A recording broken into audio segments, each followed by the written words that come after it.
Hey, I'm back. Welcome to Norm Show. Host Rob Norm. Hope everyone had a fantastic Memorial Day weekend. I know I did. I'm back. What do we got? 3 days of streaming in a row here in the evening. Excited. Got some things I'd like to try to get planned. My friend Aftershock gave me an idea. We're going to try to debate some random TikTokers tomorrow. If I get it working. Call into some streams of people that are having an open lobby and see if we could... Anybody on TikTok can defend their political position. We'll see about that. Got a good one for you tonight, I'm hoping. Yeah, I don't know. Maybe it'll suck. I used to think it was funny when you would see these commercials like pizza joints and stuff, and they'd be like, best pizza in town. It's like, who voted? You know, and I always said if I had a pizza joint, my commercial would be like, third best in town. We're not as good as those other two guys, but maybe you're tired of them. Or maybe the line's long there. Go with us. I don't know, maybe tonight's show will suck. We don't know. But you're here.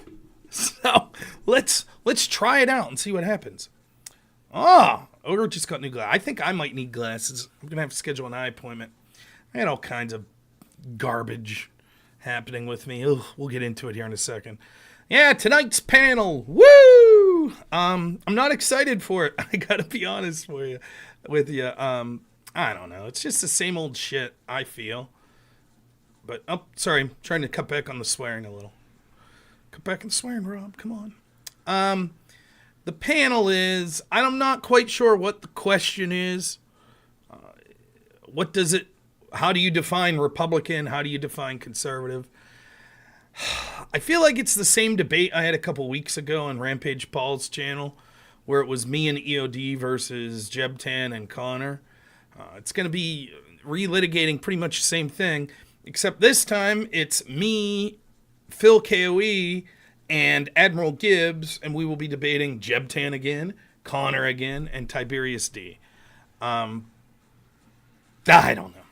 I don't really have much more to say on it, but one of the things about me, if you ever want me to do a show with you, the answer is probably going to be yes. I have a difficult time ever saying no. I suggested no. I said, why don't you call Aircraft Sparky?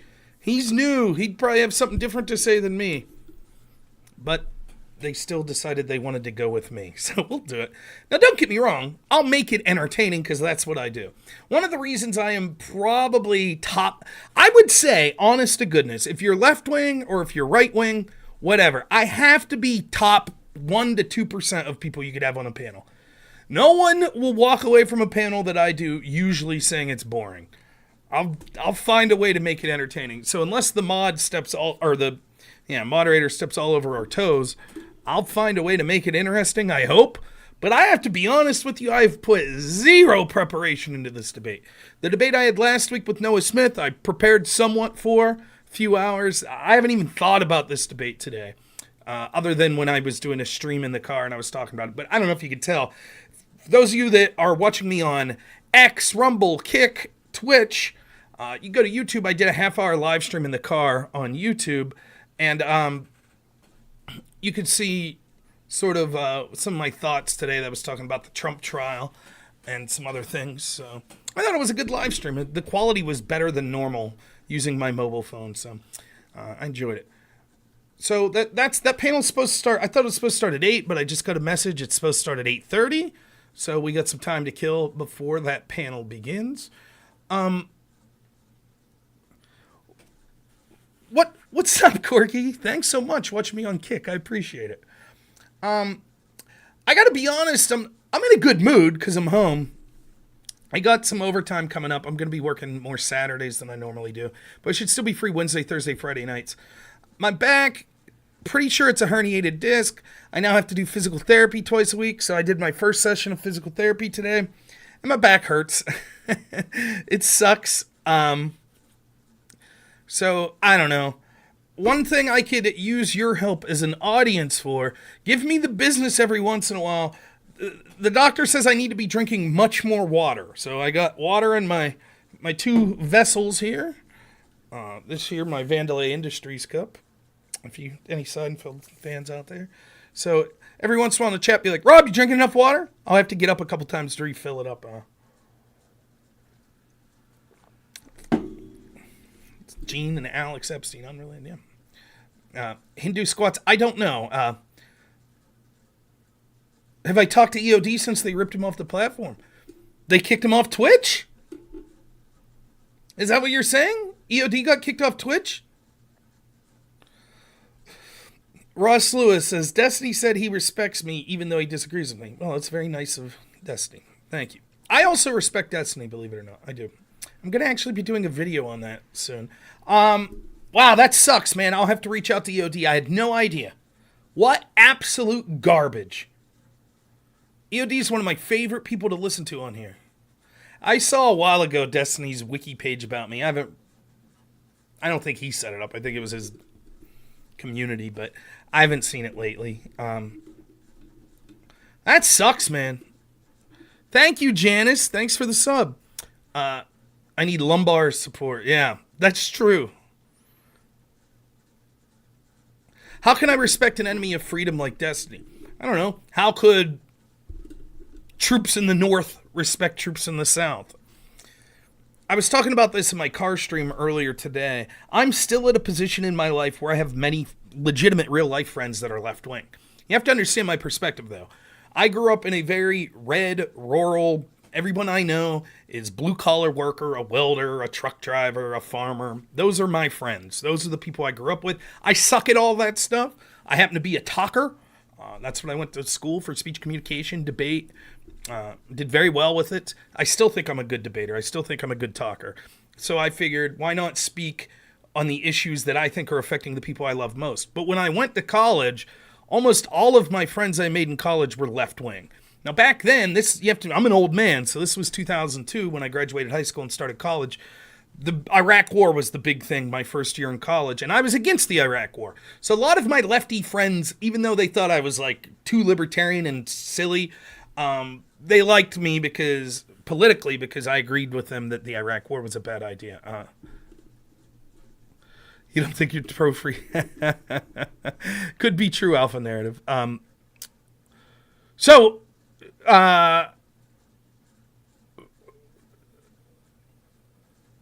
Yeah, Legends. I'll reach out to EOD. Sorry about to interrupt what you were talking about there. That sucks. EOD's awesome. Hopefully he's streaming on. That's why I'm on Kick. That's why I'm on alternative platforms like Kick and X. X isn't really alternative, but you see what I mean. I believe in the cultural Marxist conspiracy theory. Is that what it is? A conspiracy theory? Okay. So anyways, I still have many, many friends that are left-wing, Trump deranged people that are crazy. We just don't talk about politics and stuff. But I've learned to separate my political beliefs, which I think are I'm honest about them. I think it's a very important thing. I've separated that from personal relationships to the best of my ability. And so it's easy for me, someone that I disagree with so much like Destiny or Pisco or even someone like Dylan Burns, I don't have to hate them, and I could respect them to some degrees. Now, I respect Destiny more than I do Pisco or Dylan Burns for various reasons. Pisco lost pretty much all respect with the Jabal Bowman thing for me, and I'm sure the same would be true of Destiny. The reason I respect Destiny, like, the big reason is because he'll debate almost anyone at least once. Now, I know there are people that he won't debate. Part of that could be because he's afraid to debate them, blah, blah, blah, blah, blah. Maybe. I happen to think there are some issues one-on-one he would hesitate to debate me on. We'll see, though. I'll reach out to him. But I'm the same way. I'll debate anyone. Unless I have an interaction with them that I think it's not worthwhile going forward. So that interaction could be that I get doxxed, or that my employer gets called, or I get mass reported. I don't want to debate that. Even if that person didn't do it, if that's how toxic their community is, I'm probably not worth dealing with them anymore. Or the person is legitimately so stupid that it's not worth my time anymore. Then I probably don't want to debate them anymore. But other than that, I give almost anyone. I don't care how many subscribers you have. If you have a following, I'll debate almost anyone. And I think Destiny's pretty good with that. I also think he is a good debater. I do. And I think a lot of the hatred he gets, particularly coming from the left-wingers, is jealousy.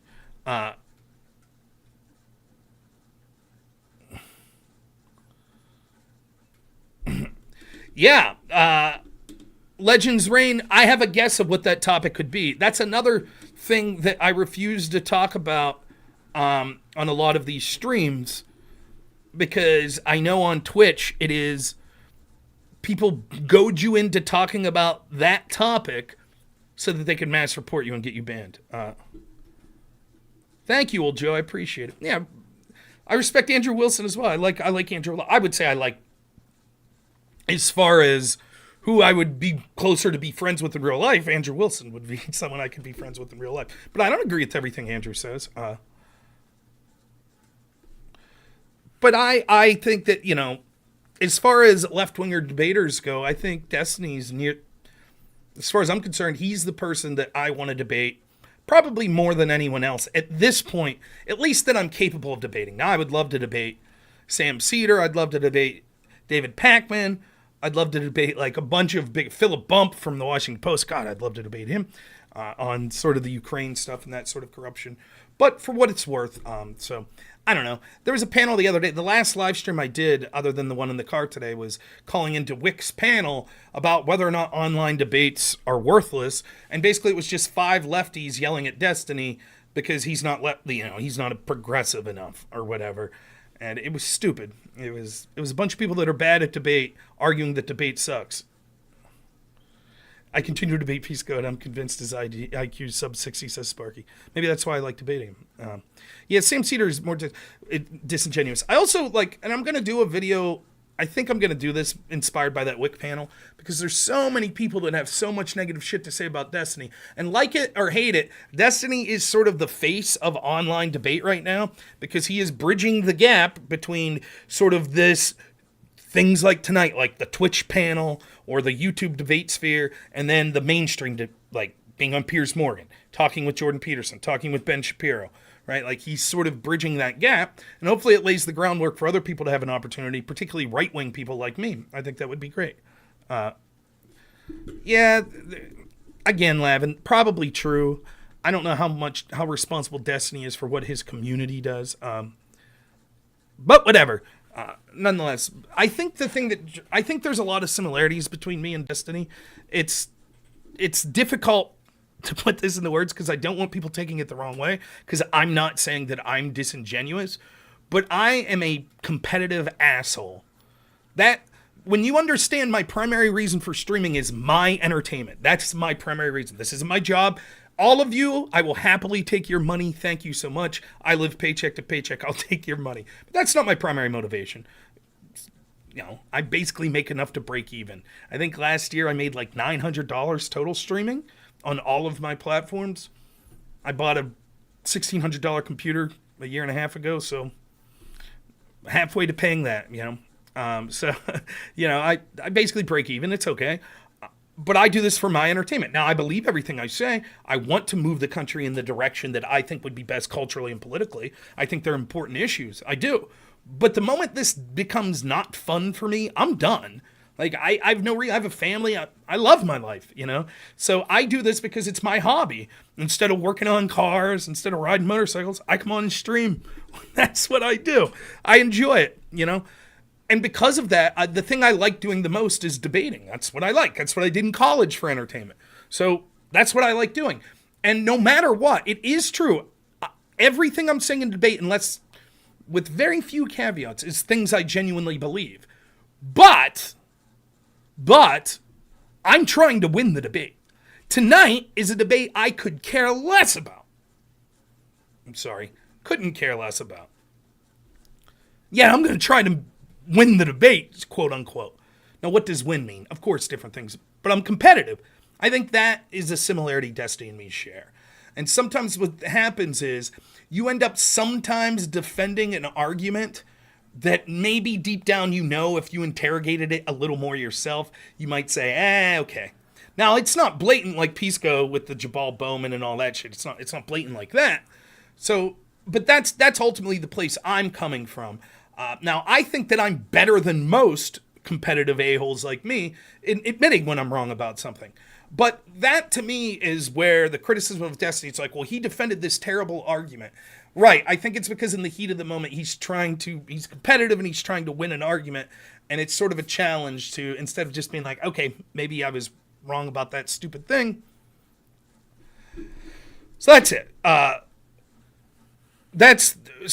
don't think that it's, now, is he bad faith? I don't think so. But it depends on how you define the word bad faith. I think I myself throw that word around a little too much. Are you bad faith if you truly believe it? Like, if you truly believe Trump's Hitler, Satan, all wrapped up in one,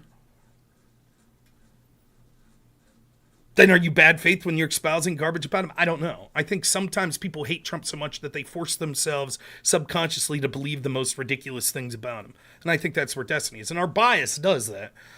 All of us have a bias that's going to shape any political or cultural story that we see. The trick is to limit that bias so that you have as objective of a view as possible. Destiny is the guy worshiping Mohawks. The topic tonight, Sparky, is what is a Republican? I'm not very interested because I feel like me and EOD literally just had this debate with Jebtan and Conor. So instead of EOD, it's going to be me and Eric. It's going to be me and Admiral Gibbs and Phil KOE, who I like Gibbs and Phil KOE. Don't get me wrong. And it's going to be Jebtan again and Conor again. And then Tiberius D. My prediction on the jury with Trump's trial, I put it 15% hung jury, 85% guilty. Yeah, I mean, Sparky, that's sort of my argument. What is a Republican? I don't really consider myself Republican, so who cares, right? What is a Republican? Like, arguably, Republicans, if you take the average of what a Republican has been over 20 years, it's closer to George Bush and Mitt Romney than me, right? Now, you could make the argument Republican is whoever's on the team voting for the team. So if Trump wins, the nominee, and a bunch of other people like Trump win nominations in the Republican Party, then that's the Republican Party. And if you don't support them, you're not Republican. But in the same year, if Nikki Haley won, and I didn't vote for Nikki Haley, all of a sudden is Nikki Haley a Republican and not Trump? I don't know. The semantics means nothing to me, to be honest. I think the second part of the debate's going to be what is a conservative, which I think has a little more utility. But again, I don't know that I would call myself, I am conservative, but I don't think that's the fundamental core of who I am. I think I'm a populist, libertarian adjacent, is what I think I am. So there are definitely things that I'll admit I'm more small government than conservative. To me, liberal meant big government taxation-wise, small government social issue-wise. Conservative meant big government social issue-wise, small government economic-wise, taxation-wise. Libertarian meant small taxes, small social issues. And I find myself closer to that camp. Now, I'm not a radical libertarian. I don't even know if it's fair to call myself a libertarian. Right. Some people are 100% right. That's what I'm saying. Is the Republican Party conservative? I don't think so. What are they conserving? They're certainly not fiscally conservative. So, I don't know. I just find, like, with all of the shit we could be talking about, the ridiculousness of this Trump trial, let's just see what we came up with this week. Let's see. John Kerry basically committed treason. He was actively covering up the arrest of 2 Iranian terrorists so that it wouldn't put egg on the Obama administration politically for the Iran deal. That seems like a big deal.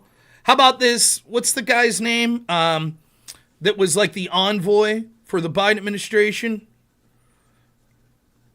O'Malley, is that it? That turns out was like giving Robert Malley. The Iranian envoy, he downloaded sensitive classified documents and was sharing them with Iranians. That seems like a big deal. At a time when we're basically on the precipice of war with Iran because the Biden administration is claiming that they're funding the Houthis that are terrorists, blah, blah, blah, blah, blah. It seems like a big story, right? No? The Gaza Pier. There's another story we could be talking about. Classic Biden foreign policy. Classic. Here, wait. I wonder if Rob said anything about it. Of course he did. What next? Are you free? Wick wants me to do a panel on the Trump trial. Sure, why not? I'll do that. Who's he going to bring on this time? Let's see. Let's check Rob's. Oh, I guess it's on my YouTube. We'll check Rob's YouTube. I think it's on there. Let's check. My channel. Here we are. I have a channel.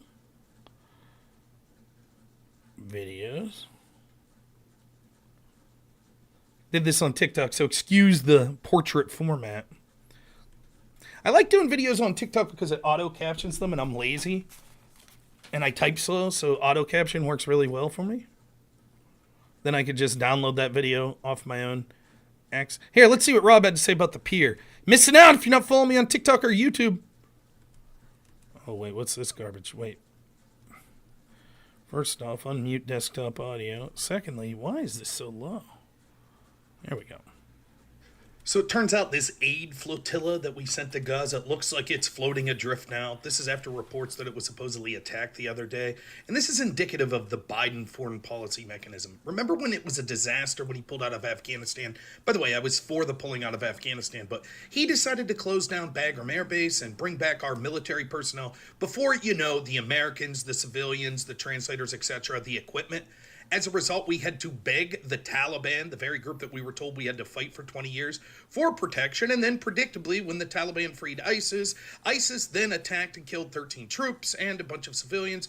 And it was such a disaster that people were hanging on the engines of planes as they flew out. We brought back 70,000 Afghans who we didn't vet, left most of the people that were actually helping us that were Afghans there, and left a bunch of Americans there. Remember that disaster? Well, what happened afterwards? Biden had egg on his face, and so he decided he was going to bomb ISIS-K. Turned out, though, it was just a translator and his children that he celebrated on national television talking about bomb. If it wasn't for social media, we would have never found out it was a disaster. This reeks of the same thing. Biden's foreign policy going awry, and then him trying to save face for political reasons, which leads to predictable disastrous results. Now, Biden's in a tough spot because his Democrat followers are in two camps. One, which is we have to defend Israel at all costs, boo. And the other, which is Hamas are great people, and we need to block roads and harass people at Memorial Day and keep conservatives off campuses because Hamas is the best. October 7th was an awesome thing. Boo even harder. The truth is we shouldn't be involved in either side of this conflict, and yet Biden, because he has no agenda and it's all political, and the people that run his administration are trying to continue the same globalist foreign policy, have decided that they'll try to placate the base by playing both sides. So they're arming Israel while at the same time sending millions of dollars to Gaza that they know is going into the hands of Hamas and not into the people of Gaza that would actually need the help. This idea of putting this flotilla here, I said at the time, what it will be is an excuse to further escalate U.S. involvement, because predictably, if you put an aid flotilla there, some terrorist will do something to it, to which point then the United States and the Biden administration will say, this is even more reason for our involvement. And so now, instead of getting out of the region like we should, we're sending millions upon millions of dollars to both sides. Meanwhile, who suffers most? Well, certainly the people on the ground on both sides, just like Ukraine, just like Afghanistan, just like Libya, just like Iraq, etc., and all of these foreign policy lies that we've been told, but also the American people who are paying more and more for groceries and can't afford to live, whose streets are becoming ridden with crime, fentanyl deaths through the roof, border porous and insecure, as would-be terrorists probably flock to it. So just another day in the Biden administration world of foreign policy that we told he was an expert at. Wow, that guy. Can you believe no script? Can you believe it? One take, baby. That's how we roll. Oh, but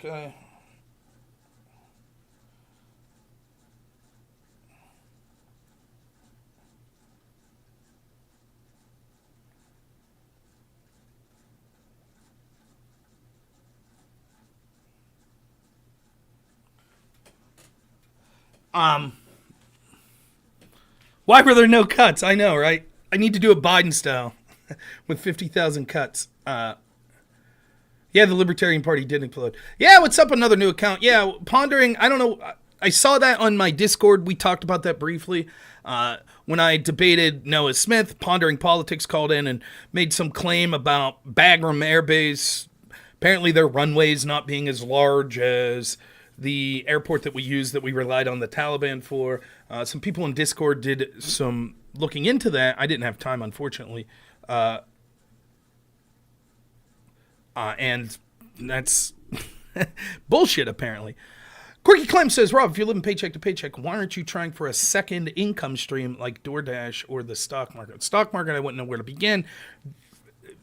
Basically, the reason is because I could just work more hours at my other job, which would pay me overtime. So I'm not as bad as I'm saying. I'm a little hard pressed for money now, but that's because I just had to put $800 into my car. But I had the money saved up for that. When I say paycheck to paycheck, I mean by the end of my check, all of my bills are paid. We have messing around money. We like to do fun things with my son. We save some money up for him. And then by the end of that, when I get paid every 2 weeks, that last day or two, we only have like $50 to $100 in our checking account. We have money in the savings account though. But that's right, Aircraft Sparky. That's absolutely right. I did not see the Trump Tim Pool interview yet. I heard he did well though. Yeah, he claimed that there were 2 runways at the other airport and it could get more out. That was his claim. What would I debate Styx Hexenhammer on? I really like Styx. I would debate him if we have a disagreement, but I actually like Styx.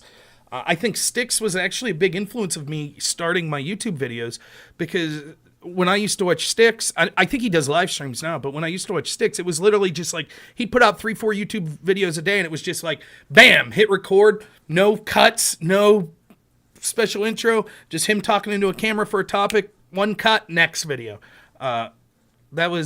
I liked that, so I like Styx.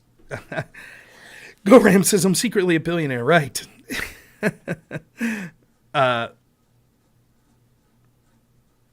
Now, let's see if they're getting ready for us here. Let's see.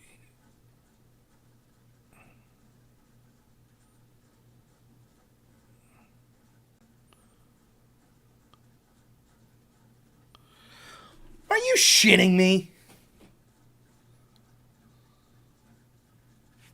What? Well, apparently there's no debate tonight.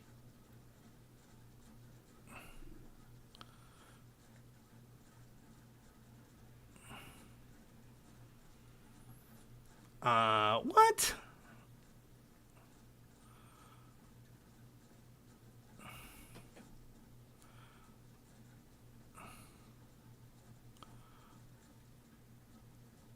Are you kidding me?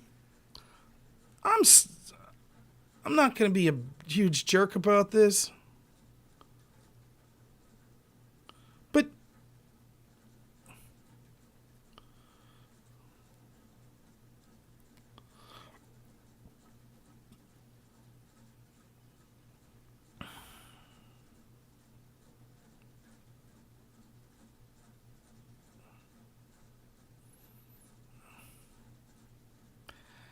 just give me a second. This sucks.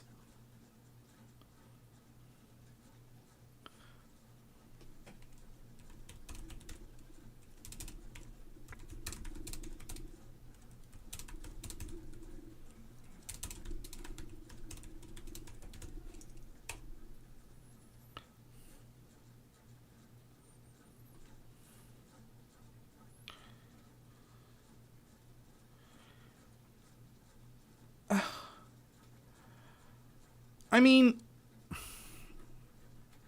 all right. Well, don't worry. We'll still stream. But I have gripes.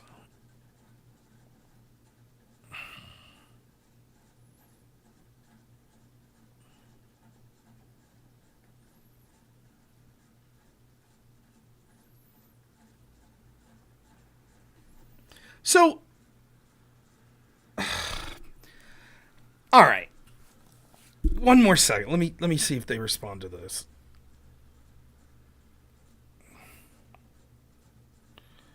Okay. So a little inside baseball here. Normally what happens if you've never been on a panel, this is like what will happen. Someone will message you and say, you want to do a panel that says X. Now, very rarely do I inquire, like, who else is going to be on the panel? So sometimes that ends up in a weird situation where there's people you don't really like dealing with that end up being on the panel, but you're already committed. And I take that very seriously. The only person I've ever screwed over, literally, that I could think of that I rescheduled something was actually Aircraft Sparky. I was supposed to moderate a debate between him and someone else, and then something else came up and someone wanted me to do an interview or a debate, and I asked Sparky if he would mind, and he said he was cool. He said, yeah, that's fine. That's the only time that I could think of in doing live streams for 3-4 years that I've ever, if I said yes, I could be there, I was there. So oftentimes what happens is, if you, especially a panel, what happens is someone will say, you want to do this? And you say, yeah. And then they'll add you to a Discord group. And it'll be like just the moderator and then all the people. So if it's an 8-person panel, it'll be 9 people. The moderator or, maybe a producer and then the other 8 people. And then it'll say, usually they'll be like, hey, here's the topic. Here's what time. And then sometimes there's a back and forth. Okay. Now keep that in mind. So that's what this moderator did, who is... what the heck is this guy's name? I can't see. I hate that about Discord, too.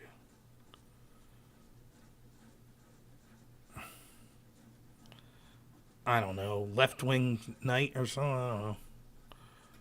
Why don't I know? I don't know. Whatever.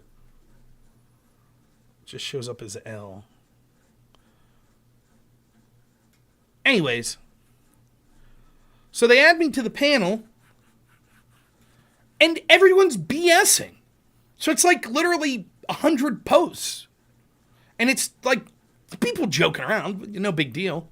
But then what happens, apparently, somewhere within, because I'm at work, so I'm not watching, they were talking about like what steaks were the best. Omaha steaks or, whatever, I wasn't really paying attention. I looked, I saw a bunch of messages popping up in my Discord. I was like, oh, they're just joking around, whatever. I'm good to go for Wednesday. Apparently, somewhere in that screed of joking back and forth, one of the people were like, hey, can we reschedule for next Wednesday? And they're like, yeah, sure. So then I'm sitting here ready to go, and I check Discord, and it says, I said, this panel's 8 p.m., correct? That was at 5:58, and the moderator responded, 5:30 to 8:30. I said, got it. And then someone says, oh, it's today? I thought it got pushed back a week.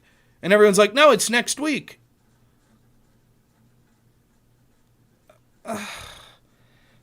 That sucks. No one said that to me. And it's not a big deal. It really isn't. I'm not like mad or anything, but I did sort of plan my stream around it.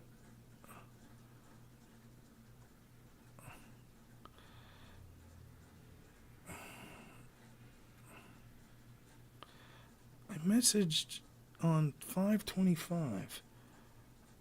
I got a confirmation.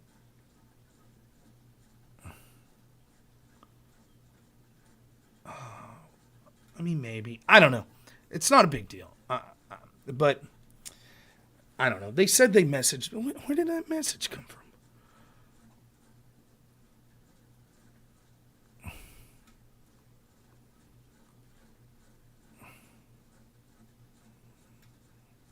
Oh, he did say that. Wow. That was said. It says, hello, thanks for accepting my friend request. I got confirmation from Conor with the caveat of it being pushed back a week. So far confirmed. It said caveat of pushed back a week. But, fucking hell. Whatever. Okay. Whatever. All right. Well, there we go. And we're going to try something different then. Okay. Let's try this. So, friend of the show, and one of the people that's helped me out the most, I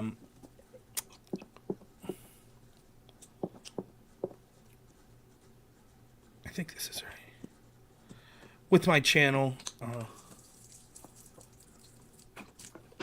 is, sorry.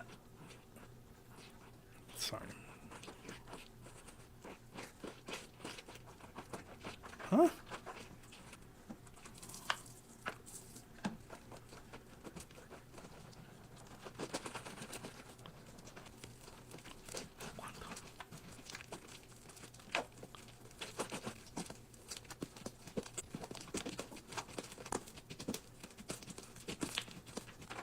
What the fuck? Maybe not. Sorry, I'm swearing now.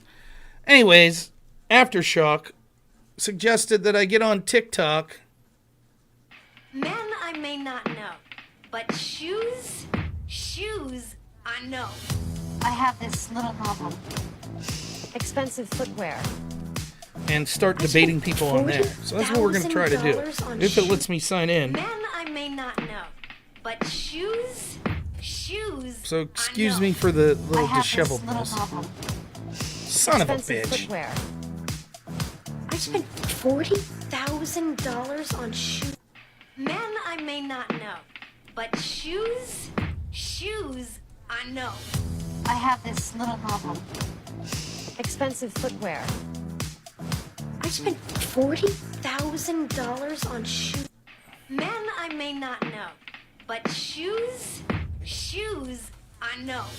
I have this little problem. Expensive footwear. I spent $40,000 on shoes. Men I may not know, but shoes, I know. I have this little problem. Expensive. Oh, what is this? My goodness, sorry to... Jeez, oh man, what a mess. Okay. No, I'm trying to figure this out. So I've never done this, so we're going to see if it could work. If not, we'll just do a normal stream. But, all right. So I'm on my TikTok. Let's see how this works. Oh, someone did something. Thanks so much for the follow, Diversity Hire. I look like a Diversity Hire right now with this poor, very poor...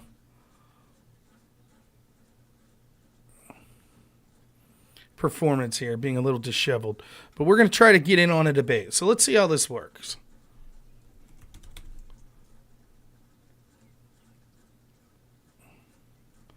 We'll search live political debate.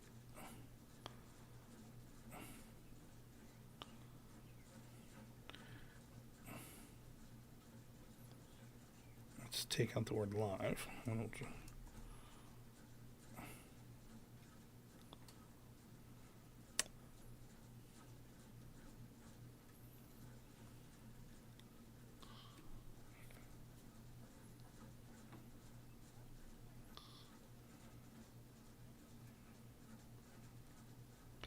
All right, I'm looking here.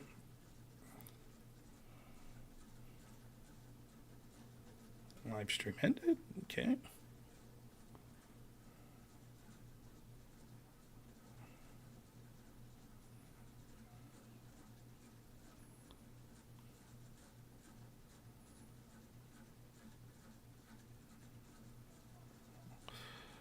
I don't know. I might have to mess with this sometime. I'm not live streaming. I'm not sure how to request.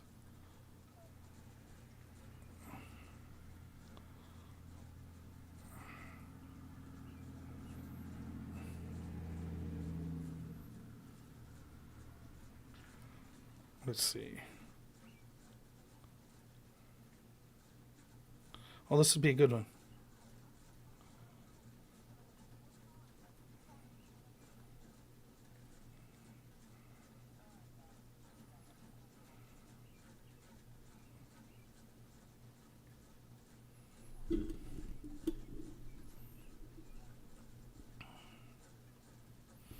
Okay. Super chat. Did Rob get 1K on TikTok? I did not. But Aftershock told me I didn't need 1K. I don't know. Let me make sure I'm on the right.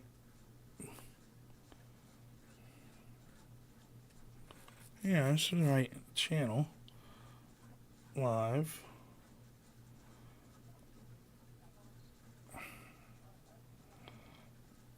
Political debate.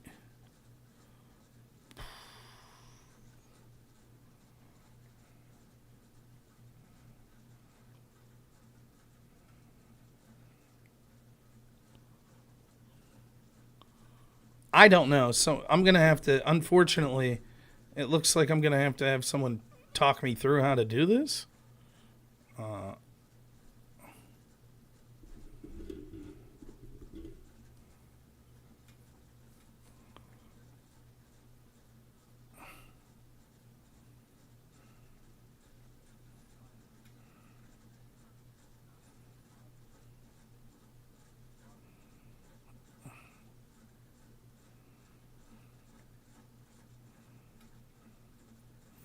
I don't know. All right. We'll have to deal with this some other time. Sorry about that. Requests through the chat function. No, I didn't cancel the debate. They canceled it. I am a mess. I apologize for this. God.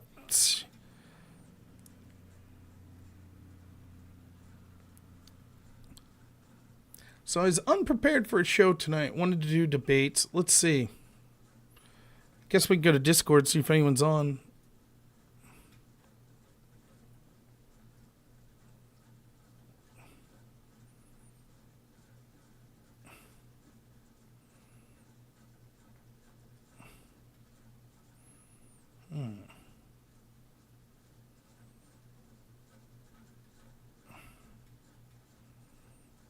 It does not look like. All right, then we'll try to chum someone in on Twitter.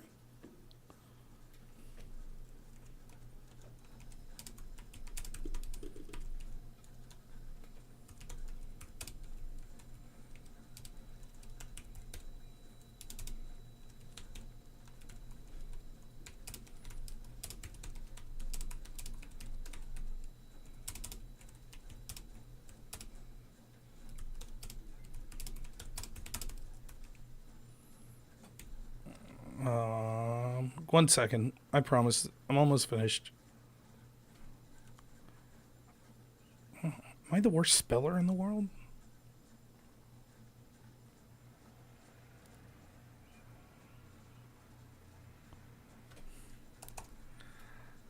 Let's see.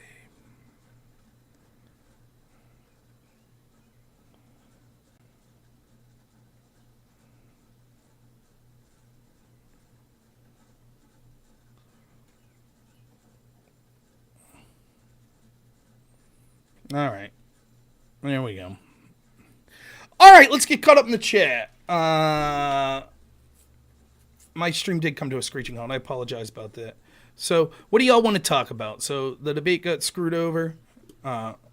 What's good? How's the fan? Lactoid TV rating my stream with 13 viewers. Thanks so much, Lactoid. Now, you might be saying, I rated this stream because Rob's on a debate panel tonight. Oh, contraire. The panel got pushed back a week unbeknownst to me.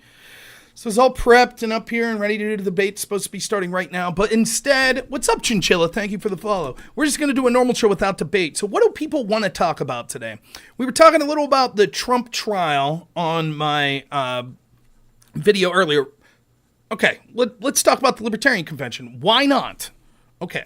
I think if you're a Trump supporter, the Libertarian Convention is good news for Trump. So I did see a good portion of Trump's comments. I do think that it shows Trump more of his 2016 form, that he went into a hostile environment where he knew he would be booed, but he still went in because he saw a potential benefit of trying to sway people his way. And I thought his pitch was pretty good. A lot of libertarians want Ross Ulbricht pardoned or commuted. I agree with that sentiment. He was the guy who did the Silk Road. If you don't know what the Silk Road was, it was sort of this libertarian marketplace that people did illegal stuff with, and he's looking at life in prison for that. I do think that he spent 10 years in jail. He's probably enough. He should probably be commuted at this point. There were also some other things, like Trump promised to put at least one libertarian into his cabinet. That's good. I hope it's Vivek.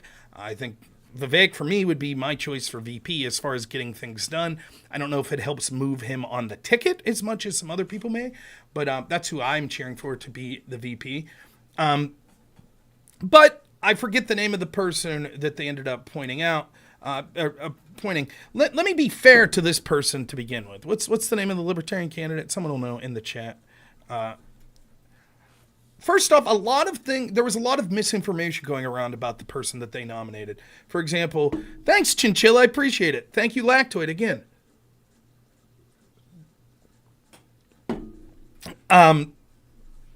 Chase Oliver, that's it. There was a lot of misinformation out there, including fake screenshots of what the positions were of Chase Oliver. And it's garbage. It really is. Now, there's enough not to like about Chase Oliver. Chase Oliver is a BLM activist. Thank you so much, Janice. I appreciate the cheer. Thank you so much. Is a trans Storytime fan. Is an open border supporter. Actively cheered Trump being kicked off of Twitter at the time. Now, one thing people were giving Chase crap for was a post I saw that I actually didn't mind. Thank you so much, Gizmo. I appreciate the cheer, man. Thank you. It's good to hear from you. Oh, there's Jebtan. You pricks. We're supposed to debate tonight. I thought. I rushed home from dinner. What's up, Lavin? Thanks so much. I appreciate the subs. Yeah, I imagine you were ready, Jebtan. By the way, awesome job calling in on that Noah Smith debate. I thought your contributions were excellent. Vivek's not brain dead. Vivek's probably what Trump could be, if Vivek's telling the truth. Now, the one argument I would make about Vivek is he could be a charlatan. He could just be blowing smoke up everyone's ass. But I think if you watch those debates, I think that Vivek actually had more policy prescriptions than almost anyone else on the stage. Trump's just more of a shoot by the hip. I'll point the right people. Trust me, things will get done. And he's saying things, but we saw how that worked out the first term, not the greatest. I think Vivek actually probably has the ability to push those things in a direction that was more towards what MAGA would want. But I digress. Amash can kiss my ass. I have a unique hatred for Justin Amash because Amash pushed for the impeachment trial of Trump and the investigations into Trump as a libertarian. And it was clearly one of the most farcical abuses of lawfare that this country's ever seen. And for a self-professed like small government person like Justin Amash or third party person, I think that's egregious. It's like a fiscal conservative voting for like huge, your big issue is we can't spend money, we can't spend money, we can't spend money. And then you voted for the Inflation Reduction Act. Why would I trust anything you say?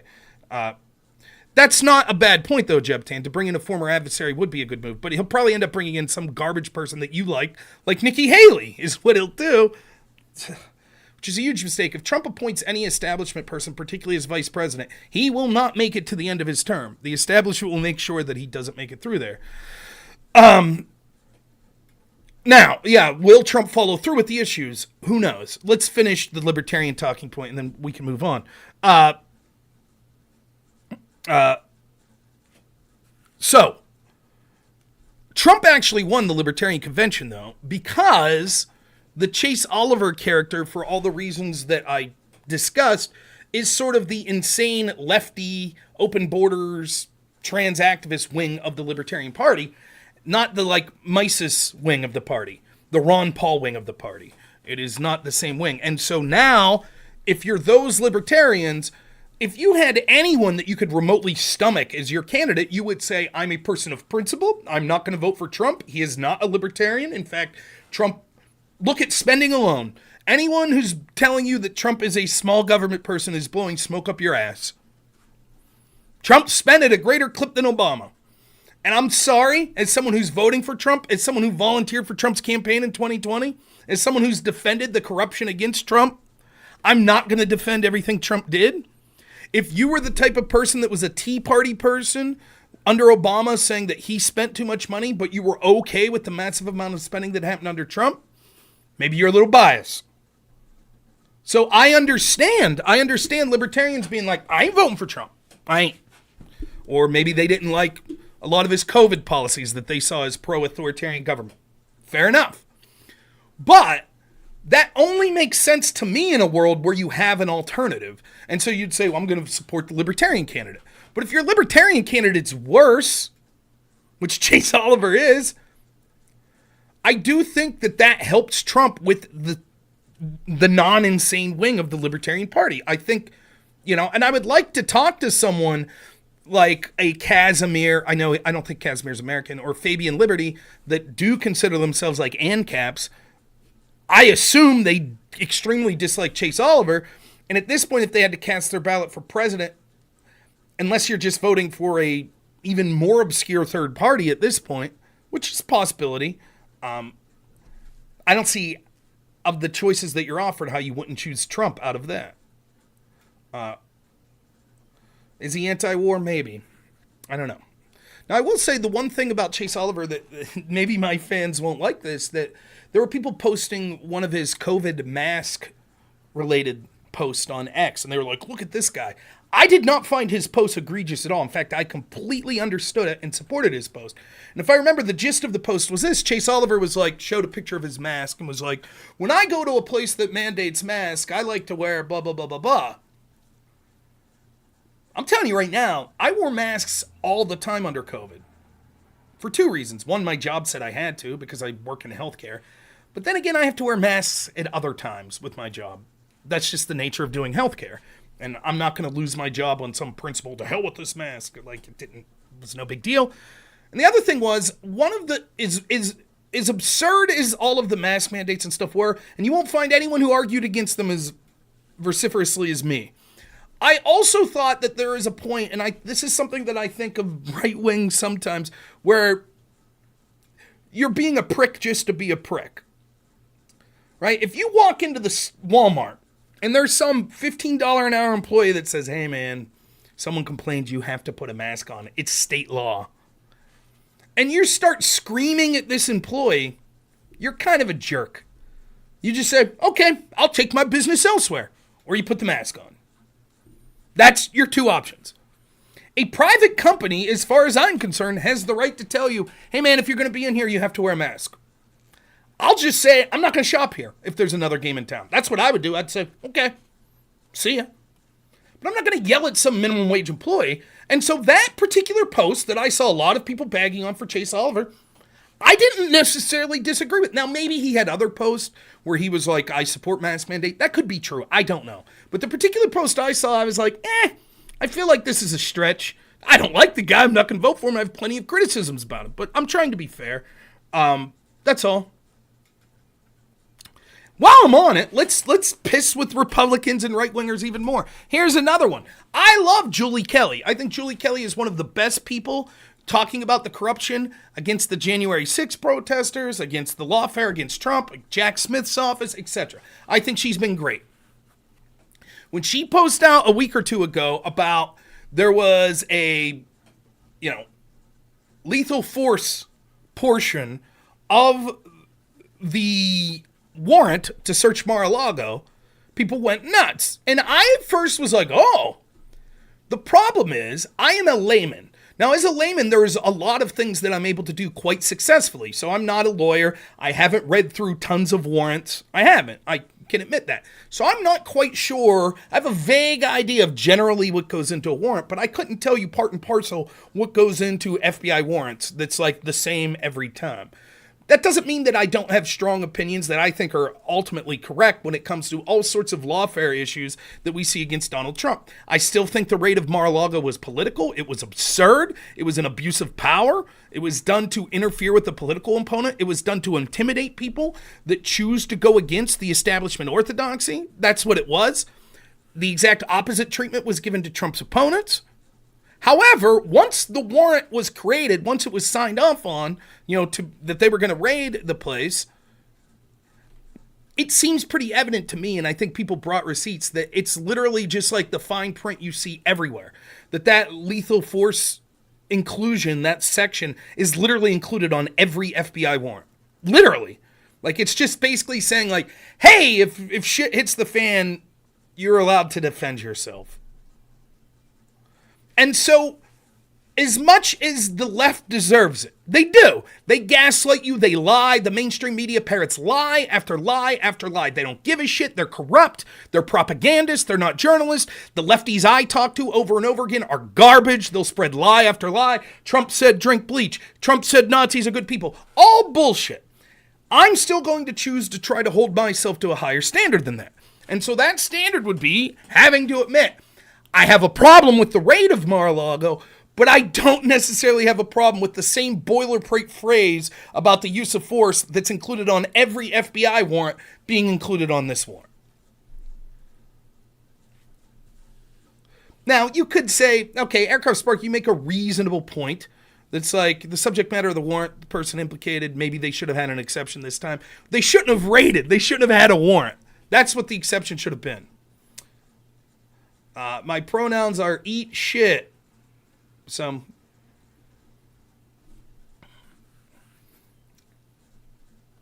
let's see. We'll block you on Restream.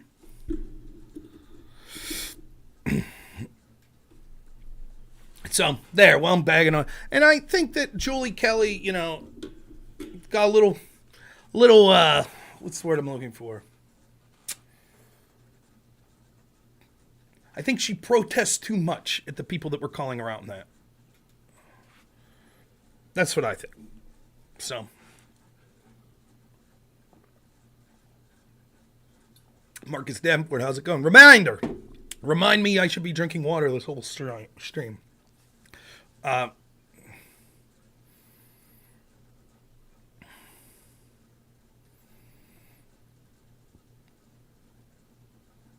Making it a big deal helped Trump. Probably true.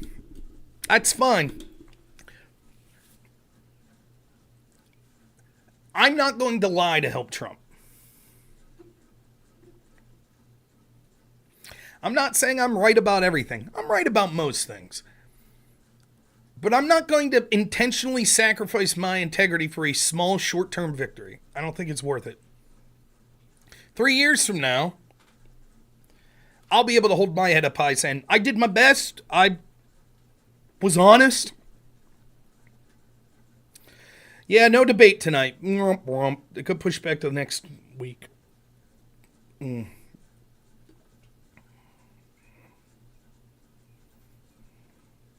So, apologies for that. Though anyone who wants to call in a debate on any issue, I'm good. We'll talk about whatever.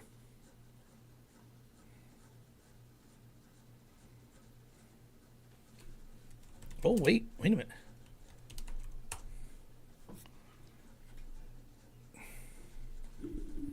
Wait a minute. There's another panel right now, and there might be room for me on it. So maybe we'll be doing a debate after all. Let's see how this goes.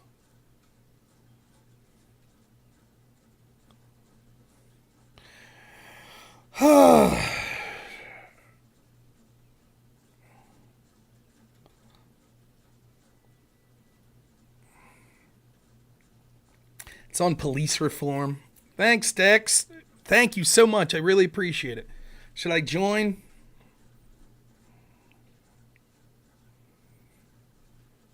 I don't know who the panel's with. It's the same guy that's hosting. I can't remember his name. For some reason, Discord won't let me see his name. Yeah, I think Trump would pardon Assange. It's Kai? I don't know who that is. Do I have an article about John Kerry committing treason? I do. 1 second. I saved it somewhere. Give me a second.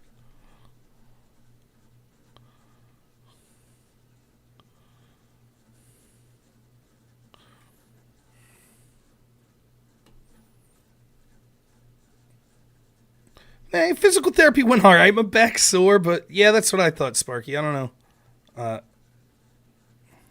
All right, here's whistleblower letter to Honorable Anthony Blinken. Dear Secretary Blinken, in November 2013, the Obama-Biden administration began its Joint Plan of Action, which serves as a negotiating process for the Joint Comprehensive Plan of Action, known as the Iran nuclear deal, that was signed by the administration in July 2015. Then President Obama declared on November 23, 2013, quote, the broader architecture of sanctions will remain in place and we will continue to enforce them vigorously. For almost 2 decades during Republican and Democratic administrations, the United States imposed sanctions on Iranian individuals, companies, and organizations for involvement in nuclear proliferation, ballistic missile development, support for terrorist groups, and human rights abuses. These executive orders were designed to stop the efforts of bad actors seeking to aid Iran. For example, one of President Obama's executive orders, in part, authorized the Secretary of Treasury and Secretary of State to determine whether someone, quote, has facilitated deceptive transactions for or behalf any person subject to the United States sanctions concerning Iran or Syria, and if so, may, quote, prohibit all transactions or dealings, whether direct or indirect, involving such a person, including any exporting, re-exporting, importing, selling, purchasing, transporting, swapping, brokering, approving, financing, facilitating, or guaranteeing in or related to any goods or service or technology intended for the United States, or any goods or services technology provided by the United States persons wherever located. Does this have all 5 pages? Let me see. Yeah. Okay. In addition, Congress also expressed its intent to the Obama-Biden administration to hold Iran accountable. Specifically, on May 22, 2015, the House and Senate passed the Iran Nuclear Agreement Review Act of 2015 with a provision that said, quote, the president may not waive, suspend, reduce, provide relief from, or otherwise limit the application of statutory sanctions with respect to Iran under any provision of law or refrain from applying such sanctions pursuant to an agreement described in subsection A. Clearly, the intent of this provision was to take a strong stand against Iran.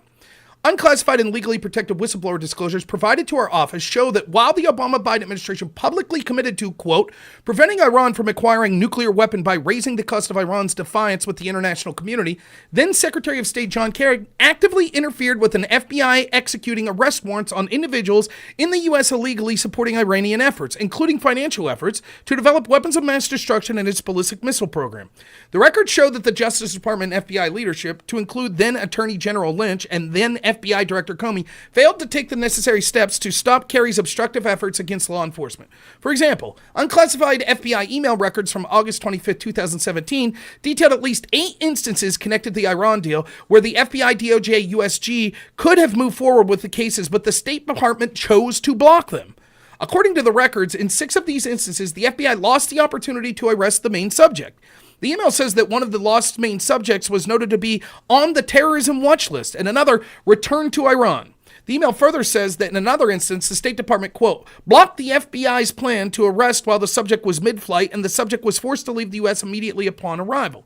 The email also provides at least 2 targets that were arrested only after, quote, state lifted their block since the new Trump administration took office. These warnings about failure to arrest known Iranian subjects to arrest warrants occurred as early as 2015 and was allegedly done due to political reasons. As one example, in July 2015, the concerns were raised to standout orders to arrest criminal Iranians. This is from Louis Bladel to Renegeld Reyes. Wait, I'm probably reading these backwards. Lou, I wanted to personally reach out to you and let you know I'm very appreciative of your team, specifically blank and blank, for assisting and navigate us through the ongoing politics and bureaucracy.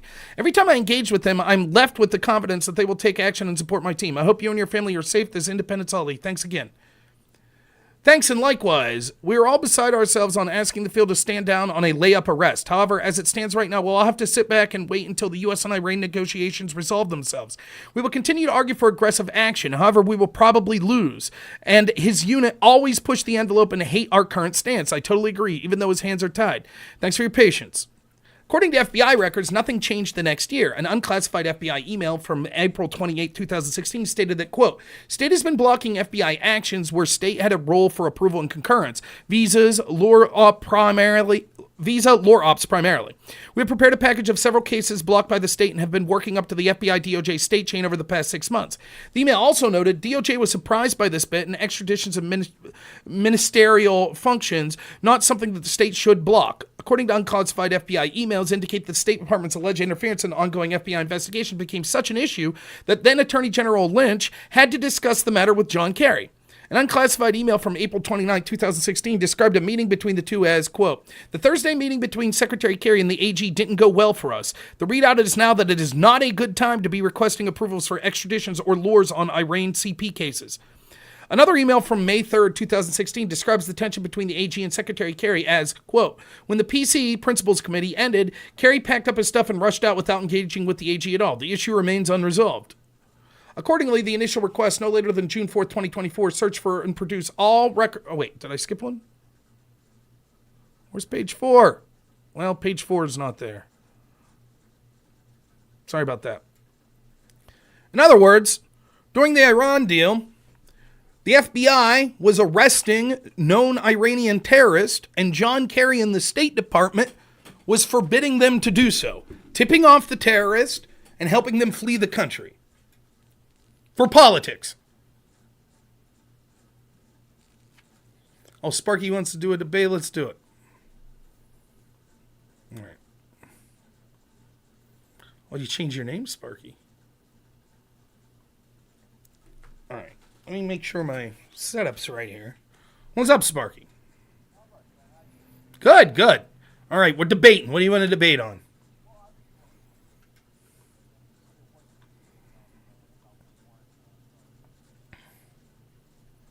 Statement in the deal. And you know what? There is something wrong with that. Mm-hmm. There is totally something wrong with that. And I look at it like this. You're going to have to defend that. You're going to have to defend that, go with the status quo deal. You've got to get some pushback on that because I think that it doesn't raise to the bar, man. Well, not for your analysis, not for, okay. I would expect something like that from a Val, sure, or maybe a Destiny, but I would not expect that from Rob frickin' Noerr. You know what I'm saying? So let me ask you this.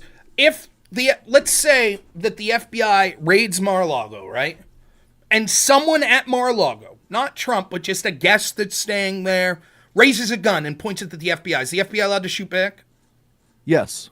Okay. Should that not use of force be somewhere in writing, the permission of when they're allowed to use force?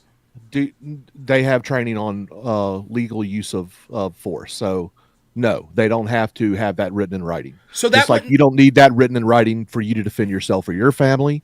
The deal is, here's the deal. When you were going to perform a search on a property that is under the protection of the U.S. Secret Service, a protectorate of the U.S. Secret Service, you are now dealing with another executive branch law enforcement agency that has vowed to die for their protectorate. So it doesn't matter if the FBI, same team. You can do the Spider-Man meme all you want. But the reality of it is, at the end of the day, those people have swore their lives to protect their person of interest. Okay. And so, but the if question the FBI is, so came in like they did, if the FBI were to come in like they did against the Catholic father of 5 or 6 or whatever it was, fully armed, the U.S. Secret Service would have every right and reasonable idea to pull their guns and have their little Mexican standoff right there, and they can say, federal agent, put your gun down, and FBI will do the same thing. The deal is, and this is something that didn't get publicized, FBI, against the wishes of Merrick Garland and the Biden administration, did call ahead of time and get clearance, scheduled a time with the Secret Service. That way, private security knew and everything else. But the fact that they used a plain form letter for a former president of the United States just shows how little thought that the Biden administration put into this, and the fact that FBI agents even attested that this was a dumb idea, and they raised objections to it, and Merrick Garland said, no, standard. He is just like everyone else. He is not. He is the former president of the United States.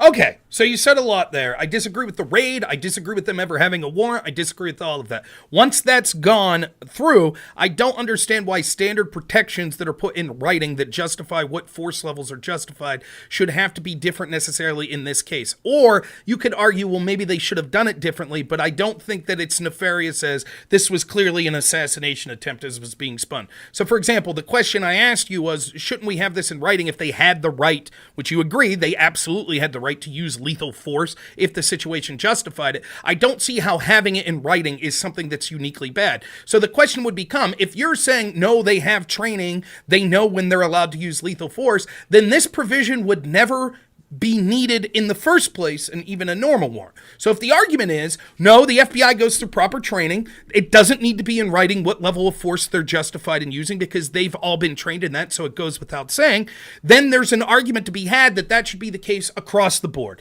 It should be the case if they're raiding a former president, it should be the case if they're raiding me, just some nobody. However, once we get past, I agree with you, there were FBI, in fact, people on the FBI said they thought it was a mistake that they had a warrant, that they were going in. Totally agree. It was clearly the NARA, the National Records Archive, the guy that was running it. It's clear that he was political. He's #resist. It's clear that he set Trump up from the get-go, that he said the day that Trump left office, he was like, I wonder what's in those boxes. They never say that literally about any other politician that's leaving. And you might say, well, there's no reason to distrust those other politicians. I will guarantee you every president and vice president has taken classified documents home. Obama's team did it. Biden did it. Mike Pence did it. I guarantee all of them do, even if it's accidental or if it's purposeful. I guarantee it. So why did NARA set this up? Clinton, the sock drawer. Clinton had that problem. Clinton had that same problem with NARA after they left, and that's why his sock drawer was so interesting. That's right. That's where he stored them. Yeah. So this was clearly a setup. The warrant wasn't justified, right? It wasn't. It just wasn't. I don't think that the ground for I'm out, because now the conversation has turned from this was bogus in the first place. This was clearly a political setup to when you direct it to, but it included this provision that's literally on every FBI warrant ever, and we're going to hyper-focus on that. What you do is you skew the conversation away from where it should be, which should be, this was a political setup in the first place. There should never have been a raid. There should never have been a warrant. I just think it's very nitpicky and getting away from the central issue to say, they justified the use of deadly force, which even you admit, had it not been in the warrant, the use of deadly force was still justified. given the proper scenarios that could have been brought up if someone would have pulled a weapon on them. So to me, it's just much ado about nothing. There are so many legitimate things to be furious about the FBI, about Merrick Garland's DOJ, about the Biden administration, and all of this corruption. Hell, I was just reading today, Moms for Liberty was treated in the same terrorist watch list by the FBI as the KKK. Moms for Liberty. And yet, the big focus from MAGA, as far as lawfare, other than the Bragg trial, which we can talk about if you want, has been this use of deadly force justified, which is implicit. Let me ask you this, Sparky. Like someone said this in chat. Well, when they went to Joe Biden's house, did they include this provision? Now, I don't think they would have, even though there were mutterings that they did. I don't think there was a warrant.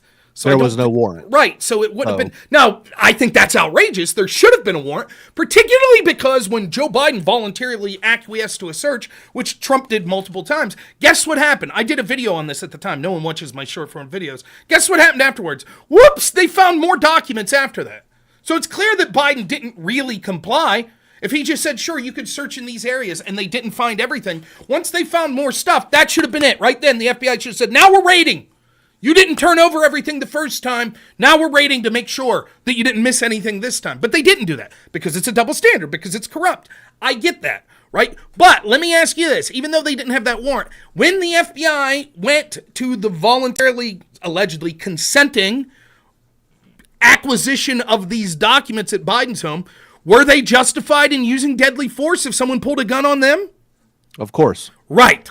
So the argument, right, like it's just literally that it was like, I don't know. It's just like, if they would have added that provision and it's something that's not normally added in FBI search warrants, I'd have said, yeah, that's screwed up, right? But the fact that we know that there's this is standard operating procedure, and regardless of what they would have put in that warrant, they would have been justified in using deadly force under certain circumstances. I don't think just using that boilerplate phrase here is where we should be spending our time.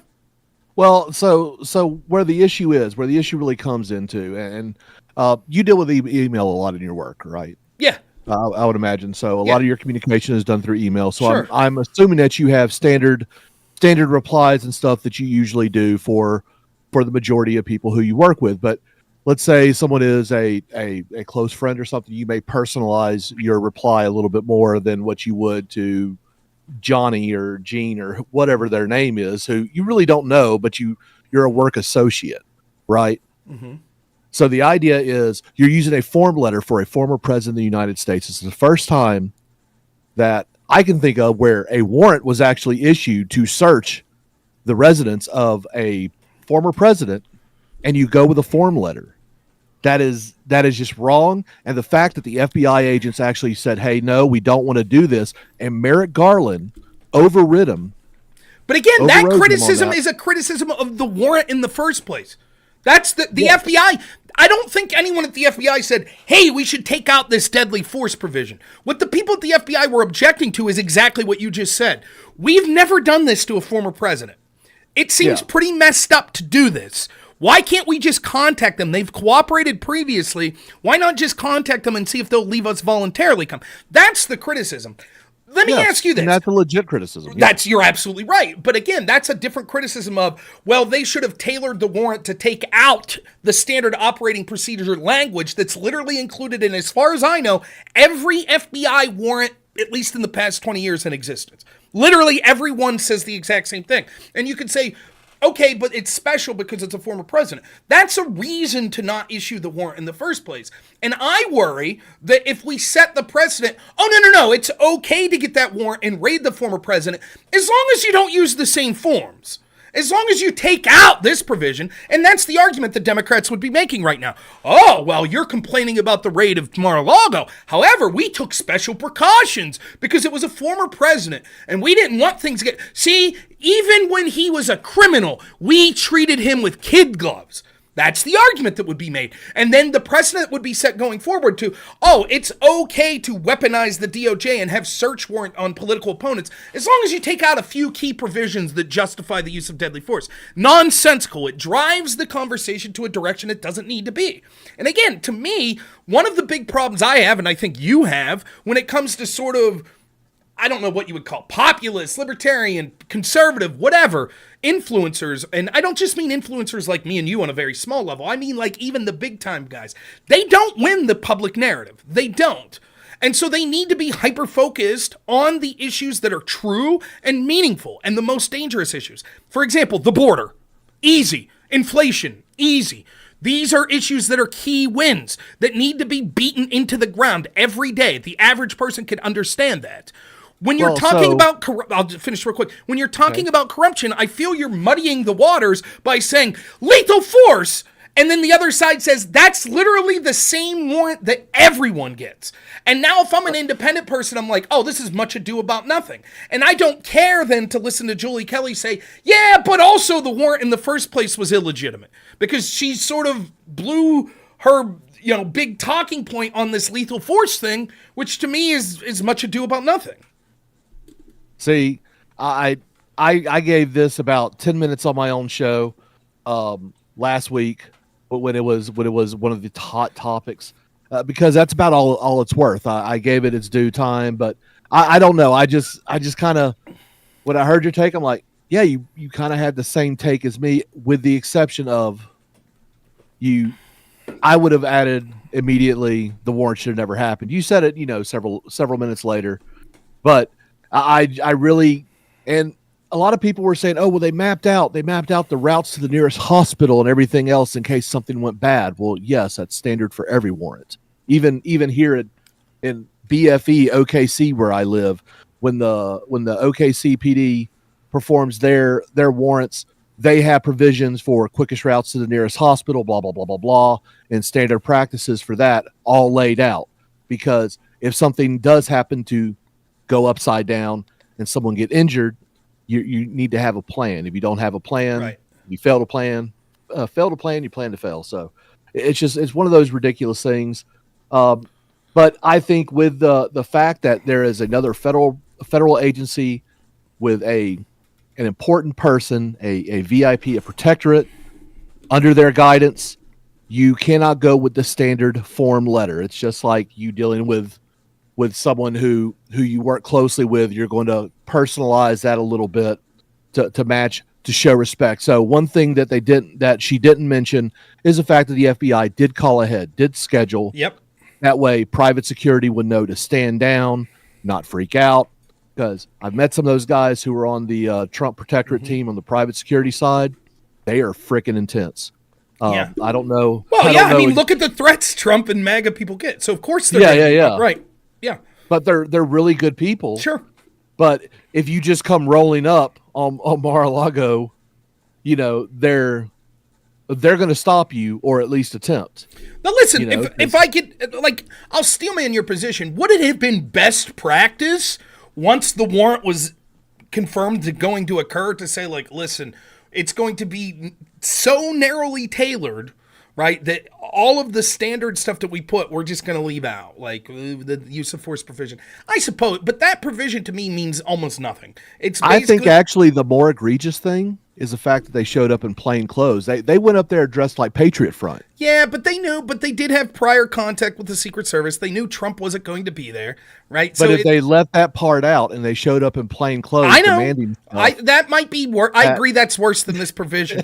But here's the thing, right? Even worse than that was once the raid was done initially, and we could see they took cocktail napkins, they took Trump's passport, they took souvenir ball bats, right? And my argument from the get-go was, if you're going to have a warrant against a former president and the frontrunner for the opposition political party, it has to be completely by the book. It has to be. It has to be beyond reproach. It shouldn't even have the appearance of impropriety. And therefore, it should be as narrowly tailored as possible. If they were looking for 7 specific documents, that's what the warrant should have said. It shouldn't have been the case where they're literally taking cocktail napkins and passports and souvenir ball bats. What that showed to me was that this wasn't about actually finding a few key documents. This was about targeting Trump for politics.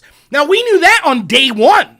That's way worse than actually the standard operating procedure form was used that has a justification for when deadly force would be authorized, which is something that's implicit anyways, and even if it wasn't there, the same thing would still apply. So that's, I guess, what I'm getting at. I don't think it's the end of the world. I'm not saying I don't trust Julie Kelly or anyone who said this. I just think that of all the, it's like reason 287 to be pissed off. And there's all these other more egregious things. On this warrant alone, like, for example, something you brought up, that the FBI agents themselves said, this is a bad idea. That's a way bigger deal than the standard operating procedure use of deadly force was included into it, at least to me. And I'm just saying, I know why, I absolutely know why that's what was focused on by Julie Kelly and other people, right? Because this is an easy story to sell to the average member of the public. Joe Biden ordered a raid on his opponent and said lethal force was justified. That's easy to wrap your brain around, right? But the way it's being spun that this was an assassination attempt and things like that, I can't sit back when it's becoming this large story. Now, it's not something I spent a lot of time on, and I wouldn't have spent a lot of time on it tonight. It was just I figured while I was knocking right-wing people, I would bring that up because I thought that it was, something that I don't want to say.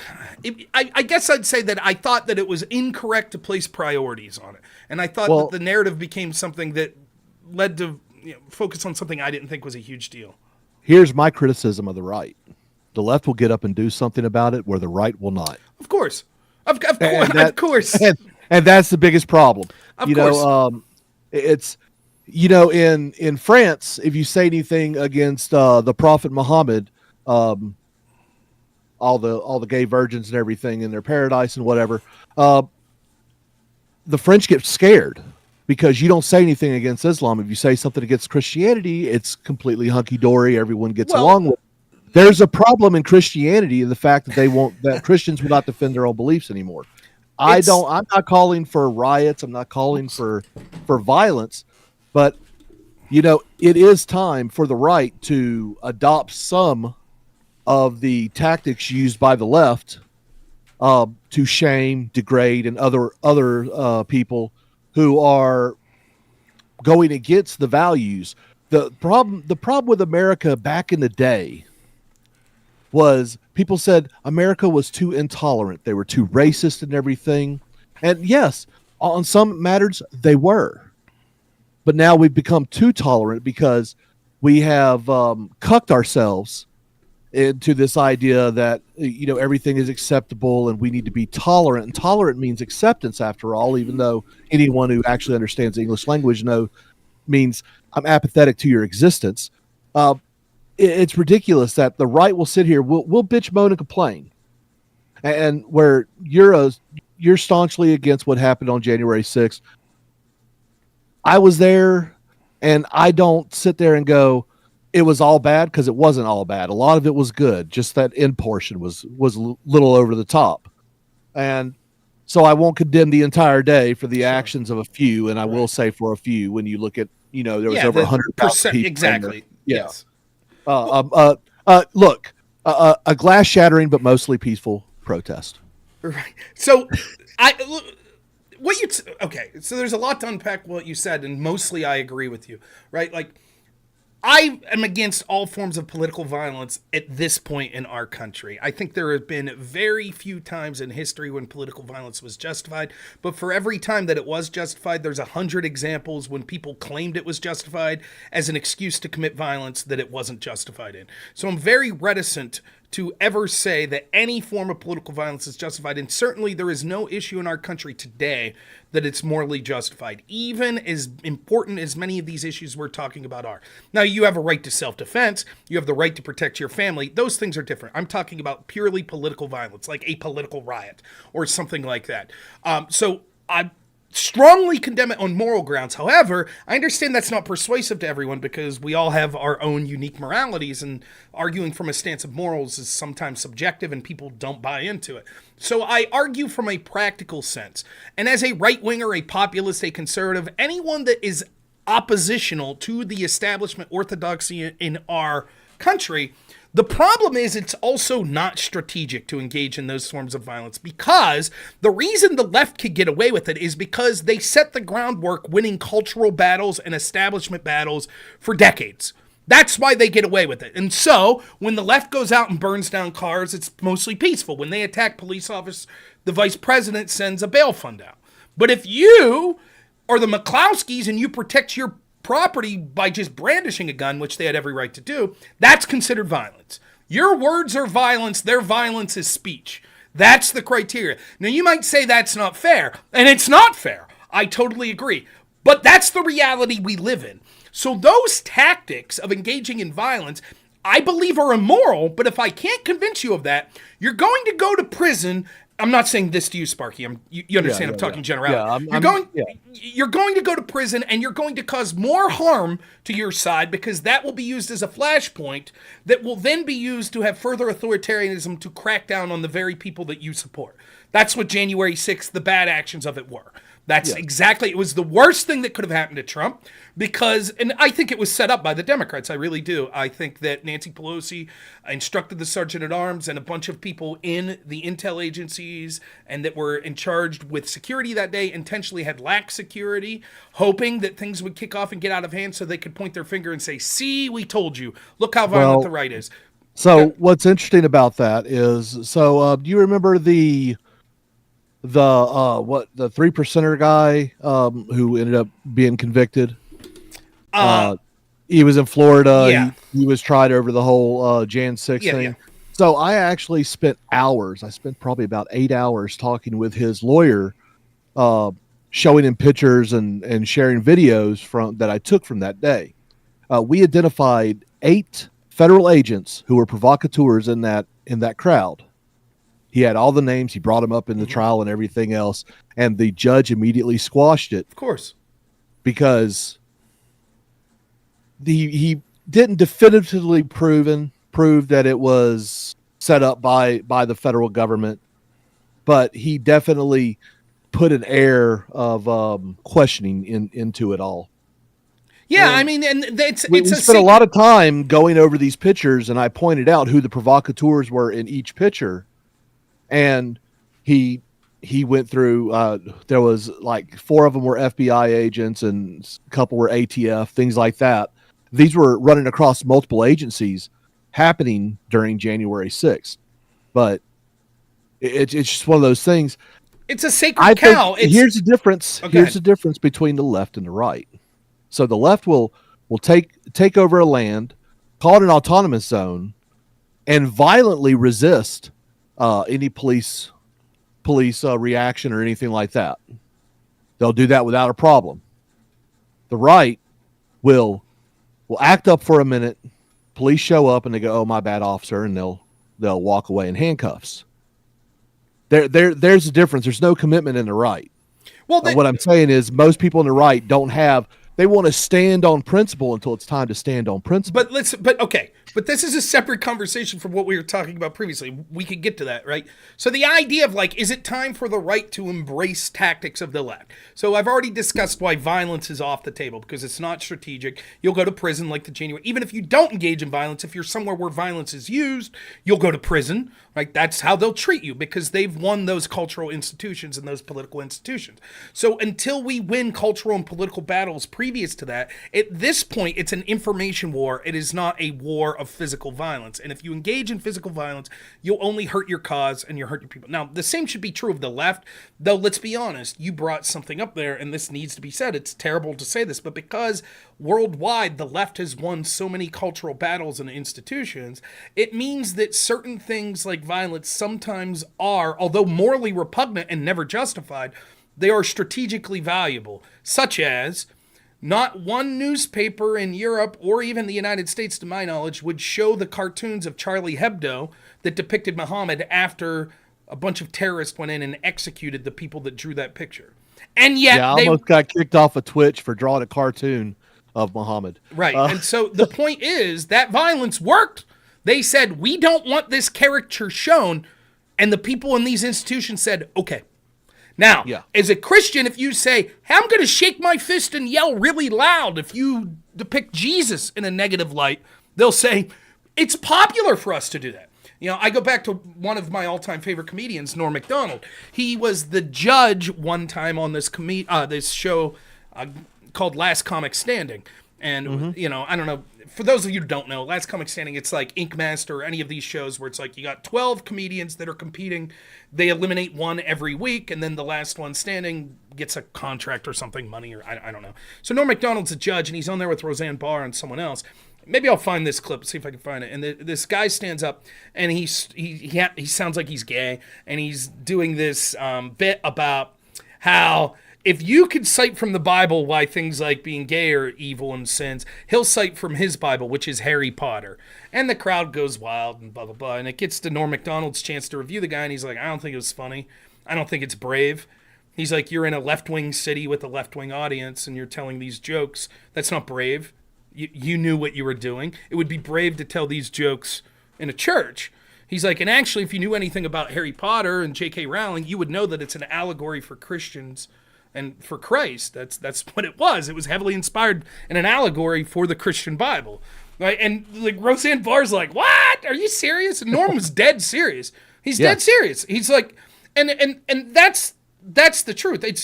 It's so popular to bash Christianity that of course they're going to do it. Of course, right? But they won't, even though, and you might say, well, why is it popular to bash Christianity? And someone, if I had a lefty on here, they'd say, oh, because of these antiquated conservative beliefs about, you know, kind of like the Harrison Butker thing, talking about family values and, you know, homosexuality being a sin and all this stuff. Oh, you know, listen to George Carlin talk about the problems with the Ten Commandments, blah, blah, blah. In other words, what they're going to say is because it pushes antiquated conservative right-wing values. Arguably, the Quran does it even worse. Like, who treats women better, Christian, the Bible, or the Quran? So why? Yeah. So if you're against Christians' treatments of homosexuals and Christians' supposed treatment of women, then surely you're against Muslims, right? But no, they're not. They don't speak up against that. Why? Well, it's because of the cultural Marxism that they engage in, that they're victims. They're not the oppressors. They are oppressed. And so therefore, even though their beliefs are directly antithetical to what progressives stand for, they'll turn the other cheek, so to speak. And see that statement right there, they'll turn the other cheek, one of the most misunderstood passages in the Bible. That was a warning. That was your everyone gets one moment. Mm-hmm. You were a drinker. You've seen a couple bar fights, I assume. Been there, yep. Bartender. Yeah. So one guy brushes up against another, and hey, what you doing? Blah blah blah. Oh, everyone gets one, and they walk off. That's what turned the other cheek was. It was a warning. It was offer the other cheek, and I dare you, because Jesus was a forgiving man. He was godly in that way, very forgiving, but all at the same time, he wasn't going to take no guff either. And there was always a point where every man breaks, and then he starts whipping people, throwing them out of the temple. Mm-hmm. No, hey. I agree. But that's a problem with Christianity is they've taken on these tropes, these ideas, these falsely interpreted ideas from the Bible of turn the other cheek. Oh, let bygones be bygones. No, that's a warning.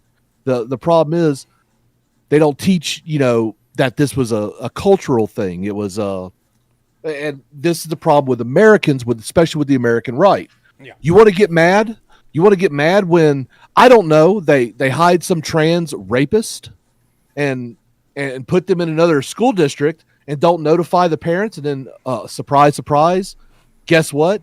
Him, her, or whatever does what they did at the last place, and oh well, the administration knew about it. Why weren't the parents a little bit more aggravated?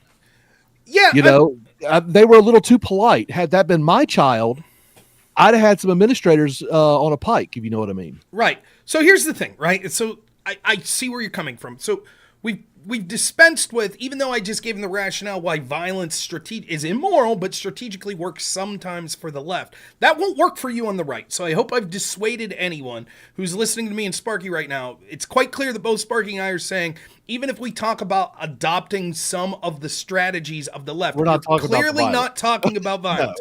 Just to no. make that absolutely clear. And I'm not just saying that because it's not strategic. I morally am opposed to it when the left or the right does it. And I understand, although it sometimes, because of cultural victories, strategically helps some left-wing causes, it will not help you on the right. Or if you're an anti-establishment or populist, a conservative, etc. You'll end up in prison, your family will suffer, your cause will suffer. Just making that clear. Now, to the greater point then, are there other strategies that could be adopted? You're right directionally on your general criticism, which is they're too soft. The right is too soft. The truth is, most people on the right, whether it be the Christian right, whether it be the sort of populist right like me with more of a libertarian bent, whether it be sort of like the Burkean type rights, most people want to be left alone. That's what that's sort of the defining characteristic of most people on the traditional right. It's like, I have beliefs politically, I have beliefs religiously, but as long as you leave me and my family alone, whatever, you do what you want in your house. Within reason, until it affects me, right? And so when I talk to people in my community in rural Pennsylvania that are farmers, carpenters, welders, etc., like for years, I don't know if you could tell, I like talking about politics. I'd be drinking with people and they'd be like, we don't hear this crazy shit, right? Whatever, right? They talking sports, or they're talking their jobs, or they're talking the local town gossip. But they don't really have time to hear about the school board election, or the state election, or the treasurer election, or the presidential election. They don't give a shit about that. And I think that's a mistake on their part. But nonetheless, reality is reality. And I kind of respect that about them. They're people with better things on their mind, right? Like actually having jobs that matter, actually having families, actually having community values that I appreciate, right? So I'm not going to be hard on these people. Now, I think I got a lot of I told you so's once COVID hit and all my friends got laid off and lost their homes and lost their small businesses, but that's a story for another day. But that's generally what a lot of the right is. And so the left, these communists, these cultural Marxists, they exist for this shit. Their entire meaning is to destroy your happiness. That's what power means to them. They are vindictive, pissed off people because their life sucks, and so they wish that misery on everyone else. And you don't have to take my word for it, take George Orwell's word for it. When he was writing The Road to Wigan Pier, that's what he said the socialists that he was writing for were about. They didn't give a shit about the poor, they just hated the people that had more than them. And so they used as a false, or as something that wasn't true, they used this talking point of we're here for the working people, when in reality they didn't give two shits about the working people. That's what many of these left. This is their life, right? This is what they're about, and so they will attack you over and over. They don't give a shit about morality. They don't believe in truth. They're postmodernist. They believe that the battle's all that matters and winning's all that matters. So lie, cheat, steal, whatever. They don't care. The ends always justify the means. Look no further than the Trump trial that's going on right now. That's what they believe. And so if you have two groups of people that are roughly equal, all things considered, and one group says, I will stop at nothing to have total control over you and destroy your life, and the other group says, I just want to be left alone, who wins? The group that's interested in wielding and exercising power at all cost. That's the group over a long enough period of time that will always win that exchange. And so you have to fight back. You can't just be disinterested. However, I will say that there's a caveat to that. You can't lose yourself in that. You can't become such a monster that you've lost all personal respect and dignity. Because at the end of the day, 200 years from now, we're all dead and no one's going to remember any of our names anyways, with very few exceptions. 1,000 years from now, it's certainly true.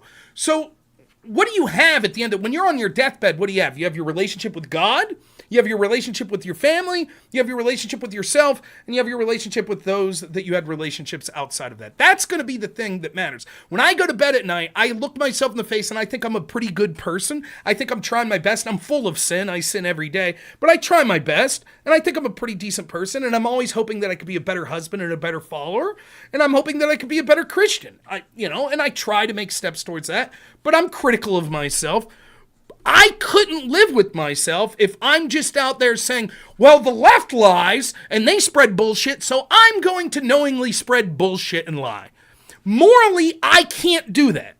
I'm okay adopting the tactics of go on offense. I'm okay of holding other people to the standards that they want to hold me to, but I'm not okay being like, I'm just going to blatantly make shit up. I'm just going to lie. I'm going to do other things that I think are beyond the pale and unethical, like doxing people or releasing people's direct messages if I think that it could benefit me in the moment politically. I'm not going to do that shit. But here's the thing. That is why I specifically said stand on principle. Right. So you don't give up your principles to adopt these tactics. You employ those tactics in the name of your principles, your principled stance. Right. And here's the thing. That's what these losers on the left, they'll sit there and pretend, they have principle. They have all this moral justification and outrage to do what they're doing, when all it is they are showing some backbone and standing up for what they claim to believe, but they're lying to themselves or lying to everyone else about what they believe 9 times out of 10. Kevin Logan proved that the other night on that panel against Destiny. Kevin Logan is a lolcow. He always has been a lolcow. I don't know why people take him serious at all. He lives on unemployment in the UK with his cat, lives his best incel life. Well, hopefully his cat's happy.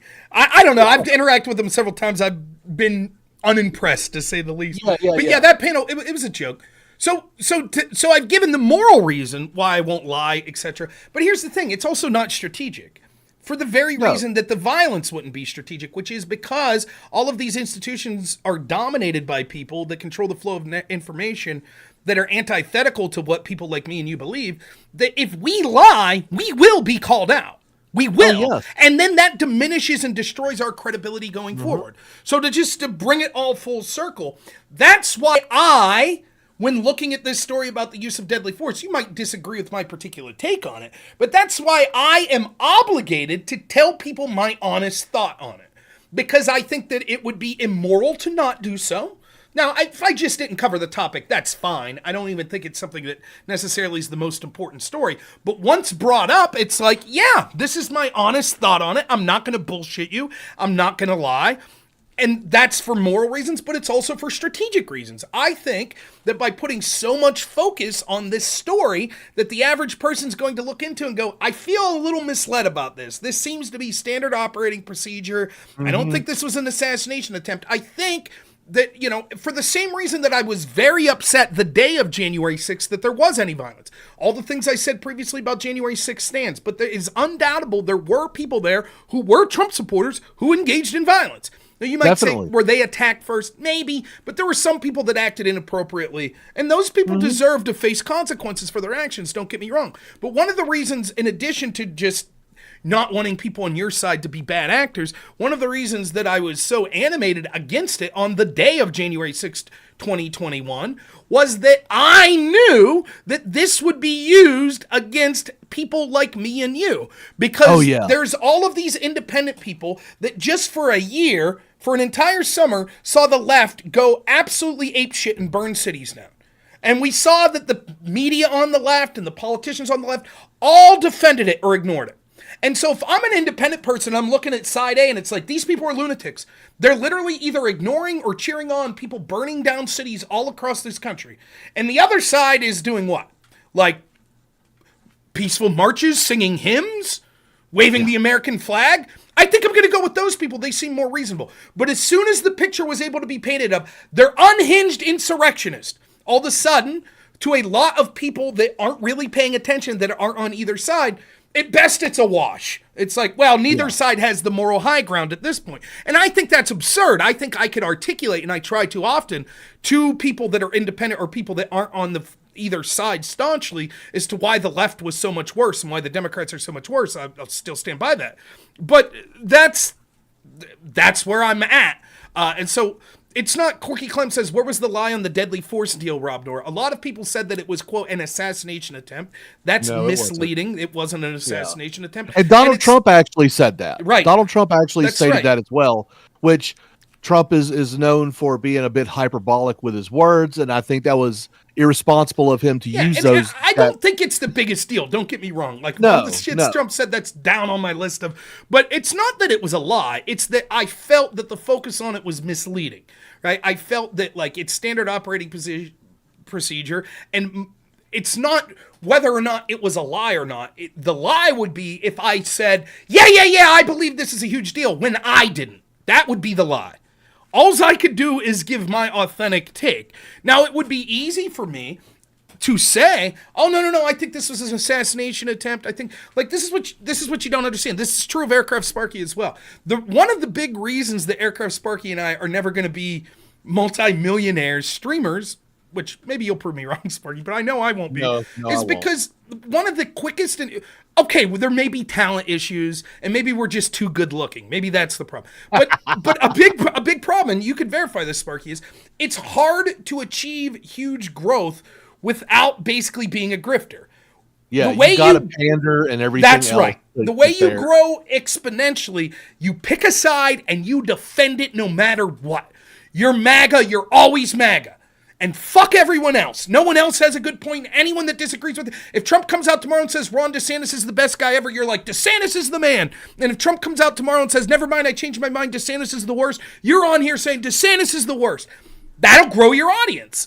It won't grow your audience in a good way. It'll be a bunch of people that you're just pandering to, and eventually it'll catch up. You're cheerleading. That's right. You're cheerleading is all it is. That's right. You and might now, as well put on a tutu and dance. That's right. And now you're obligated to continue that until the end of your career or your end of your streaming, because as soon as you stop doing it, you're going to have huge portions of your audience turn on you, right? So my audience was asking me if I was going to vote for Trump in the primaries, and I told them no. Right.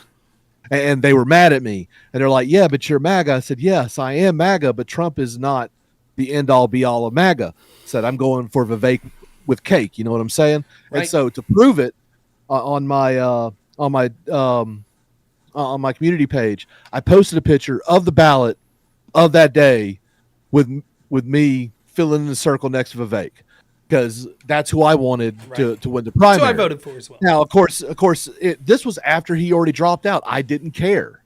I wasn't going to vote for Trump on the primary because I knew he was going to win anyway, for one, and for two, he isn't who I wanted for my primary candidate. He was my third choice. I picked Vivek 1, DeSantis 2. Though I did misspeak there. I did vote for Trump. I didn't write in Vivek. By the time Pennsylvania came around, it was he was already on the ballots. Yeah. He was already on the ballot, so they weren't going to take him off.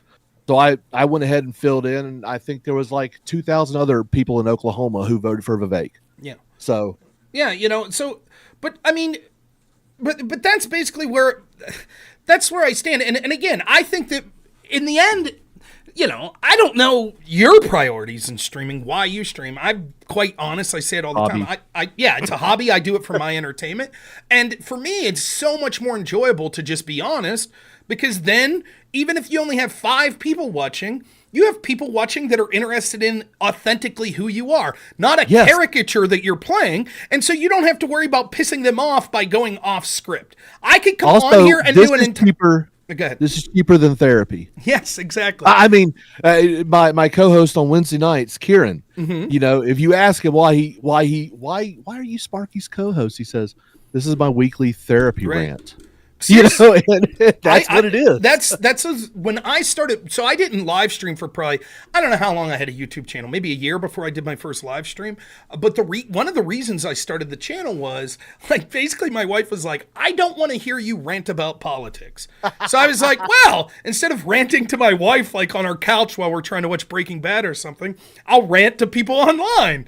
And it works. I talk. So sometimes it still butts in, and my wife's like, "Shut up! I don't care." Like today we were driving, and I was ranting about the Trump trial, and she's like, "Yeah, okay, whatever." I went to college. I went to college later in life. I graduated when I was 40. Mm-hmm. I would sit out at the smoke pit and debate these kids out at the college and about dumb political things, and I was like, "Wow, this is kind of fun." And it felt good. My veteran buddies were like, dude, you're kind of good at this. Right. Especially when you get on a tear. And I'm like, I don't think so. And that's what got me started. And the reason why I continue to do it is because I enjoy it. The moment I don't enjoy it anymore, and I will admit, sometimes it is a chore. Sometimes it's like, oh, is it time for a show already? Oh, just want to play one more video game. But it's that commitment to it that has helped me improve over the years. Mm-hmm. My first one was miserable. I remember I had the Amazing Atheist. I hosted the Amazing Atheist. It was a cringe interview. It was one of my. It was probably one of my first interviews. Adam from Adam and Sitch. Yeah. I had him on. I interviewed him. Of course, he got much bigger and everything else. But I've interviewed some great people, and if I look over I think I'm better at interviewing than I am at debating. My last interview that I did was with Buck Angel. Yeah, I saw that. It was good. That was a little while ago, but I saw it. I thought it was. Yeah, it was an amazing interview. Yeah, I agree. I thought you did a great job. I took myself out. I took my own beliefs out of it, and let's talk about your experiences, what your goals are, blah blah blah, and treated the interviewee with respect, and we had a good time. Mm-hmm.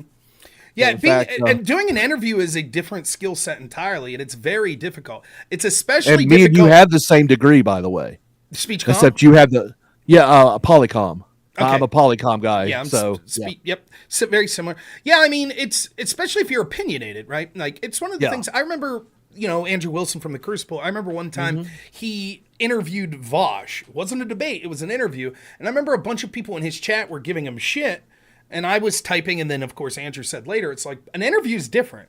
It's not my job to put. I'll give you. This happened in real life. I had this radio show back in 2020, small time, but me, a friend of mine, Carlos, and a friend of mine, Todd, we had this radio show, and we reached out to a bunch of local politicians that were running for smaller offices and saw if we gave them our information, said we'd be willing to on-air host debates.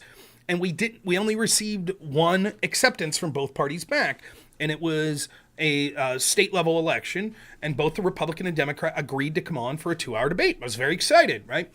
The Republican no-showed it. Democrat showed up. Now, I despised this Democrat's positions. Didn't care for them, right? However, I interviewed her and gave her 2 hours to expand on her platform. I did not push back. I did not say that's garbage, that's ridiculous. That was not my place. She showed up to debate. The opponent didn't show up. I felt that she deserved the platform and the audience. And so it wasn't my part to debate her in lieu of her Republican opponent. Now, I disagreed with 99% of what she was saying. But as an interviewer, I can't. That's not my job. I push back. Yeah, your job is to give air to their beliefs to help other people understand them better. Right. Now, it just so happened that I think my audience, just listening to her talk, didn't need me to speak up as to why it was a bad idea. So I don't know how much it helped her, and she ended up losing that election anyways. But that was my take on it, was like, hey, big mistake on that Republican not showing up. It'd have been different if he didn't agree to it and she said, can I come on? Then the interview would have been a little different, right? Because at that point, I would have, I maybe pushed back a little. I still wouldn't have debated her, but maybe pushed back a little. But at that point, it's basically like if I have a debate with you, right, and the moderator says, okay, Rob, you have 5 minutes, then Sparky, you have 5 minutes, and we're going to keep going back and forth like that, right? And I stand up and give my 5 minutes, and you go, nah, I have nothing to say. I'm going to take that next 5 minutes. I'm going to keep talking. You should. Right. You're and the moderator... The 10 minutes or 15 minutes. That's right. Because that's your time allotted, and I ceded mine. So, that's exactly right. And the moderator shouldn't step in. The moderator shouldn't say, well, I'm going to speak on Sparky's behalf. It's just like, okay. And so that's how I felt. It was like basically like the Republican didn't show, so it's 2-hour platform for the Democrat, which sucks for me, who would voted for the Republican, but, it is what it is. That's what happens. Real quick. What is the difference? What is a Republican, Rob? So first off, I'll answer this question, but I just want to let you know, I forget. Okay, this is going to get lengthy here. I have no idea how to read people's names on Discord. Anyone that's got a name that's over like 10 characters, it just shows up as L ... or S ... Yeah. So whoever this guy is, Joe Slayer, that set this up, LWK. Lee the Water Kai. Okay. Probably who it is. That because, sounds reasonable. You mentioned me to him, and he asked me to come to a panel, and I had to respectfully decline because it was on a Wednesday night. I would have interviewed on my show, which, by the way, I'm about to have to go. So, but okay. I wanted to hear this debate. It's next Wednesday, just so you know. So if you would like to take I was going to say, if you'd like to take my place, seeing as how I just had this debate against Jeb Tan and Conor not a month ago, I'd be more than happy to bow out and leave you take my place. I have no interest in it because all it would be a turd flinging contest between me and Conor. Okay. So here's what I'll say. What is a Republican? A Republican is someone who supports and endorses the Republican Party and the people that are in charge at the time. If that's Mitt Romney, whose political views are oppositional to Ron Paul, and Mitt Romney's the nominee, and that's the direction the party is taken, then Mitt Romney is a Republican more so than Ron Paul at the time. However, at the exact same time, if Ron Paul's the nominee, and that's more the direction the party's gone, then that's what a Republican is. What should a Republican be? What does the Republican Party claim to stand for? Is conservative values, fiscal conservatism, and social conservatism. That's what the Republican Party should be, but that's not what it is. So in other words, if you say you're a Republican and you are helping Republicans win and you are voting for Republicans, then you're Republican. If you say you're Republican and then you work for Progressive Victory PAC to help Democrats win elections, I don't think you're Republican.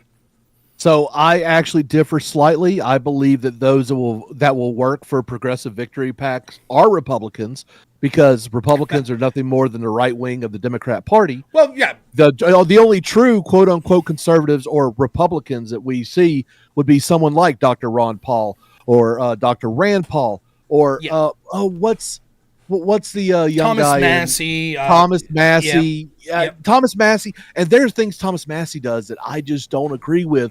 But you know what? That is, but is he really? But you're right though. Like, and that's the argument. I'm going to make that argument in the panel. It's like, if I look at the aggregate of what Republican political figures have done in the past 20 years, if we take it more than just since 2016, if we go 20 years, then the Republican Party is the party of insane spending, just slightly less insane than Democrats. The party of open borders, just slightly less open than Democrats. The party of progressive values, just slightly less progressive than Democrats. That's what the Republican Party is. You know? I think Tim Pool does it best. It's not so fast there, Democrats. Right. That's what the Republican Party is. Right. They want the same end goal. They just want They want the Lord of the Rings version that's 3 hours instead of 2 hours. The bigger question is, why do I give a shit about this topic? I don't care.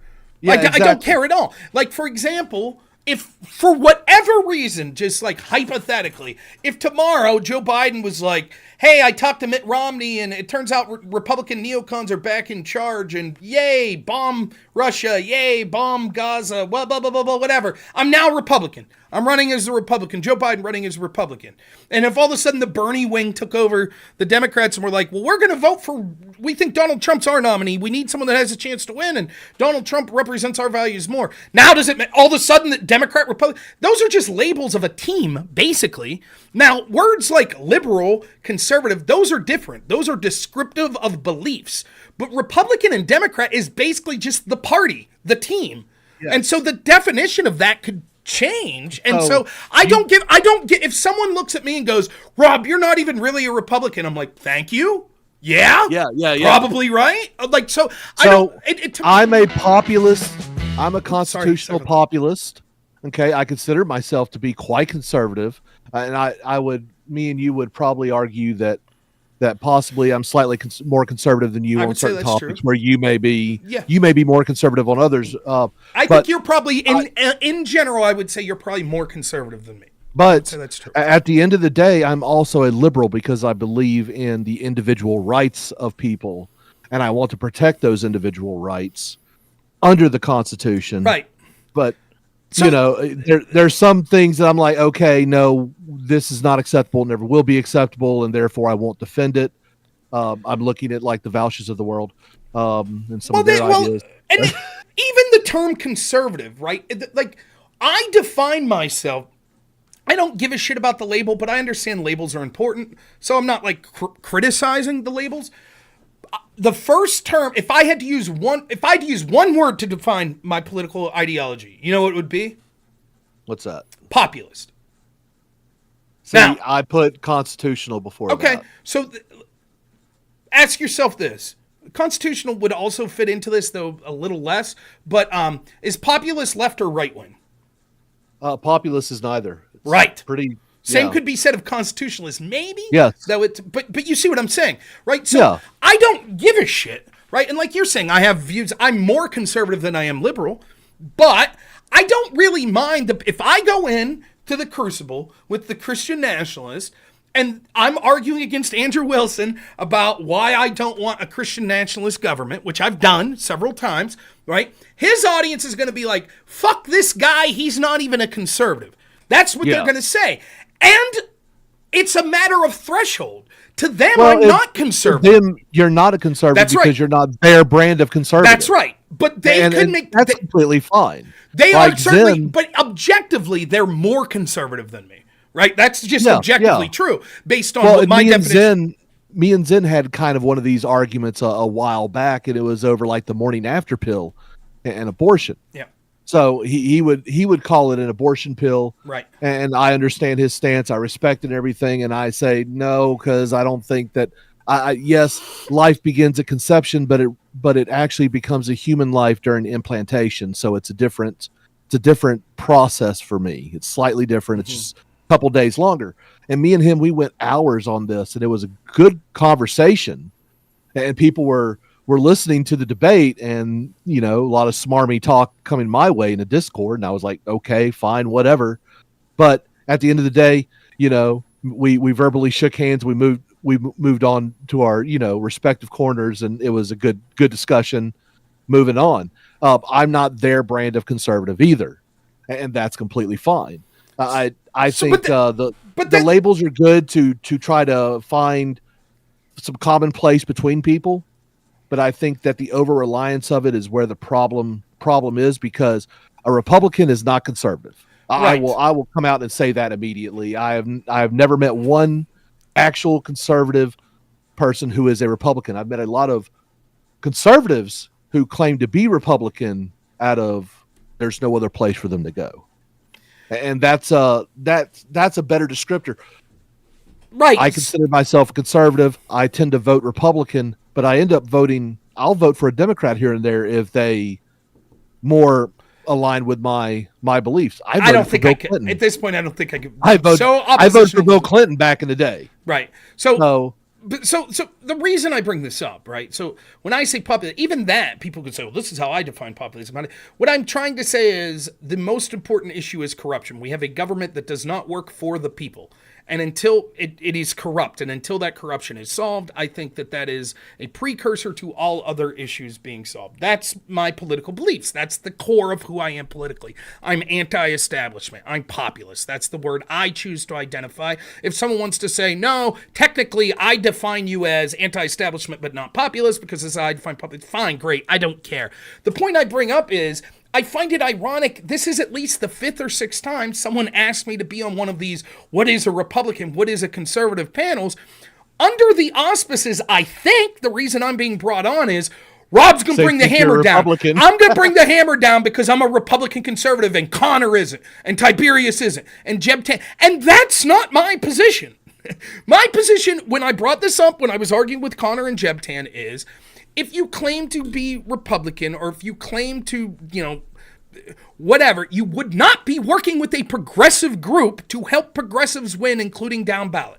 There is absolutely a case to be made that you call yourself a Republican, but you hate Trump, and you're like, I'm not going to vote for him. There is absolutely a case to say I am a conservative, but I hate Trump and don't think he's conservative, so I'm not going to vote for him. I don't know how you could call yourself a Republican or conservative and work for a progressive PAC to be paid by them to help them win elections down ballot and to help them become more progressive. That is literally an anathema to, especially that, even more absurd than the word Republican is the word conservative.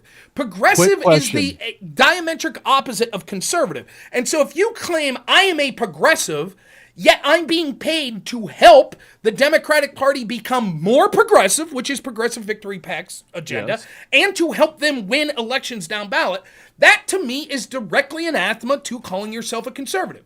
So if you can say, if I say, I'll finish up here real quick, but if I say, I'm a vegetarian, every day I'm on here screaming about it, and I'm making the best case in the world of being vegetarian.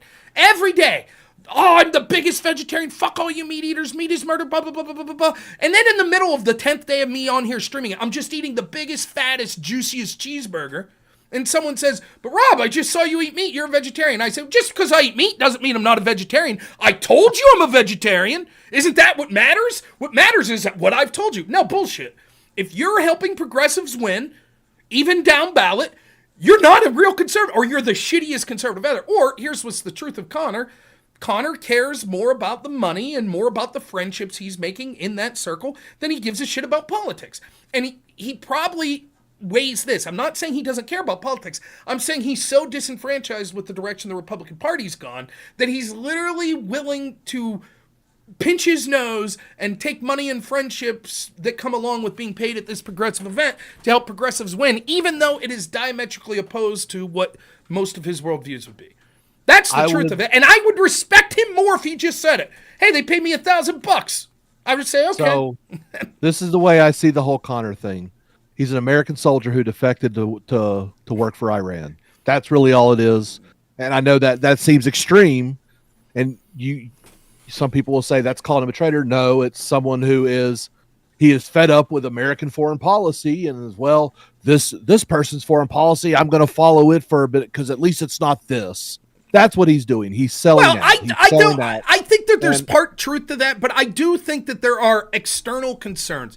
I think he likes talking to Destiny's audience and being an orbiter of Destiny. I think the same's true of some other people that were involved there. I don't understand how a married man with kids would be envious of someone who got divorced over a twink that took his woman. I know you got to go out in a zinger. That's fine. No, it's just I just look at it like that. I'm like, Destiny. I have a lot of respect for him as a debater. I think sometimes he is dishonest, but he is probably the most legit debater that the left-wing sphere has.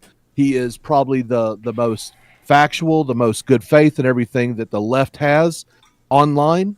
I respect him for what he does. I listen to his debates to hear a different viewpoint than my own.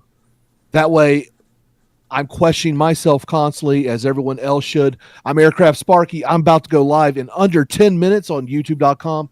Are you going to be on Twitch as well? I'll be on Twitch and on Rumble tonight. I'll raid you. Yeah, I'll raid you when I'm done. I don't know how long I'll be doing, but you're good, man. Look, I just wanted to come on, help the show, give you a little bit of pushback. Yep. Much love to you, Rob. The GOAT, the most conservative debater in the debatosphere, the best.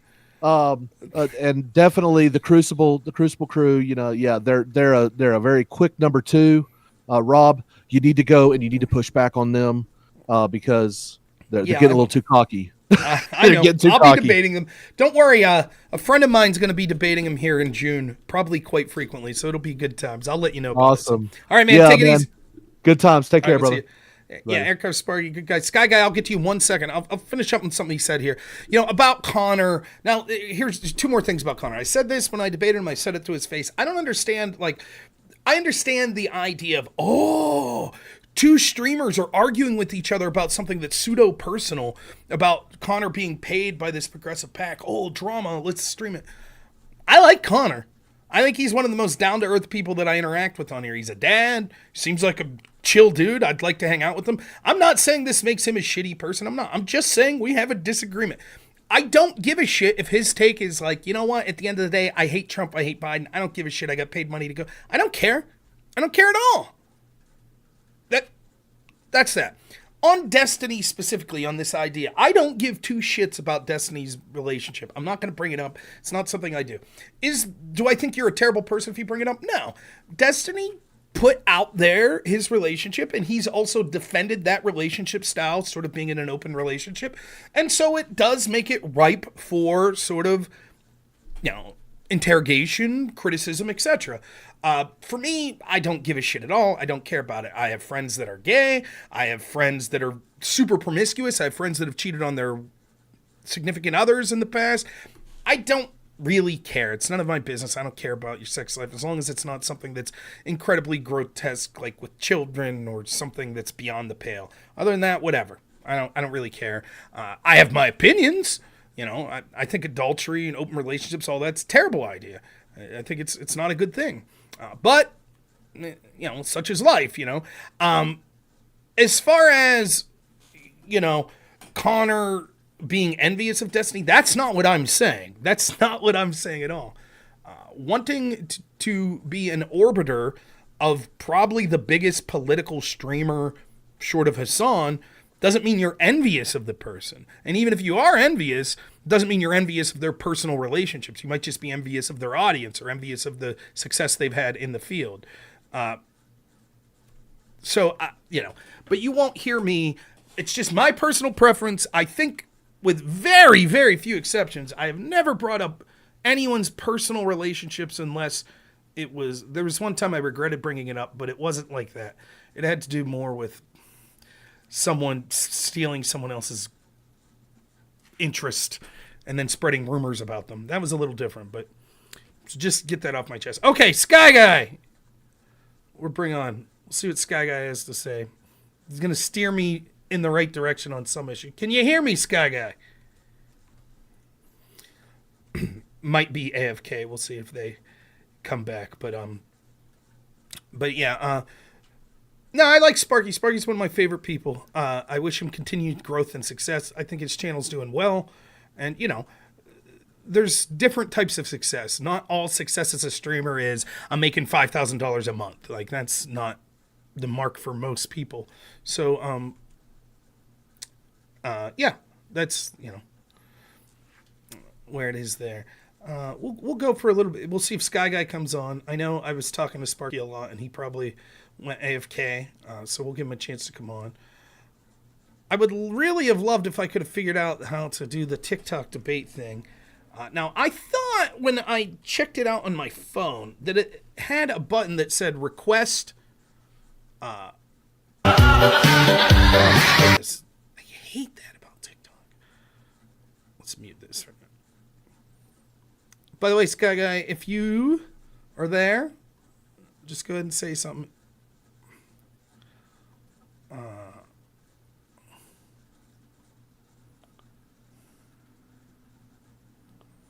Like this. Okay, click Okay, so if you cannot trans female, then your sex is always going to be male, according to you, because you said sex doesn't change. Yes. Gender, Right. gender doesn't change sex, Yeah. whatever. Because trans Yeah, that's So right. then that doesn't mean that person, because that trans individual female a is not the female. term.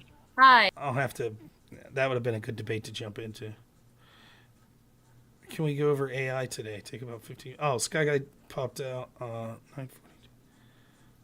Sorry, Sky Guy. Yeah, we'll do it some other day. I see you hopped out. Yeah, we could do the AI thing sometime. Maybe tomorrow night. How's my back? Killing me, to be honest. It kind of hurts quite a bit after physical therapy today. I have a herniated disc. When are we dueling on Yu-Gi-Oh! Master Duel? I've never played... That's not true. I played Yu-Gi-Oh! On PlayStation, I think, like twice, and I barely knew what was going on. I made it through like level 1 of whatever that particular game was. What is the definition of populist and what ideas are considered populist? To me, populist means wanting a government that works directly for the people. We do not have that. We have a government that works for the oligarchy because of corruption. What are policies that I would consider populist? Policies that would give power back to people. For the people. Oh, here we go. Hey, there's Sky Guy. What's up, Sky Guy? Hey, sorry about that. No problem. No, so I wanted to go off. My mic wasn't working. Oh, that's yeah. I thought that may have been a problem too, but yeah. No worries. But no, I wanted to push back on the, we keep using this word conservative, but we didn't come up with that idea. Like, if you ever talk to like a typical lefty, even people on the right, they're going to tell you that the terms left and right come from the French Revolution, but that's not true. I went back and I looked for it. I tried to find the exact origin. And you'll notice that until FDR, like there were people using left and right before that. I have like a whole, I have a huge write-up on it. But what it was before FDR, you're familiar that we were liberals. So if you're right wing, if you're a libertarian, we were classical liberals. Yep. We were just called liberals. John Locke, Adam Smith, Montesquieu, all those people were people that we looked up to. And then FDR hijacked the word liberal. And then when he hijacked the word liberal, he said liberals, because people were calling his New Deal fascism because it was. Remember that FDR modeled the New Deal after Mussolini's Italy, fascist Italy. right? And at his first cabinet meeting, whatever, I believe it was Tugwell, but Tugwell actually handed out fascist literature for everybody to read. Like, it was literally modeled after fascist Italy. And Mussolini even wrote back to FDR congratulating him on the fact that the New Deal was fascism. So he said, congratulations, what you've accomplished is fascism. So just wanted to kind of throw that out there. But that's why he kind of hijacked the word liberal. And so he said, no. People that's like, because people in America were calling it fascist. Like, you had like people like Rothbard and others or whatever. They were like, yo, this is fascism. Like, and he was like, well, no. This is actually liberalism. Like, it's the liberals that support what I'm doing, but liberals never did, right? Like, we always wanted small government. So he redefined the term, and he said that the people that are opposed to his extraordinary measures, crazy socialist measures, people that were opposed to that, he called them conservative. And so that's where the origin was. And he actually partnered with a guy named Charles Beard. And Charles Beard was the White House, academia, and the media all working together. And I can give you a lot of evidence on this if you ever need it. But they were working together to actually reframe this. So they redefined a couple words. They redefined the word republic. So if you look in the dictionary right now, you are not looking at the actual word republic as the founding fathers envisioned it, or as people before 1913 actually looked at it. So Charles Beard, he was behind that. And then he was behind the word changing it to conservative. So just an interesting little tidbit of information. I think more properly, we should be understood as right-wing progressives. And then also what that does is it engages in that linguistic battle with the left, where they call themselves progressives, and that makes us like, this taunt and like out of date, ideology. So if we start calling ourselves right-wing progressives, which we are, and then we can start delineating them as regressives, because that's what they're trying to do. They're trying to regress us back economically. They're trying to regress us back. I'll just push back on a little. That's fine, but a lot of like particularly Christian conservatives and Christian nationalists would make the exact opposite argument. They would say that they're trying to conserve the basically values of the founding fathers and the Christian values that set this country forth. And so they're trying to sort of go back to a time like that, where progressive is we're always progressing away from that. So they would have no problem calling progressives regressives, because they would say actually that progress is bad. It's progressing away from a better society. But like I said all the time, if I'm debating Andrew Wilson, the very first thing he'll say is, what are you conserving? And he'll say what he wants to conserve is the traditional gender roles. He wants to conserve, Christian values. And so I do understand I have no reason to disagree with you. I have to look into it. That maybe that was applied as a label initially, almost like the label Yankee. So it was applied to people.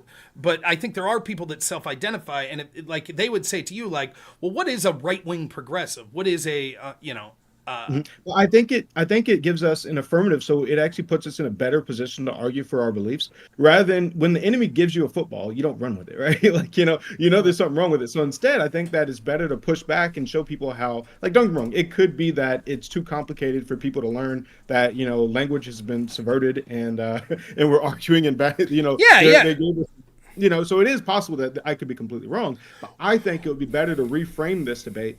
So that way, whenever you talk to a 17-year-old or an 18-year-old, 19-year-old, and you say, hey, they're calling themselves progressives, and you guys are now progressives too, then now they have to listen to the argument. Before, if they say, well, progress versus conserve, I want to progress. I want more of this and more of that. But now if we're saying that we're progressives as well, it forces them to engage in, well, what sets you apart? And then they have to listen to our ideas. Does that make sense? No, it's not a bad, I understand. And it is true. It's one of these things that I like.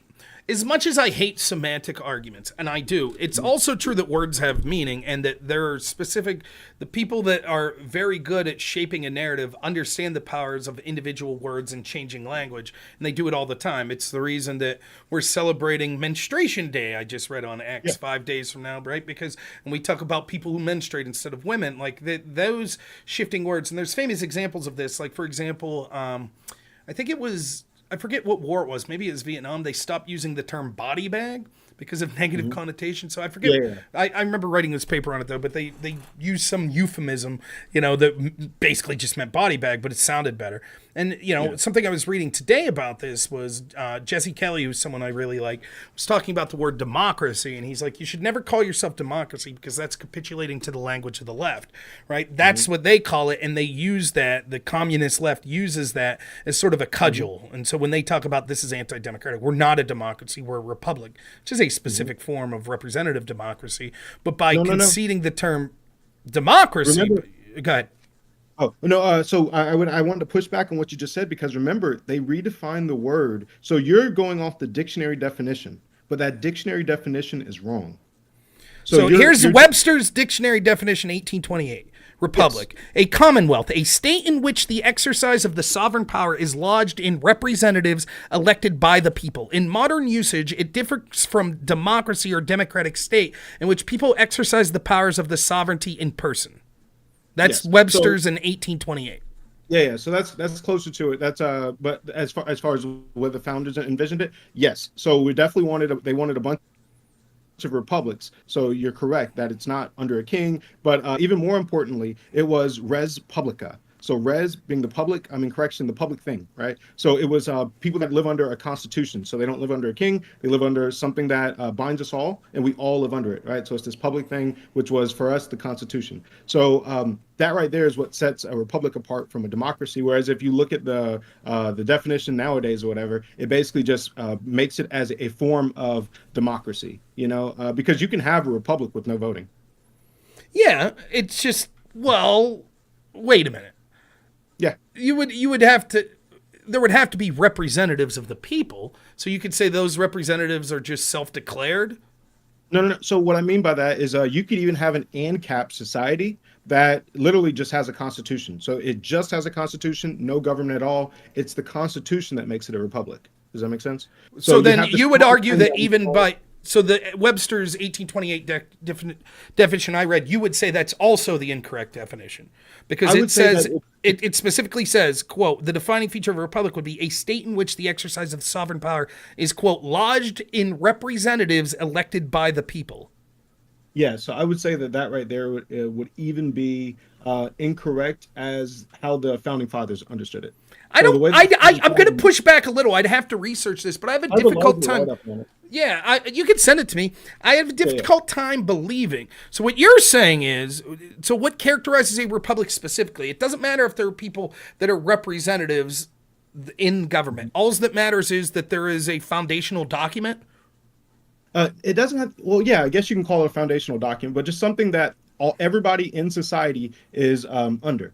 So, yeah. So yeah, it would be, it's moving away from the monarchy system, and you're moving towards something where everybody is under this thing that we all answer to. So no man is above the law, if you will, right? So it's like having now that you have this constitution, there's nobody that's above it. There's no king, there's no monarch that is above this thing, and then therefore we all answer towards it. So that right there is the important thing that we are. So we are a constitutional republic. That's what we are. And then as a check on that power, we have representative democracy. So we have a federated system as a check on it, and then we have a representative democracy. These two things are checks on the thing that we are. We are a constitutional republic. That is the thing that we were meant to be.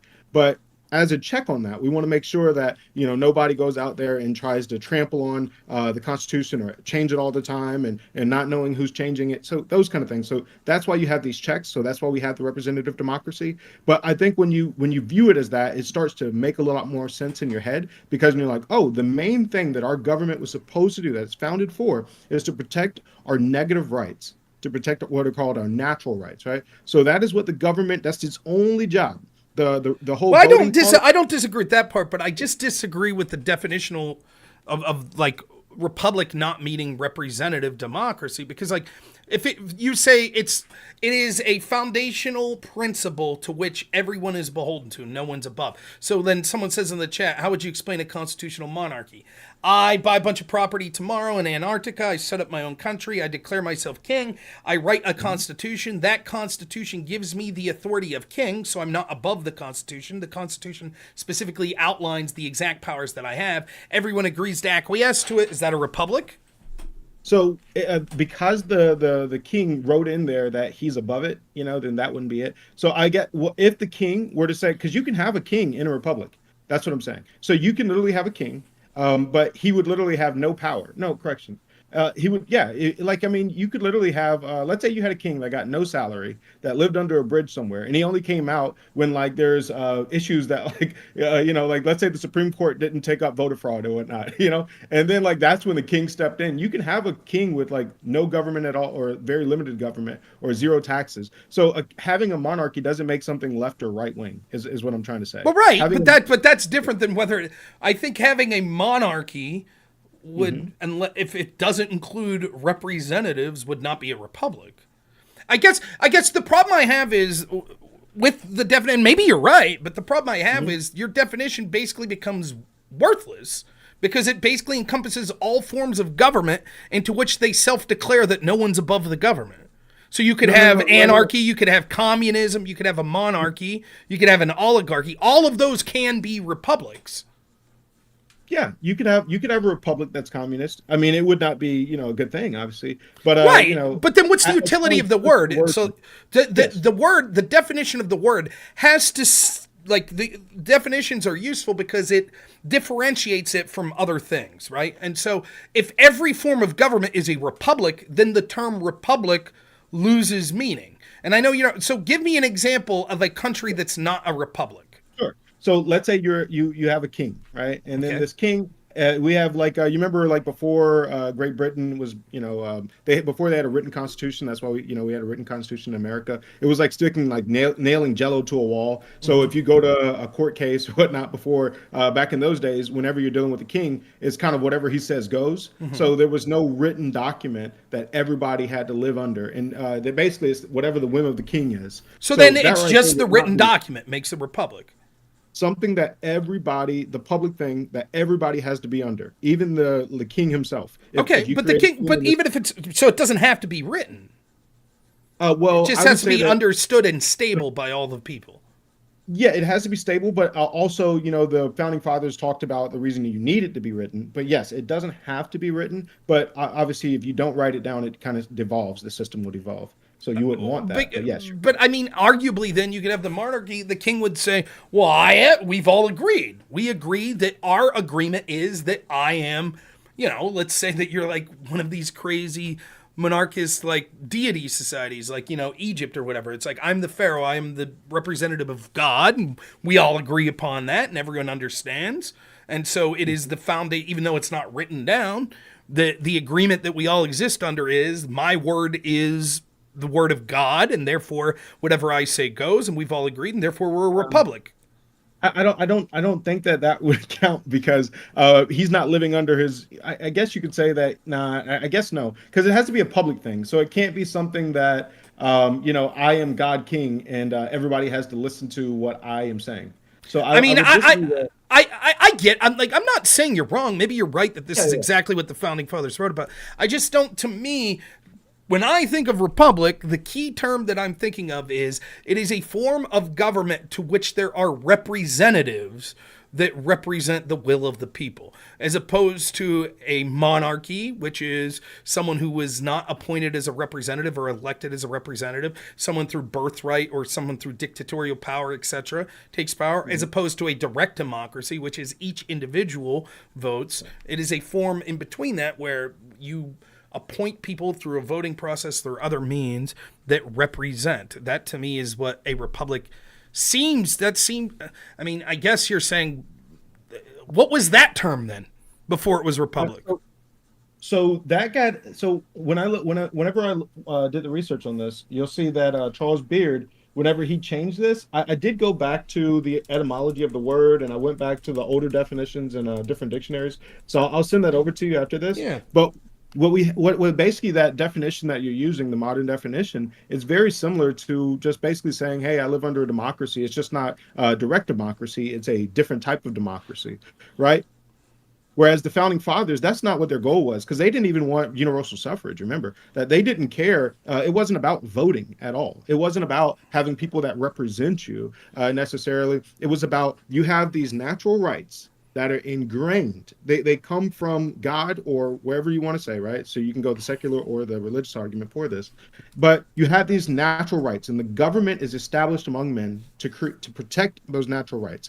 That is its goal. That's its only goal. Not to hear what the popular opinion is of the day. None of that other crap that we say nowadays. The goal was to protect your natural rights. That was the goal. And so as the founding fathers understood it, they would disagree with this whole thing about having representation and all this other crap. But what they wanted was they wanted to check on somebody coming in, because whenever you create a government, to protect this, that that government always grows and it becomes corrupted, and evil men will take power.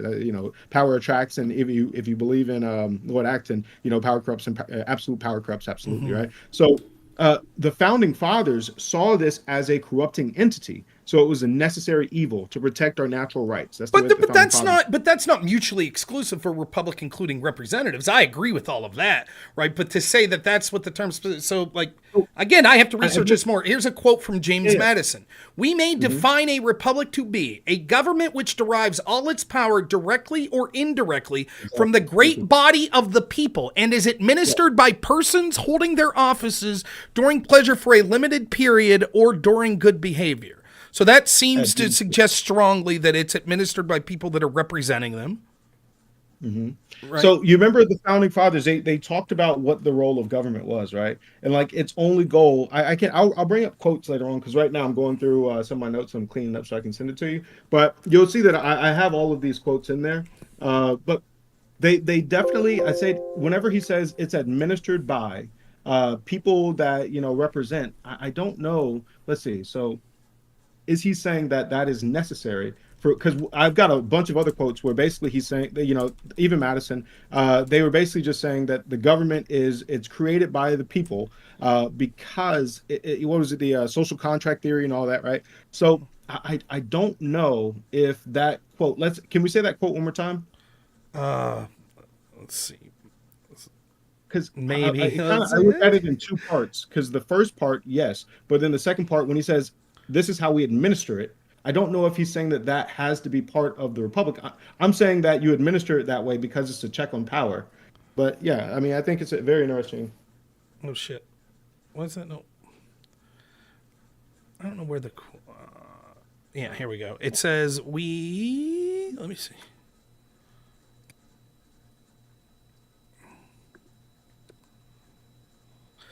We may define a republic to be a government which derives all of its power directly or indirectly from the great body of the people, and is administered by persons holding their offices during pleasure for a limited period or during good behavior.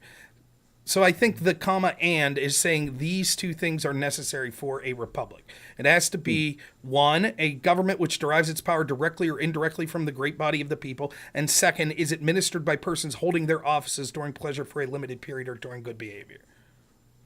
I'd have to make a whole argument against that, just because that is one quote or whatever. But yeah, I'll bring up more quotes, whatever, whenever I send you this over. Yeah, that's fine. I just don't like. I'm not disputing that. I'm sure that I know they've done it with democracy. I know that they've intentionally changed definitions of words and twisted things.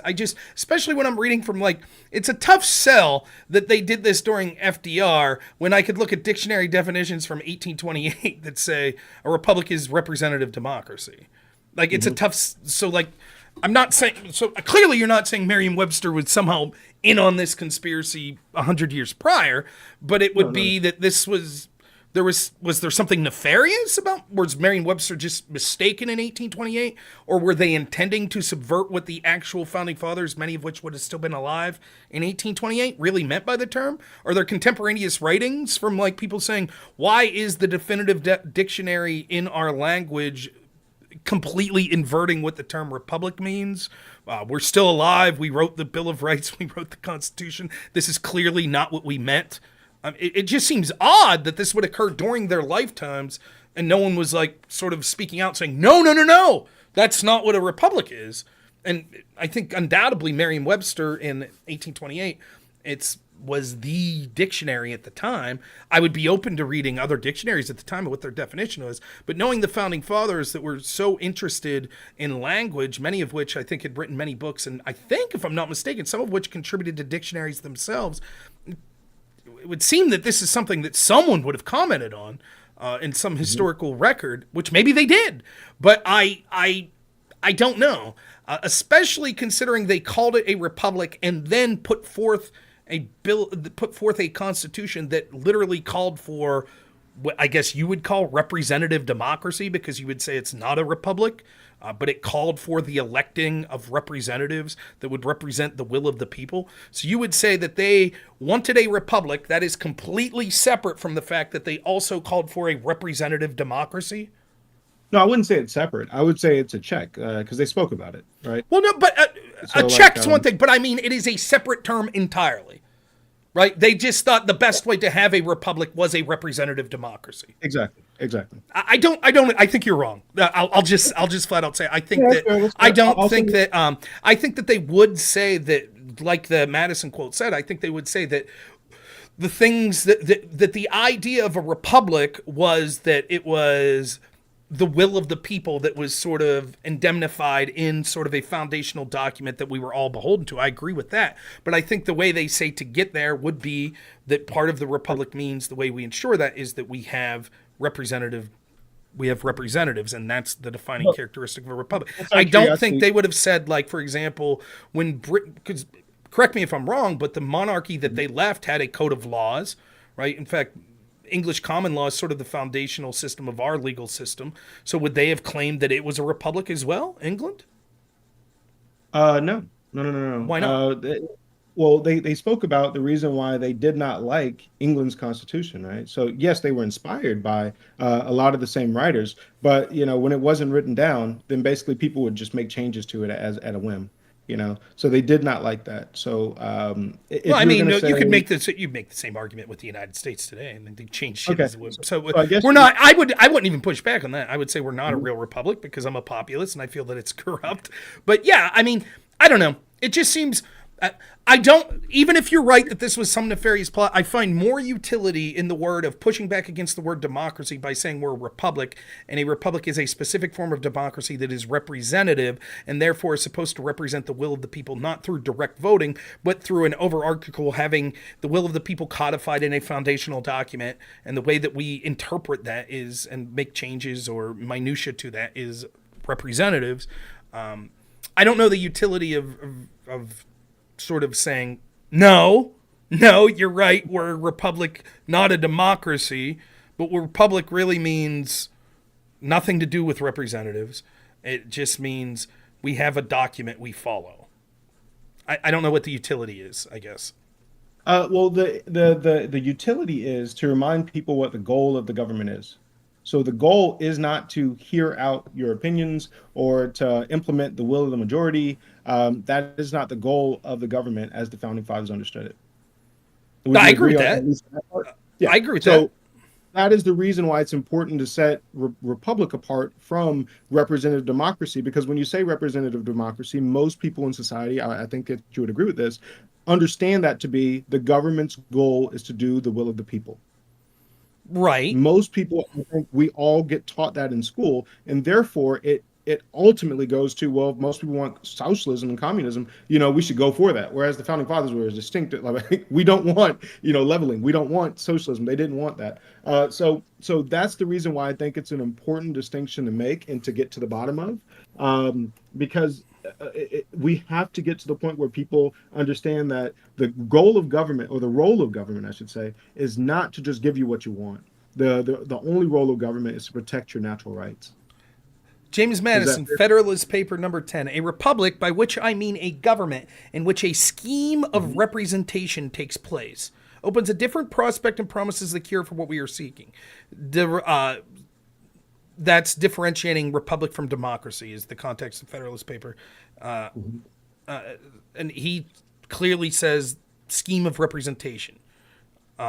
Now, I guess that could be open for interpretation, what exactly that means. But I don't think it's a stretch to say he's talking about having representatives. Let's see. Here, I'm getting in my notes right now. 2 seconds. Worried about tyranny of majority? Yeah. Agreed.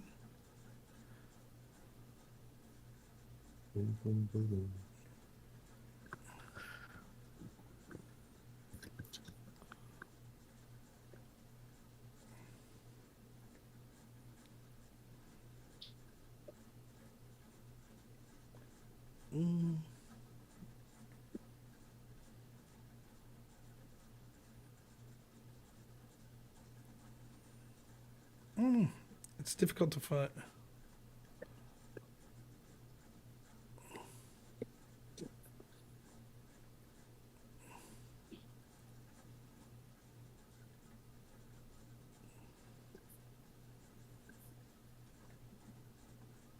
What's this? Oh, what is God?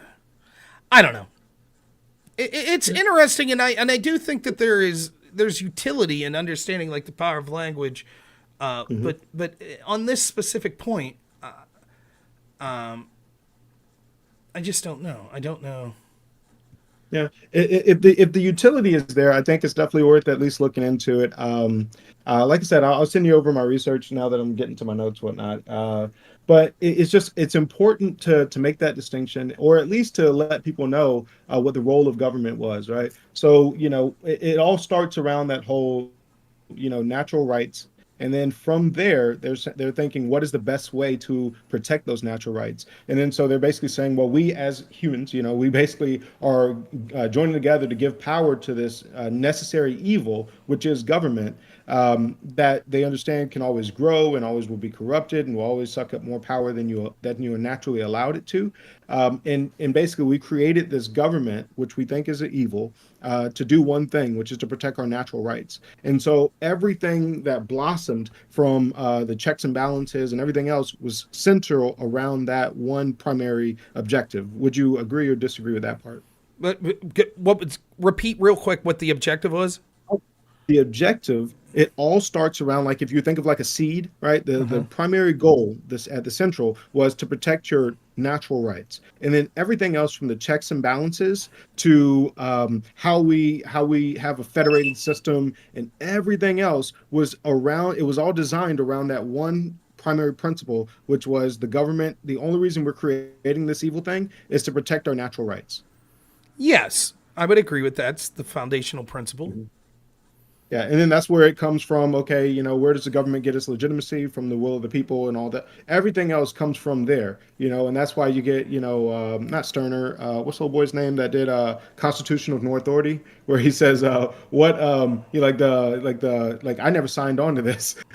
I forget who it was. It was I don't know what you're talking about. Oh, you never heard of Constitution of Authority? My bad. So there was I want to say that he was really big into abolitionist movement as well, but he basically, libertarians love him because they're just like, I never signed on to this compact that allows for a government to have control over my life. Mm-hmm. And so it's a big thing in libertarian circles. I'm just having a brain fart. Oh, no, I never heard it, but I hear you. Let's see. Yeah. I am reading something that's saying similar, but it's just to what you're saying. It's just a random guy on Quora. He doesn't really have any sources.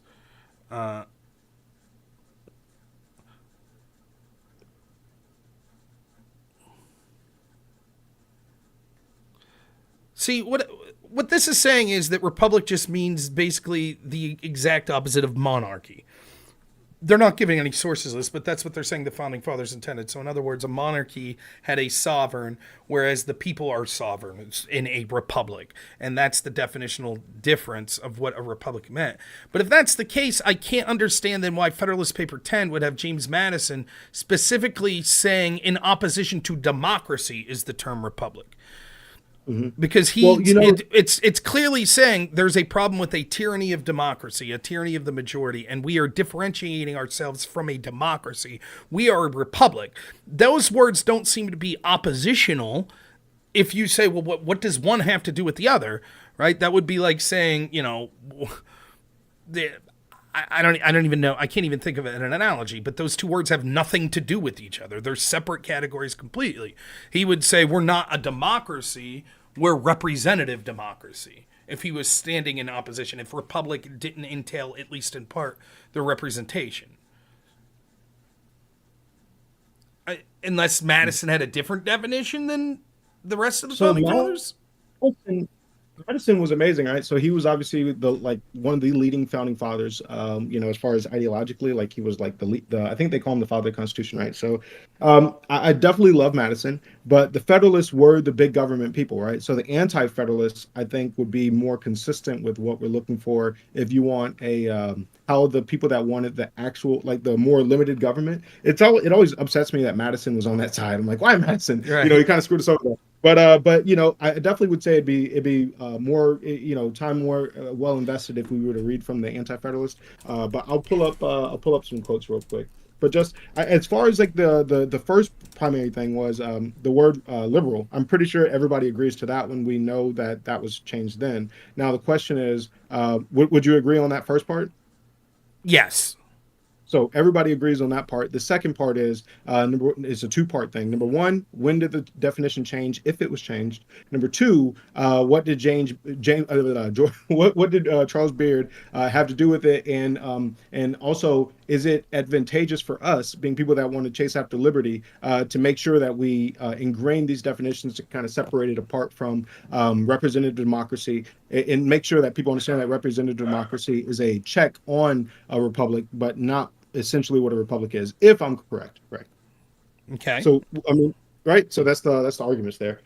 So let me go. But yeah, I just wanted to make sure that we kind of agree there, because if it is true what I'm saying, then basically that kind of sets apart what the goal of the government was from the founders' eyes, was to protect natural rights, and then that basically sets it up where you can't ever become a communist government in America based off of what the founding fathers wanted, right? So like I've got a bunch of quotes on the founding. Back then, socialism was called leveling, right?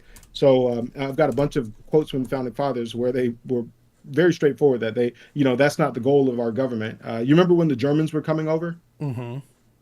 And so the Germans were coming over and they were looking for handouts. And I believe it was Madison himself who actually, or it was Adams. It might have been Adams, but he wrote to him and basically said, hey, look, quit coming to America looking for handouts from the government. That's not, that's not what our goal is here. Our goal is for people that I can actually get you the quote, but yeah, on the spot, I'm not as good as you at the live streaming thing. I just thought it was an interesting topic to broach. Mm-hmm. Let's see. I'm reading something here. Let me see.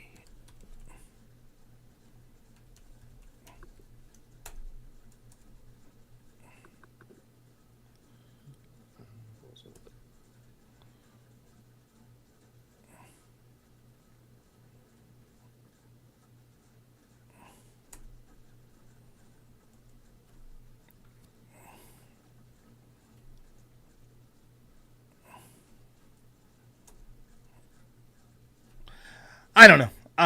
But yeah, it was John Quincy Adams. That was the person. So it was in 1819. He wrote a letter to a German dignitary, and he's basically like, "This is a land not of privileges, but of equal rights. Privileges are granted by European sovereigns to particular classes of individuals for purposes of general policy.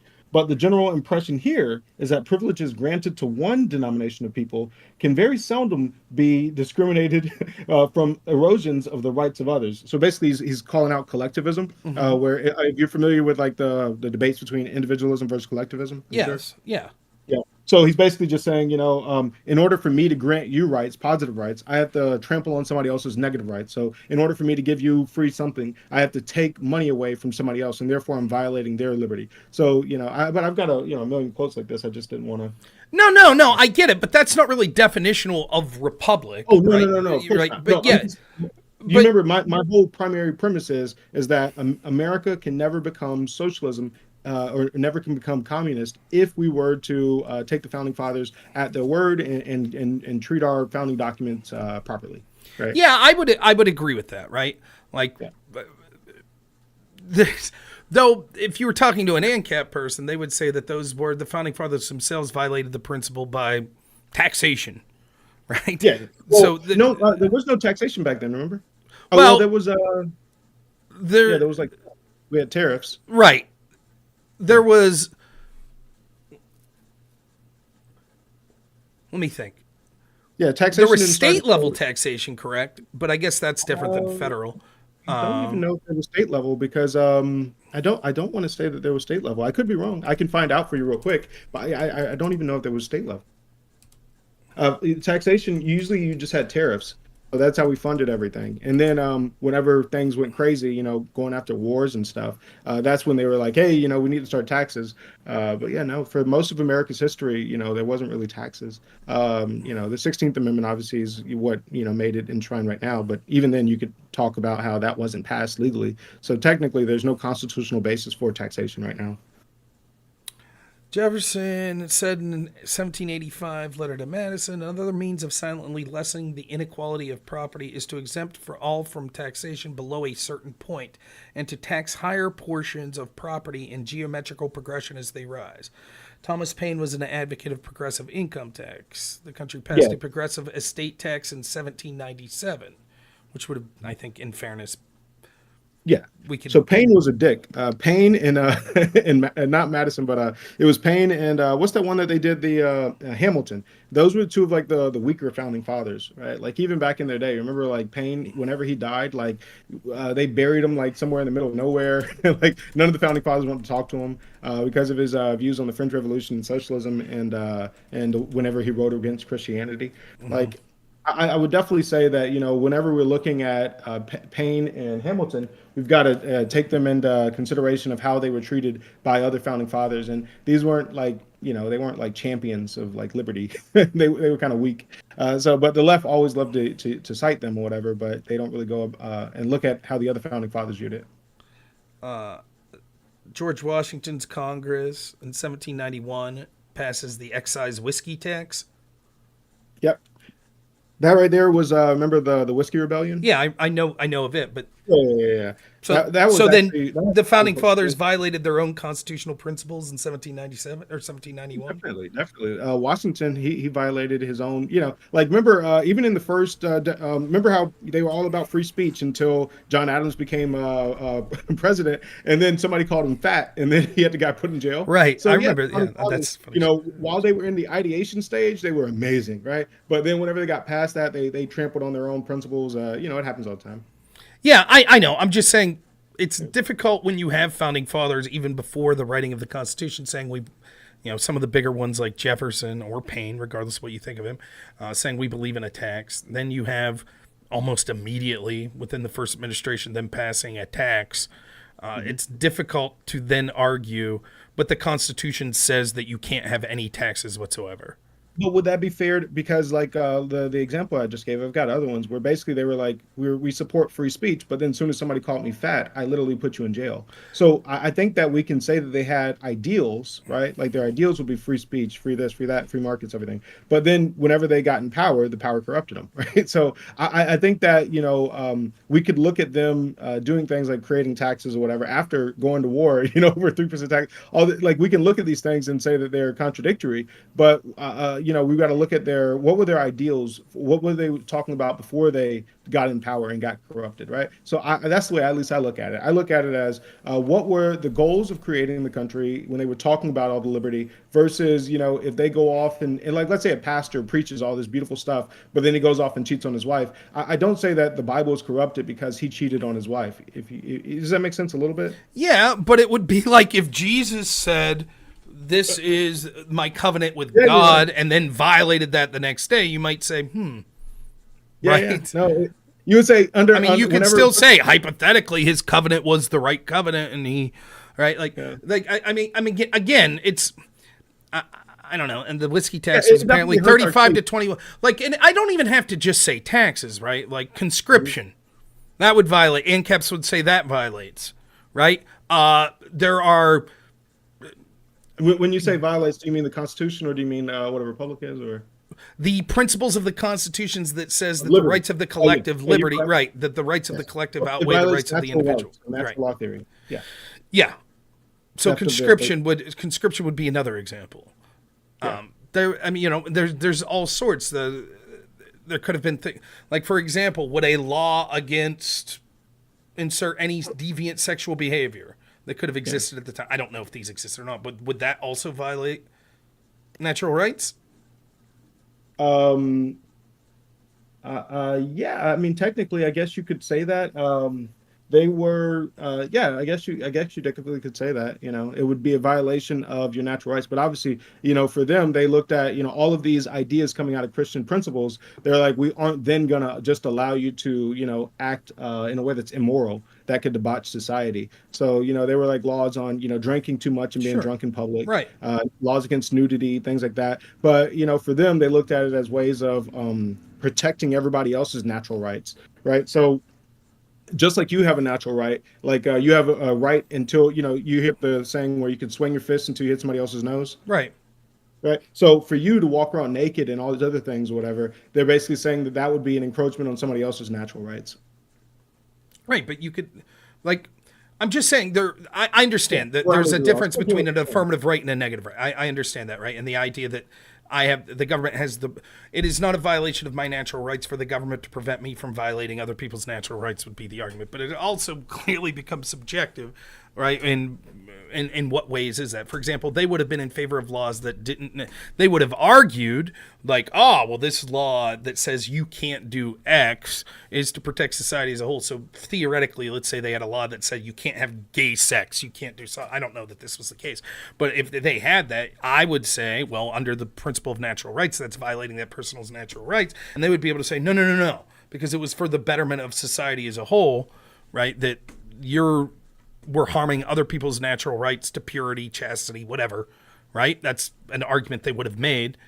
I don't know that holds water. I guess what I'm getting at is, foundationally, I agree with you. As someone who's libertarian adjacent, I think that the Constitution is quite clear that what it did is, the reason that the United States Constitution represents the greatest country in the history of the world and the greatest foundational document is because it recognized the rights of the individual and understood that if we prioritize the individual, even as a collective, our country will be better than prioritizing a specific caste of people or a collective. And so by maximizing individual liberty, it ended up being better for the collective as well, which is secondary, but it happens to be true. That's why the United States was sort of appealing to people that were self-made people that came here, that were tremendous explorers, entrepreneurs, etc. And it's one of the reasons that the United States became such a world power so quickly, because of sort of that prioritization of the individual. And in fact, if you listen to like Ben Franklin when he's talking, like to, when he was sent as an envoy or whatever to England, when they asked him why there was so much prosperity in the United States, he said, well, basically it's easy. We don't borrow money from a central bank. Like we prioritize individualism instead of, that's another form of that, which probably led to the War of 1812. But I get that. I get that in principle. I don't know, though, that you could make the argument that, like, that means that it is unconstitutional to have any tax. A sales tax is unconstitutional. It violates the principles of natural liberty.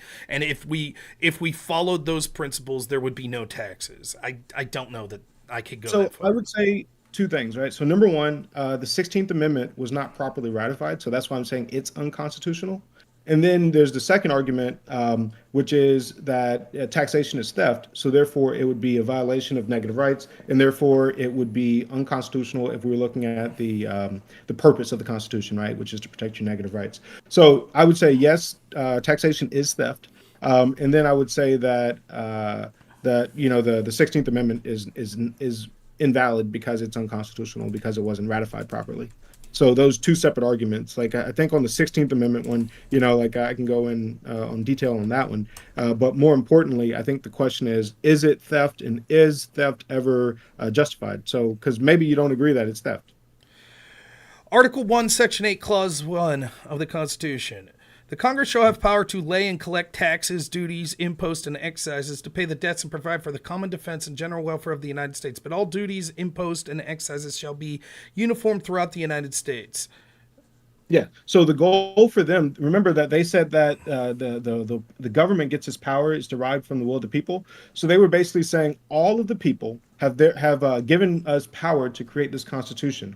Therefore, we then have power to do some limited impositions on your negative rights, on your natural rights, whatever, because this is but it all comes, it's derived from the people. If then the Constitution has no authority, if then the government, like let's say somebody were to reject the Constitution, right? So then that right there, that's where that argument comes from libertarians. So you have to take both of those into consideration when you're looking at the taxation as theft thing. So basically, you have to say like, hey, I didn't sign any social document. Yeah, well, that's two different arguments. You could believe taxation is theft and also say clearly the Constitution gave room for taxation. Yeah, because of its deriving its power from the will of the people. So basically, they're saying, yes, we understand that this is a form of theft from you, but we're doing it in a way to best protect your negative rights. Okay, so then you admit that you were wrong when you said that taxation would be unconstitutional. When the Constitution, what you're saying is, but they've given an excuse. So it seemed to be your original argument was this, because protecting your natural rights is the foundational theme of the Constitution. Therefore, anything that obstructs on that would be unconstitutional. Therefore, taxation would be unconstitutional. And then that seemed to be your original argument. Now you're saying, but the Constitution specifically grants the power to tax. It's just saying at this point they're infringing on your natural rights for a good reason. So they've given themselves the power to do that. Yeah, I'm pretty sure the founding fathers were they were straightforward about that one. So yeah, so that right there, it is a form of theft or whatever. But at the same time, they were doing this. It's almost like, why do you stand? You don't want to, like, the founders were very skeptical about like a standing military and things like that. But they would do some of these things as a way. They're saying that they believed that it was the best thing possible to protect your natural rights. Right. So yeah, I don't disagree. That was my sole objection to what you were saying. I agree with you in principle that the idea of that, and like God, the 16th Amendment's probably top 5 worst thing that's ever happened in the country. Like the idea of the income tax, the idea of the Federal Reserve, etc. Like that terrible, puts our country in a terrible direction, and clearly things have gotten out of control. The founding fathers would be aghast at what they see here. We have the largest government in the history of the world, I believe, as far as percentage of wealth that's going into it, the amount of people that are employed by the government, the little manpower of the government, the agencies that it has, the involvement in people's lives. I totally agree with all that, right? But I don't know that I would say any tax that's ever existed is unconstitutional, because the thrust of the Constitution was protecting people's natural rights, and all taxation is a violation of people's natural rights. I don't know that I could believe that when specifically the Constitution has provisions for taxation. I can believe that what they would probably say is, yes, you're right, this is some form of theft, but it is worth it, because we're only stealing from you like pennies, but we're getting huge results from it. And so, for example, the founding fathers might say, look, we just had a war to separate ourselves from England, from the crown, and so we continue to need to be a robust military, and so therefore some amount of taxation to ensure that protection of all of us collectively is more important to protecting our natural rights than the small violation of taking your money, which I totally agree. The reason that this matters is because if what will happen will be that's the same argument everyone will make for taxation. They'll say, yes, but this tax is worth it. This one's worth it. You're right. Maybe it is a theft from you, but it's worth it. And I think that it clearly gets out of hand. I'm just saying I think it's a mistake to say any form of taxation is unconstitutional. I might agree with you that every tax that we could think of, we would say, nope. But I don't think that we could say it's unconstitutional, the idea of taxation itself. I would say that it's a violation of natural law, or your negative rights. That's true, but yeah. I agree with that. And from a libertarian perspective, like, I'm not a deep thinker or scholar or anything like this. One of the best ways I heard this put was, even though I think he sucks now, Penn from Penn and Teller.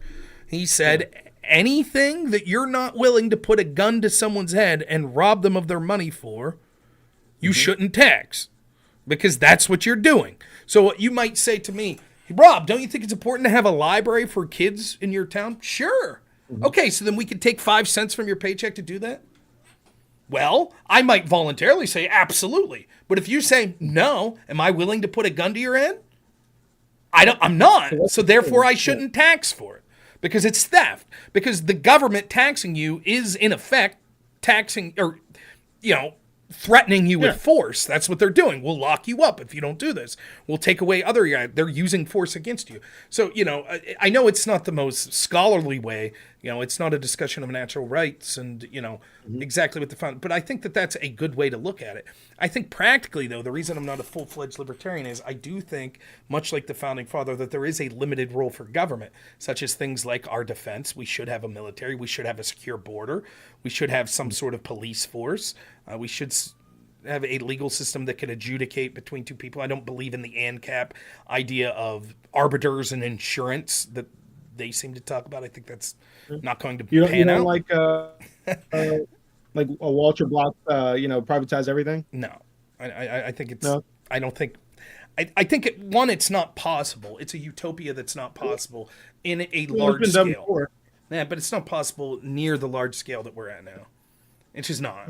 I mean, yeah, I guess, I would disagree because I'm more on the libertarian side, but, and they've got a lot of, there's a lot of both economic theory, if you're familiar with public choice theory, there's a bunch of historical cases behind it. So I definitely think it's at least worth diving into if anybody hasn't done it before. I've looked into it. I talked to Fabian Liberty and Casimir a lot about this, and I've looked into it when I was talking with them, but, I just don't buy it. Like, me and you have a dispute, so we go to an arbiter?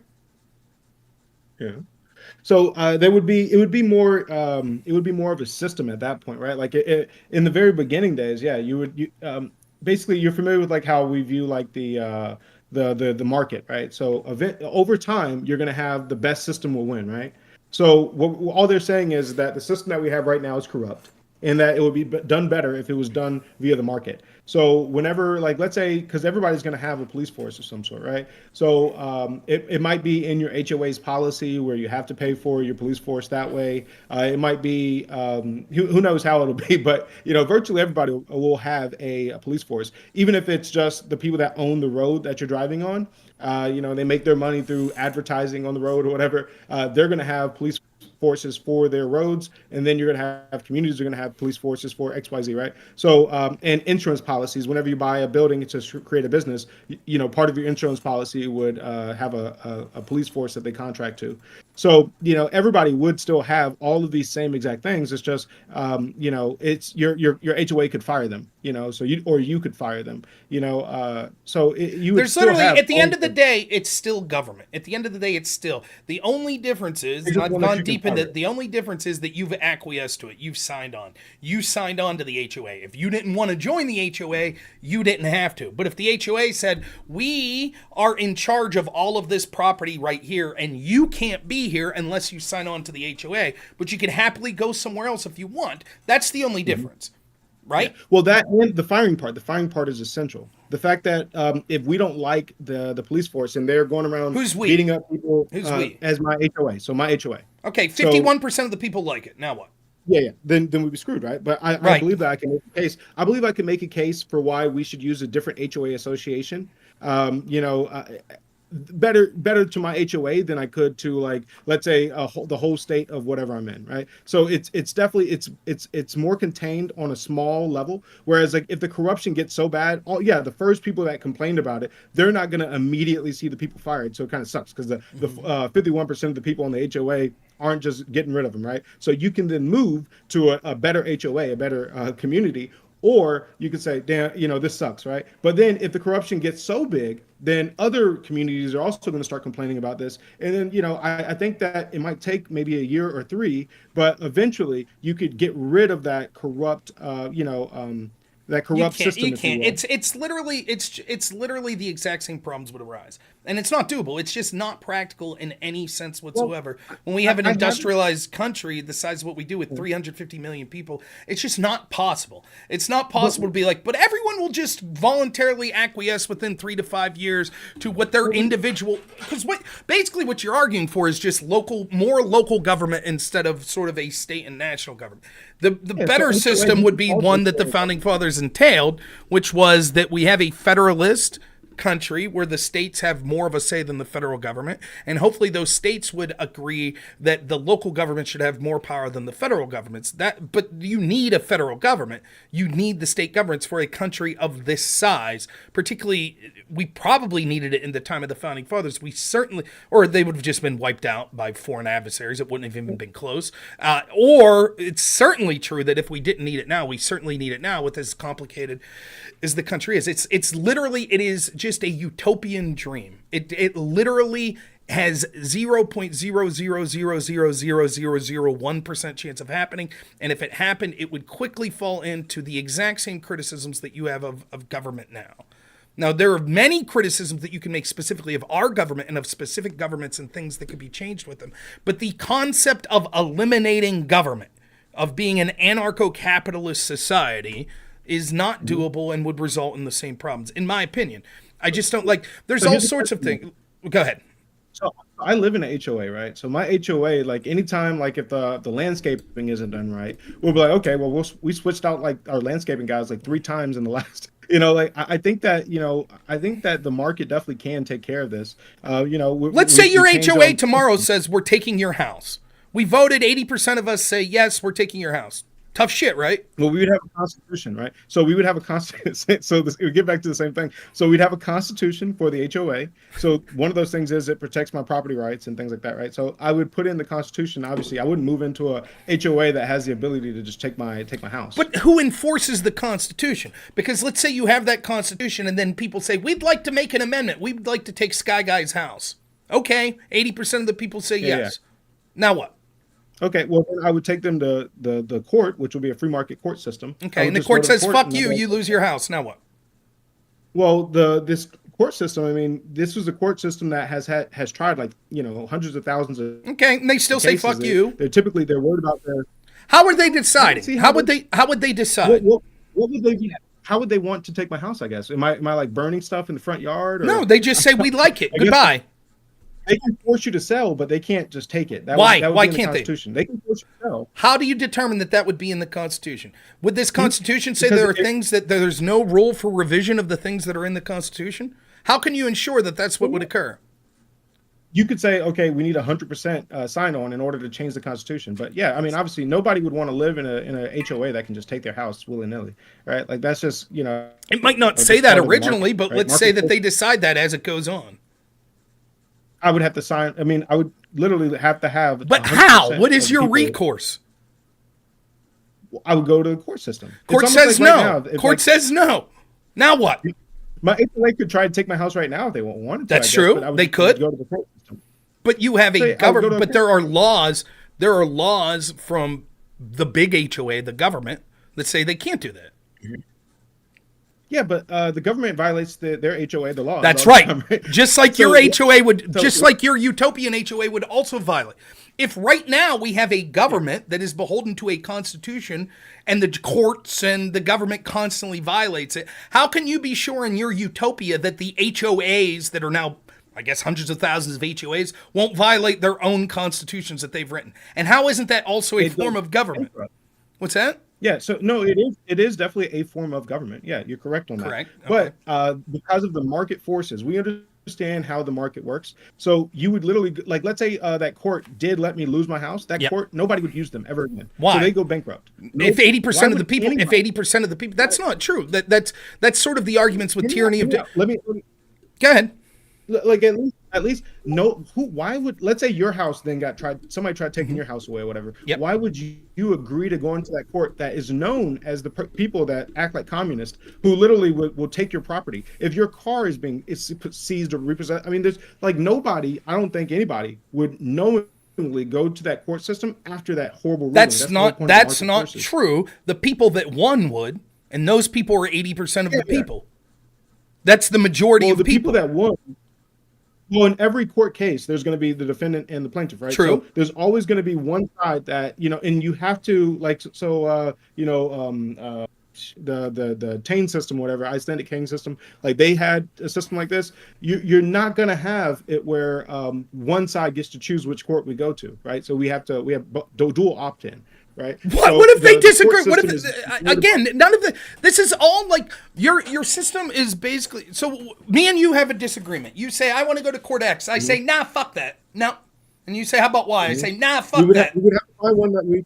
Yeah, Okay, we would I have to don't find agree one, with but- any of the but- ones you want. will you I at say least I agree want to to go. this? I want to Will go you to at the least one. agree to this? I want to go to the one that took this other guy's house. You say I'm not going there. I might lose my house. I'm not going to do that. Well, that's the only one I want. That's the one I'll go to. That's it. Now what? Now what's your recourse? Well, there would be a whole system in place on how we would choose a thing, but like, hear me out. How? This right I here. say no. Would- They're at the violating my worst- natural wait, rights wait, if you make me go to a system that I don't acquiesce to. I get it, but hear me out. At least this right here. With the worst case scenario of my system would just be this system.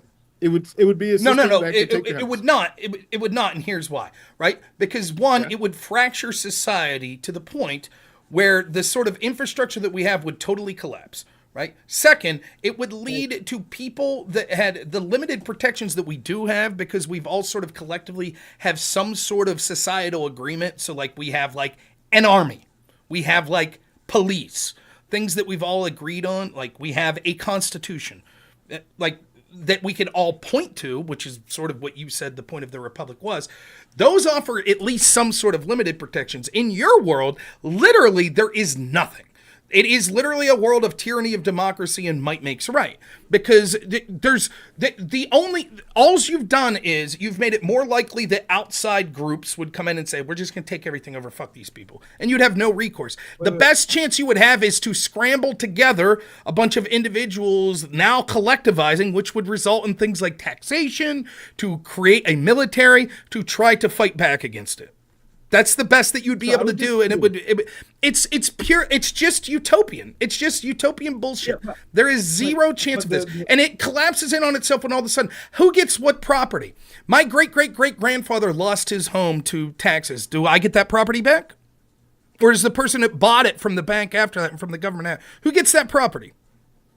You would get the property back, and then so we kick off the guys. So 200 years it's been in this family's. In this family, there's a mom and a dad that live there now with 6 little kids. I say, get the fuck out. 205 years ago, the government took this property from my great-great-great-grandfather. You're out. And they'd say, but we paid actual money. There's a limitation on it, obviously. There's a limitation on it. But what's the limitation? There's a limitation? I mean, like there's whole like long, arguments on it. I know that libertarian theory can be boring, so I was trying to keep it kind of like. I'm sorry. Well, no, it's all. I do have to leave in like 10 minutes. I really do, but I don't. I like it. I'm having fun, to be honest. So I don't mind it. Well, I meant for your audience. I just didn't want them to get bored by it. But no, they're so bored always. There would be a limitation on it. So you couldn't like if you've been gone from it from 400 years, like you just can't come back and take it. There would be some other form of we'd try to compensate you on that. But yeah, no. What? Who's compensating? The person that bought it or whatever, right, would have to find who is it that we bought who is it that we bought it from. Who is it that made money on it? How much was what was the price? It would definitely it would take a little bit of a process. No. So now I'm violating. But if my great-great-grandfather bought a house in an estate sale because your great-great-great-grandfather passed away and didn't have money to pay property tax, now 150 years later, I owe you money? So part of your insurance that property, that estate sale company would have to have in their business license would be this right here, where like in the rare case that somebody finds that this house was taken at gunpoint by somebody else and then sold, if that were to happen, it would just be part of your insurance plan. What are you talking about? What insurance plan? Like, this isn't a rare case one. There are a lot of people that have lost property to taxation or to government right-of-ways that were forced upon them, or eminent domain. What's that? But that right there, that right there would be different. That would be, taking it up with the government. I'm just talking about like. But there is no government in your system. No. What I'm saying, I'm talking about a different system. I'm talking about like, let's say you're a Native American and somebody stole your house, 200 years ago. That's the situation I was talking about. Okay. So what I'm saying is, if you were the Native American and somebody stole your house, 200 years ago, then basically the company that sold that in that stole it? Sale, so let's say it's my grandpa. I don't know. Right? But that's not how it's. That's not the usual case. The usual case is going to be this: the U.S. government kicked them off the land, then the U.S. government parceled the land, then it sold it to a private individual. So let's say the year is 1800. It kicks the Indians off. right? You're, you know, Yeah. Then who Chief would pay for it Sunfeather. would Who pays? Yeah. So my ancestors bought it. Now I owe Sunfeather's ancestors money?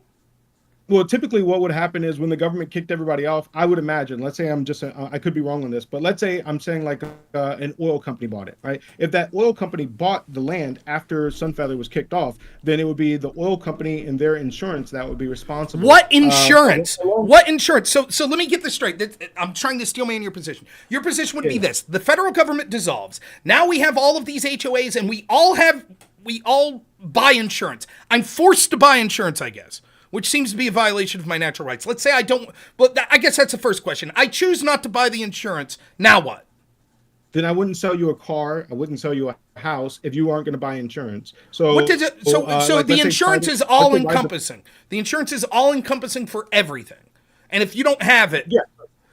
okay. Then it would be difficult for you to, like, there might be some people that own roads that don't care if you have insurance, right? But then if you have an accident on those roads, then it would be just a different, like, it wouldn't be the current system where you automatically get paid out, or, you know, you're taking a risk by driving on those roads. It's your own, it's up to you at that point, right? So that's the beauty of freedom. Freedom is a little bit dangerous. It can definitely be a little clunky. It's not always going to be perfect, but you'd be free to do that if you want to save money, you know? Okay, so let's say I do that. So Sunfeather's family's fucked then.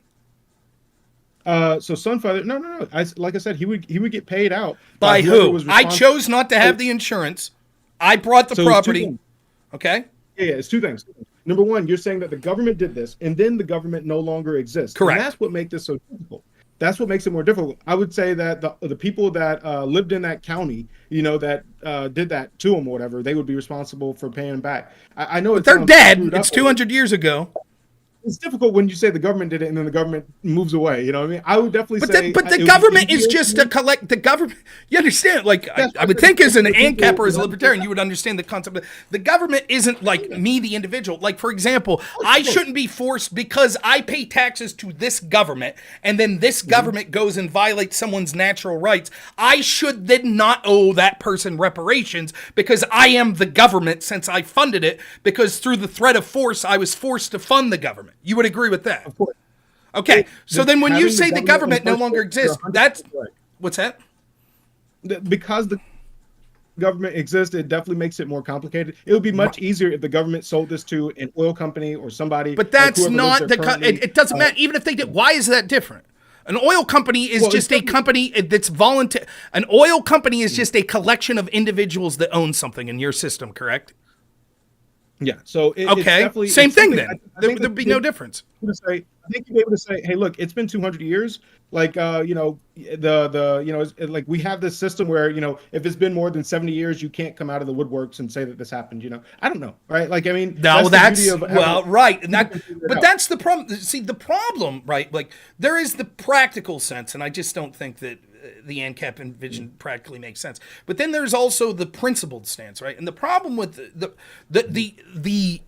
the benefit to being a complete libertarian or ANCAP is this: you never have to make the difficult argument of thresholds, which is absolutely true, and it's one of the hardest arguments to have. As an ANCAP, you're like, yeah, no government ever. Anything that I should not be forced to sign on to, anything that I don't willfully acquiesce to. That's it. And so it's simple. There is no threshold argument. If I say that some form of You're correct. We're very open about it. Like, we're not going Right. to have all of the solutions right now. We just believe that free people will be able to figure it out. But wait, we but believe so let that, me you so know, let me finish my point. So you're able to there's so, for example, if I say yes, I do believe there is some limited role for government and that there should be laws and stuff like that. This is the difficult argument I get in. Oh, so do you think they should have laws regulating travel? Yeah, I guess there could be some limited, like speed limit. Sure, I guess we should say you're going through a residential neighborhood, you can't drive 200 mile an hour. How about 100? Sure, that sounds reasonable. How about 90? Sure, that sounds reasonable. How about 80? How about 70? How about 60? How about 50? How about, you see what I mean? And so then I'm eventually going to have to say, okay, I think it's unreasonable for the government to have a law that says you can't go more than 2 mile an hour. That seems to be unreasonable. Oh, but you were okay with them saying you couldn't go 20 mile an hour. So where exactly is your threshold, Rob? Where in your principles, and let me finish, please. So the ANCAP's going to be able to say, oh, it's simple. We never violate our principle because we say, no, the government doesn't have the right to tell you that. The government shouldn't be Yeah, existing. You should have a private HOA and whatever that makes these, right? So that makes them principled. Where the problem is, so that's the advantage of being an ANCAP. That's the the principles of being an ANCAP. The problem lies in the fact that you could never deviate from those principles. Because as soon as you deviate one time, you now fall into the same criticism that you would have of me of thresholds. Because you'd say, okay, in this one instance, we're okay deviating. So that's where the difficult problem of land that the government has taken from people comes in. This is the exact conversation I had with Fabian Liberty. The problem arises when he says, because one of his claims as an ANCAP is that we should give the land back to the original owners, right? And he differentiates that the Native Americans never owned land because I guess the act of actually driving stakes into the ground is what's important principally. And I refuse to believe that. I think that that's horseshit. So I believe what Fabian says is that, so we view it as you have to actually make use of it. You can't just like draw a big circle around the entire continent and be like, this is all ours. Who defines use? So use is, it's basically like, are you using it for farming? Are you using it for like, are you familiar with like the Lockean proviso? No.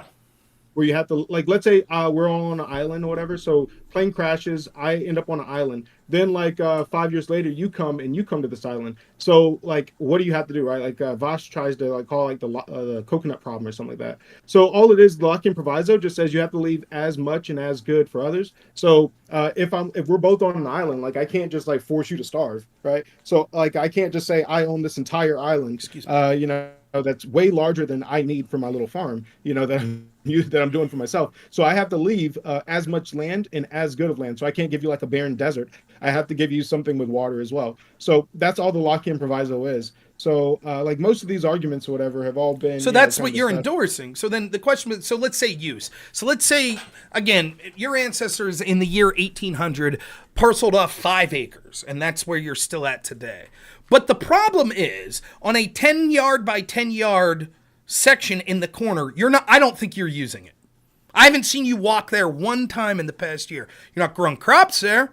All you do is mow it once in a while, but you're not making use of that 10-yard by 10-yard section. Now, as your neighbor, I'd like to put a garden there, so that's my property now. You didn't use it. Well, you would put a fence up around the property that you're maintaining. What maintain isn't use. I don't think you're using it. By my definition, you're not using it.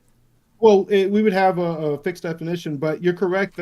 Let's say if you try to put a fence up around that entire island, then yeah, you would definitely get screwed out of it in that system because you put up this massive fence that's way larger than you can use. But then basically we're trying to avoid conflict, right? Like that's the entire point of this. But that's not human nature. It won't avoid conflict. These conversations are going to happen, and the problem is if you're going to be principled, you have to again remember the problem is that you have to abide by those principles at all costs. If the system you're advocating for means that at one point you have to compromise that principle, then you fall into the same trap as what my system is.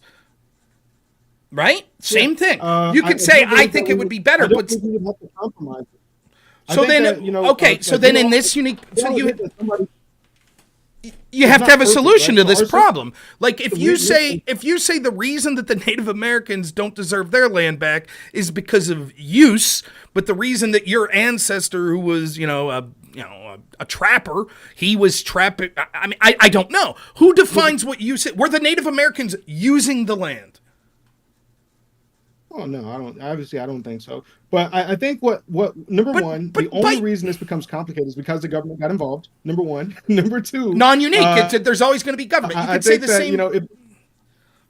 Right. But the system, we admit that our system doesn't have to be perfect, right? So as a person that, if you subscribe to libertarianism or ANCAP or whatever, but would the system overall be much better and far superior than what we have today? No. Right? Like it's impossible to achieve, number one. So it'd be like saying, wouldn't it be better if violence was eliminated? Sure. But it's impossible to achieve. I guess you could think hypothetical utopias. We're just trying to minimize.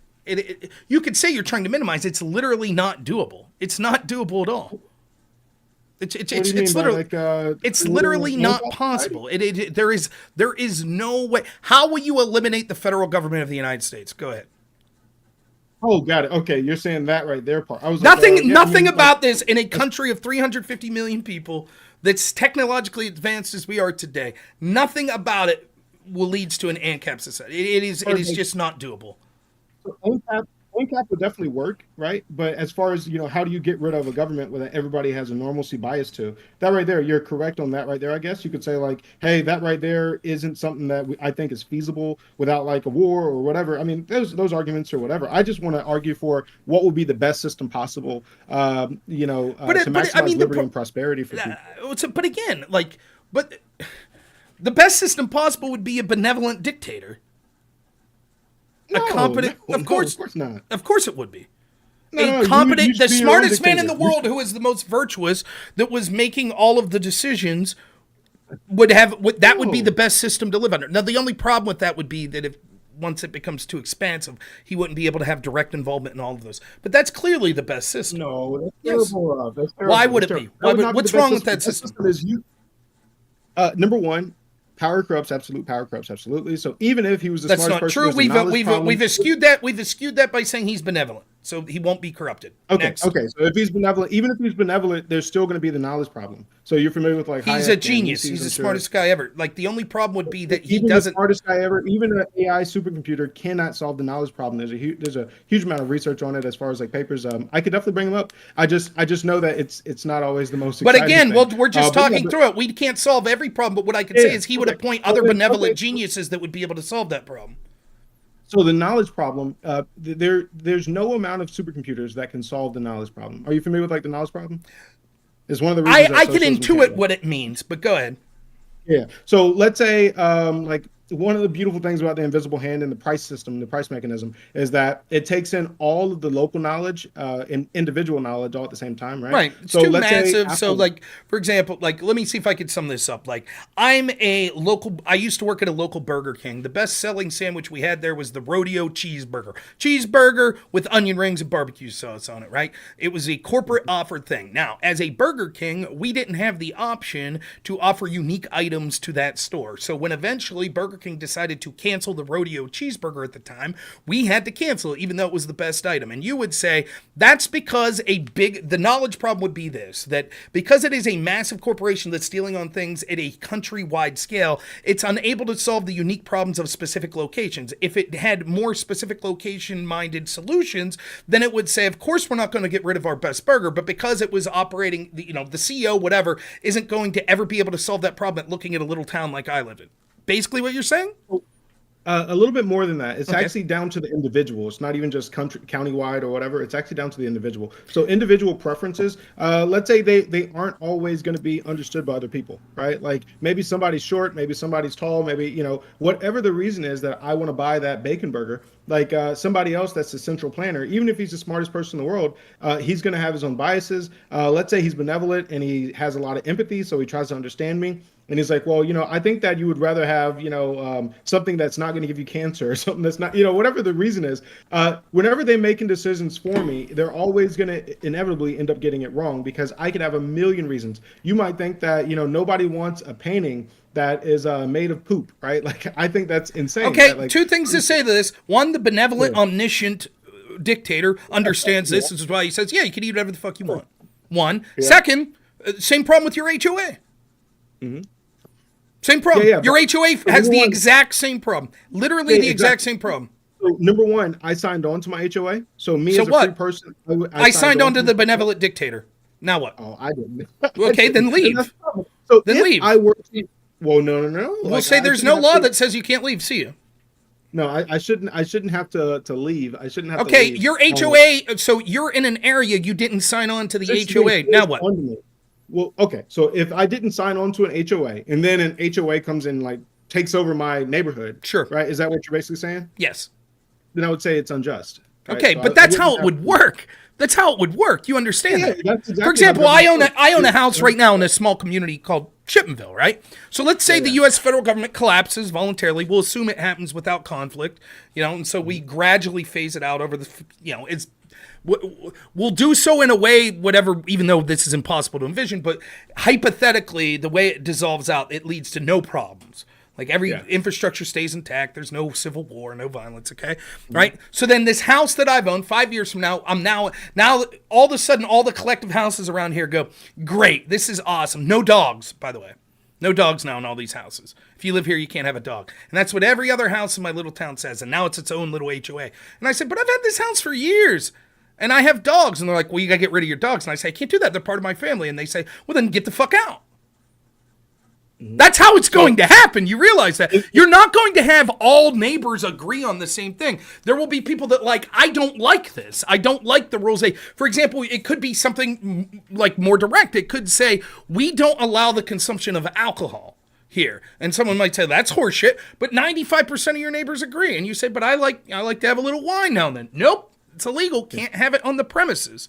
Like, it's like, you understand that. It's not, I don't know what you're envisioning. Like, the problem with your mindset is you're envisioning everybody moves to the area that fits them. But people aren't going to voluntarily give up their property and where they are because everyone moved into that area and is now against alcohol or against whatever the thing. So two things. So one is the price system, right? So if somebody, and I would also say that if libertarians had the way to the ability to dissolve the government, I think that we would say, maybe you have to have 100% opt-in for any HOAs or whatever, right? But that's impossible. You understand that? Well, the HOAs would have to be very small. They'd be very limited. But HOAs, how? Right? But an HOA of 3 houses is going to have one house that disagrees. And now, if you're saying that one house had to agree to get in to join the HOA, that's not true. What if they say no, and all of the area you're completely surrounded? What's that? How can you force me in? So let's say every house. Let's say I'm in the center. I live in a community, right, where it's literally one of these like suburbs, right, where there's literally like 4 alleys, and each alley has 12 houses on each side of it, and I'm the middle one, right? I have no way in or out. Except to go through other people's properties or the HOA's property. Mm-hmm. I say, no, I don't want to be part of the HOA. They say, okay, then you can't use our shit. You don't want to get the insurance, we say, so we don't trust it. What do I do? So, number one, the roads would be privatized, right? So if they want to put up gates on either side of you, that's one thing. But then if they were to do that, there's also, freedom of movement concerns. So you'd be able to take them to court over that. But what court? What court? There's going to be privatized courts, but just what? They just say no. Then what? Who enforces it? Who enforces it? You have privatized police forces. What? Okay, so privatized. So the people that are paying them, the police tend to agree with, correct? No, these are arguments that every person has initially whenever they first, go over it. But I'm telling you, like the police would have to be caring about the long-term consequences of if they were to be biased because somebody is wealthy, right? Like they won't, because everyone in the community doesn't like me. They don't like me. They don't like I'm a Trump supporter or that I'm a conservative. They don't like that shit. So fuck this guy. They still can't violate your right, your negative right. Why? If the court agrees with them, it's like, yeah, we don't like this guy either. And if the police force agree with it, what's my recourse? Who would want to go to a court that is that fickle? Why would they want to go to, if they hate me and are out to get me, why would they go to a court that's going to rule against them? You have to so what we believe, right? At least at me, what I believe is that the courts would have to be fair or they would go under. That's not true. That's not true. For example, let's say Lay's potato chips started selling poisonous bags, but it's only like 10% of the bags or whatever are poisonous. 10% of the cases of that court are just dog crap, right? Like, I mean, do we think that Lay's would still be in business in 3 years? I don't know. I don't think so. Yeah, probably, because they'd probably be able, through manipulation of privatization and control of a message, be able to manipulate that they actually weren't doing what they're accused of doing. Nonetheless, you could say that that's a problem non-unique because it could happen today. What I'm trying to make the point of is, like, the problem is that, like, it's the same, you're making the same argument that, like, the white nationalists make, which is we should just have freedom of movement. People that agree with X should all move to a community where X is the rule. And people that agree with Y should all move to a place where Y is the rule. And that's good. That doesn't violate natural law because that means that you had to co-sign on to what the rules in your area are. The problem is people aren't, that's like, property's not fungible like that. Like, people aren't just going to be like, oh, cool, I've set up roots here for 80 years, but I'm just going to sell my shit because I don't like what the local HOA that was just formulated, what their rules are.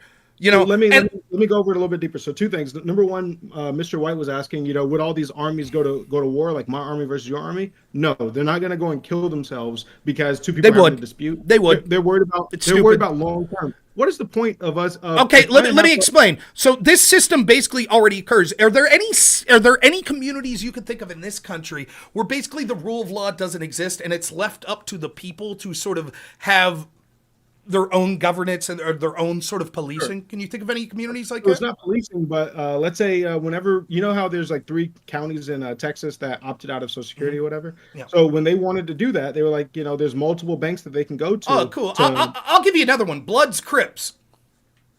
Okay.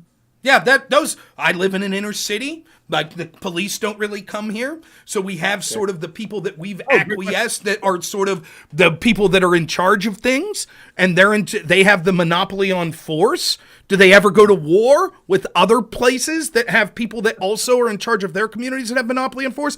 Yes! All of the time. So, number one, if I lived anywhere near that community, I would not subscribe to any system that was like known to be a gang's blood, membership. That's not true, because you would view them as protectors of you. You would view hostile outsiders as sort of coming in to try to affect your community. Even though the people, if these are highly corrupt police, like I would not like. So in the system that we have, how's that corrupt? So two things. Number one, if we know that these people, like let's say if I get in a fight or I get in a car accident with a blood member, I know that their police are gonna like be corrupt in on their behalf. Basically, like this is a corrupt organization that's willing to go to war with another gang. Like right now, like this is basically what's happening kind of in LA, right? Like the LA police or whatever, they had like massive gang infestation or whatever. Mm-hmm. So right now you're being forced to buy this exact same scenario. You're being forced to buy. Although you don't want to, I'm saying you should have a system where you don't have to donate to the. But you still will have to donate to a police force practically. You still have to buy insurance practically. You still have to through all practical application. Yeah. And so the fundamental problems that you're isolating are still the same. What ANCAPs want to do is they pretend it'll be utopian. They'll say like, look at it. Let me finish. You'll say, look at the police force now. See how it's corruptible? See, our police forces never would be corruptible. And you say, well, how's that? And you say, we wouldn't allow them. We would say, no. And we don't like this, and we're going to move, which again gets us back to the same problem that you're assuming that people will just be able, it's easy to just pick up and leave. Oh, I've had this house for 60 years, and so the local HOA that's formed has a police force that I view as violent and corrupt, and so I don't want to be a part of it. What's my choices? Well, I could opt out, which means that I have no recourse if the police force does anything to me. I no longer have protection of that police force if any individual does something to me, or I have to move. Yeah. Like, and the idea, what you're saying is you skip over this part. What you skip over is you just like, anytime that any problem comes up, you're like, but I wouldn't allow it. I'd just move. I would say no, I would just move. But the problem is you have to do that on a scale of 350 million people. For 350 million people, you have to say each of them, anytime they saw something they wouldn't like, would say, I'm going to vote with my feet, I'm moving. But that's not the way the world works. What would happen would people would say, this violates my natural rights because I own this property. And now there is a corrupt force that has moved in that there is literally no recourse for me. None. At all over. And the only recourse would be if me and everyone else moves, which we're not going to do because it would violate my natural rights. I want to stay here. I've owned this property for a long time. How is what you just said not a condemnation of the current system? Like, let's say you're in LA and you know that the police department there is highly corrupt. Like if you get in an altercation with the, you saw what happened with this whole what's the guy, P Diddy or whatever. Apparently P Diddy shot somebody, and the police go there and then they basically put it under the rug. So if they've been doing that for a long time for celebrities, basically it's the exact horrible circumstance that you're saying that's the worst case scenario. It's already here, and you're being forced into it. So all I'm saying is that number one, there's a price system. So if we understand that the gangs and the Crips were taking over this area, then your house property value would plummet, right? So who wants to buy in that area? God, no one's selling. Who cares? And again, that ignores the problem. Not if they're pillaging other people and bringing resources to the area. So, who are they plummeting? Who are they? Other villages. Well, my village also has a police force. So that's right. Also, keep in mind. This is another thing that my police force in the city 2-3 down from me would all see that, oh my God, you guys are expansionary and you're trying to reach out and you're robbing them. You're going to rob us next. So we'd be better off joining up to try and stop you. How is this? By the way, has this ever been done? Has there ever been a bunch of autonomous groups that govern themselves in an area? Has that ever been done? Yeah. Like, what about Native American tribes before the white man came? I don't know if they had police. Well, they definitely had people that were in charge with enforcing their rules and customs. Yeah. Okay, so it was a utopia, right? There was no violence because people moved with their feet. Because the Cherokee would say, "Oh my gosh, we could." I'm sorry, that might not be the Algonquin would go to the Blackfoot and say, "My gosh, look what the Cherokee are doing. That's corruption." So, yeah, we're not going to buy properties in their area, right? That's how that worked. So, but I would say definitely that the price system would take care of it. In my opinion, how would the price system take care of it? How does that take care of it? Okay. Why didn't it take care of it? So by the same definition, wouldn't the price system have taken care of it with like Greek city-states, Native Americans, etc.? Prices. You'd say there was violence amongst Native Americans. I say that can't be true. Price system would have taken care of it. Well, if you knew that there was rampant violence going on in a neighborhood, would you want to move there? No. No. I mean, like, so then you're right. You're totally right. We've been lied to about history. There was no violence amongst Native American tribes. No, I'm saying that there How's was that possible? The violence. price system took care of it, right? I'm saying that they were tribal, so they did mostly violence against other people. But like, wait, how could they? I don't understand it. The price system would have taken care of it. If the Cherokee were violent, all of the other tribes would have came together and said, "This cannot stand. We're not buying homes. We're not setting our teepees up there. We're going to stay the fuck out of there. We're not going to trade with them," and that would have solved it, right? There can't be violence. Now, listen, hear me out. There could not have been violence because the price system would have solved it. So explain. When did they start lying about the fact that there were violence amongst these tribes and basically every other society in the history of the world that we could see when there were city-states or groups of tribes that lived? We've been lied to about all that because the truth is, all throughout history, the price system would have solved any violence that could have ever occurred there, right?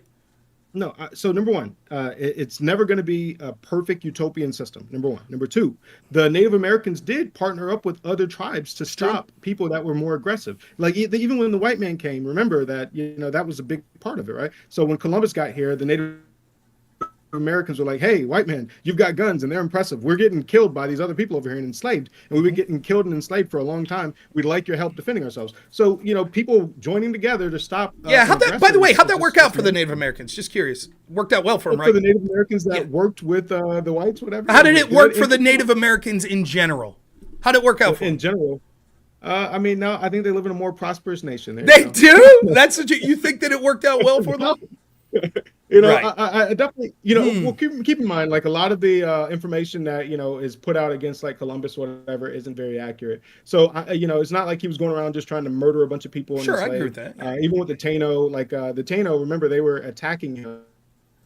And that's why they ended up slaves, whatever. So, like, instead of going to prison, he would basically say, "Well, you're going to work, whatever." So, this isn't really germane. You get the point that I'm making. So, first off, you're like, it's not utopia. That's the whole point. Like, so to go to your system, you're like, basically, in debate we call this non-unique. You say uniqueness is the way things are now. So, a non-unique would be it's already like that. So, you're saying basically, well, if your criticism is that this sort of shit isn't that what the LA police are? Well, two things. One, it directly rebuffs your idea that there's going to be the exact same problems are going to arise because you seem to be saying things like the pricing. Let me finish. Yeah. You would be saying things like, well, the pricing system would solve. It wouldn't. You don't have an answer for this. It's just flowery language that literally fucking means nothing. And it's completely anathema to all of human nature to be like, no, there wouldn't be any violence. There wouldn't be any conflict between all of these assumingly hundreds of thousands, if not millions of mini police forces. There would all be agreement and we would all come together and there would be universal knowledge. We would know when one act's out of line and there would be a pricing system. That's bullshit. All of human history proves that shit. It's just, that's not the way that's absolutely not the way. Show me the society where this has worked on a large scale. Sure. So number one, the price system definitely takes this into account, from insurance prices, the home prices. It does not. Explain to me why the price system didn't work in the Greek city-states, Central America, the Native Americans, feudal lords in Japan, feudal lords in China. Explain to me why the price system did not work there. So are all of these, which one of these had free markets that you want to cover? What does it have to do with free markets?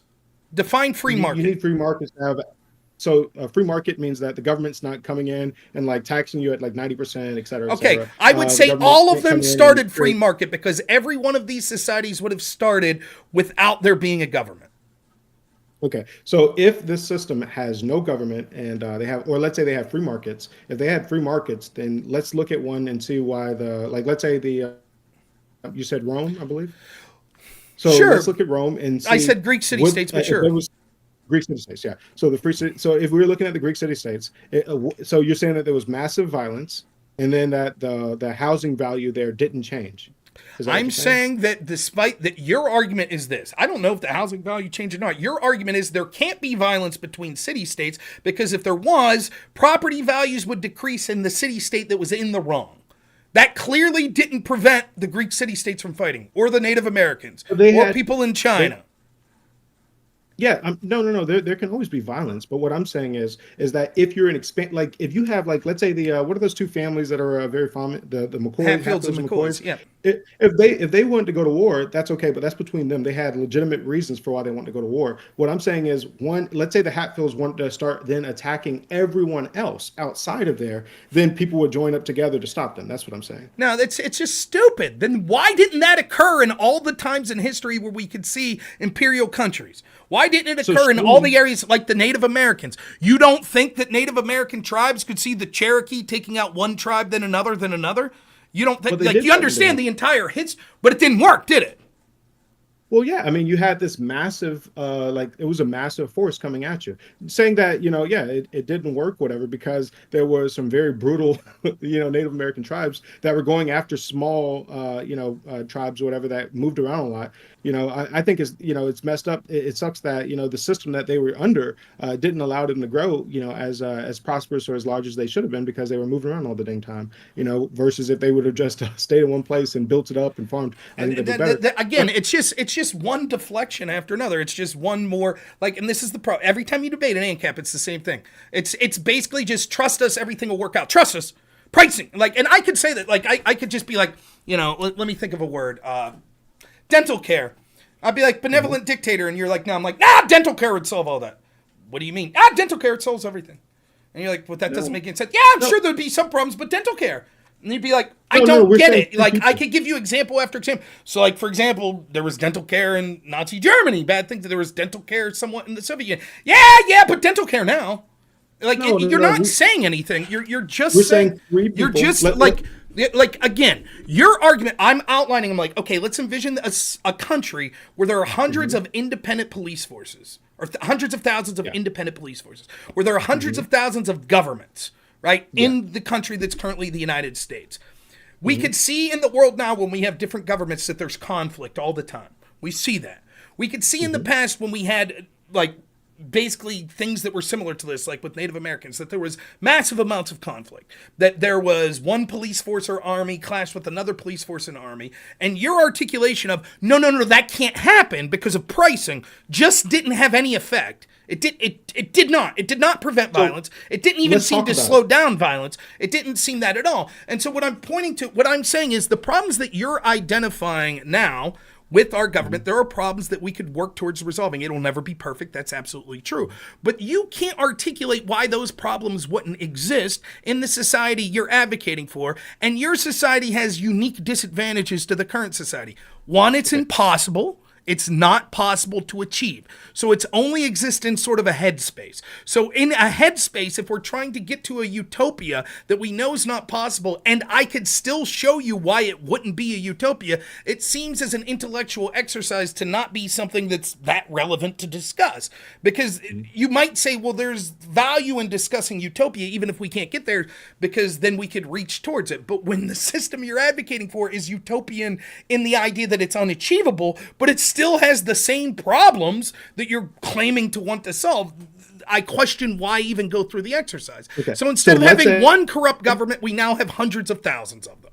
No. So let's say I own company A, insurance, I can't hear you. I'm not Let me talking. know if you. Oh, there we go. My bad.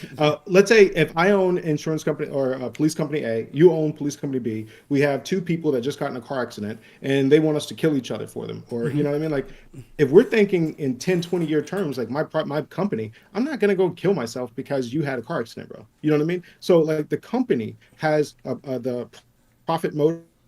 Right, so I'm not going to go out there and destroy all of my police lives. I'm not going to destroy all of our property just because This you is want to non-unique. The try and use exact me as your same army. I'm argument not could your be army. the exact same argument could be made in every feudal society we've ever seen. Same thing, same argument, and yet conflict arose. Okay, Massive wait. But we know that without government, you haven't had all of these wars. So what I'm saying is, It's not true. Please show That's me where you're not private- advocating. wait. Go ahead. No, that's true. So let's. You're say you have advocating to for show a me where system of private- more governance. No. You I'm admitted that advocating each of for a these system HOAs would be a government. Self-government. Yeah. Okay. It's on a So subsidiary. then you You're familiar say- with subsidiary. So then you criticizing the existence of you saying, but we haven't seen that in a system without government. That's not the system you're advocating for. So show me where private police forces have gone to war together and just said, fuck all profits. We're just going to go ahead and destroy everything that we've built, and we're going to go to war because some rich asshole has a problem with somebody else. That's Like, that's the history of war. That's show the me history. where that has happened without Everywhere. government, without a government. But you're without a government. advocating a That's system of governance, so your system would still be governance. But I'm talking about private police forces. So show me where But private police again, forces have done that. define private police private- force. How is the private police force paid? Who pays them? Okay, so they're paid by me, and then obviously. How are they I paid can by choose you? if You I- personally out of pocket go and you pay this police officer. Then I personally go out and pay another? Yeah, or you could pay the same one that I'm paying. I would guess the way this works, that seems impractical. I would guess in reality the way this would work is your HOA that you voluntarily acquiesced and pay money to would then pay them. It'd be both. You could do Okay, either so then or. they're not It's, private. They are a government police force. The No, HOA is the they're a government. They private are the company. police force of the government. They're a private company because I get to choose where I want to put my money towards. No, you But yeah, if don't. wanna You call do it not. HOA, You get to choose. You get to choose to Not sign on everybody to has an to live in HOA. HOA. Okay, so you don't join the. Now we're So you're saying that this is private because even though they're paid by the HOA, which for all practical purposes you admit I would have to sign on to, and I would have to buy insurance and all this other shit. if you want to be in an HOA, you don't have to be in an HOA. Okay, so I'm not in an HOA now. So I live in a community and everyone around me is in one HOA. I'm not in the HOA. They all have their own police force. I'm going and buying my own police force. What if I can't afford to? If you can't afford to pay for police, Yes. then it would be similar to. Are you familiar with when they were free market fire departments? Yeah, we have volunteer fire department here. Yeah. My town. Yep. Yep, that's how it's done. More So they were completely privatized fire departments. So there was a big lefty hullabaloo. you where can't they afford to basically pay said, for it. Is a private. Yeah, exactly. So, and they said, well, they're going to let all of these people that can't pay, they're going to let their houses burn down. But that's not what we saw.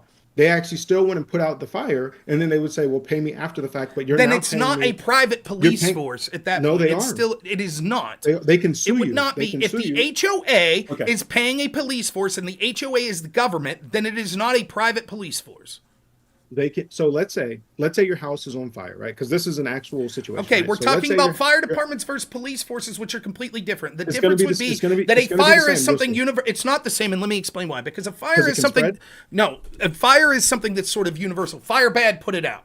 Police, Mm-hmm. there are all sorts of interpretations, particularly when you're talking about hundreds of thousands of governments, which are then paying police forces that are either beholden to the HOA or not. So then the police force itself would interpret what is legal and what isn't. And so having them act is going to be completely different than a fire department that might be private saying, well, shit, we're not going to leave Jim's house burned down there. That'd be a terrible thing. We, regardless if we like Jim or not, we're not, fire's bad, burning down property bad. That is not the case with the police force. So if I have a dispute, for example, with my neighbor, and we have a property dispute, right? And I think that he tore up my yard with his car. And so he is a member of the HOA with the local police force, and I can't pay a police force. And so I go to the police and say, hey, I think he tore up my yard. You're telling me that those police You would be wouldn't go to the benevolent and adequately go through the laws of the HOA, which I have not signed on, and adjudicate through those laws, even though I'm not paying them and the HOA and my neighbor is. No, you would go through just the legal system. You would not go through the police Who force. You enforces wouldn't it? need to. Who enforces it? So after the legal system would have their own enforcement arm. Who pays the legal system? So the legal system would be obviously me, because I would have to foot a bill. Like if I think that somebody, tore up my yard, or let's say an easier case obviously would be if somebody was breaking into cars, right? Like if somebody's breaking into cars, and then after the fact, when I don't have insurance, I need then somebody to go out there and investigate and try to bring it in. It's just like either you have a subscription to the service, and if you have a subscription to the service, it's already covered. But if you don't have a subscription, then you got to pay the one-time fee. If you can't pay the one-time fee, then you know what I mean? Like, let's say you're shit out of luck, right? Let's say you're SOL. Okay. Let's say. Okay. But would that compare that to the system that we have right now, where they take it from you every month, and then you don't get, let's say you're not getting anything for it or whatever. Let's say, like, you can make the case that you are. I definitely agree with that. But what I'm saying is, thanks, Brad. Right Sorry, now, thanks for the subscription, Brad. Sorry, I didn't mean to interrupt you. Sorry. Oh, you're all right, brother. You're all right. But right now, the system is you're getting the money mandatorily taken out versus you can choose to take the money out. So it's just two different things. So if you're But again, what you're money, doing is you're conflating the criticism I have. So I've levied a criticism that said, look, this idea of pricing and stuff like that, we see societies in the past where this occurred, right? And there was still massive conflict, wars, et cetera, et cetera. And you say, but here's the difference. Those were government police forces and military. Our police and military will not be governmental. They'll be privatized. And I say, but how? Like, all's government is a collective of the people. You're admitting that the HOA would be a government. And so if the people that are paying and collectivizing for the government of the HOA are the ones paying the police force, how is that not the same? What is tantamountly different to why you think, whatever you think the difference is, this being a, quote, private police force versus a government police force that would have been like, I assume you're saying the Native Americans, they're raiders, or those were government raiders, government troops that were going to war with each other. I guess the raiders that were in the tribes. Yeah, they were basically acting okay. On So then let's go with this. I'm the head of the Cherokees. So I'm the head of the Cherokees, and I order my tribe. I want you to attack the Algonquin, and the head of the Algonquin says, "I want my troops to attack the Cherokee." You say those are government forces. That's why they did it. Now, in your society, the head of the HOA says, "Hey, police force that we pay for, we want you to attack X." And the other HOA says, we want you to attack Y to their police force. You say those police forces would both fold their arms and say, we won't do it. We're private. Well, yeah, I mean, like, that's so fucking dumb. That's the dumbest thing I've ever heard. No, because we already have. Wait. Like, so let me cite a study real quick, because we have studies on this. We know. I know you laughed, but like, we already know from history that whenever you have more government, you have more wars. I don't. Right. You're advocating a system of hundreds of thousands of governments. I totally agree. I completely agree with you. So if we have one government and we have wars, what do you think happens when we have hundreds of thousands of governments? Exactly. So right. You've already conceded that means more war, right? Let me finish. No, it wouldn't, because you just said more government, more war. Let me finish, bro. When you have more centralized authority, you can have one guy that can send everybody to war, like a king, right? Sure. When you have it decentralized, and then now each individual has to sign on to the war, because keep in mind, let's say your HOA wants to go to war with somebody else. That's costly. That's very expensive, right? So there's clearly benefit to war. The reason that countries have gone to war in the past is because they see a benefit into it. Many times that benefit's financial. The idea that there wouldn't be financial benefit to this sort of thing in the future is nonsensical. This is proven by the fact that gangs go to war with each other, which are tantamount to private security forces in these individual communities, and they're constantly going to war with each other. If you're right that war was expensive, they wouldn't be going to war, and instead they would stay in their area. And yet we see the exact opposite. So, number one, they want more area to sell their drugs to. But an HOA doesn't have that, right? Unless I want to burn down the next neighborhood to be able to. That's not true. An HOA. So again, what you're doing is trying to assume that a world without the United States federal government, a world of this anarcho-capitalism, would be a world where greed no longer exists. That is absolutely untrue. Yes, a collective group of people that through their own will decided to move into a neighborhood together, buy property, then make their own rules, form their own government. They would have an incentive to increase their wealth.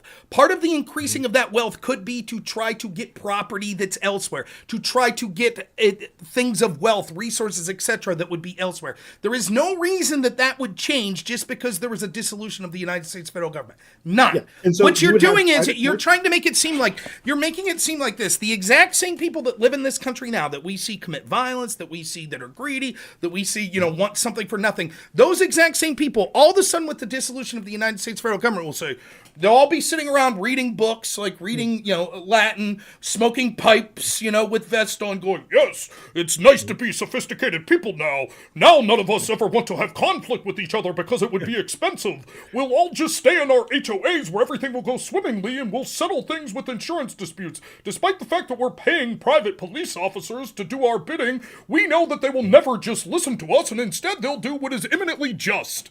It is nonsensical.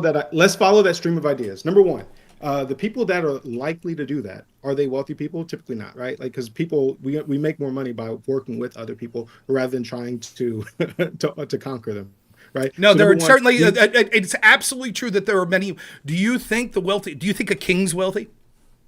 Well, yeah, because they're taking money mandatorily. The kings tend to go to war? Because they're taking money mandatorily from everybody else. Okay, but they're wealthy, but you seem to say that a wealthy person... Go ahead. Like, if the king were paid for with voluntary taxes, right now, I'm okay with paying the king for whatever, right? It's not the question. Again, you continually deflect as something else. That's not the question. The principle that you just... Okay, we'll see if you get to it. I'll bet you don't. Go ahead. I think I will. So, number one, the king right now, by taking my money without my permission, can't afford to go to war. Number two, irrelevant, doesn't answer the question. Next. But no, you got to be able to finance this war. It doesn't matter. Your argument seemed to be that wealthy people won't go to war. Next. Let me finish it. Okay. All right. So you got to be able to finance the war, right? This is almost like somebody that says like, right. But we're already talking about wealthy people. You've just given the reason why wealthy people.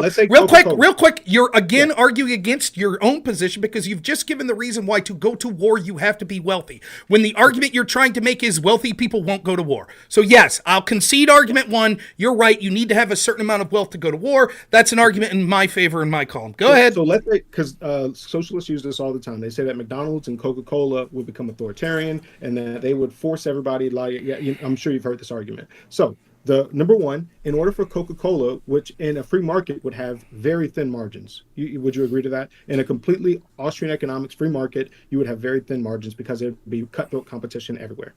Would you agree to sure. that? Yep. Sounds reasonable. Okay. In pure capitalism, you would have everybody that wanted to create a copy of your thing could do it, right? So you would have very thin margins across the board. So in order to be able to finance your war, you would have to hire a bunch of people that aren't being productive, that are going out there trying to oppress others in society. Now, whenever people see that happening, obviously, I think people of good conscience would stop buying your Coca-Cola. So within 3 months, all of your money, because you have thin margins, would be dried up. Right. Like, and then people around the world, like if I see one of those soldiers, you want to work for Coca-Cola and you want to oppress us, I'd treat you like a Nazi. I'd be like, I'm not going to do any business with you. And you're lucky. If so let me get this. So let me get this straight. You're saying that if its particular government, in this case, acted improperly by being aggressive.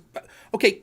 Why are you using Coca-Cola if we're talking about your system of because HOAs? It has to be optional for me to not do business with them. Okay, so what your argument is, you've just given an example that has literally zero to do with the society that you're talking about. That's your argument?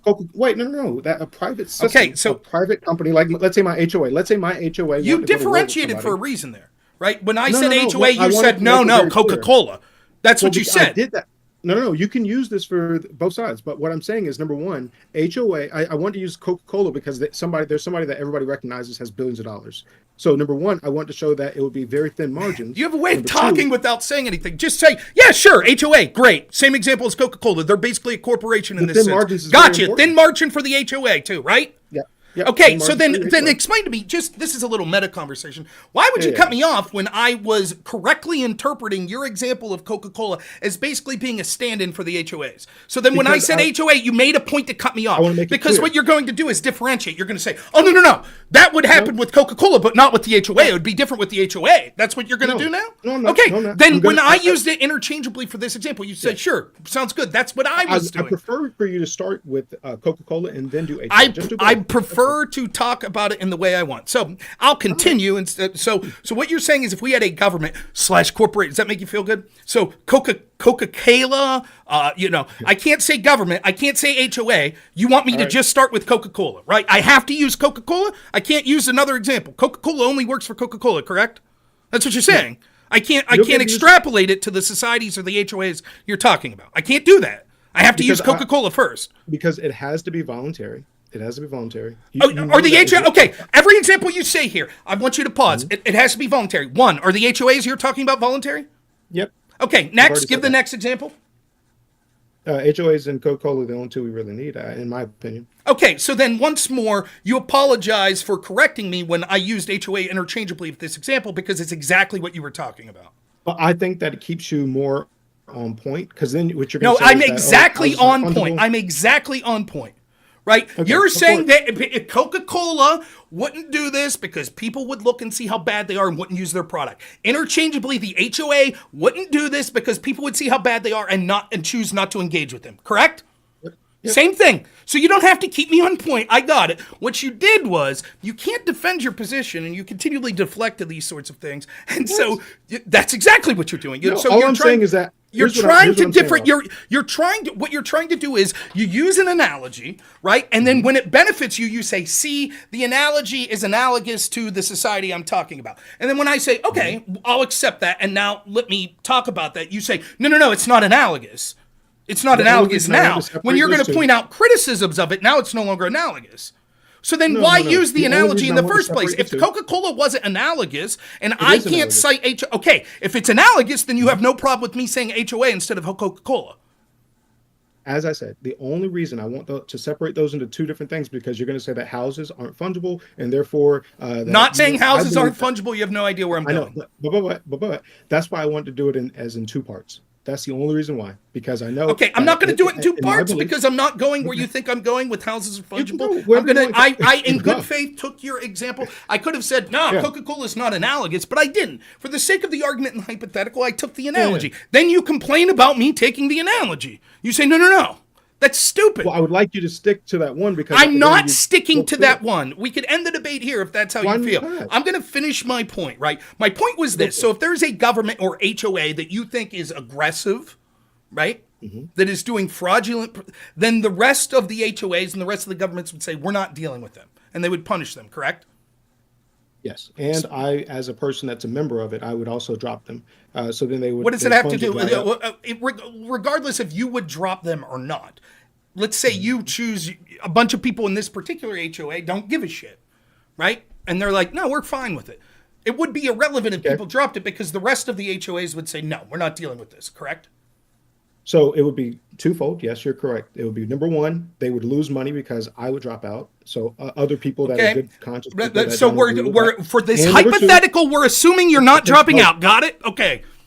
Well, why wouldn't I drop out? That literally because you choose not to. Why do people choose to be in the Crips? Why do people choose to be in the Bloods? Those are bad organizations, yet people choose not to drop out. Rob, that's unfair. It's not unfair. It's not unfair. In a free market, I have to be able to drop out. Is Coca-Cola engaged in unlawful practices or immoral practices? Not that I'm aware of. They don't? Okay, how about Bear aspirin? Does Bear, the company Bear? They are. And the reason that they are able to... Does Bear, yes or no? Yes, I said yes. Okay, so then no one buys Bear anymore, correct?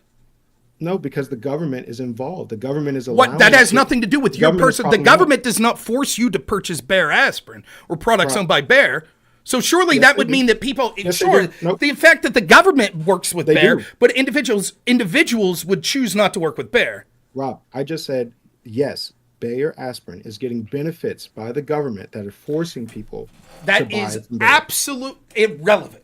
Okay, let's say that's true. Let's say... Why is it true? Okay, let's say that that's true for 90% of their products, which is absolute horseshit. But let's say, just to steelman your position, 90%, surely they wouldn't sell that other 10% because people would never voluntarily work with this group that's done such atrocities, correct?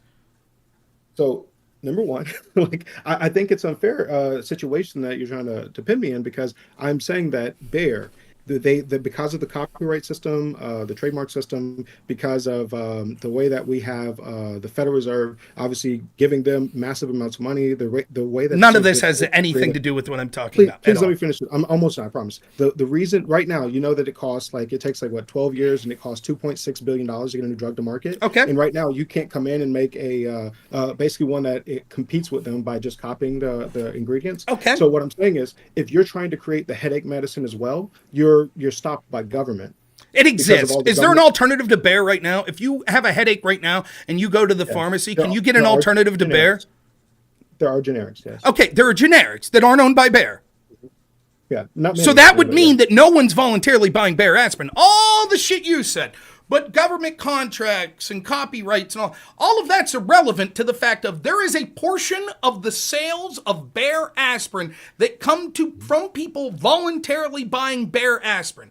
Even though it is public knowledge that Bayer has done things like sell medications to sub-Saharan Africa that they knew were disease-riddled, but they did so for a profit. That's public knowledge. Everyone knows. So how many people in society do you think know about the like Bayer? I would say a good portion of the people that know have purchased Bayer. Okay. Yeah, I mean, it's you definitely, agree or you possible. disagree? So I think that in a free market, when you had a million more options, I think that people would buy.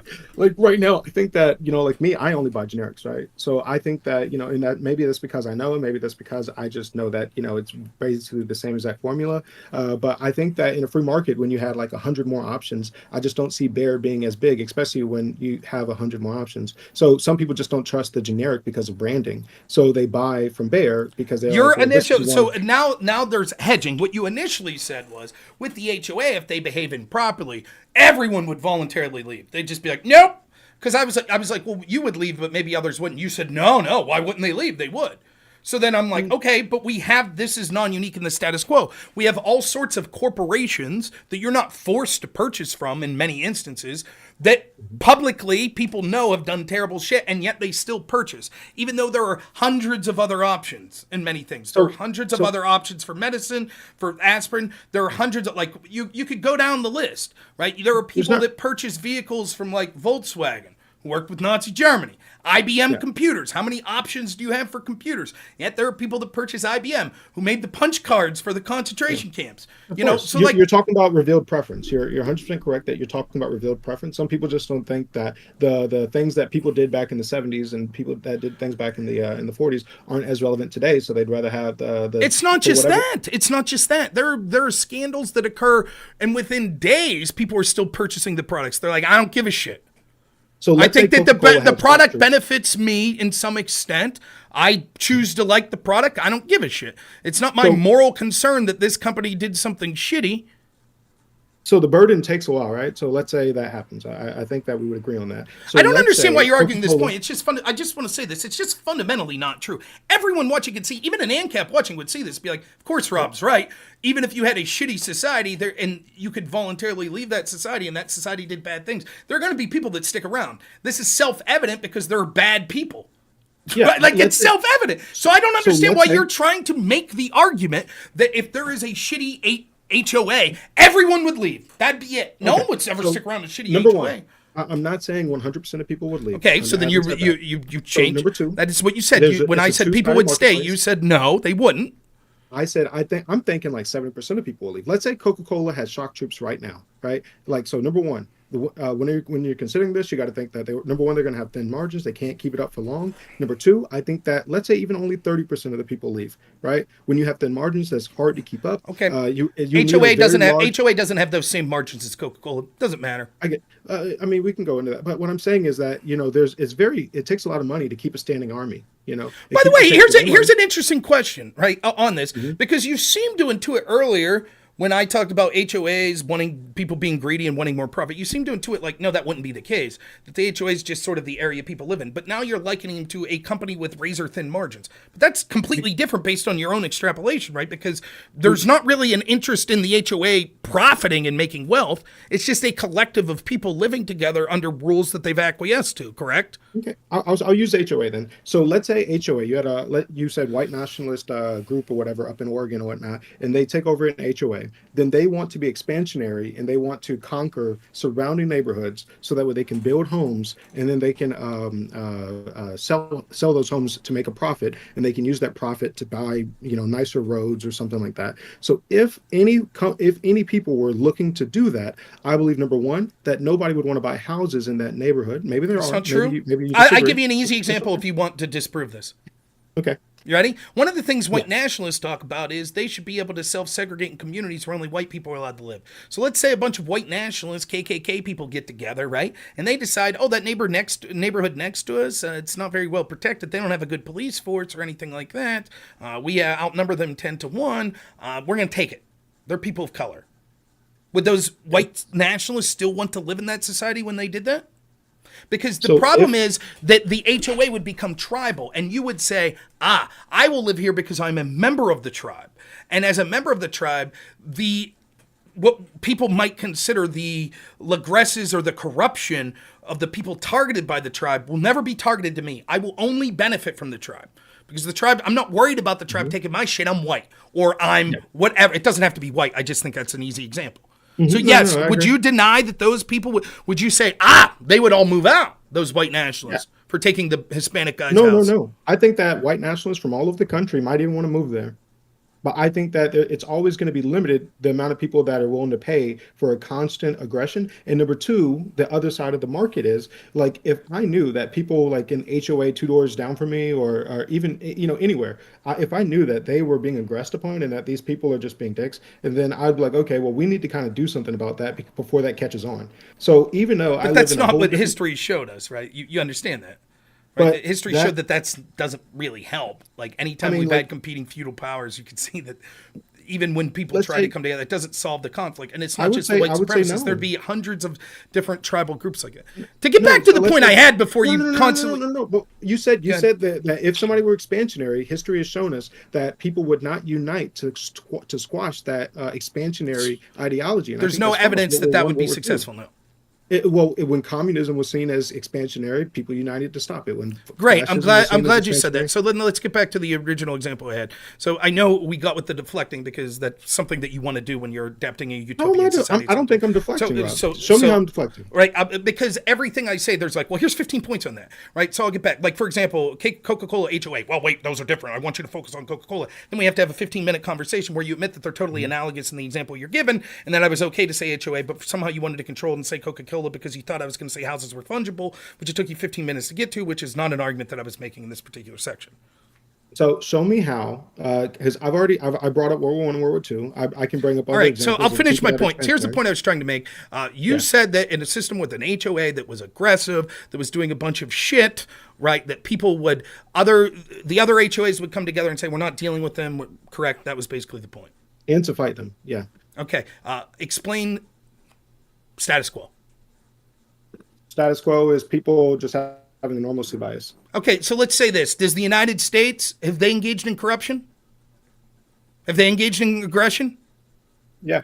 So the rest of the world came together to stop it, right?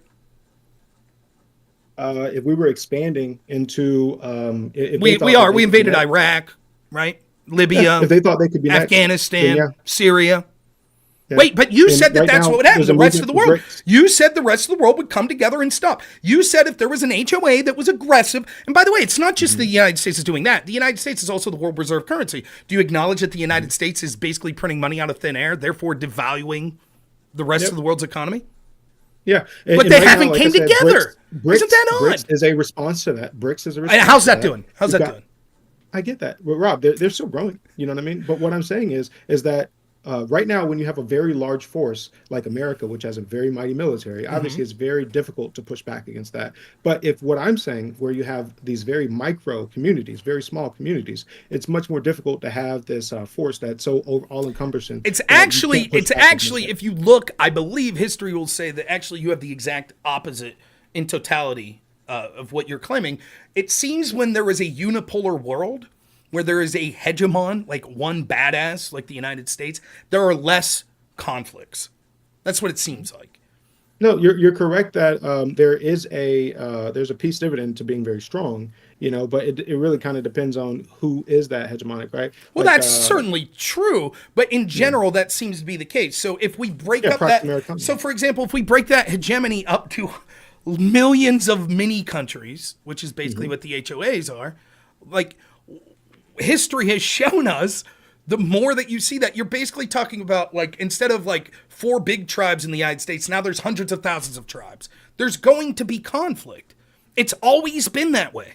Always. But we have you conflict can't point. resolution. But there won't That's be. what the legal system is But for. but the conflict resolution that you brought up, right? That if one place did this, no one would deal with them. That's not true.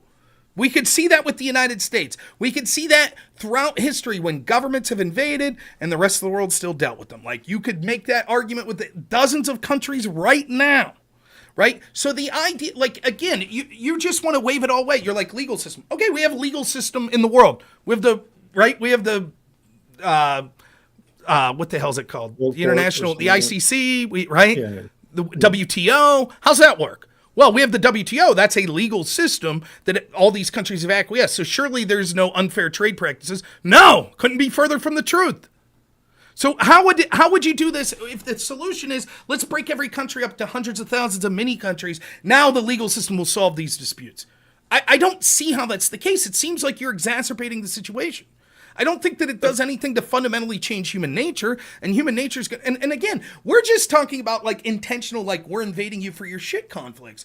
Like all you have to do is watch any courtroom show. I don't mean like Law and Order. I mean like Judge Judy or Judge Mathis or anything like that. It is insane how many disputes people get over where each side thinks they're right.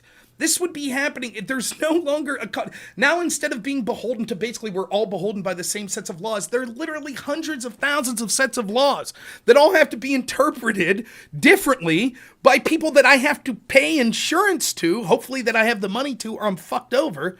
It's such a complicated and impossible to achieve system, and it doesn't seem to solve any of the problems that you have with the status quo. I mean, right now, the worst case scenario that you're describing is just coming back to what we have now. So like I said, I mean, I believe that when people are free and they're free, I think they're competent people, I think they're going to do what's in their best interest. And I don't think that that's going to be a system where, I'm paying for, number one, I don't think that I'd be able to get a police force to go to war with my rivals. Think about it. One, you would be able to. That happens now. Right, we have, you could say the same thing. Okay, the United States is sort of entrenched. It's been here a lot. The same with most established first world countries. But you could see there are all sorts of ways to intimidate people or to propagandize people into going to conflict for you. That's the history of the world. Like we see that. But that, again, that only takes into account like the idea that you're convincing your people to do a known terrible action, right? So you're thinking of it like this, like dude, so you're just, I'm going to convince these people, go steal the neighbor's shit. But it's not going to be like that. It's going to be like some dispute, like Hatfield and McCoy shit. Well, they did this to me first. They violated the non-aggression principle in my interpretation. So now we get to push back a little for justice. And then they're going to tell their people, now, wait a minute. That first thing, we didn't start it. They did by doing this. Now we're going to push back a little more. And so it's not that you're going to convince your people to do something that they think's immoral. They'll feel justified, right? They'll feel that they are achieving something that is morally just, right? And it will escalate. And it's not just going to be Hatfields and McCoys. It's going to be Hatfields, McCoys, Smiths, Knorrs, Johnsons, everywhere. Hundreds of countries within like a 10-mile radius, possibly. Did we see any of these conflicts in the times when we have had private police force and private court systems? Like you have not differentiated why a private is distinct and wouldn't fall through the same victimization that a public one would. Let's say it could. Let's say that's the worst case scenario. What I'm saying is we've had many examples, I shouldn't say many, but we've had a handful of examples of this happening in society where like they had a private police force, private courts. Have any of these things that you're bringing up, has this been a constant thing? Okay, I will answer this, and then I want you to answer a question for me. I'm unaware. Sure. I'm unaware of the systems you're talking about. Okay, so the Icelandic, Commonwealth, Arcadia, that was a very small one. What was the population of Arcadia? Go ahead. A very small, very small. Okay, 400. next. The Icelandic Commonwealth system was large. The How many? Celtic Irish societies, those were large. I can How get many? you the actual number. Million? I'll get them. I'll get it for you. But back then, scale, like most countries were very small back then. Okay. So, but just for. Can you give me now? You answer my question. Can you give me a large-scale industrial country that's ever adapted anarcho-capitalism? Well, that's no. I mean, Okay, obviously so right then now if your you've got argument the to me closest thing is, we have so if your Malay. argument to me is when I'm isolating all these conflicts that we've seen in states that I think are similar to what you're suggesting is, but there is a slight distinction. Those were public police forces, and can you identify where this conflict's happened with the private police force? And I'm honest with you and say I'm unaware of those, I cannot.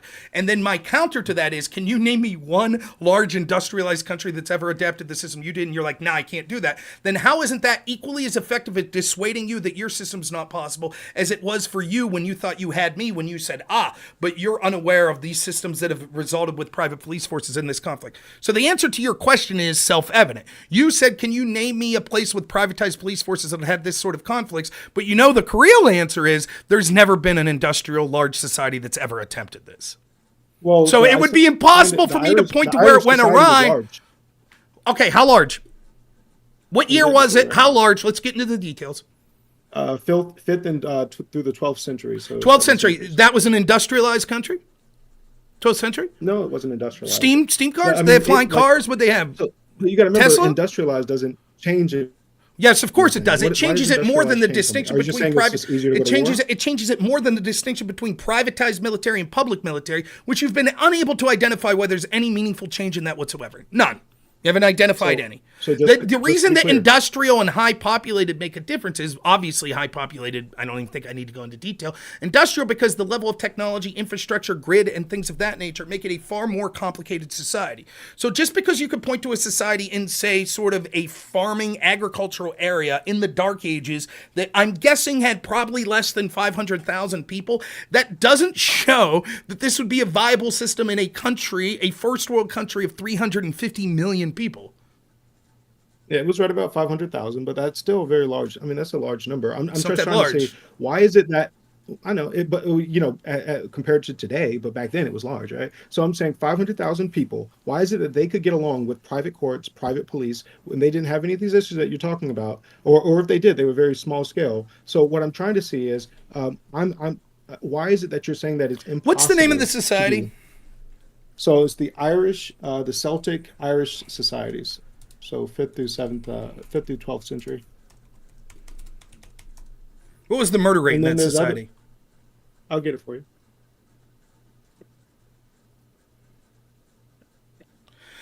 This is what AI says. Irish Celtic societies. The murder rate in ancient Celtic societies is difficult to quantify as there's limited documentation records. However, it's believed that violence and blood feuds were common in Celtic societies, particularly in the context of clan rivalries and disputes over land and resources.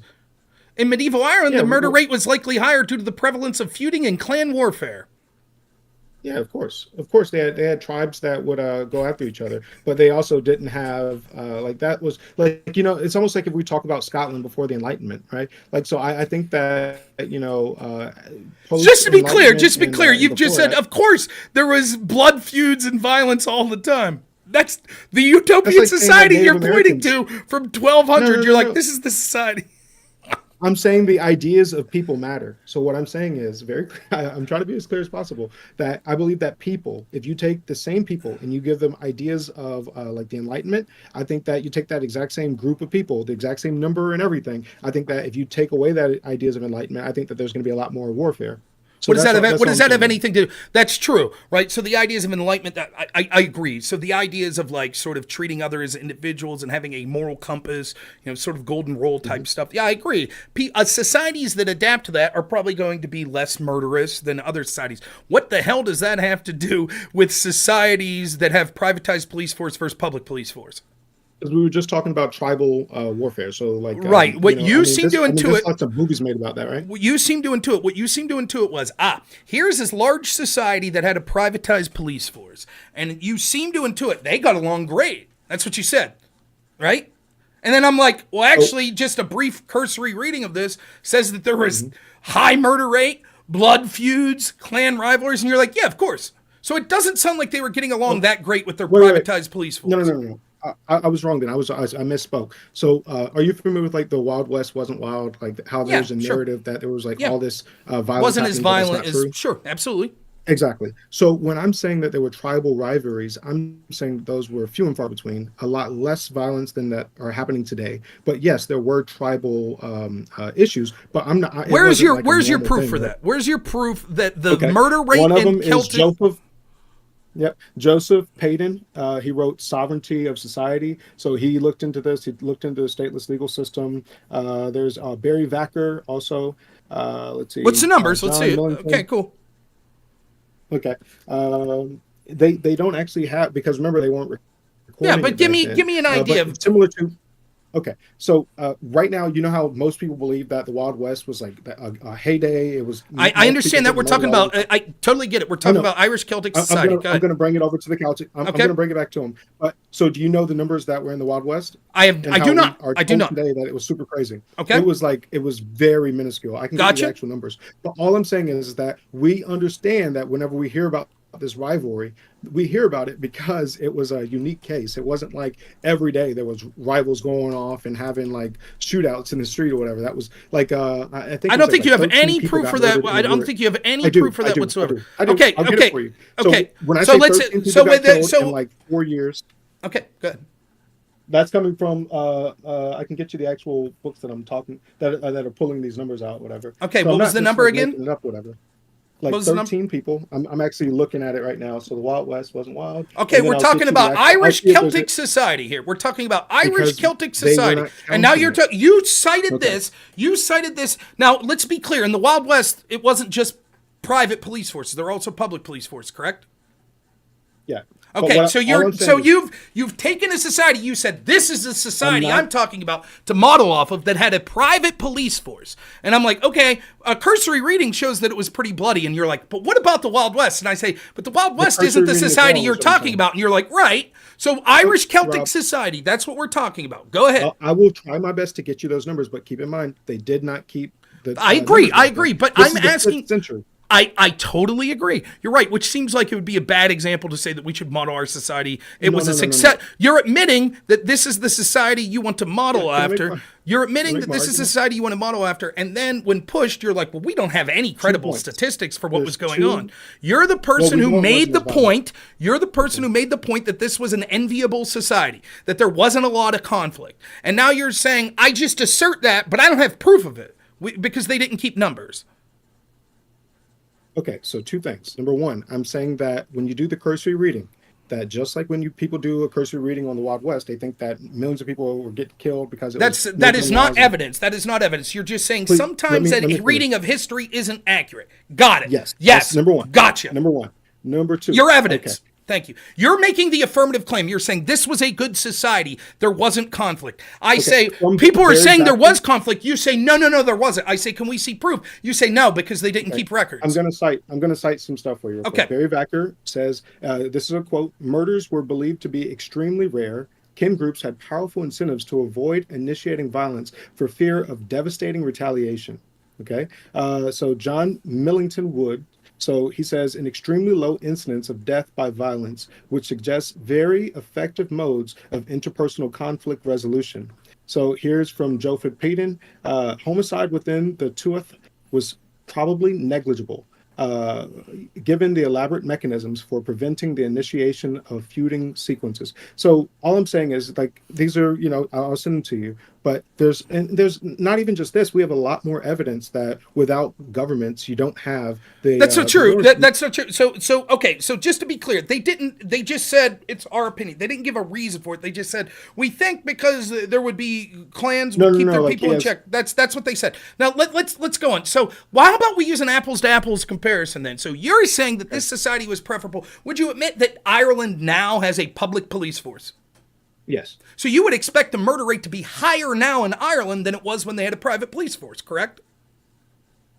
No, I would say that ideas matter, and so there's a lot more to it than just that. But so I wouldn't. What do you mean, right? So because if we look, all of a sudden now, because we would assume with the public police force things would be way worse, correct? So let's look at the most recent year I could find is 2022. There were 69 homicides in Ireland. Now you said that the Celtic societies had 500,000 people, right? Yep. Ireland has roughly 5 million people now. That's 10 times the amount, right? So that would mean, in order for the homicide rate to be the same, in any particular year in the Irish Celtic Society, there had to be 6 homicides. Okay. Well, You think that's what there was? Yeah, that's what it was. It was less than that in the Wild West. I mean, you're full of shit. I know for a fact that's what it was in the Wild West. You know for a fact in Irish Celtic Society, less than 6 people a year were dying. Number one, by murder. Number one. Number two, I'm saying that the Wild West, I know for a fact that it was less than that. Number two, okay? So I'm saying that by you just presupposing that lots of murders happened, please show me the evidence for that. Okay, so I just want to be clear, because you've made a declarative statement now that you're absolutely certain that there were less than 6 homicides a year in the Wild West. I'll get you the actual numbers real quick. I just want to be clear. That's what you said. You are absolutely positive that there were less than 6 murders a year in the Wild West. Murders. I'll get you the actual number. I just want to, you could look for the actual numbers. I'm asking you what your statement was, that there were less than 6 murders a year in the Wild West. You're certain of that? In the Wild West. That's go over which year you want to.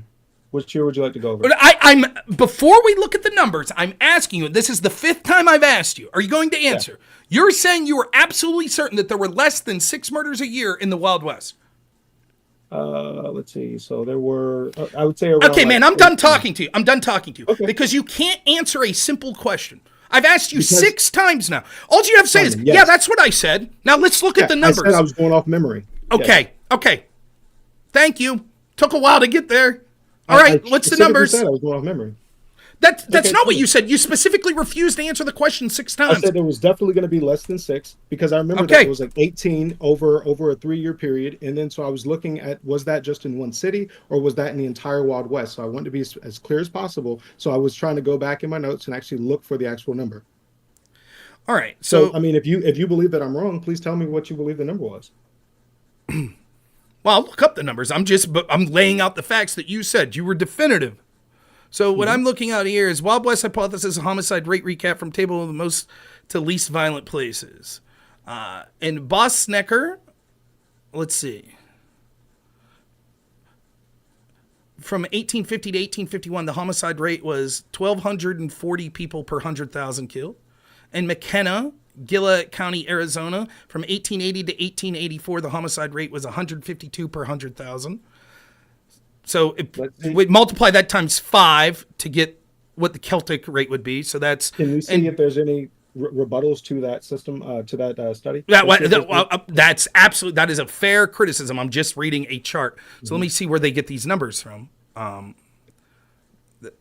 Because, and there might be a quote rebuttal to it. I'm not sure, but this says, Wild West hypothesis homicide rate recap from most to least violent places. Violent roots, lethal violence in 2 counties in early statehood Washington. Was the American volunteer violent play? This is from Melania Angela Newley and Kelly Ray Stout and Hugh Lee, a book they wrote called Violent Roots, Lethal Violence in 2 Counties in Early Washington Statehood. It says context and source publications. Addresses subculture, rapid population, racism, saloons, weapons, heavy drinking as dynamic forces, and argued such forces contributed to the violent prevalence of violence in the West, concluding that the West was far more violent than the East. Homicide rates of 152 per 100,000 for 1880 to 1884 in Gillette County, Arizona, 107 to 100,000 in 1850 San Luis Obispo County, California, 95 per 100,000 in the 1850s for Tulane County. California example is opposed to 5 for 100,000 in New York City in the 1880s and 0.8 per 100,000 in Maine in the 1860s. Okay, so so this right here is Frontier Violence, Another Look by W. Eugene Holton. So this right here, you actually see that it was the Western frontier was far more civilized, more peaceful, safer, and safer place than American society today. The legend of the Wild West lives, blah, blah, blah. This is all, So for the years between 1870 to 1885, only 45 homicides were reported. So, and then also in Abilene, supposedly one of the wildest of cow towns. What was the years it cited, just to be clear? 1870 to 1885. 1870 to 1885. So the statistics I'm looking at, actually the one ends at 1884. Okay. Let's see. And while you're pulling up, can I get this next quote real quick? Yes, please. In Abilene, supposedly one of the wildest cow towns, nobody was killed from 1869 or in 1870. In fact, nobody was killed until the advent of officers of the law employed to prevent killings. Only two towns, Ellsworth in 1873 and Dodge City in 1876, ever had 5 killings in any one year. Frank Passel, and that's why I was trying to mess up because I messed up when I said the entire Wild West, and so I was wrong in saying the entire Wild West. I was remembering by states and cities. I mean, so I did mess up. So I was wrong, but I did want to say that it was very low in the Wild West. Obviously, there was more people, I believe, than just 500,000. So just to be fair. But I've got a lot more quotes like that. But I just wanted to, like to be fair, I said the entire Wild West, so I was wrong, and that's why I had to I had to walk that back because I was wrong when I said the entire Wild West. Okay, so instead of the entire Wild West, we're just focused on what? A couple of cities? Well, no. I'm looking at the most. I am looking at the entire Wild West and the most dangerous cities in the Wild West. I Okay, just well, was wrong when I told you that number. well, I again, was when wrong. I read, so when I'm reading, for example, that in 1850 to 1851 in Los Angeles County, California, in the town of Bosnecker, the homicide rate was 1,240. Okay, can you tell me who did that study? So Right. I just wanna see if That there's study been is any from the book rebuttals. Violent Roots, Lethal Violence in Two Counties in Early Statehood, Washington, from Melania Angela Newley, Kelly Ray Stout, and Hugh D. Lee. Got it. Do you mind pasting that to me? I'll put it in my Discord? chat. Are you? Oh, in Yeah, Discord? I'm there. Okay. Yeah. I'll just put it in the chat. Someone already put it there, I think. No worries.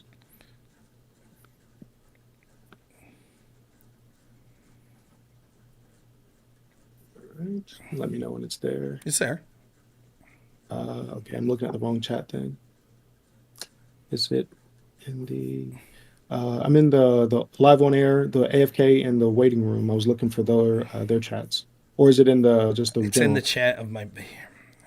Oh, my bad. That's all right. I'll put it here where you typed. Yeah. Wait, what the hell is that? That's not what I was looking for. Okay.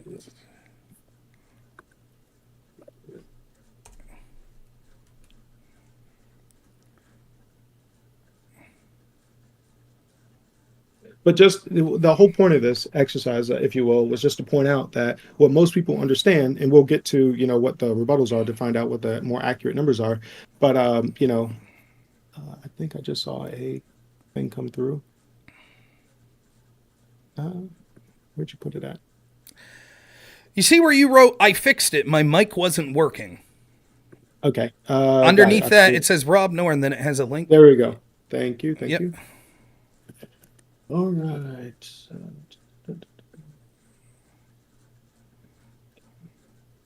There we go.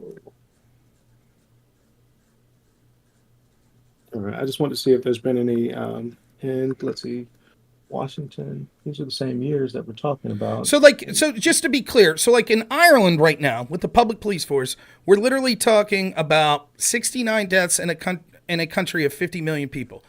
The guy you're reading was Dijkstra, right? I don't believe so. Let me. Who were you pull reading? it up. Which note was it that we were just talking about? Was the 45 homicides between 1870 and 1885? Is that what you're talking about? Yeah, here I'm reading. During a 15-year, this is an article trying to make your point, how low homicide rate was. During a 15-year period in the late 1880s, there was an average of only 3 murders a year in Abilene, Caldwell, Dodge City, Ellsworth, and Wichita, the 5 Kansas City that served as the significant railroad stops. It's far lower than the murder rate in New York or Baltimore, which had 17 over 9 years. So in that, you had 3 murders a year. Let's see. Homicide rates in the American West. Okay.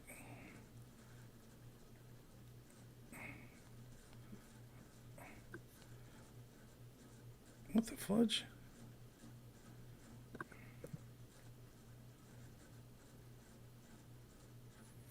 What?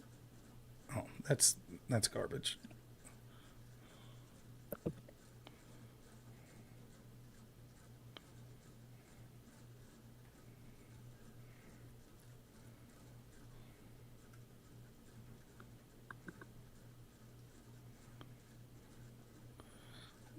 Garbage.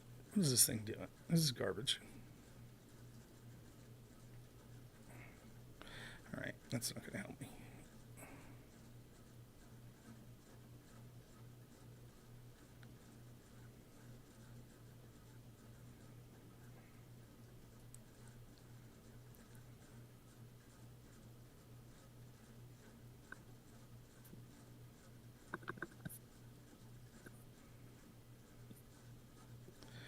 Okay, this book. Table figures from criminologists and historians of crime, a partnership well worth pursuing, and homicide rates in the American West by Randolph Roth.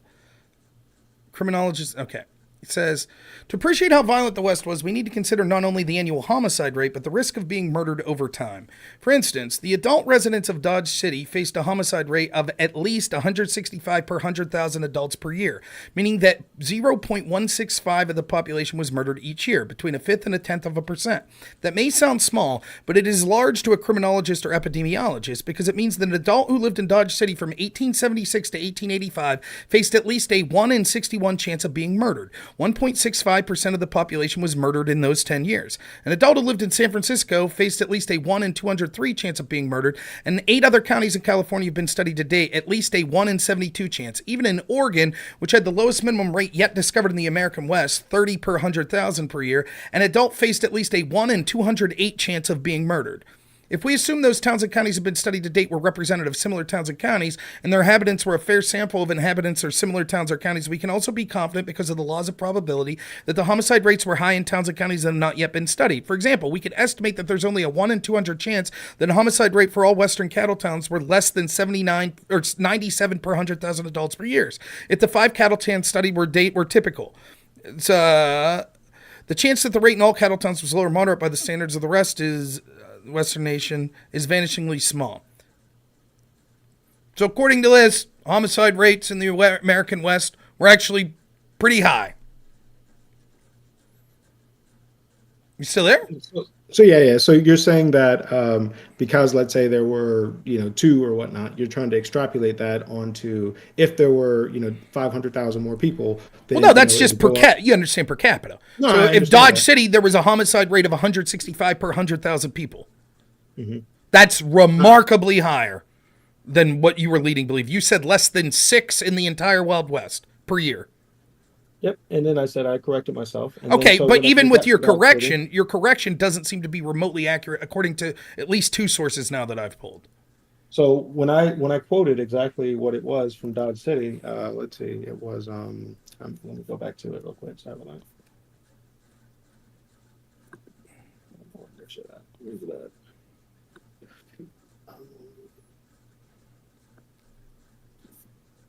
Oh, man. City, I think it's one of the things I was talking about. God damn it. It sucks. It's making me download this. I hope you're happy with this. Now I'm downloading Word documents. All right, so I said it was so for Dodge, so Abilene, so lives in okay, so yeah, despite so this is from 18. So we're looking at different dates. The data set that I have is from 1850 to 1865.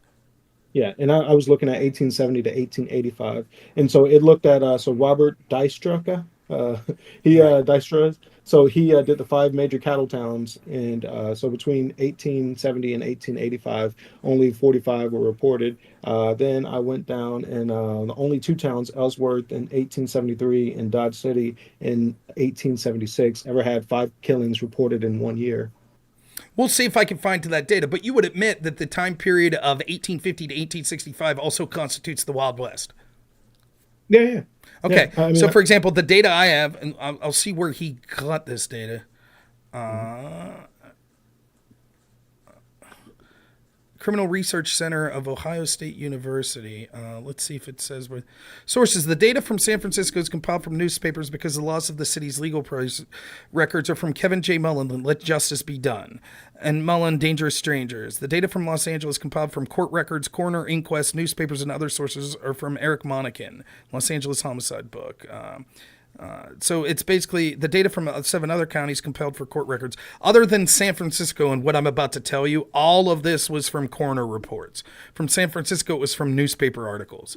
So, for example, all the ranching counties, which is Los Angeles, San Diego, San Luis Obispo, Santa Barbara, right? if we take those four from 1850 to 1865, the numbers per capita or per people 16 years and older, there were, over that 15-year period, there were 324 homicides, which puts it at a rate of, there was a population of 14,043 people, which puts the homicide per capita at 140. Can you tell me that year again? 1850 to 1865. 1850, 1865. And then how many were there? There were 324 homicides out of a population of 14,433. Let's see. Was this, let's see.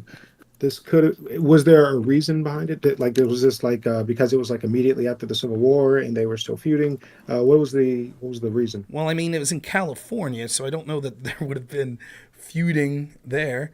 Well, people moved out west or whatever, you know what I mean? So you would have... I guess it didn't say what the reason was, if I'm honest. I didn't see that. I haven't read the book. I could read what this says. Was the Old West violent? Scholars have established it was not as violent as most movies or novels would suggest. Murder was not a daily, weekly, or even monthly occurrence in most small towns, farming, ranching, mining communities. Still, homicide rates in the West were extraordinarily high by today's standards, by the standards of the rest of the United States and the Western world in the 19th century, except for parts of the American South during the Civil War and Reconstruction. Most data that historians have gathered are preliminary, based on a single source such as newspaper, legal records, or official statistics, rather than multiple sources. They are minimum counts, not estimates of the number of homicides that occurred. But preliminary data available for Oregon, British Columbia, Texas, 9 counties in California, which together held 57% of the population of Central and Southern California, 8 native peoples in California, 5 cattle towns, 5 mining towns, and 2 counties, each in Arizona and Colorado. To appreciate how violent the West was, we need to consider not only the annual homicide rate, but the risk of being murdered over time. For instance, the adult residents of Dodge City faced a homicide rate of 165 per 100,000 adults a year, meaning that 0.165% of the population was murdered each year, between a fifth and a tenth of a percent. That may sound small, but it's large to a criminologist and epidemiologist, because it means an adult who lived in Dodge City from 1876 to 1885 faced at least a 1 in 61 chance of being murdered. 1.65% of the population was murdered in those 10 years. An adult that lived in San Francisco from 1850 to 1865 faced at least a 1 in 203 chance of being murdered. And in 8 other counties in California have been studied to date, at least a 1 in 72 chance. Even in Oregon in 1850 to 1865, which had the lowest minimum rate discovered in the American West, 30 per 100,000 adults, faced at least a 1 in 208 chance of being murdered. That's what it says. So it looks like that was like immediately, that was right before the American Civil War, right? The Mexican-American Civil War? Mm-hmm. The Civil War, yeah. So this was immediately after the Civil War. That's what it was. So This sounds like, I just want to say, this sounds like hedging. This sounds a lot from, I assure you, less than 6 people a year were killed in the Wild West, to, well, of course hundreds were killed because of external factors that were going on. Sounds like you're massively changing your position. Because your positions, I just want to say, your position sounded absurd, that less than 6 people a year were killed in the Wild West. It sounded absurd. I'm willing to believe. No, let me finish. I'm willing to believe that maybe the number's not as much as the movie Tombstone would lead us to believe, but that sounded absurdly low, and it seems that it wasn't even remotely in the ballpark. Wait, from your own quote, it said that these cities were an anomaly. No, it doesn't. So I'm asking you. It doesn't say that. Where does it say they're an anomaly? Where does it say that at all? You said it wasn't. It says it took the. All, in fact, let me quote exactly. It actually says the exact opposite of that. You ready? Okay. Even in Oregon, 1850 to 1865, which had the lowest minimum rate yet discovered in the American West, 30 per 100,000, an adult faced a 1 in 208 chance of being murdered. So it actually says let me finish. It says the exact opposite of what you said it said. It doesn't say these were anomalies. It says these were the norm. And even if we take the anomaly, the county with the least, it still is a 30 out of 100,000. So number one, the reason why I brought up that this was during the Mexican-American War and during the Civil War, that's what the time period that you just brought up was. I think that if this right here, because obviously the numbers that I'm bringing up, they didn't have police or whatever, and also the same thing, but the numbers were far less. So I'm saying, what is the cause for that? So right now, like, it literally is the exact period of, like, the periods that they chose to do in your study is literally the exact period of 1850 to 1865. The Mexican-American War had just ended in California, and then the Civil War was just. You give me the years you want me. Give me the years you want to use. I'm not asking for the years. Give me the years you think would be good. I get you. Give me the years you want to look at. When you talked about, when you said that less than 6 people a year died in the Wild West, what years were you talking about? So the years that I said earlier were 1870 to 1885, right? So that right there, and then I even went to 1876, whatever. I cited that as a year. I've got a bunch of other years that I can go over, but this is How after about the American Civil 1880? War. How about 1880 to 1900? Sound good? Okay, well, was it still like a? Okay, sure, go for it. Gila County, Arizona, homicide rate 164 per 100,000. 1882 to 1909, Pima County, Arizona, 58 per 100,000. Denver, Colorado, I'm sorry, Los Animas County, Colorado, 1880 to 1900, 34 per 100,000. Can you tell me the raw numbers while you're doing that as well? Yeah, 89 homicides, 30 homicides, 73 homicides. In 1880, there were 89 homicides? 1880 to 1900, 89 homicides in Gila County, Arizona. Population of 2,500. 2580. Pima County, Arizona, 1882 to 1909, 106 homicides, population 11,389. Los Animas County, Colorado, 1880 to 1900, 73 homicide, population 10,323. All of this remarkably higher than 6 homicides a year. Well, I can keep citing my sources, but what I'm saying is that my sources are showing one picture, right? Your sources are saying that in these specific counties there were these large numbers. I'm saying why, and then so far, neither one of us know but why. when you say the Wild West, that wasn't just one town or one county. That implied the Wild West. So if you say in the Wild West, 6 people, less than 6 died a year, and I pick out one city or one county and show that 80 something died, that seems to dispute your argument.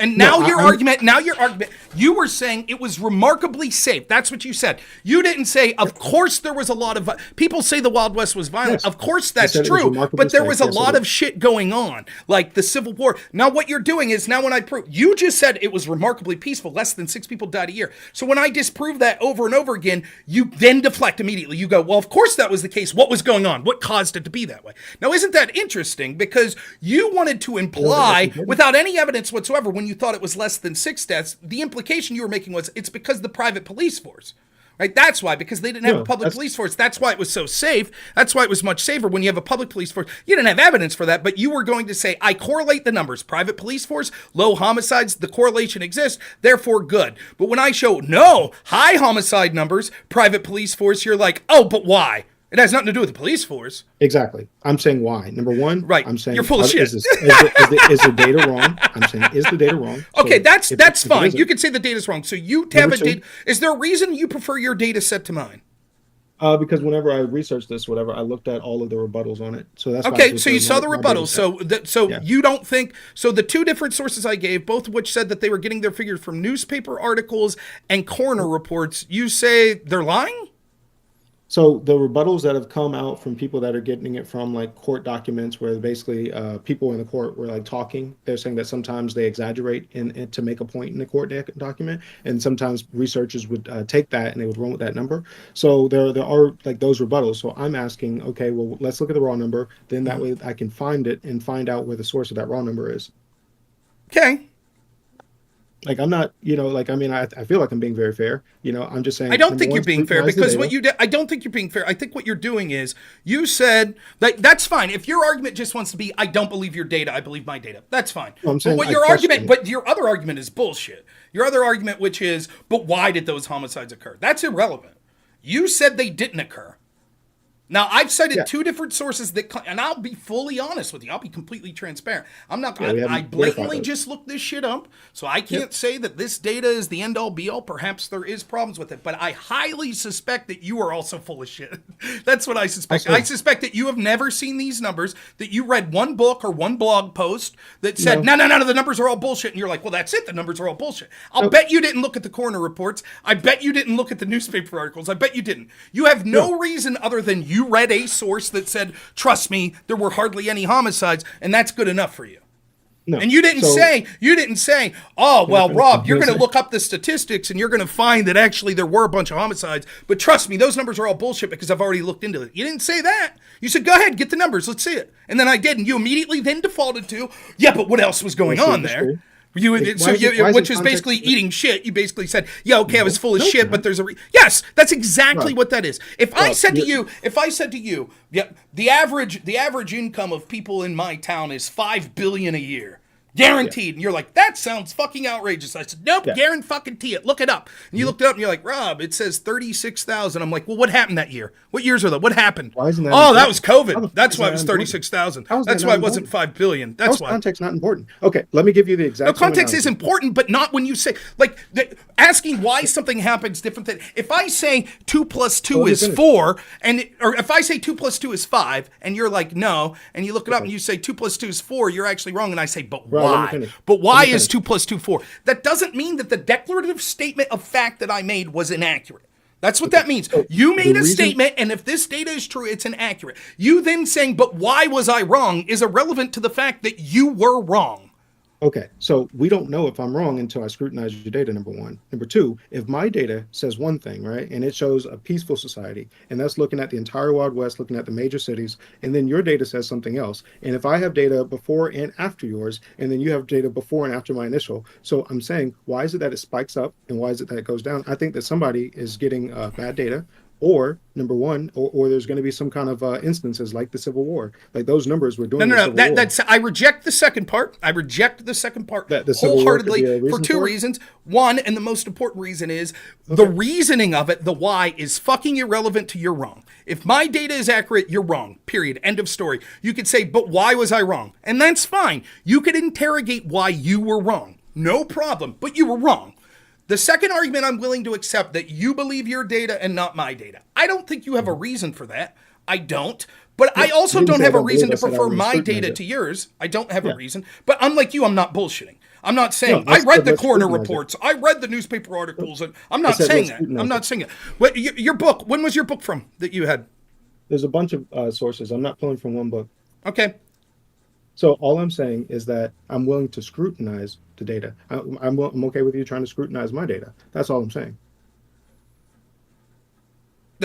So Again, I can't argue with the fact I'm not going to sit here and pretend to know that my data. What I'm saying is you tried to make an argument that was bullshit. That was your first don't know line of that it's defense. bullshit until you That's, scrutinize I the do data. know. I do know that your argument was bullshit, right? until you Because scrutinize your data, you don't know that's that. not true. I know your argument was bullshit because it implicitly accepted that if the data is true, here's my excuse. And that's a bullshit argument. Now, the second argument that you made then afterwards, if that was, so what you did is, what you're interested in doing, and this is very indicative of ANCAPs I've seen, constantly deflecting, constant utopia, constant bullshit, right? And so you've got part and parcel to what I've seen many times where I've had these discussions. What you did was you make a declarative statement. When I show data, there is some sort of fact that seems to prove that wrong. Your gut feeling is to immediately deflect. Your gut feeling No, was to be like, that's but not true at why? all. That's what was the first thing you said when I Do you cited know that why? data? What was the first thing I said when you cited number that data? What? Just simple question. What was the first thing you said when I said that data? What was the I said, first why? objection What that you was- had? I said, can you send it to me so I can scrutinize it? I want to scrutinize it. And then I said, why did that happen? Because Right. That's what it's you said. similar Why to- did that happen? So let me be frank. So the reason why people try to make this straw man about Austrian economics, they say that we don't care about actual tangible data, and we don't care about actual like metrics and things like that. But that's not true. It's just that we understand philosophy, we understand economics, and then therefore, whenever you get a study that goes outside of that, what would you expect? We would say, why is that happening? To see if it's wrong. And like literally, like close to 100% of the time, it's always wrong. So you have to deal with leftists. 100% of the time, it's wrong. Right. What- Right, Austrian dude. economics. Right. Okay, how about Gotcha. this, Rob? For Austrian economics, show me where we're wrong in Austrian economics. I'm not gonna like. Why would I get guarantee- into a I completely guarantee I've already separate? done What that. does that I've have to already do? done Okay, is 'Cause I've already Austrian? said Let's do this again. Is Austrian economics a direct one-to-one analogy of what we're talking about here? Yeah, to a point, because what? No, it's what I'm not. saying it's is- not. Okay, yes, it well then, is. okay, You just it's let a me direct say it. analogy. Then I can tell you where you're wrong in Austrian I'm gonna tell you economics. why. Right Please now, let me finish. you said no. I'll answer. You asked me a question. I'll kindly answer. You said tell you where you're wrong in Austrian economics. Well, in Austrian economics, which you say is analogous to these murder rates, you're wrong because you made an outlandish statement that there were less than 6 homicides a year in the Wild West, and it seems that those numbers don't even bear close to being true. So that's an example of where you've been wrong in Austrian economics. From your studies. That you Okay, brought up so just now again, have that not doesn't, verified. that's a separate argument. And again, so, like you have You no can't just say reason. you are Can you wrong give me because of my one studies. reason? Can you give me one reason to prefer your data set to mine? Yes, because I've scrutinized mine. Okay, So I'm where does saying your let's data set scrutinize come yours. from? Give me the source. So, for example, you give you gave the sources, source, you but gave I'm gonna specific finish numbers. I want you to read that section again and tell me where the source came from. Okay. I'll get you the source. But number one. No. I want you to read the source and tell me. We're now interpreting which source is right. I dispense with your argument, your initial argument that you made, maybe other things were occurring. Will you acknowledge this? Even if other things were occurring, that still, let's assume my data set's correct, hypothetically, for the sake of this. Would you acknowledge that but why did that happen is irrelevant to the fact that you would have been wrong? No, I would say, yeah, I was wrong. I already said, hey, okay, look. You were wrong. You were wrong by a huge magnitude. No. Only with your numbers, I was wrong by a huge magnitude. If the data is correct. Rob, I'm citing numbers after the Civil War. You're citing number. What does that have anything to do? Pre-Civil War, was it Wild West? If it's during a war, we would expect to see more deaths. It's just common sense, right? Like, I don't think that you would disagree. Was pre-Civil War Wild West? Sure. Okay, so then when you said deaths in the Wild West, when you said deaths in the Wild West, what you meant to say was only deaths that occurred after the Civil War? Sure. Okay. And you showed numbers after the Civil War. Correct. So I'm saying we need to know, number one, we got to scrutinize it. Number two, we got to see why did it happen? Because once you scrutinize it, then yeah, if it's high, like you cited high numbers, then I would be wrong. So your argument is because the initial numbers I cited, the Civil War ends in 1865. The initial numbers that I cite occur from 1850 to 1865. In California, where I don't believe there was any fighting from the Civil War, is that correct? So people moved to the West. They were soldiers. They were Union troops, and like these were who the people were. So yeah, they're going to have conflicts. The war was still going on. So yeah, I mean, like that. They're like, Rob, you got to remember that I'm not married to a number. What I'm trying to say is that we need to be intellectually honest and just say, okay, well, no, that's not what you're the opposite of intellectual honesty. It's clear. What I'm saying. You can debunk me once I'm done. But if I'm saying numbers and then you're saying numbers that disagree, and then we're looking at two different periods of numbers, I believe that if you've dealt with the left for a long time, and left-wing people always have these horrible ways of kind of biasing numbers. So when I see numbers that only look at California during the Mexican-American War and during the Civil War, and then don't look, obviously that seems to be a little bit biased already. So then I need to look into, okay, what is up with these numbers? What was the reason behind them? So that's what I'm doing. I think that's being pretty intellectually honest. Okay, saying, you said, what was the name of it?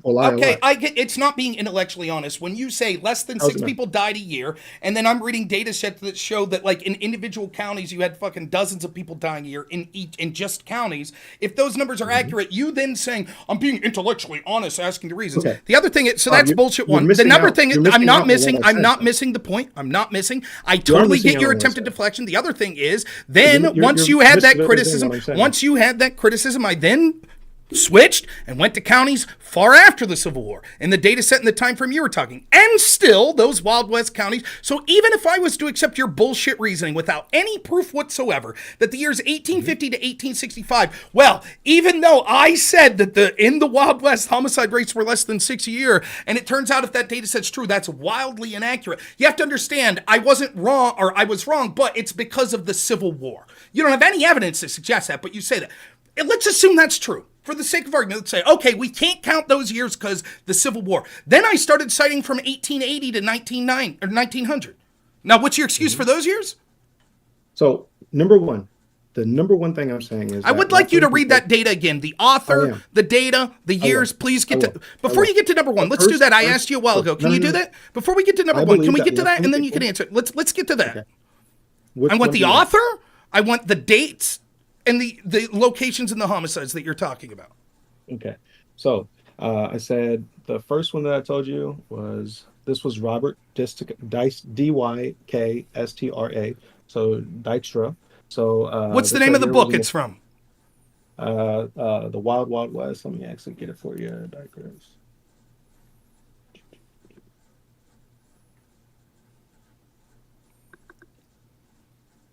All right. Quantifying the Wild West. Cattle Towns. It was called the Cattle Towns. Gotcha. So that right there's. Okay, now give me the towns that he talks about. He talks about Abilene, Ellsworth, Wichita, Dodge City, and Caldwell. Okay, give me the homicides that he gives, and the years. In 1870 and 1885, there were only 45. Okay. What was the population? So the population, I can get you those numbers. You want me to give them to you? I'm looking at the chart right now, and it proves that you're absolutely wrong using your own data set. Ready? Go for it. Okay. This is from Robert Dykstra, The Cattle Towns. Got it? Mm-hmm. Okay. We're looking Abilene, 1870 to 1872. 7 homicides. Average population, you ready? 737. Homicide rate? What was the years that you said? 1870 to 1872. Got it, 2 years. Okay. Homicide rate, 317 per 100,000. What was the raw numbers? I said 45. Homicide, there were 7 homicides in those 2 years. The population was 730. That means the homicide rate was 317 out of 100,000. Next, next. Now, and I'm going to finish the data. Next. I said there's 45 homicides between those 15 years. Next, Ellsworth, 1872 to 1875, 6 homicides, average adult population of 626. That's a homicide rate of 239 per 100,000. Wichita, 1871 to 1875. There were 4 homicides. That's an average population of 1,502.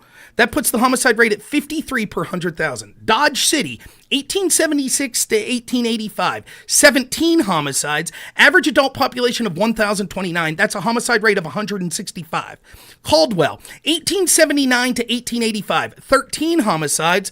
There was a population of 1,104. That puts the homicide rate at 168. Those homicide numbers are incredibly high per capita. And even if you want to deflect to, but I was only talking about total homicide, these numbers right here suggest in just these 5 places in Kansas cattle towns, there was more than 6 homicides a year. Would that extrapolate? So number one, the 45. You acknowledge that. You say, yes, you're right. I was wrong using the own data set. You acknowledge. I said 45 over those 15 years. Did you do more than 45 over those 15 years? Just I wasn't counting. No. Okay. So from his book, it says. But let me be clear. Let me be clear. The way that it works, it wasn't looking at like all 5 of these places for 15 years. It looked at 1 for 2 years, 1 for 3 years, 1 for 4 years, 1 for 9 years, and 1 for 6 years. So it wasn't like this was the total over 15 years. Okay. So then I apologize, I guess. So it doesn't matter. Nonetheless, let's keep going with your argument. Okay. So you can't just extrapolate the data from like it's almost like if we were to say if we pour like 100 million wealthy people into America or like that, because we know that there's almost pretty much 95% of the violence happening on 5% of the streets. Same way with the Wild Wild West, it was happening over cattle wars and things like that. So just by having more people doesn't mean that the murder rate is going to go up. It was specific to a do you at least agree with that? Just that's absolute bullshit, right? You're theoretically correct. Like if I say 1 in 5 people over the age of 50 are obese, you could say, but if you add another 100,000 people, it doesn't mean that would continue. But that's what per capita numbers do, and that's why we should prefer per capita numbers because they seem to give us sort of an idea of how. For example, if there's 2 people that live here and there's only 1 homicide, you'd say, shit, that's the safest county in the world. But there's only 2 people that live here, so that's a 50% homicide rate. That's why we use per capita numbers. But it doesn't matter. It doesn't matter. All of this is a deflection anyways. It's a clever deflection from your own numbers. Your own numbers, even if we don't take per capita, your own numbers from your own source, looking at only 5 counties, seems to suggest that more than 6... Let me finish. Seem to suggest that more than 6 people a year were killed. Your own numbers, only looking at 5 counties in one state, suggest that your bold claim... Suggest that your bold... Will you... Yes or no is all I want. Will you admit that this data that you cited is data that you trust because you've looked into it, seems to suggest that your bold claim that in the Wild West there were less than 6 murders a year... I already said that? No, you said... Like 30 minutes ago. No, you didn't. You said... No. What you said was if the data I cited was correct. Now we're using your data, which you claim... We're citing your data... We're saying your data, which you claim to have vetted, which you claim to have looked into. Okay, so I've already backed off the 6 like 30 minutes ago. So number 1. Number 2, no, you didn't. That's a lie. But go ahead. Okay, replay it. So if we look at the gang crime in America, we know that that's where a large majority of the gun murders are coming from. So if you just add like a bunch of Scandinavians into America, it doesn't mean that the crime. What does that have anything to do with the total numbers that we're talking about? You being completely wrong. Please let me finish it. In the same way that if the majority of the crime was happening in the actual cattle, there was some kind of cattle wars going on. If you just add a bunch of people into the general population working like bank jobs, it doesn't mean that what I'm saying is the correlation would be the gangs that are doing the violence versus the cattle wars. So adding more people into the population doesn't automatically mean that the numbers are going to scale. I don't know what to say. You've been proven wrong, and so now you're like, I don't trust per capita.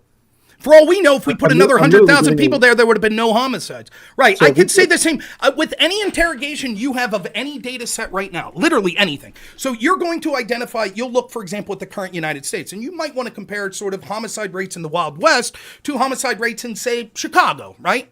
And you could say, and this is probably true, my guess is there are cities in the country that the homicide rate's still way worse than the ones we're talking about in the Wild West here, right? I would say that's true. You would agree with that? Like maybe DC, Chicago. I don't know. Would you agree? But who's doing the crime in those cities? Well, that's what I'll say. I'll say, no, actually, we can't look at the per capita homicide rates because if we added 5 million people from Scandinavia to Chicago, maybe none of them would commit murders. So per capita rates are worthless. So we can't compare murder rates. We can't. How is that not common sense? It's because I think that if we I don't even know what to say to this. This is one of the dumbest things I've ever heard.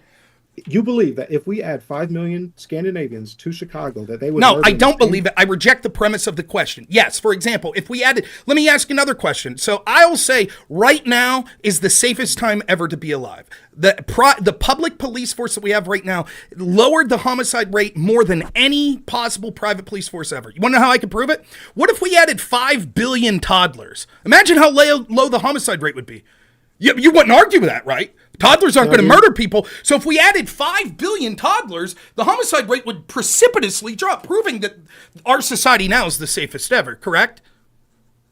I mean, you would have to look at it. I just want you to acknowledge if we added 5 billion toddlers, you're not trying to say toddlers would commit homicide, right? No, wait, you're not trying to say toddlers would... No, wait, please. This is very serious. I'm good faith here. You're not trying to say that toddlers would commit homicide, right? You're not trying to say that. That's bad for your argument. I'm asking you yes or no. Are you trying to say toddlers would commit homicide? Is that what you're trying to say? I can't believe you would dispute. Is that what? You're not saying this. So you acknowledge that toddlers wouldn't commit homicide. So we shouldn't focus on the per capita rates because if we added 5 billion toddlers, it would precipitously lower the per capita rates. Correct. So we shouldn't focus on the per capita rates. This is correct. bad for your argument, Rob. It's not bad faith. It's the exact fucking argument you're making. For your argument.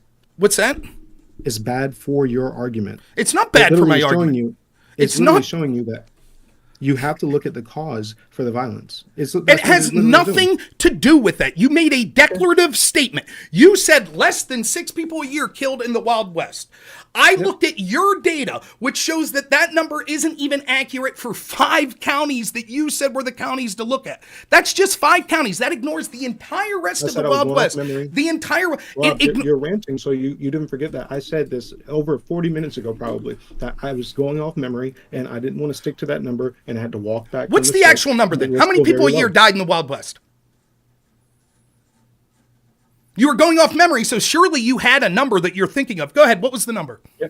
And then when I went to like only 2 towns, Ellsworth in 1873 and Dodge City in 1876 ever had more than 5 killings in 1 year, then I was saying that it's extremely low. So no, what's the number? You said, so we're talking about specifically, we were talking, remember, we got from here talking about Irish Celtic societies. That's how we got here, because you realized that your claim on Irish Celtic societies, you had no data on it, you couldn't back it up. So then you were like, I want to shift to the Wild West. The Wild West, by the way, right. Nobody does. That's so right. Why the fuck are you going there? Because you did, you fucking idiot.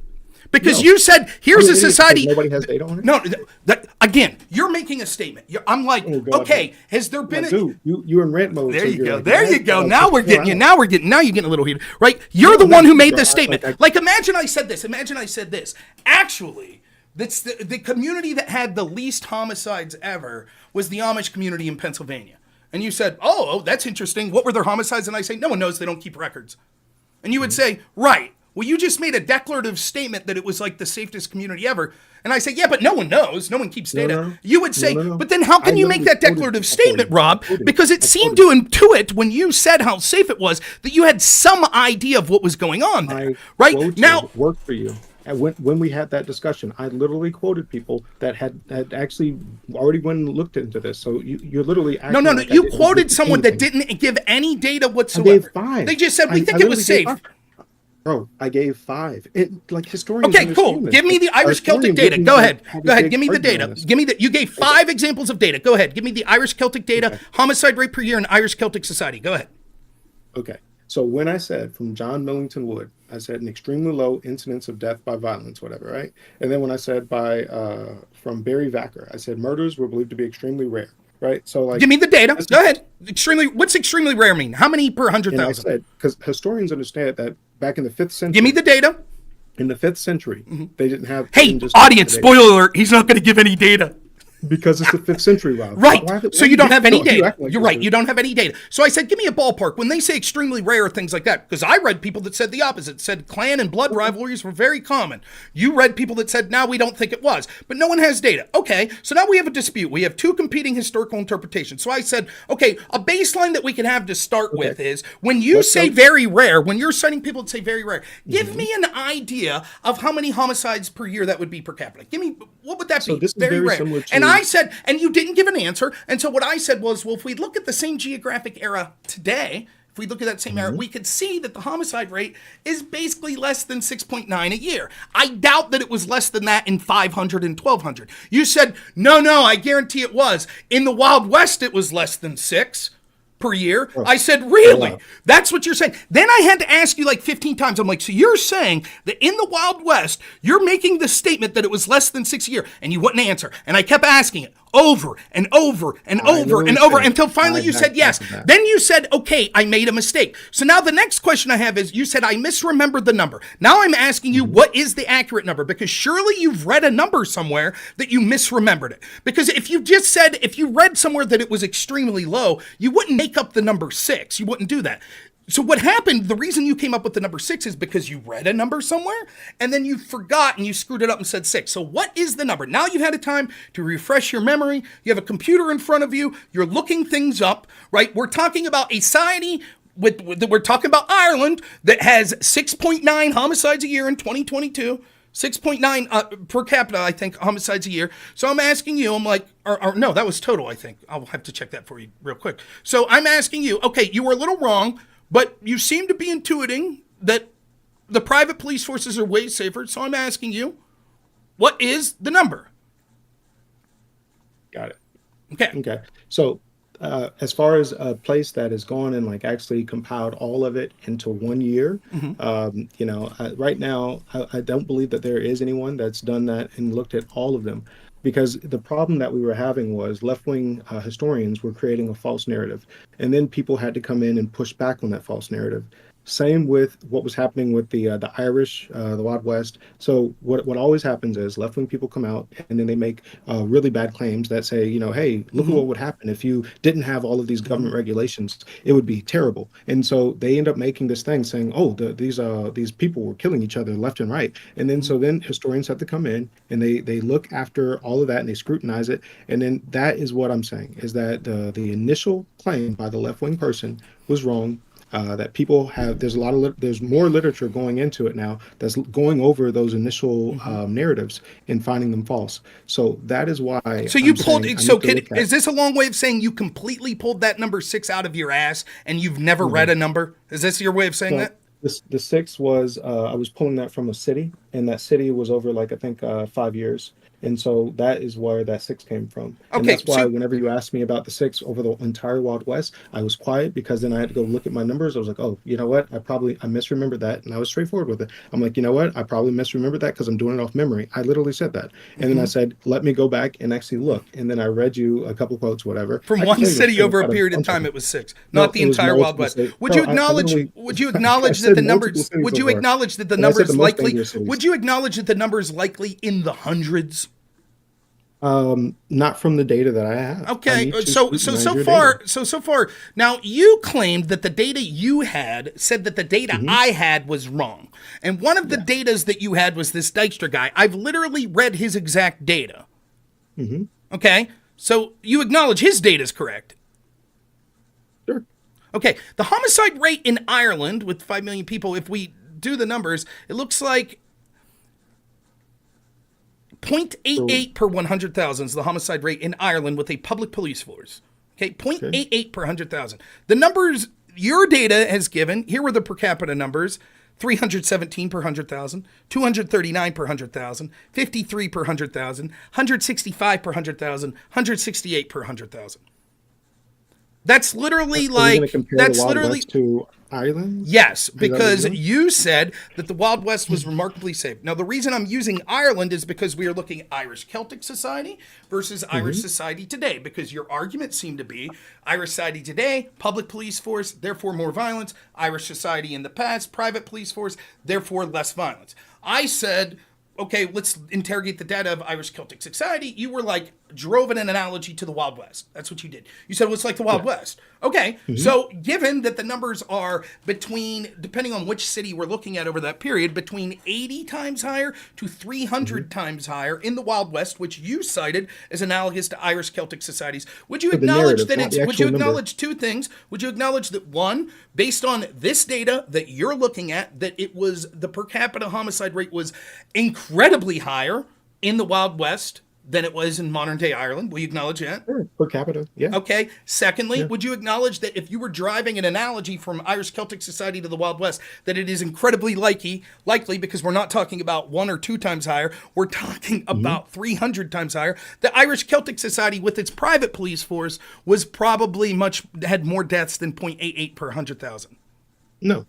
You wouldn't acknowledge it. There's no So just to be clear, when you drove the analogy, so you're admitting when you drove an analogy from Irish told you Celtic why I society. made the analogy. So just so everybody could hear, what happened What was the reason he why I made a made the analogy, declarative Rob? statement about Irish Celtic society. He was unable to back it up. He just has some Why vague. did I make the analogy, Rob? What's that? You said when we were talking about Irish Celtic society, you wanted to immediately deflect to the Wild West because you're like, I know those numbers and I know it Why? wasn't that violent. Why did I make the analogy? Because that was a place that had private police forces as well that we're told was incredibly violent, but the picture we're told isn't as violent as what reality was. Yes, it was. Okay. You have to go back and you got to reanalyze these numbers because there's a false narrative. Just like I'm sure you've learned like the Black I think the Legend false of the narrative was toothpaste. you. I think that if I had to choose between people saying the Wild West was Tombstone or you saying less than 6 people a year were killed in the Wild West, the people saying it was like Tombstone are far more close to accurate than you. The most violent places, whatever, whenever it was 45, and then I'm telling you that I do not agree that you can extrapolate because I believe, like I said earlier, whether you think that it's wrong or not, we'll disagree on it. But I do not believe that just adding more people would add more violence. That because is I think irrelevant. We're talking about per capita numbers. me We're finish. talking about it's absolutely irrelevant. It doesn't matter if you have more Can people. I finish my idea? No, man? you 'Cause can't keep finish your cutting me idea off. because it's All so right, well, incredibly have bad a good faith, day, I right? guess. Because like if It's I bad lived, faith let to me say ask that you I this: don't think what that place per is capita safer? is- Let me you ask you don't this: think which that place nobody's is ever fucking safer? had that Which debate place is before, man? safer? A place where 30% of the people Oh, were murdered, shit, man. but it's only 3 out of 10, or a place where 1% of the people were murdered, but it's Still made 100 my out of a fucking billion? case. Rob, Which one's still made my safer? case. Which one's Still safer? made my case. Which one's Still made safer? my case. I'll steel man your case. I'm a fucking bad faith idiot who doesn't understand per capita. No, I said I understand. That's not per steel capita. man? I tried Do you think real that hard then. Do you think that every statistician just goes off per capita and there's no fucking? No, there's I nobody think when that we're, says, I think that "Oh, per shit"? capita is a better metric than total numbers in almost every statistic because per capita seeks to take an average, right? Which is why it's Bro, preferable no, no. because otherwise things are skewed. Again, I'll go back. Which place is safer? A place with 1 homicide that only has 5 people that live there, or a place with 10 homicides that has 1 million people live there? Which place is more violent? Of course, per capita. We understand this. Wait. Nobody- Why? nobody- You just nobody said, of doesn't course, per understand capita, but the question is why to prefer per capita? That's Why the is it that question. you So I'm can't asking you still which make my one's case? more violent because the reason we're having this conversation in totality is discussing whether or not countries with private or governments with private police forces versus public police forces would engage in policies and violence that we saw occur in history when we have public police forces. Now, you made I this think that the outrageous claim. studies that you You made cited- this outrageous claim, which you haven't given any distinction for why the distinction would make a difference. that- When I point to historical references to when we What do you mean I actually haven't see, made a case when for I why it point would to be different? historical references, when we have more smaller areas and feudal areas, how it leads to more violence, you said, but the difference is those were public police forces. That's what that was. And you isolated 2 communities that you pointed with private police forces, the Wild West and Irish Celtic society. And so then we sought to determine, okay, we could look at Ireland, for example. We know we have statistics for how their homicide rate is now with the public police force, and it's nil. It's less than 1 per 100,000. That is remarkable. And so it is absurd to think that that was markedly better in Irish Celtic society. You can see that you have no idea what the rate was in Irish Celtic society. However, you draw an analogy to another private police force era, which is the Wild West. And you said it's remarkably safe. Less than 6 people a year were killed in the Wild West. I say, well, let's look at the data. We look into the data. It turns out you have to admit, okay, that was wrong. I was wrong about that. But when we look at the per capita numbers, we can see Ireland today, which is 0.88 per 100,000, and we look at these numbers and we see that they're 80 to 300 times higher, seems to suggest that your initial claim that it was safer in the private police force area than the public police force seems to be erroneous. You then say, but we shouldn't look at per capita because it's possible that we could add 1 million people to the Wild West and none of them would have committed homicide, which would lower the per capita rate. My argument is no, we should prefer per capita because the entire argument was which society was safer.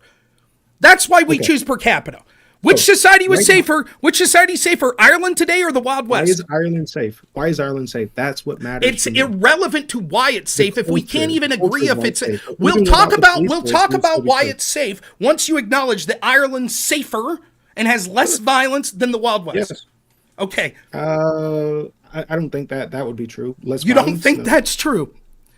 I don't know. I mean, right now you'd have to show me the numbers. I haven't looked at Irish, homicides are violence 0.88 per 100,000 in the low counties. In the counties that you cited that were examples of low instances of crime, we could see that those numbers were 300 times greater. It was 3 people. Okay, got it. But again, no. I just did the per capita, right? What was the number? What was the raw number?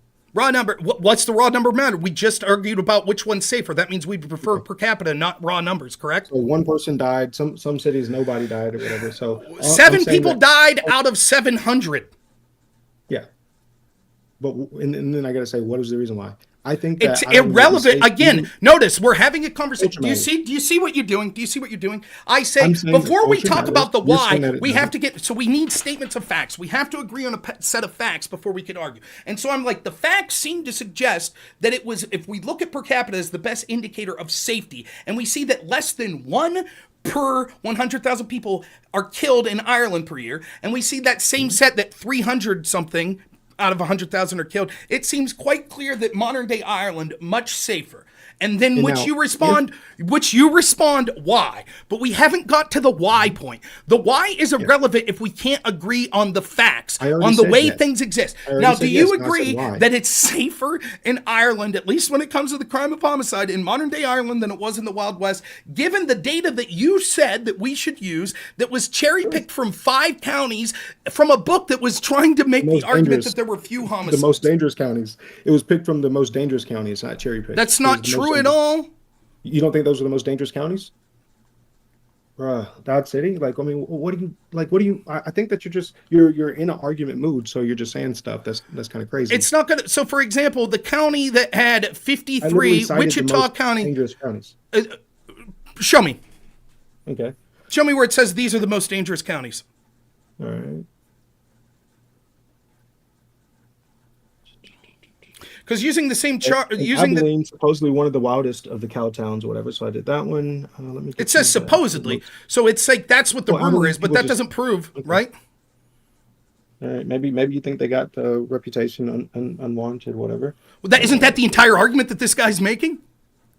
Yeah, but he's saying that he's not saying that the most dangerous towns weren't the most dangerous. He's just saying that the entire narrative is wrong. When he says it's supposed, again, because using the same chart that it cited your data set, which seems to justify that probably the other data set that they're using is probably somewhat accurate, I could see homicide rates of 198, 228, 115, 140, 126, 609, a homicide rate for the actual. That's the rate. That's the per capita, right?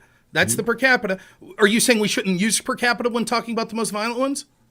So I'm pretty consistent that I think that right now with Ireland, I think Ireland is the culture that is why they're safe. Not because that is not the why is. We're not talking about the why whatsoever. We're not talking about the why whatsoever. I'm saying that in the Wild West, whatever, if we're looking at years during the Mexican-American War or right after the Civil War, or during the Civil War, I think that there's reasons that there would be more violence. We're not So I looking don't at the think that why. It's irrelevant to the Please let data me set. finish, We're bro. not looking at the why. You No, keep I'm not going to going there, irrelevant 'cause you things. keep I understand you interrupting want me, man. to It's you not want to nice. skew from the fact that you were full of shit. I get that. The why has nothing to do with it. We're actually talking Yeah, right that's now what I was about wondering, but I agreeing get it, on but he's the gotta chill facts out. on I'm the trying to ground. talk. We're talking about the facts, right? And then we could talk about why the I facts literally exist. said We I can't agree. agree on the fact. So you agree already because I told you. thought you said the opposite. I thought when I said, "Will you I admit said that I modern agree, day but we would need Ireland to is speak safer on than it. the Wild West"? I thought you said no. I can't do that. That's what I Nope, thought you I said. can agree to the numbers, but I would like to know why. No. Number one. No. That's No, not what you I said. said I just no want to when you acknowledge. brought in Now you violence. agree. Now you When agree. you said the Modern day murder Ireland and is violence. safer. Modern day Ireland is safer than the Wild West. From being killed, yes. Okay. I've already told you that. I just disagreed when you said and violence because I don't know the numbers on that. Okay. So now you want to talk about why. Yeah. Okay. No, you're totally wrong. Totally blown out of the water. Totally full of shit. Less than six How am I people full a year. of shit when I You're literally- totally full of shit about how safe the Was Wild West was I very far off? How Yes, far you were off was very I, far Rob? up. When I said For six, example, what was when the you actual said number? that less than 6 were killed a year, and then we literally look at 5 counties from the data you show and show that that's what. So this 5 counties, let's count the number of 45 years. and You ready? 15 years. 2. Let's 45 count. and 15 years. How No, much that's was not. that? Again, I already went through this. It didn't look at all 5 of these cities over 15 years. It looked at one city 2 years, one city 3 years. So let's you add said them full up. of six, Let's so I- add them up. So that's 2, 3. That's 5. That's Mm-hmm. another 4. That's 9. The 18. And 6, 18, 6, 24. No, divide that by 5. That means each of these cities we're looking at basically an average of 5 years. And the total homicides in It's that 15 point. years over. It's not. Okay. It's looking at each city an average of 5 years. Right? If I look at, for example, if I look at the homicide rate of Abilene from 1870 to 1871 and Caldwell from 1980 or 1984 to 1985, can I say that's 15 years or 18? No, No, I get it what looked you- at I get what 2 you're saying. years. That's what we looked at. In each of these cities, we looked at an I'm- average of I'm 5 years. thinking- So an average of 5 If years, he's being good faith, an then he's average. looking at the most deadly years, and he's not counting the How, years. prove when it. he's at 0. Prove it. If he's being good faith. Prove it. Where does I'll he go ever look say into that? it. Where does he say I'm looking at the most deadly places and the most deadly years? No, you Prove said it. that I was full of shit. And You right are now, full you've of gotten shit. To like 26, you got into 26. I said 6. So I mean, it's not like it's a huge number off. We didn't whatever. get to So, it's 26. very What are you low. How talking many about? did you get? 26 How many was did the you get? total You just amount tell of me. years divided by 5 cities, which means 5. They looked at 5 years worth of data is what we're looking at. And we got 13, 17, 34, 44, 47 over 5 years. Okay, so how many is that per year? That would be 47 divided by 5. What's that? Just over 10. 9? I mean, just under 10, like 9, right? Yeah. Right. So I mean, so right So now just to there's be 9 per clear, year. okay, I now- said 6. Okay, And so that just was to be in- clear, supposed- just to and be I said I clear, might have this missed a number. That's not bullshit. That's just to be misremembering. clear, right?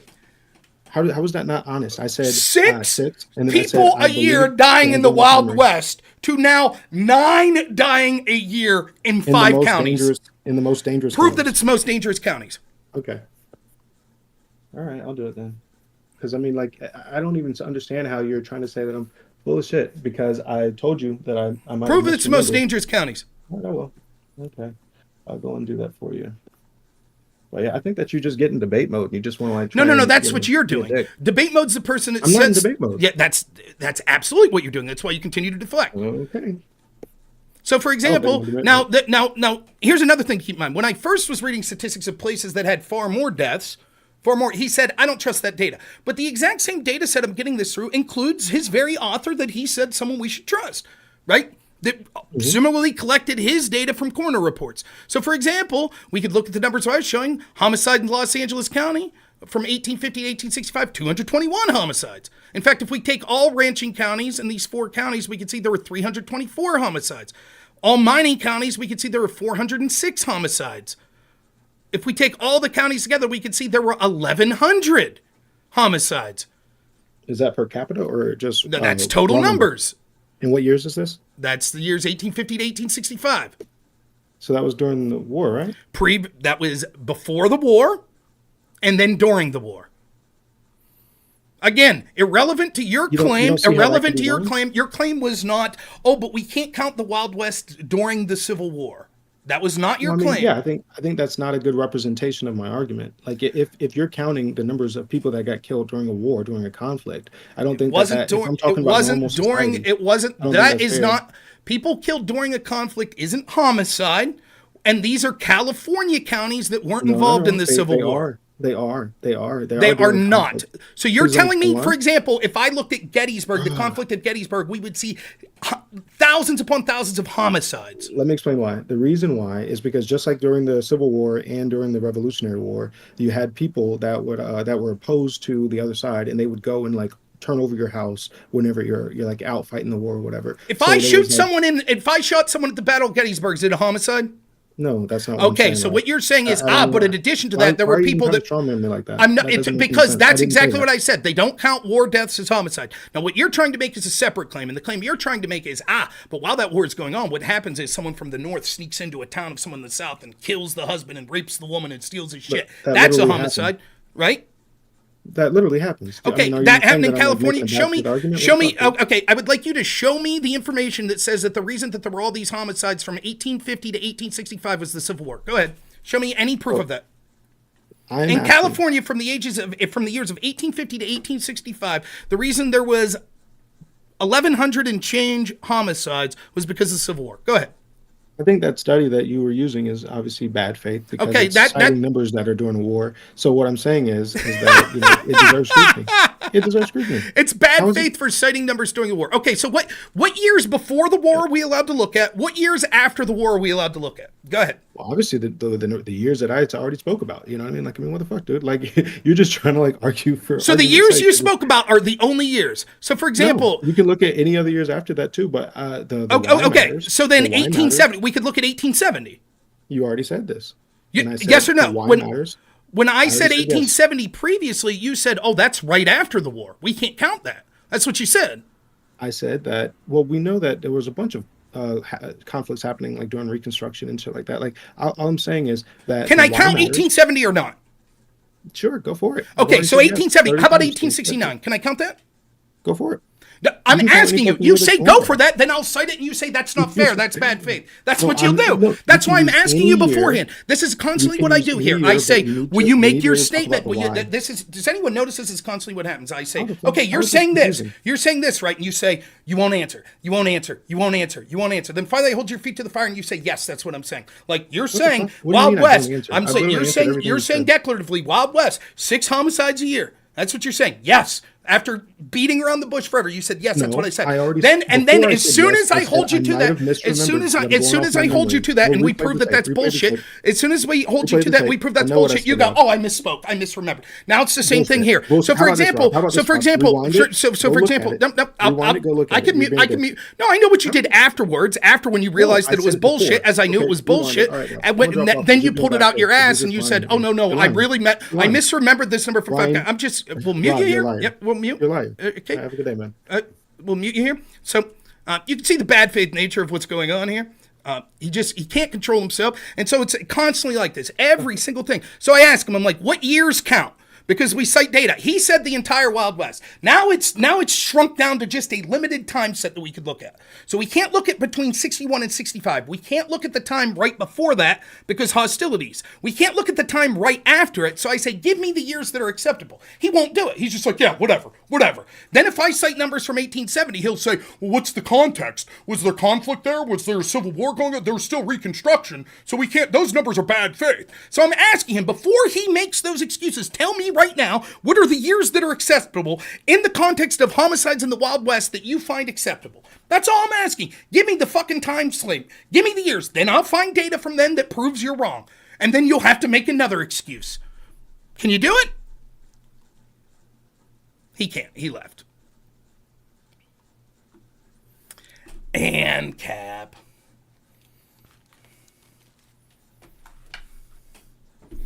What do you expect?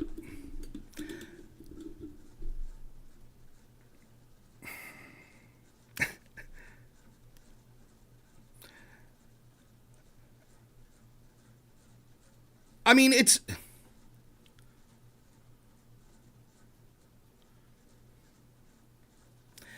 it seems absurd. Like, the funny part is, like, The original argument was, again, this all stems from the ANCAP position. And I'm making a simple argument, right? Which is, thank you, Brandon. I really appreciate it. The argument is, he concedes that his position will basically lead to hundreds of thousands of mini governments, right? And he says governments lead to conflict. And I'm like, right. But I think that we've seen a more stable world as there's been like a hegemon, a one powerful government like the United States. I have plenty of criticisms of the way our government runs, but that seems to be true. There's less local conflicts, there's less world wars, etc., right?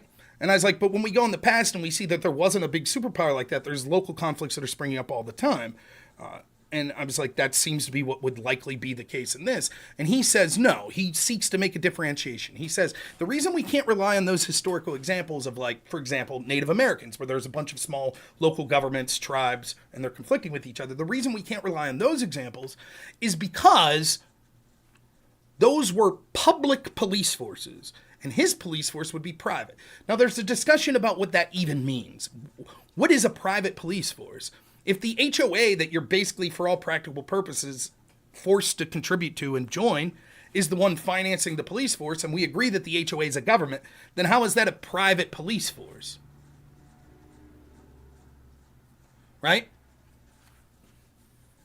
And he said, no, we can't look at those historical examples. And he says, can you name me a historical example of a government with a private police force that had this sort of conflict? And I was like, I will answer that if you could answer my question afterwards. He said, yeah. I said, no, I'm unaware of any examples. He says, well, there you go. And I said, my question to you is, can you name me a large industrial country that has ever had a privatized police force? And he's like, no.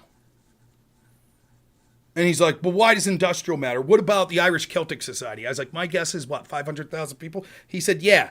And he said, but it was remarkably safe. There wasn't a lot of conflict. Okay, so I search it on Brave. Like, first thing that comes up, Irish Celtic Society. Blood feuds. Clan wars. Doesn't sound safe. Now, it doesn't give data. I said, oh, okay. Well, this is saying there's a lot of clan feuds. And he's like, yeah. And I'm like, well, it doesn't sound like the safe thing that you were saying. Doesn't sound like it at all. And he's like, well, and then he read a guy that was like, oh, it's safer. Basically, violence was rare. And I was like, okay, well, who do we trust on this? So then I thought, okay, if the differentiation is under a private police force, things were very safe. Let's look at the same geographic area, Ireland, and see what the homicide rate is today. And depending on the numbers you look at on the years, some years it was like 6. The last year I could find was 2022, and it was like the per capita death rate was like 0.88 per 100,000. That's insane. That's insanely low. And I'm like, okay, do you think it was less than like 6 a year? And he's like, well, we don't have data. Okay, then why are you using that as an example? But let's look at the Wild West. I'll guarantee it was less than 6 a year. Really? Now that sounds like bullshit.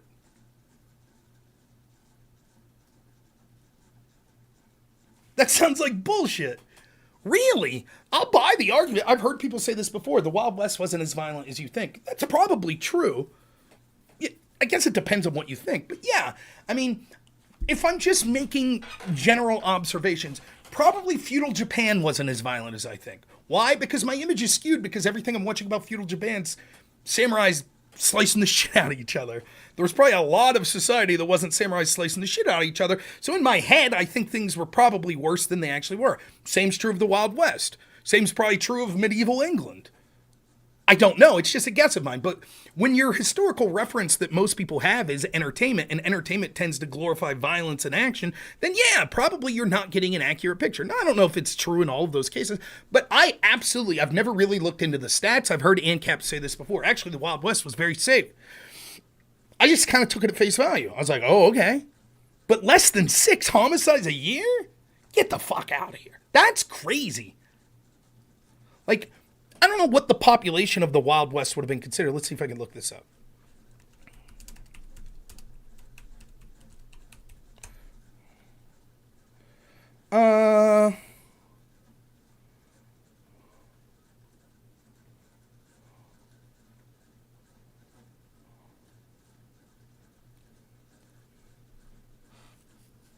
Tombstone, 10,000. Deadwood, 5 to 10,000. Dodge City, 5 to 10,000. Virginia City, Nevada, 10 to 20,000. General population, 100 to 200,000 people. Okay. 6 a year out of 100,000 people? That's remarkable. And maybe it was. He was confident. I said, okay, let's look at the data. And then all the data I kept pulling up, he's like, no, I don't trust that data. Which, it didn't show that he was wrong. It showed that he was wrong by like a huge magnitude.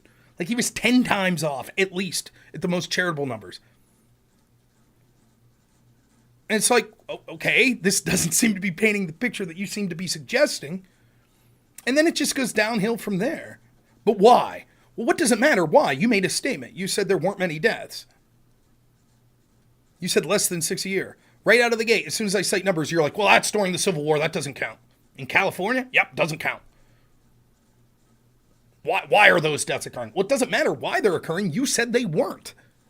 And he kept wanting to talk about why. That's a fair conversation to talk about why. Notice, though, he was quite ready to be like, private police force, not a lot of homicides, to draw that correlation. But when there are a lot of homicides, then he wasn't willing to draw the correlation. Oh, how could we trust that? Would I consider your deduction above? I don't know, what are you going on, space exploration or something? Oh, the idea that if we explore evolution, we could run into something that'd be hostile to us. Yeah, sure.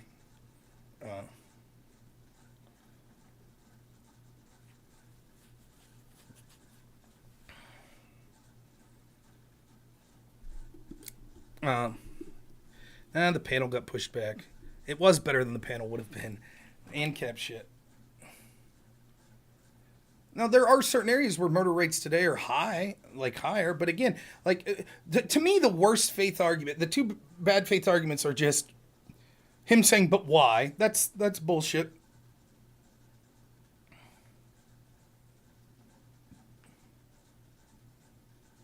Casimir would have argued far better. I'd still go at Casimir hard in this, though. The ANCAP shit's it's just horseshit. It's not possible. It's just not. But when you start, like, so many of these claims, he would just say something, then you look into it, and you're like, actually, it doesn't seem like that's what the data suggests. No, it is. So when I was like, okay, it looks like more than 6 a year, he fought with that, and finally he's like, okay, I misremembered the number. What I meant was 6 in 5 counties in Kansas. And we can't count Civil War years, and we can't count after the Civil War.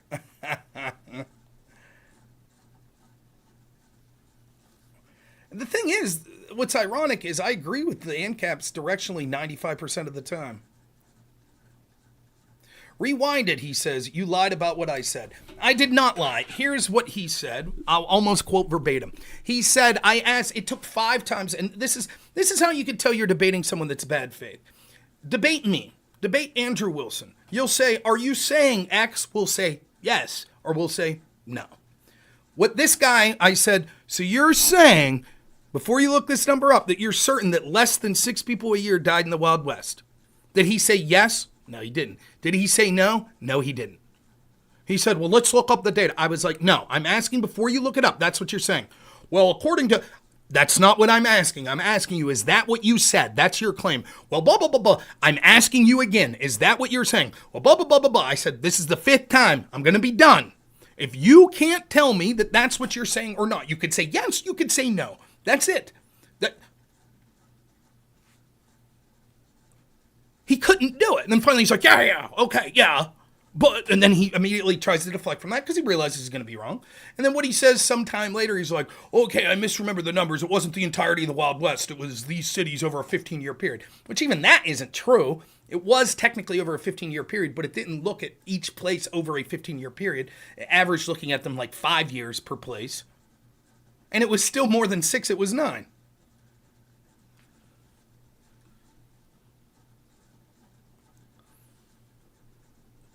So he says, can't use Civil War years. I say, fine, here's years from 1880. Nah, I don't trust those.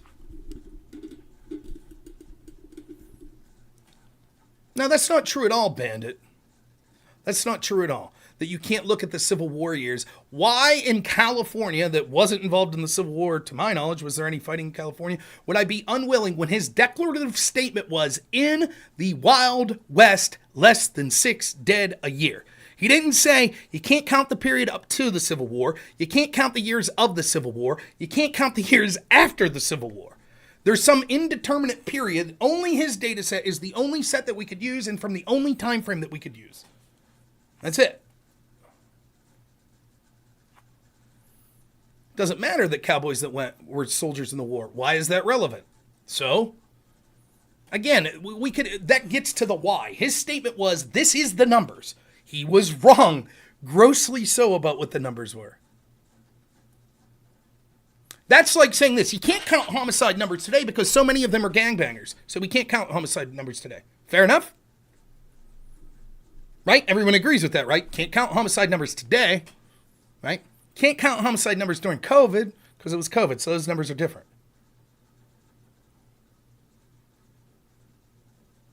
That's right, Mr. White. Mr. White gets it. He says numbers say X. I say no, numbers don't say X. He says, but why don't they show X? That's irrelevant. You were wrong. They don't show X. Simple. But the Civil War, irrelevant. Absolutely irrelevant. And also what's funny is everyone's saying that, even the people here. Notice that data set that he's criticizing was from the years of 1850 to 1865. That means the Civil War was only over a 4-year period. If I found the data year to year, and I will look this up at some point, and I found the data year to year, how fucking stupid would everyone look if it actually showed during the Civil War years the homicide rates were similar or less? Then what would you say? Then what? Because that includes 11 years that wasn't the Civil War. So I guess the implication is that the authors disingenuously included the years 1850 to 1865, but there's like 0 homicide, 0 homicide, 0 homicide. Then the Civil War happens and it's like all of a sudden there's like 1,000. And they, instead of saying, oh, over these 4-year period, this is how many homicides, instead they included over 15 years.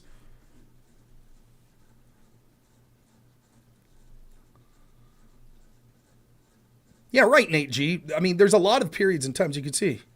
No, it wasn't a crime debate. It was an ANCAP debate. But, thanks, Eternus Dragon. I'll look into what you were saying a little. You have to talk to me some other day about it. I'd have to compress it.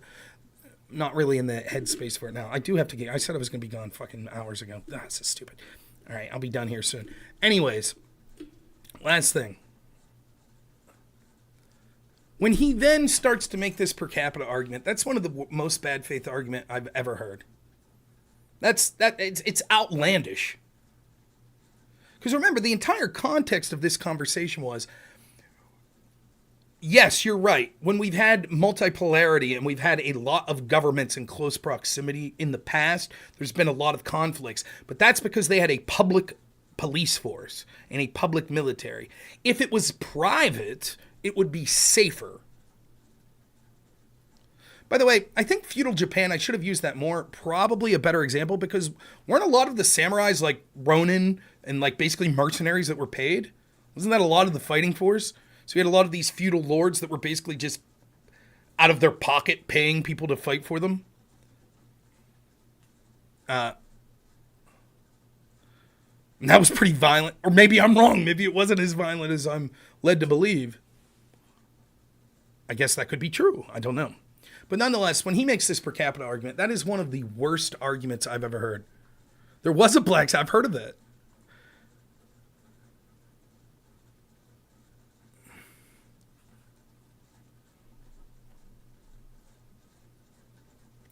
Sky Guy would like you to know this.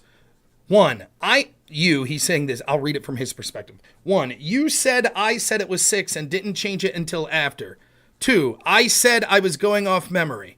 Rewind it. I went quiet while looking at my notes. I said it before looking at the numbers. I said I was going off memory while being silent. Okay, how does that dispute what I said he said? I asked him over and over again, 6. He said, yes, I'm going off memory. Nonetheless, that's what he said, 6. I said, okay. The reason that I brought it up wasn't that, oh, the number's actually 7. And then I'm like, haha, you're wrong. I brought it up because it seemed wildly to underestimate. Wildly. And a brief look at an incomplete set of numbers show that that's absolutely fucking true. Even the numbers he give puts the number at 9 per year in just 5 counties in Kansas. So the entire region, what was the population of Kansas? Let's see.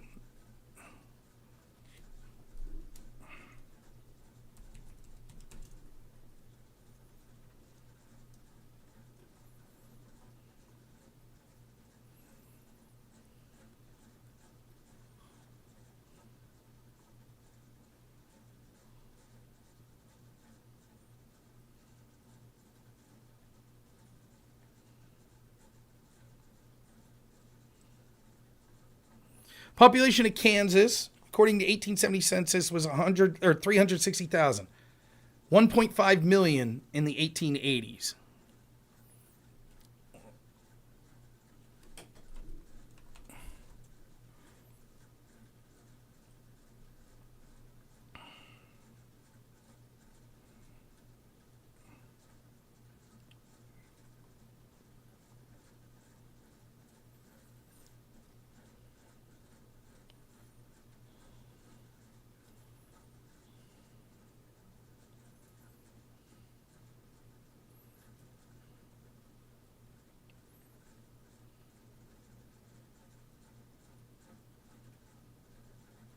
I don't believe that number, to be honest.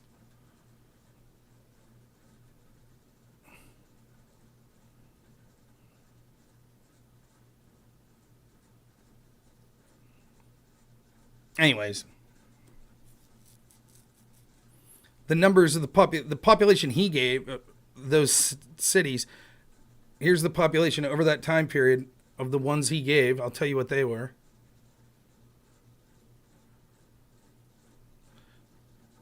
Average adult population, 737, 626, 1,500, 1,029.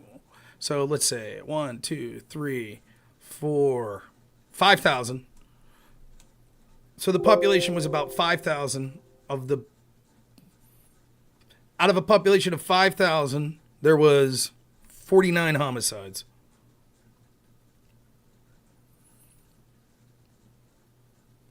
And he's extrapolating that to the entire West.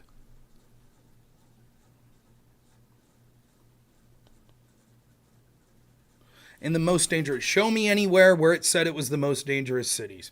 Show me anywhere. It was asserted. He asserted it. It was the most dangerous cities. I showed that that wasn't true. I showed, for example, let's see if I can bring this up. I don't know if I can. Okay.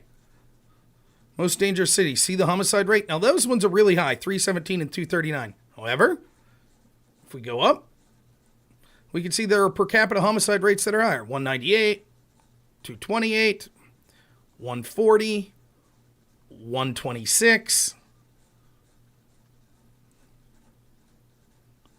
609, 164, 106,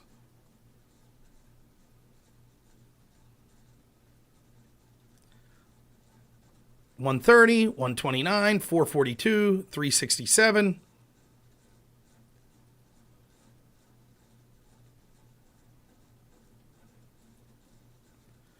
577, 137, 212,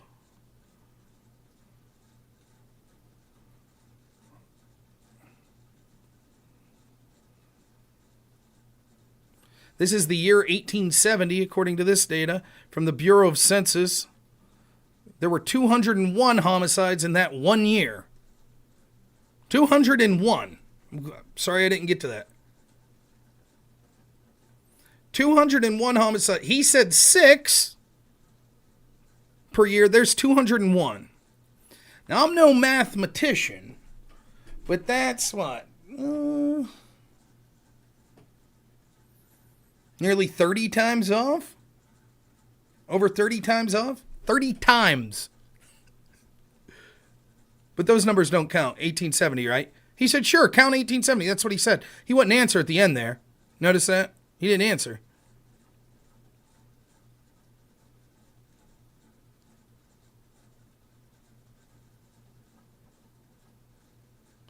The mortality tables from 1870 census badly understate the number of deaths that occurred in the year before the census was taken. The homicide totals in the table should thus be viewed as severe undercounts of the number of homicides that occurred. So using a severe undercount, 1870, a year he said we could look at. I don't know if he said he was ANCAP or Libertarian. And again, the per capita argument, one of the most ridiculous arguments I've ever heard.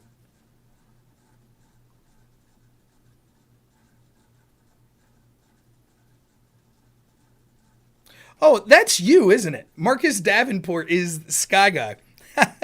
So this is him in the chat still trying to defend himself. Interesting. Funny, funny, funny.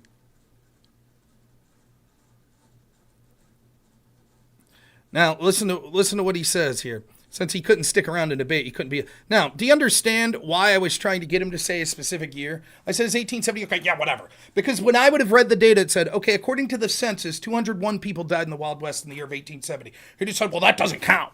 That doesn't count. 1870, that was too close to the Civil War. That was too close. That's why I'm just trying to get him. Like, 1870 count? Give me the years that count. He can't do it. At the end, he couldn't do it. Couldn't do it. Then when he does the per capita argument, it's one of the most nonsensical arguments ever. Remember, the entire argument about how safe was the Wild West, it was safer than you think, right? The problem is, when he's trying to make the most dangerous cities, he doesn't give any evidence of that. And what he's doing is citing cities, some of which have a population of, oh, let's see,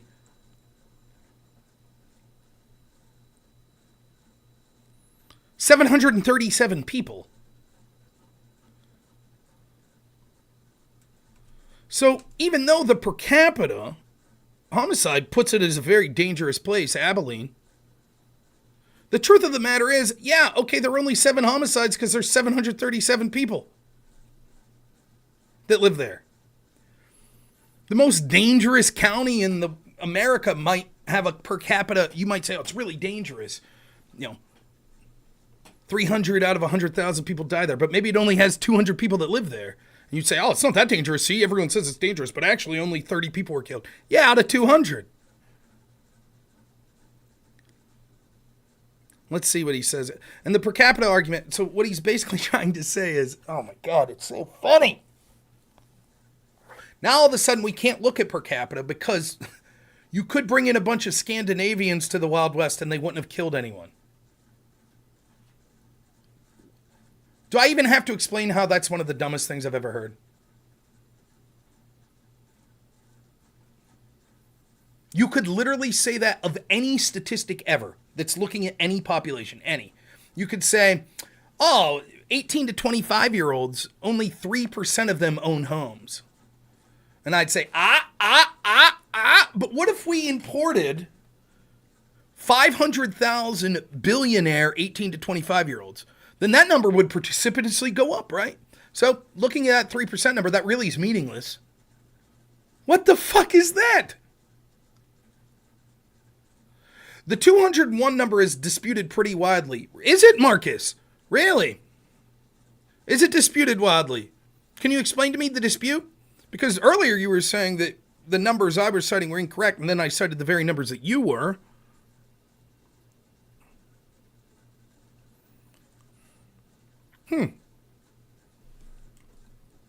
What's the number then? How many died in 1870?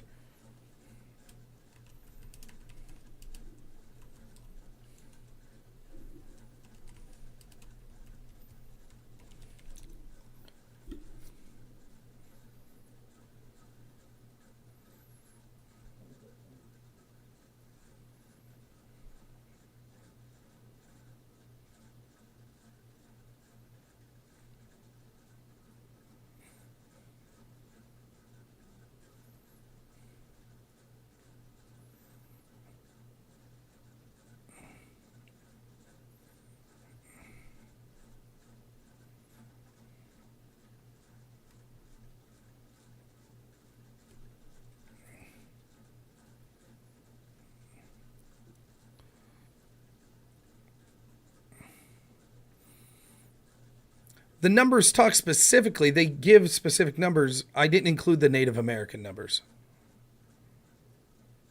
Oh, actually, it did include them.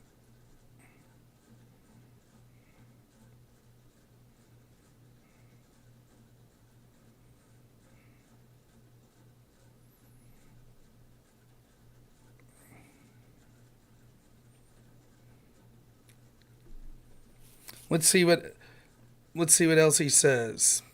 Much of the violence in the West was concentrated around specific activities and locations such as mining towns, cow towns. Notice, as I read all of this, we're arguing about what the data says. And now he's going to say why the data says what it says. We didn't get to the why. We're still arguing the what. He can't argue the what, so he keeps moving on to the why. The what is he was full of shit. He said, in his estimation, that it was less than 6 a year that died in the Wild West. That number is grotesquely inaccurate. Grotesquely inaccurate. I don't care. Like I said, if it was actually 10 a year instead of 6, I would say, yeah, you're close. This is more than just misremembering. This was being off by incredible factors. He was wrong. He can't defend that he was wrong other than saying, I misremembered. And so now he has to say why the data speaks to the way it does. But it doesn't matter. If I say Harlem's the safest town, it's really safe. It's on, there's hardly any homicides. And then you look and you're like, last year there were 100 homicides in Harlem. And I go, yeah, but you have to understand why. You would say, that's not the point. You said it was safe. It's not. Now you're making excuses. Right, why would we exclude skirmishes with other tribes? An ANCAP society would have skirmishes with other tribes as well. Correctamundo. So let's hear his why. Much of the violence was concentrated in specific activities, locations, mining towns, cow towns, and cattle trails. These are places, by the way, this is copy and paste. These were places that attracted young single men, often in pursuit of economic opportunities, and they were characterized by a lack of social and institutional controls. Outside these specific contexts, many parts of the Wild West were relatively peaceful. So yes, adding 5 million people from Norway who weren't going to these mining towns would not necessarily increase the same ratio. Absolutely true. That's true. Just like if I say, oh, you can't look at homicide rates or violence rates in the United States. Most of it's disaffected young men that live in the inner city, so we shouldn't count it, because if we added 5 billion Norwegians, there's no evidence that homicide rate would go up. Therefore, it's irrelevant to look at homicide data today or violent data today. There is literally not a crime statistic that I could not say the same thing about. Most crime is put in certain categories of people. Poor people. People that... Men, for example. Young people. So if I say, oh, if we had a bunch of 60-year-old ladies, you think the homicide rate would go up? No, of course not. So we can't look at per capita homicide rates.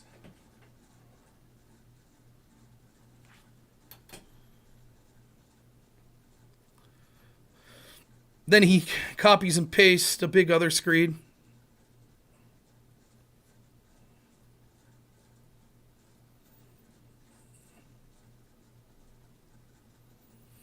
This is the criticism of the Brearley study, which I don't think the data I've cited isn't from the Brearley study. It's from the United States Census of 1872. So everything that he's saying here is inaccurate.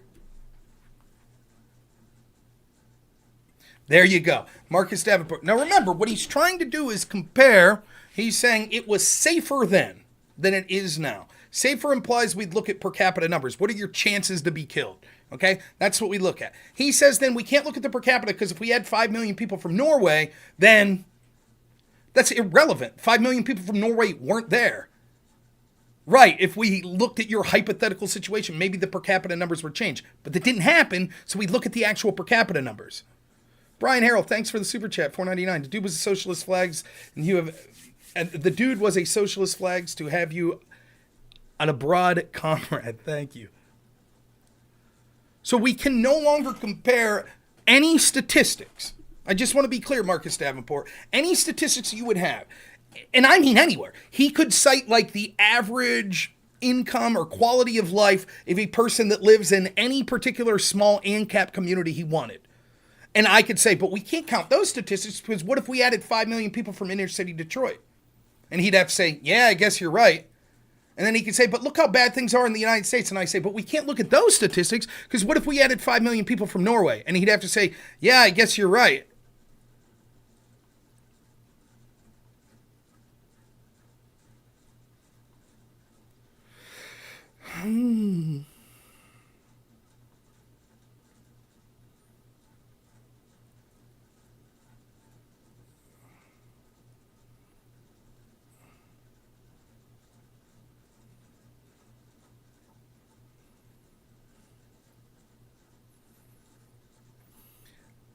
Even what you cite here disproves your overarching point. Marcus, you could answer yes or no. That's the only, any screed you write after this is fucking irrelevant. The rest of the people, you could answer. Didn't it seem to be what Marcus was implying was that the Wild West with the privatized police force was safer than today? Go for it, derp gender. Yes or no? Wasn't that the implication? Privatized police force safer than it was today. 100%, right? That's what... Anyone disagree? Marcus, you agree? That's what it seemed to you saying? Of course Marcus isn't going to agree because he realizes what he just copy and pasted disproved that. Of course.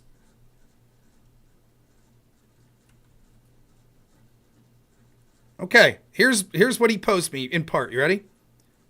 Several scholars have critiqued Brearley's 1932 study attempted to provide more accurate homicide rates in the Old West. One of the most comprehensive is Robert Dijkstra's book, Body Counts and Murder Rates, Contested Statistics of Western Violence, from 2003. Dijkstra argues that Brearley's figures are significantly overstated due to methodological problems and the inclusion of homicides from disputes with Native Americans, which were more akin to war casualties than civilian murders. Dijkstra's revised estimates suggest a much lower homicide rate in the frontier West than Brearley's figures imply. For example, Dijkstra estimates that in the 1870s, the peak decade of the cattle boom, the homicide rate in Kansas was around 6 per 100,000 adults per year. You ready for this next part? Quote, "This is higher than the current U.S. rate of around 5 per 100,000.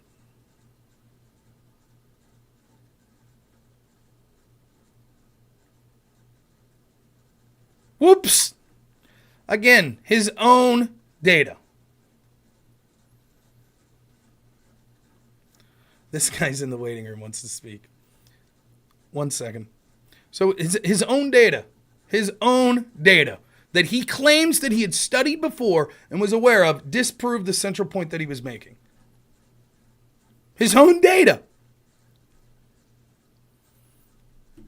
I don't know what more I need to say.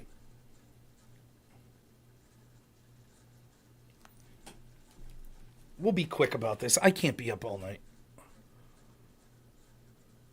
I have a feeling it's going to be a troll. All right, what's up? Hello? Yeah, what's up? Hey, buddy. Hmm? Just noticed that you were kind of out of your depth there talking about crime stats. Was I? You're a little bit off.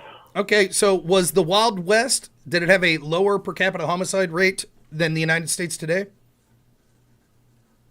Did the Wild West, could Yes. they even report on homicide rates back then before paper was invented? Paper was invented. You get... Yeah, that was hyperbole. Okay. I'm Did just the saying, Wild I mean, West, that like, was the argument, that's what this entire discussion on crime statistics was about. So Who you're said saying that? you're saying I was out of my depth in the Was conversation. that like you who brought that up, the Wild West versus No, that wasn't Harlem me. in That was current the day? ANCAP. He was comparing a privatized police force to current police forces that were public, and he was implying that it was safer with the privatized police forces. So I'm asking you, you're saying that I was out of my depth looking at the crime statistics, so I'm asking you the fundamental question at the end. Well, you were out of your depth, but I'm just curious, were you... I'm not out of my depth. What is your position? I mean, you are, but like, what I'm was not. your Where was position? I out of depth? Where was I out of my depth? The entire swimming pool, buddy. Okay, I'm just curious. give what is your me an position exact was? point where I was out of my depth. Go ahead. An exact argument that I made that I was out of my depth.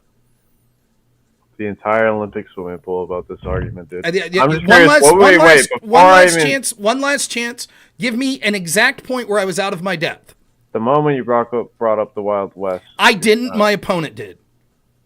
I'm just curious. Wait, what is your position on that even? What is my position on what? Are you trying to say the Wild West was safer, or is that what your opponent was saying? That's what my opponent was saying. So Sounds like you're out of it. Sounds like you're out of your depth on understanding people talking. How much have you had to drink tonight? A lot. It sounds like it. So you've been drinking. I don't know. tonight, I'm you still decided- talking more clear than you, though. Are you? Are you? You're just kind of mumbling. I think I'm very libertarian? articulate. I'm libertarian adjacent. I think I'm very articulate. You're clearly slurring your words. Was the Wild West safer or more violent than the current United States? Just because I'm speaking in Bonics doesn't mean I'm slurring, bro. Was the Wild West safer or more violent than the current United States when it comes to homicide rates? Probably safer. You think it was safer? You're wrong. You're out of your depth. Just on demographics, it was safer. All right, we'll see it. I mean, I don't know.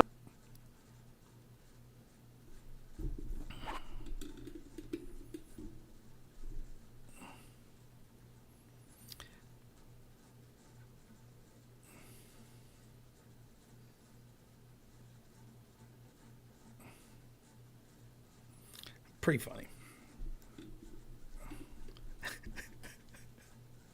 He didn't even know what side of the argument I was on.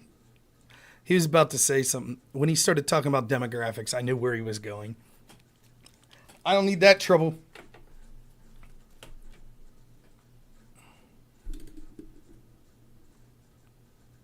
You want to try one more time, Cam? One more time. Make a point. Get to it. All right, what's your point? Get to it. All right, Tim. Let's talk about something that actually matters. Okay. Let's talk about the fucking age of consent right now. Okay. What are your opinions on it?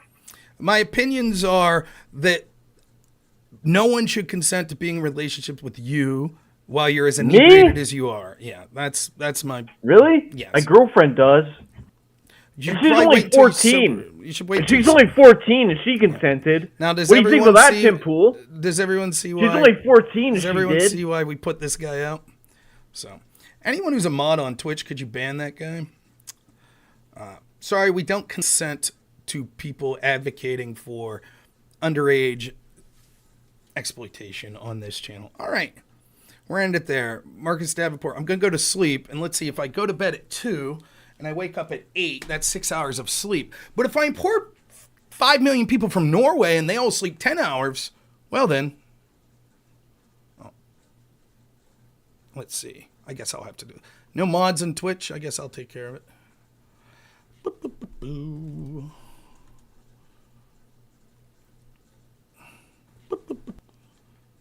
Let's see.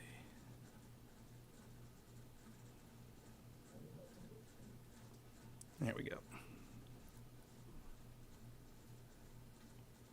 Yeah, I know. I'm heading to bed. You see? Ah! Look at that. We got the whole crew.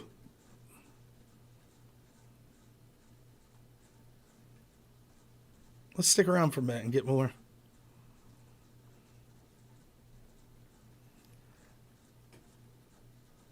Yeah, here comes more.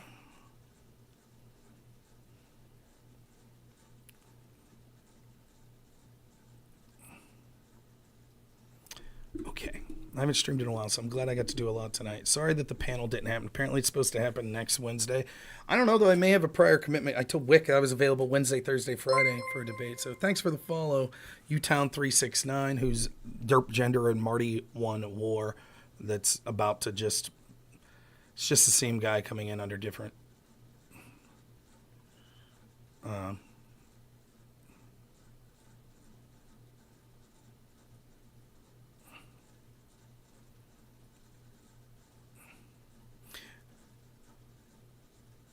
No, Marcus Davenport, you're absolutely incorrect. So, for example, the Native American homicide rates, according to this own data, was 95 homicides. So if we take those out, we still have 106 homicides in 1 year, a time period which you said you estimated there was 6. That means you were off by more than, 15 times, right? So you're wildly inaccurate. Secondly, if we shouldn't count conflicts with Native American, then I should say, well, we shouldn't count when there's gang violence. So, for example, we can't count when the cartels have gangs, that are coming out. We can't count those. We can't count those, right? We shouldn't count those as well, right? So then if we don't count that, if we don't count gang violence, then actually the homicide rate's still much higher.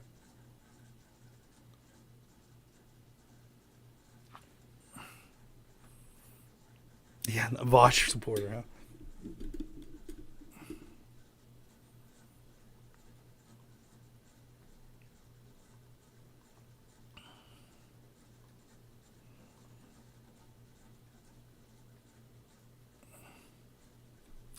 I was wrong. I was thinking 5 of the most dangerous. Prove they're the most dangerous. Even your quote that you've had as a defense is still bullshit. Prove they're the most dangerous. You were wrong about the numbers anyways. It was closer to 9 a year.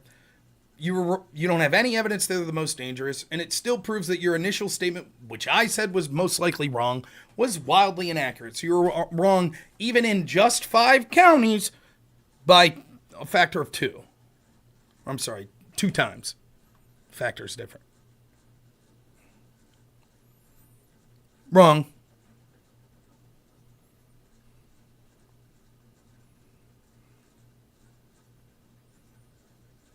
Get drunk and talk more. He can't take the L. He keeps fighting for it.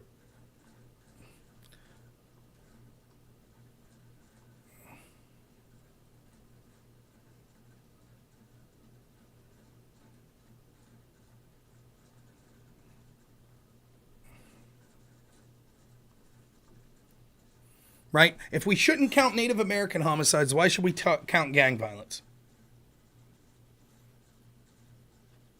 I'm saying it was across the entire Wild West. I don't understand what you're talking about. Yes, I'm saying your initial claim that there were 6 deaths across the Wild West, which you then said I actually meant 6 across 5 cities, which you then claimed was I actually misremembered. Okay, the number's higher than 6. What does that have to do with you saying you're saying it was across the entire Wild West? I am saying that. I am saying the idea that there were only 6 murders a year across the entire Wild West seemed to be pretty ludicrous. The fact that you showed that the number seemed to be higher than that in your words, the 5 most deadly counties, which you have no proof of whatsoever, most dangerous counties, and it was almost double that in just those 5 counties, would seem to strongly suggest that you were wrong. Now, if you're wrong by 2 times, I would say that's pretty wrong. It seems likely that you were wrong by far greater times than that. Even if I were to say, okay, the 200 number that you dispute, let's cut that number by 75%. That's still 50 a year.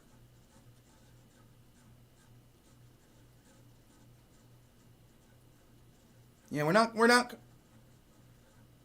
Abilene and Dodge City are 2 of the top 5. So notice how we changed from 6 homicides a year in the Wild West to 6 homicides in the 5 most dangerous counties to not 6 homicides. I misremember the number, but it's somewhere around there. To, okay, not the most dangerous counties, 5 most dangerous counties, but 2 of the 5 most dangerous counties. See how we've changed? Now, if we just go up, look at what we just go up. He says, I was thinking it was 5 of the most dangerous cities across 10 years. Now it's changed to 2 of the most dangerous cities and 3 other cities. No, you said you could be wrong because you're going off memory. Totally cool. And yet you've argued until 2:12 in the morning. We'll give you 2:10. Up until 2 minutes ago, you continued to recorrect yourself.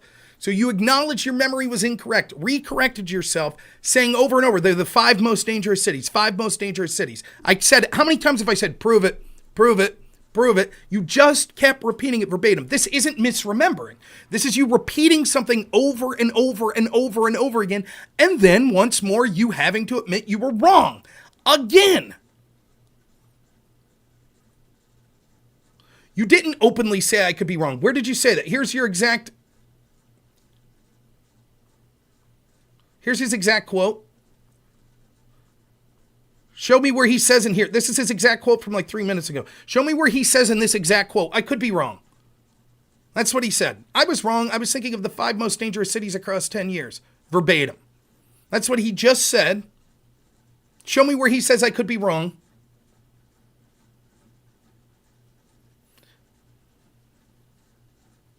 So imagine this. I say, Michael Phelps. Now let's not say that. That's a bad example. I'll say Ben Roethlisberger won the MVP 500 times, which is more than any other quarterback. I could be wrong. And you're like, it turns out Ben Roethlisberger never won the MVP. No one's won it 500 times. He hasn't won it more than anyone else. That's Tom Brady. And Tom Brady won it 6 times. I was literally wrong about everything there. I said I could be wrong. I said I could be wrong. Except each time he goes a step further. Okay, it wasn't Ben Roethlisberger, it was Tom Brady. Okay, you're saying Tom Brady won 500? Yeah, that's what I'm saying. Tom Brady won 500. Okay, he didn't. He won 6. I said I could be wrong. So Tom Brady won the most, and it was 6. You see how he does it?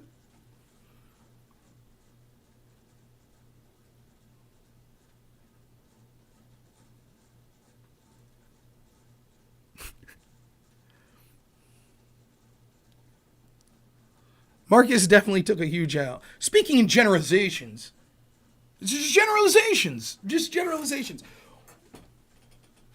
Is there anything you said tonight that wasn't speaking in a generalization? So anything, I could go through with the fine-tooth comb. I could do research for a week. All the shit you said, And you'll just be, your default answer is going to be like, I said I could be wrong in generalization. I said I could be wrong.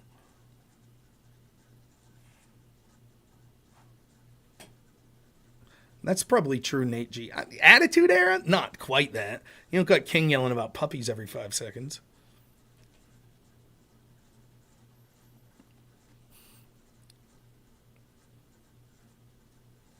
Five major cattle towns. And what does that have to do with your claim that it was the 5 most dangerous towns? Holy shit.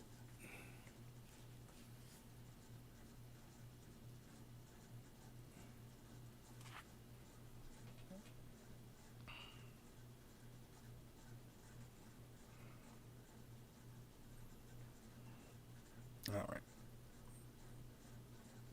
We're going to head out.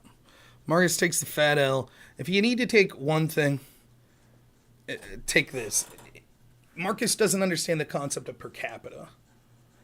It's literally a sign of low intelligence. He just doesn't get it. To Marcus, no statistic ever would be meaningful. Ever.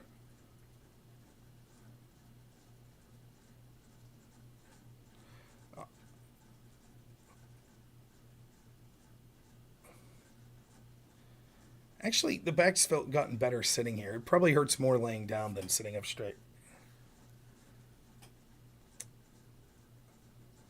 Now Marcus reposts the same statistics that we looked at previously to prove, I don't know.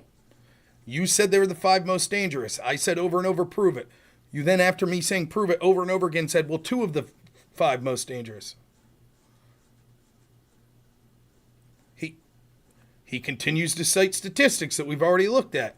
What does this prove?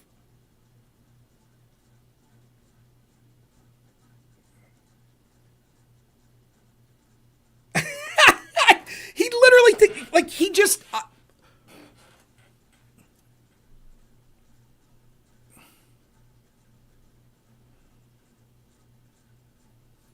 I don't know what to say.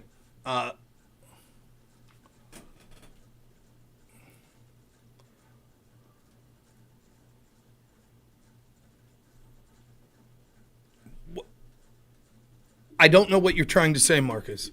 Yes, you've recited the same numbers that we've been talking about for 2 hours now. And he says, all others will be lower than number 1. Yes.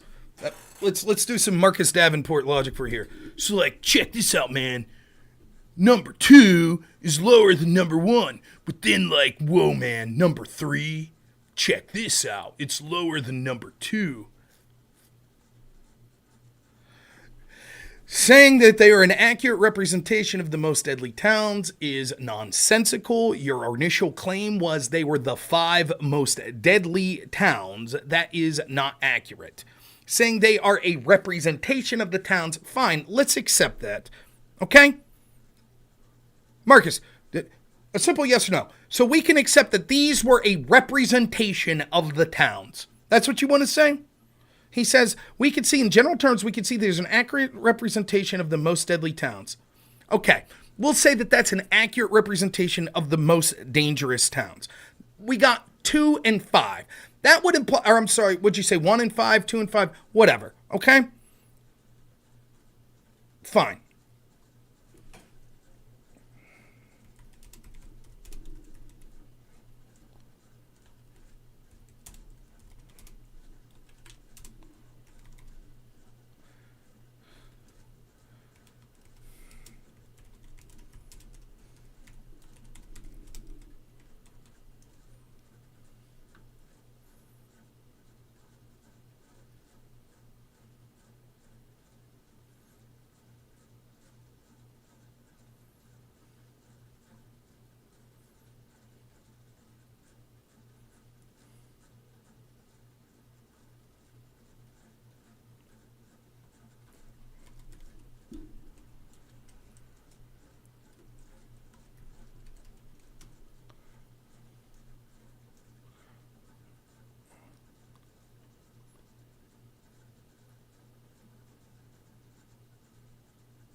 All right, so estimate is there were over 30 towns with the population and similar.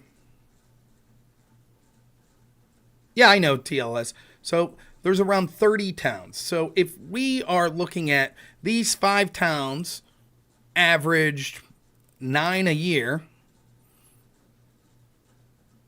and we'll say they're the most deadly. So each specific town will say averaged, well, wait, I don't think I'm getting that right.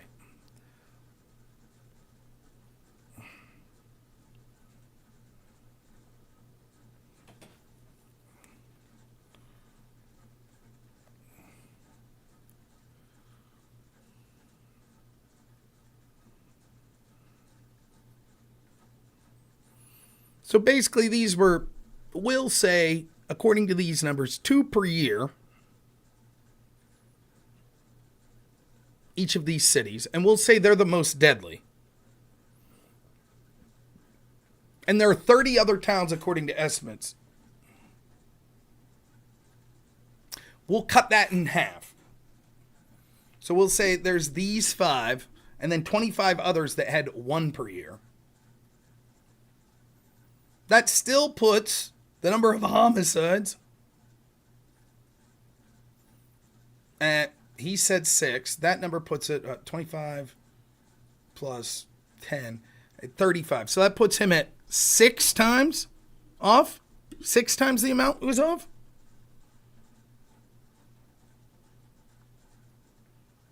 They did cite the number of murders, but he didn't like that because he doesn't count Native American murders because that's a war.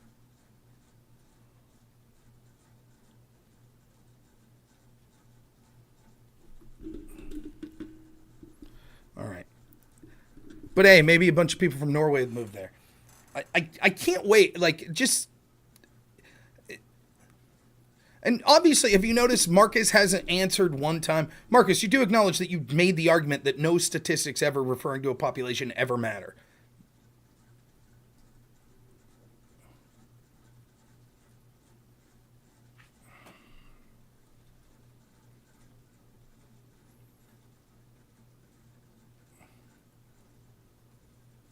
The total number, 36 per year, is 6 times more, right?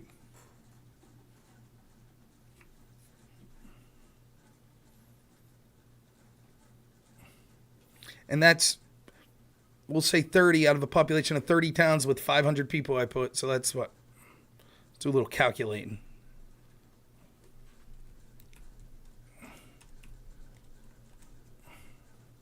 So 30 towns, 500 more is what I looked up. 500. Divided by, that's 15,000 people, divided by, we'll say, 32 murders.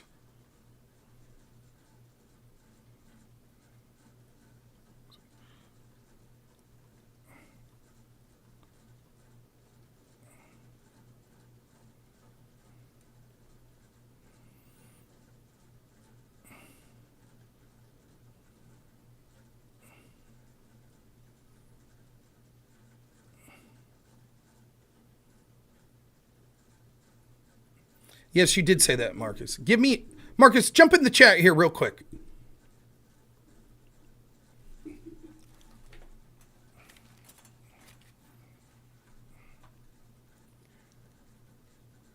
Give me an example of a statistic involving populations that you think's meaningful whatsoever. Anything. It could literally be anything.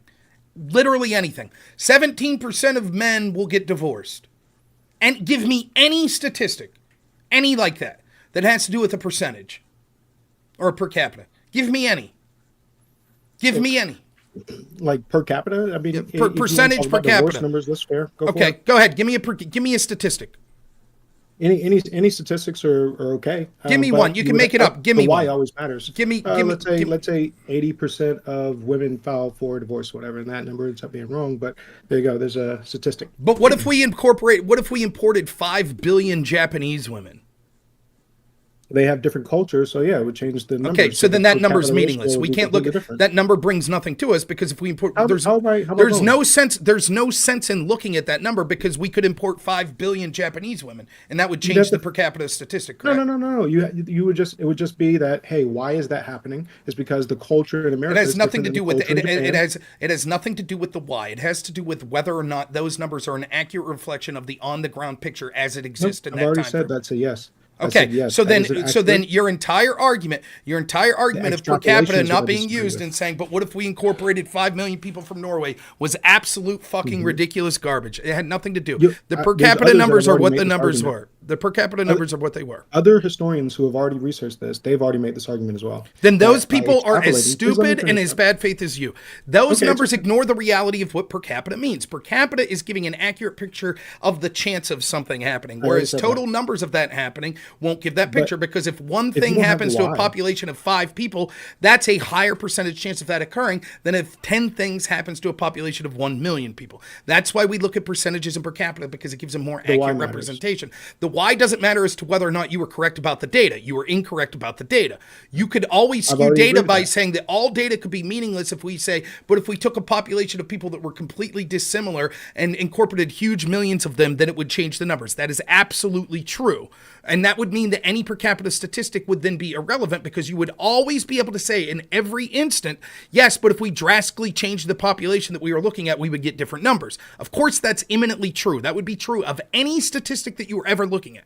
Not just when we're talking per capita population numbers, but literally, if you allow room for, well, statistics must be viewed in the context of what if we radically change what we are looking at, then there's literally no statistic that would ever mean anything. For example, you could say we look at how hydrogen reacts when mixed with certain things, and 18% of the time it does this. And I say, but what if instead of hydrogen we looked at carbon?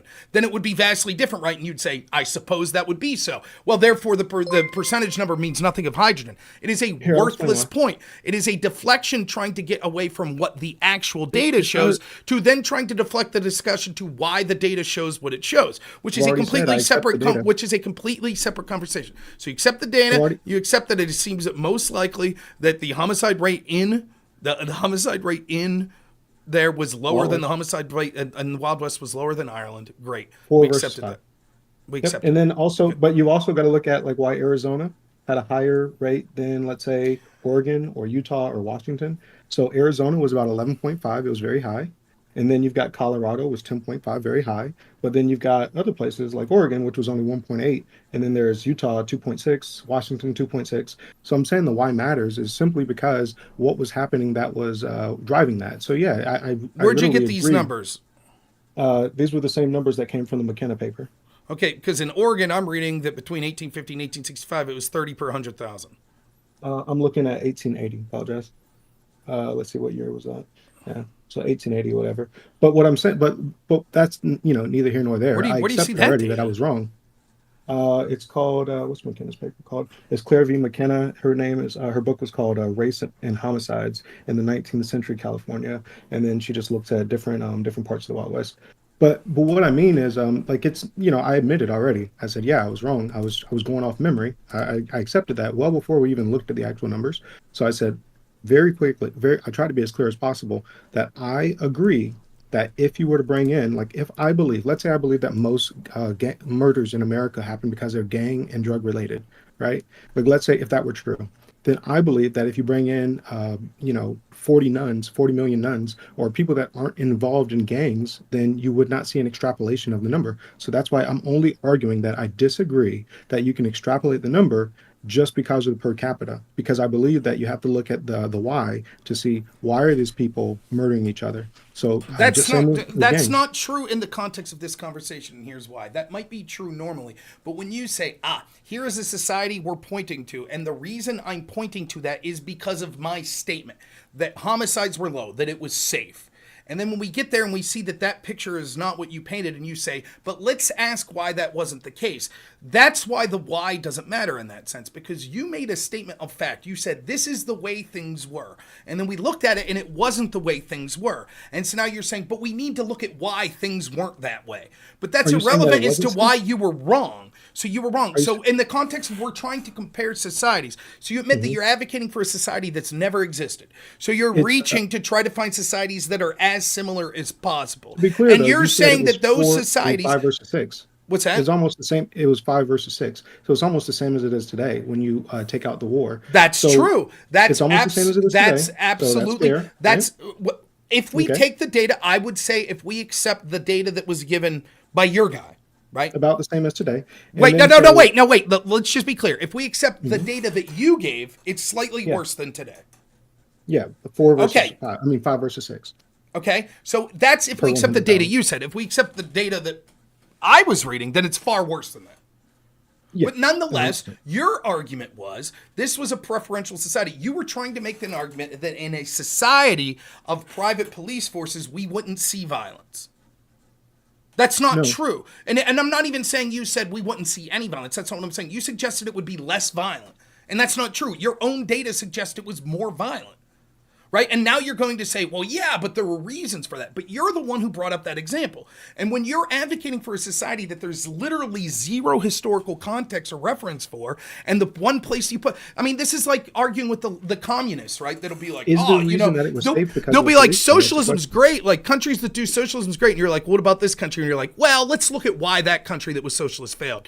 And you're like, okay, what about this socialist country? Well, let's look at why that socialist country failed. And it's like, can you show me one example? Can you show me one example where this ended up better than like what we have in the status quo? Well, no, but that's because they never did it right.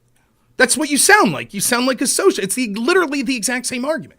I didn't pick the Wild West. You did. I didn't pick Irish Celtic Society. You did. And I we picked don't the have Wild data West for Irish because- Celtic Society. And we certainly, we have But the disputed the people data, that even did if the we... latest studies, the people that did the latest studies for the Irish Celtic Society are saying that it was minuscule. It was almost none. Was So it less what I'm than saying is 6 per 100,000? That's what they're. And you're so full we of don't have shit, the by the way. numbers. You're so uncharitable. You literally just read something once on a blog post or something. You're like, well, that's the truth. They read everything else. That's true. No, That's no, it. no, That's not what you did. that's Okay, not so what I'm doing. explain to me in great detail On the the Celtic, books I that told you've you. read on Irish Celtic Society that talked about how it was minimal. Go I ahead. use AI to pull that up. I was straightforward. I told AI to look for all of the rebuttals that are out there. Tell me what's up with those rebuttals, so then that way I can look at the rebuttals, what studies or what scientists are saying about it, and then I looked for, okay, we'll scrutinize that, and so that's all I did. I used AI for that part. I told you. I said it looks like nobody really has firm data, but it looks like the latest people that are doing the revisionist work, if you will, they're saying that the left-wing narrative was wrong and that there was way less violence. Old Irish and Welsh words for slave suggest slave trade and early means of contact between Latin and Celtic societies indicate that violence and conflict were present in this interaction. In warfare, the Celts were known for their warrior culture and battle raids as part of their history. The Celts were also skilled in metalwork, which was often used as great weapons. Head-hunting. In Irish myth, the severed heads of warriors were called the master notes. The goddess Macha, suggesting head-hunting was practiced in Celtic society. Can you show me, what did you type in that you had AI that you just looked at now that you're so confident? So you had Google's AI or something you typed in that said, oh, all the most recent studies show that there wasn't violence in Irish Celtic society. Not Google AI. I can literally, if you want, you can pull up the AI, or I can pull up my screen. I mean, like, I'm not biasing it. I'm just saying, hey, look, you know, like I want you to quote to me where it says all of the latest studies dispute the fact that there was Irish violence. Irish Celtic violence. Historians, that always happens, whatever. So tell me what the prompt was you typed in, and then read to me what it says. Okay. So I said, how large was it? Yada yada yada. Authors. I told it to consider all arguments for and against, look at the rebuttals and counter rebuttals, and then scrutinize to make sure nobody's using logical fallacies like appeals to authority to see what does the evidence actually point towards. So that's what I said. Okay. So if you type that in right now to Claude, you should get the same exact thing. So go to Claude, ask it for an initial response. The initial response will be a little bit biased. I'm not going to, I can't type word for word what you said, and I'm also looking at Brave. I don't have Google, so. Yeah, you don't tell me what it said. Brave. Read what it said. You typed that prompt. What did it say? Sure. So it said that it looked at the studies, whatever, and basically that's not what it said. I guarantee it didn't say it looked at the studies or whatever. I'm saying it because I'm. So read it a quote. Now, I just want to be clear. Let's try this again. What you're saying is this quote you're about to read is going to say, according to all the recent studies, it disputes the idea that there was. That's what, according to the most recent studies, it's going to say. It disputes the fact that there was violence. Like revisionism or something like that. It said like historical revisionism. Okay, let's say. I just want to be. Just want to have it already. It's going to say according to the most recent studies. Mm-hmm. Then what's it going to say specifically? So I closed it out or whatever, but I saved the parts that were important to me in my Gmail. So that's where I'm reading from my Gmail. So wait. How do I know this is from the same prompt? But go ahead, read. I know. So you just saved the parts that agreed with you. Holy shit. I want you to put in the chat the exact prompt that you put.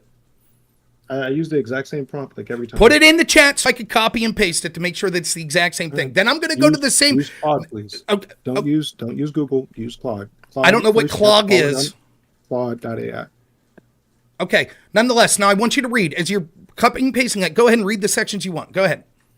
All right. Well, I already read them. No, go ahead. Read them again, verbatim. Because you said, well, what it basically says. That's not what it says. Read verbatim what it said. Okay, let me pull it up. Because I save everything whenever I'm using AI. Let's hear verbatim what it said. It's homicide within the Toth was probably negligible, given the elaborate mechanisms for preventing the initiation of feuding sequence. Another one, he cites medieval legal text like the Synox Mar, which laid out extremely punitive fines and punishments for homicide, indicating it was a very serious infraction. Barry Vacker argues murders were believed to be extremely rare. Kin groups had powerful incentives to avoid initiating violence for fear of devastating retaliation. He points to the extensive rules around homicide, compensation, and conflict resolution laws like the Urbicic Beck, which is URAICECHT, and in space BECC. So it's a weird word. John Millington Wood, analysis of the Celtic Ireland, saw there was an extremely low incidence of death by violence, which suggests a very effective modes of interpersonal conflict resolution, because he was looking at the skeletal remains, so he didn't see a lot of murders. So that right there is what I pulled. You can. I'll send you. Is that it? Is it? No. Real quick. I just want to be clear. That's it. That's everything that you wanted to read to me. That's everything. That's everything you wanted to read with me. I've already read that part. Okay, that's it though. Can you show me anywhere in that where it said, according to the most recent studies? I didn't copy, so I only copy the part that where the quotes were or whatever. But it said revisionist history or whatever, revisionist historians or something like that. I don't remember the exact word for word, but yeah. Okay, so nowhere in what you read so far does it say according to the most recent studies. But it's going to say when I type the exact prompt that you're about to put. Okay. Now you're going to put that prompt, and I'm going to use the very same prompt in the very same, and it's not going to give me evidence. It's all going to say, yep, all the most recent studies say there wasn't violence. That's what it's going to say. Yep. It's not going to give a bunch of arguments as to why there might be violence. It's going to make that argument that says according to the most recent studies. That's what you're saying. Correct? Yep. Okay. Type the prompt in the chat. Where'd you put it? I'm typing it here. Okay. It's got to be verbatim. It's got to be pasting. Yeah, I copy and paste because I use the same the same prompts all the time. This Claude shit's not loading for me.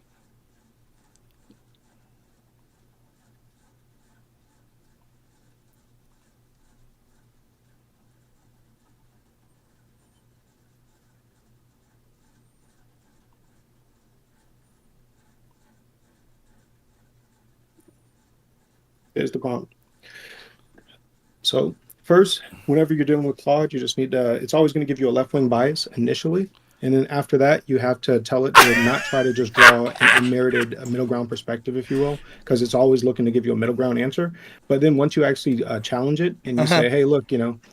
So I copy and paste. I copy and paste and put this entire chunk into the right now as one thing. Yeah. Okay. Yeah, but like I said, first you need to, and you gotta start the conversation off in Claude, and then after you get the initial response, that's when you would type this in. Okay, so what do I type initially to get exactly what you just got? So say, looking into the Icelandic Tane system or whatever, the Celtic Irish free states or whatnot, and then I was told you have to tell me exactly what to type. Right, I'll type it because otherwise you're going to say, oh, well, I typed something different. That's why I got a different answer. Okay. All right, sure, share it with Claude. Even better. Just teach people how to use it. Okay, where are you putting that? What you're typing exactly? I'm gonna put it in the same spot. Okay. You're just copying and pasting from what you typed, correct? Yep. Okay, so there's no chance that I'm going to get a different answer than you. Initially, you're gonna get a left-wing answer. Okay, I get a left-wing answer, then I'm going to put the second part. Okay. Yep. Thank you. All right. Let's talk about that. Now, I just want the audience to be clear. He could be right. We'll see. He gave an accurate picture. He didn't cherry pick. He gave an accurate picture that this source, which he admits is a left-wing source, after being prompted in the way it did, he's clear that that's significant for him. That's enough to prove that there actually wasn't a lot of violence in Celtic society. Okay? So it's going to say, according to the most recent studies, it's going to have that part in there. We'll see that. There won't be things saying people dispute this and say there was a lot of violence. It's not going to say that. It's going to conclude that actually there wasn't much violence. It can actually look at both sides' arguments, and it can tell you which side has a stronger argument. Okay, so it can tell you why. So I'm just copying and pasting what you put here, right? So that first thing that last thing that I got, where it was, I was told the Celtic Irish societies. So that right there, just copy that little line right there, and then let it give you an answer back. Let me see. Make sure the audience can see this, so they know I'm not gaming the system. There we go. That's copy and paste. Obviously, I prefer that you were using Claude. They have a thing called Opus. It's a better model, but let's try it with Sonnet and see what we got. Yeah. But either way, we'll go with whatever it says. But yeah. Okay. Now I put the second part. Does that look familiar? Yep. So that's the first part, and then now we're going to. Does that look very similar? I'm asking you right now. Does that look very similar to what it came up when you first? Let me make you full screen so I can see what you're. Do I need to my quality? I've got it on 720. The best I can get is 720. Do you mind reading it for us? The view of early medieval Irish societies as extremely violent and conflict-ridden is a common perception, but it's also one that's been challenged and nuanced by more recent scholarship. Here's a balanced perspective on the topic. Sound familiar? Yep. Okay. Okay. And then so what we're going to do, let's see, in cultural economic. Copy and paste. That's there. So we're going to say, it seems that you're being biased. But wait a minute, you told me just to copy and paste the next part. Yeah, you can. But I want it to attempt to challenge itself and look at both sides' arguments and try to bring us back the. Am I copying and pasting the second part or not right now? Yeah, just do that. Then. Okay, thank you. Okay. All right, now here we go. Now this is what you're claiming. Now we'll read what it says here. All right. Obviously still okay. You raise an excellent point about the importance of engaging with controversial topics objectively, considering dissenting views, examining primary sources closely, following evidence where it leads, even if it challenges the mainstream narratives, leaves uncomfortable conclusions. Sound familiar so far? Yep. Okay. In the case of assessing violent conflict in early medieval Irish societies, let me re-examine the evidence more critically. The annals and texts highlighting acts of violence do seem to have an ecclesiastical monastic bias in their recording perspective. However, we must be cautious about dismissing these sources entirely, as they remain key primary sources of the record from the area. Archaeological evidence does point to economic interdependencies, social interactions, and stabilizing legal traditions between the Tuatha. But absence of archaeological evidence of violence does not necessarily confirm an absence of violence either. Detailed historians like analysis of Kathleen Hughes and Francis John Bine highlight the complexity, citing examples of both prolonged inter-Tuatha conflicts as well as stable kinship structures of conflict resolution. Crucially, anthropological research on medieval Celtic societies in regions like Wales and Scotland suggests higher levels of endemic violence compared to contemporaneous Anglo-Saxon societies. Whether this Irish seems to be suggesting that anthropological research says it was more violent than contemporary societies. So in re-examining the evidence, I conclude that an unequivocal characterization of societies as extremely violent or definitively peaceful is likely oversimplification. The rally seems to be involved a combination of recurring, though likely temporally geographically limited cycles of violent conflict between Tuatha over resources cattle, stabilizing religious, legal, and economic institutions that mitigated against constant warfare, periods of stable political order and under powerful over-kingdoms punctuated by civil wars upon succession issues. The degree to which violence was truly extreme or normative remains interpretive based on currently available evidence. We must be cautious about overstating certainty in either direction without falling prey to the arguments or ignore fallacies. I've striven to be as objective as possible, but please point out if I still seem to be privileging particular viewpoints over those with sufficient justifications. Wow, that seems to basically say the exact opposite of what you claimed it would. It's going to give you a middle ground perspective. So okay. Oh, wait. So far what you told me was if I did that, I would get the exact answer you did. Now you're telling me, no, wait, is this not the prompts that you exactly put in? AI does not work like that. It's not going to give you Oh, the exact same okay. every So time. now tell me what I have to type. Tell me how I have to game this to get the exact. So would you acknowledge right now, based on what this says, if we stopped our search here, you would say, yeah, it looks like it. Evidence suggests it was more violent than Anglo-Saxon Wales, but they're not entirely certain. Okay. Yeah, it just gave you a middle ground. It does that all the time. Oh, yeah. Just keep punching it until we get the answer you want, right? That's what we're going to do here? And we know that answer is correct. So the AI was in. So just to be clear, the first prompt of the AI gave an inaccurate. So the first prompt of the AI gave an inaccurate answer because it didn't say that it was remarkably peaceful. The second prompt prompted into the AI that was verbatim the words you told me to type also didn't give an accurate interpretation. So now you're going to tell me what to type to get what you want. The first one didn't say it was very peaceful. I'm saying the first one did not say what you said it would say. It said that it was complex. You want to read what it says? Yeah. Okay. The view of early medieval Irish society is extremely violent conflict brings common conception, but it's been challenged by nuanced, more recent scholarships. Here's a more balanced perspective on the topic. It's true that warfare and violent conflict between rival two territorial groups did occur with some regularity. However, the level and pervasiveness of this violence has likely been exaggerated. The Annals literary source, written largely by classical authors, tend to focus and highlight acts of violence and conflict. More recent archaeological interdisciplinary research suggests that while not entirely peaceful, life was not consumed by violent conflict either. Evidence indicates many tuatha existed in stable, long-lasting relationships, complex legal traditions, system arbitration existed to resolve disputes, economic culture interactions, trade, intermarriages, religious, cross-cut political boundaries, and warfare when it occurred often aimed at more seizing cattle and resources rather than territorial. While acts of violence and conflict certainly happened, painting the entire Irish society of this area is exceptionally warlike and anarchic seems like an oversimplification. More nuanced view suggests intervals of conflict with substantive element of order, negotiation, and social interconnectedness with many cultures. The reality was complex. Now, show me where that... I could have stopped there, but I wanted to be fair. So I'm trying to make it, number one, go to the opposite side and consider all of the arguments. I could have just stopped there if I was being wrong, if I was being mean. No, what you did was, the impression that you gave was you selectively took parts out and said that actually it was remarkably peaceful. Actually, it was remarkably peaceful. That's what you said. And so let me say, so while acts of violence and conflict certainly happen, painting the entire Irish society as this area is exceptionally warlike and anarchic is likely an oversimplification. A more nuanced view suggests intervals of conflict, but also substantive elements of order, negotiation, and social interconnectedness. The reality was complex. That doesn't paint a picture of this peaceful near utopia that you were saying. It says, yeah, the depictions we have of a bunch of people painting themselves in fucking woad or whatever and hitting each other with tomahawks isn't necessarily the full picture. It wasn't as violent as you see in the movies, but it wasn't also remarkably peaceful. It was complex.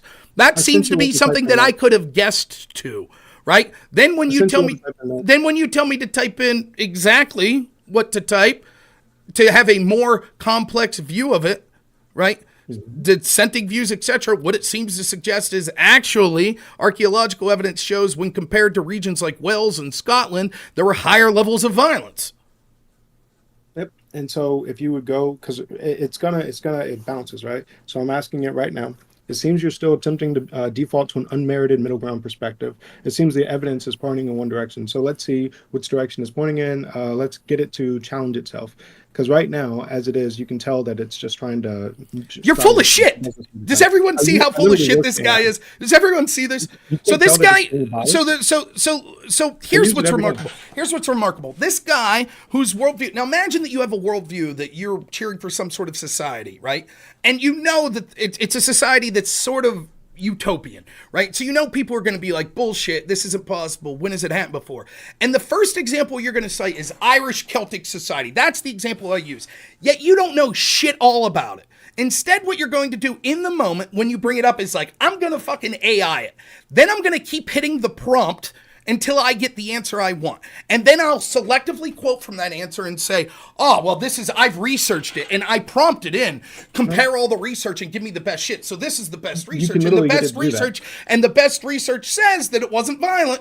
And then when I read the first prompt that he told me to put in and it says, yeah, the depictions of violence are overestimated, but it was violent and it wasn't super peaceful. Then he tells me to put a next prompt in and that prompt says, yeah, it was more violent than contemporaneous societies. It seems that was the case and there was warfare and bloodshed. Then he's like, no. You got to keep typing it in until you get the exact answer I want. You literally have to. It's just, I mean, if you've never used AI, that's.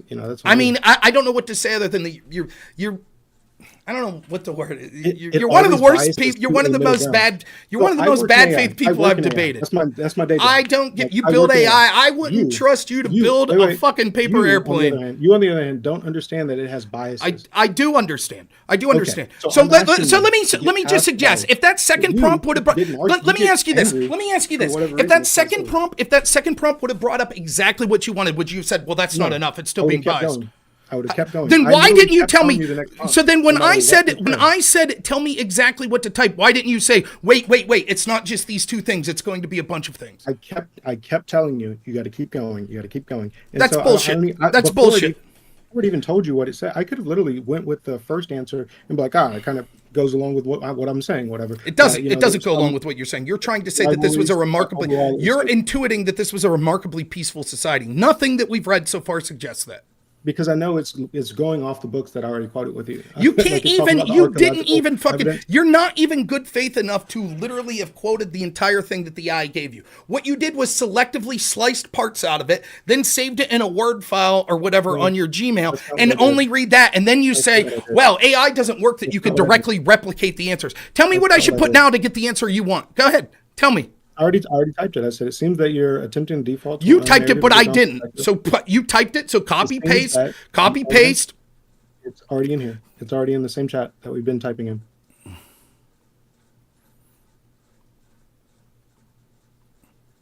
As a bias, it always wants to seek the middle ground. So you've got to tell it not to. Yep, you're full of shit. You're one of the most You bad think that faith it people. doesn't- You are. You're one of the most bad faith people I've ever seen. think It's that always you do got that? bias. Keep typing until we get what we want. That's how AI works. ask- You just got to keep asking it until it gets what it wants. That's it. No, You just got to no, keep you gotta asking. ask That's it you to got to itself. keep asking until you get what we want. Until it defeats You itself. got to. You have to. That's the end all be all. All right. And it So defeats here we itself. go. You make a fair critique after examining the evidence more thoroughly. I agree that portraying early medieval Irish society as equally balanced between violent conflict and peace appears to be unmerited middle ground. The preponderance of evidence seems to point in one direction, that of widespread recurring violence being the norm rather than the exception to this period. Let's reevaluate. Okay. Wait, the preponderance of evidence seems to point in one direction, that of widespread recurring violence being the norm rather than the exception during this period. Let me reevaluate. The primary sources from the annals and literary consistently depict a landscape of persistent warfare and violent acts over tooth and territory. While classical bias exists, the sheer volume and consistency of these accounts cannot be dismissed entirely. Archaeological evidence of relocated settlements, unburied bodies, and environmental impacts like woodland clearing patterns also corroborates a backdrop of frequent violence across the Irish landscape. Detailed modern historical analysis like Kathleen Hughes, The Church of the Way in Early Christian Ireland, makes a strong case based on contemporary legal sources like the Crith Goblet that warfare was embedded in societal structures rather than being an exceptional state of affairs. Holy shit, this is saying the exact opposite of what you told then me. you're gonna No, ask- let's you're keep gonna going. ask No, now we gotta ask you again. don't Now understand this. let's keep going. Let's keep going. Are there No, historians does who anyone would see disagree this? with this? Does anyone see this? Is unfucking believable. This is literally can't defend unfucking yourself right believable. This is unfucking believable. So literally, when I ask and I say you have a middle ground, can you go to one side or the other? Which one's more strong? It literally gives must be the new to AI. exact opposite position of what he says.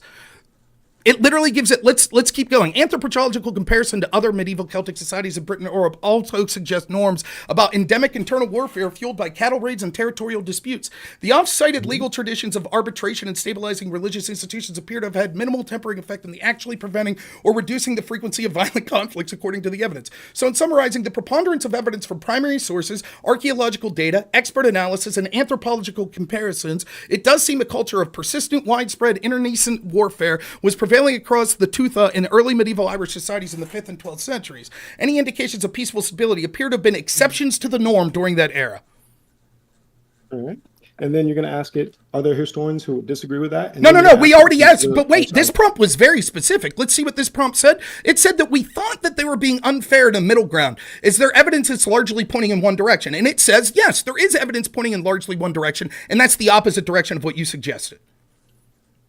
So yes, we could ask what the less prevailing position is. That's true. We could say, you can't just- no, that's. You can't just take AI at what it says. Or How whatever. You many gotta be prompts able did you put in to where- get this response last A time? bunch. I pay for it. You know what I mean? So I try to get it to the point where they can. How many actually defend prompts did itself. you put in last time when you got these results?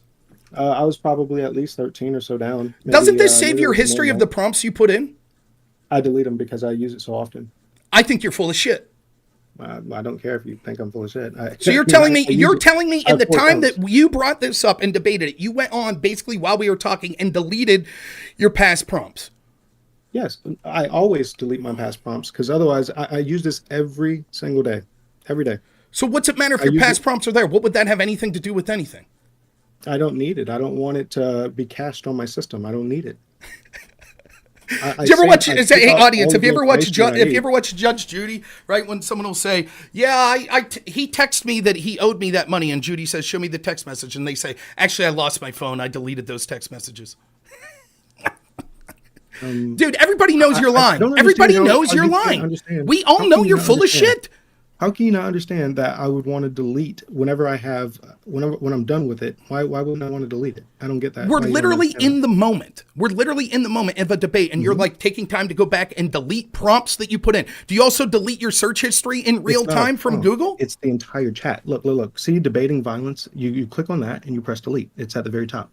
Okay. And then that clears it and you go to a new one. What do you want me to type in next to get the answer you want? Can you please give me the opposite perspective? That's what you want me to type? I want to say, are there historians who would disagree with this? Okay. Question mark. We'll get there eventually. Looking at all available evidence. I'm still typing? Mm-hmm. This is hilarious. This is fucking epic. This is awesome. I'm so glad I stayed up for this. Okay, looking at all the evidence. I disagree with this. Looking at all available evidence.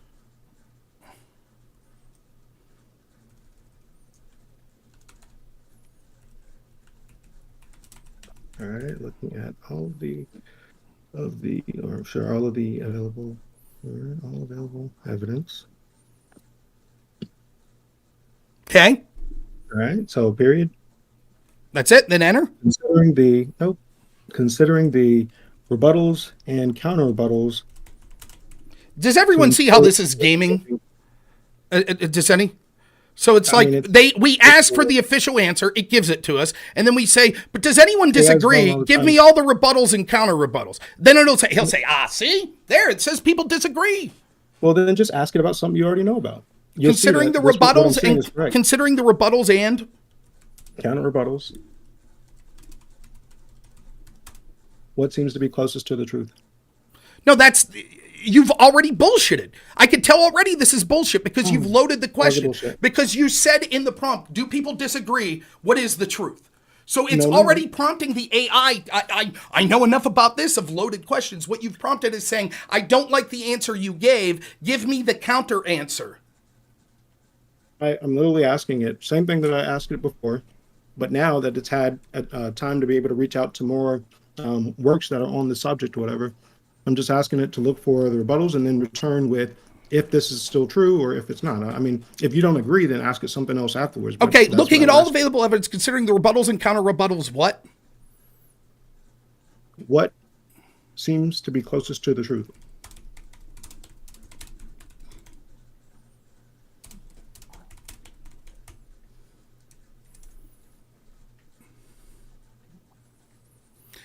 Oh, you're absolutely right to push me to consider dissenting. What's it mean by that? You're pushing it to consider dissenting views?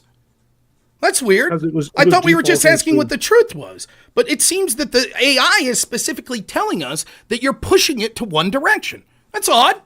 Because we were just asking what the truth was. We weren't pushing it in a direction. That's odd.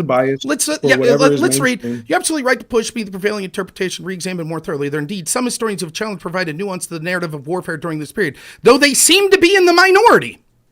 Mm-hmm. That's right. Now wait, before we get there. Wait. So these people seem to be in the minority. Just so we're clear. Now we're sure that this answer is going to give us the right answer, right? We're sure this one's going to give us the right answer, right? Sure. Right? And before we get to the rest of it, challenge it. Yeah. We're sure this is going to be the right answer. This is going to say yes, definitively it was peaceful. Right? Yeah. Okay, let's see what it says. Mm-hmm. And then they're in the minority.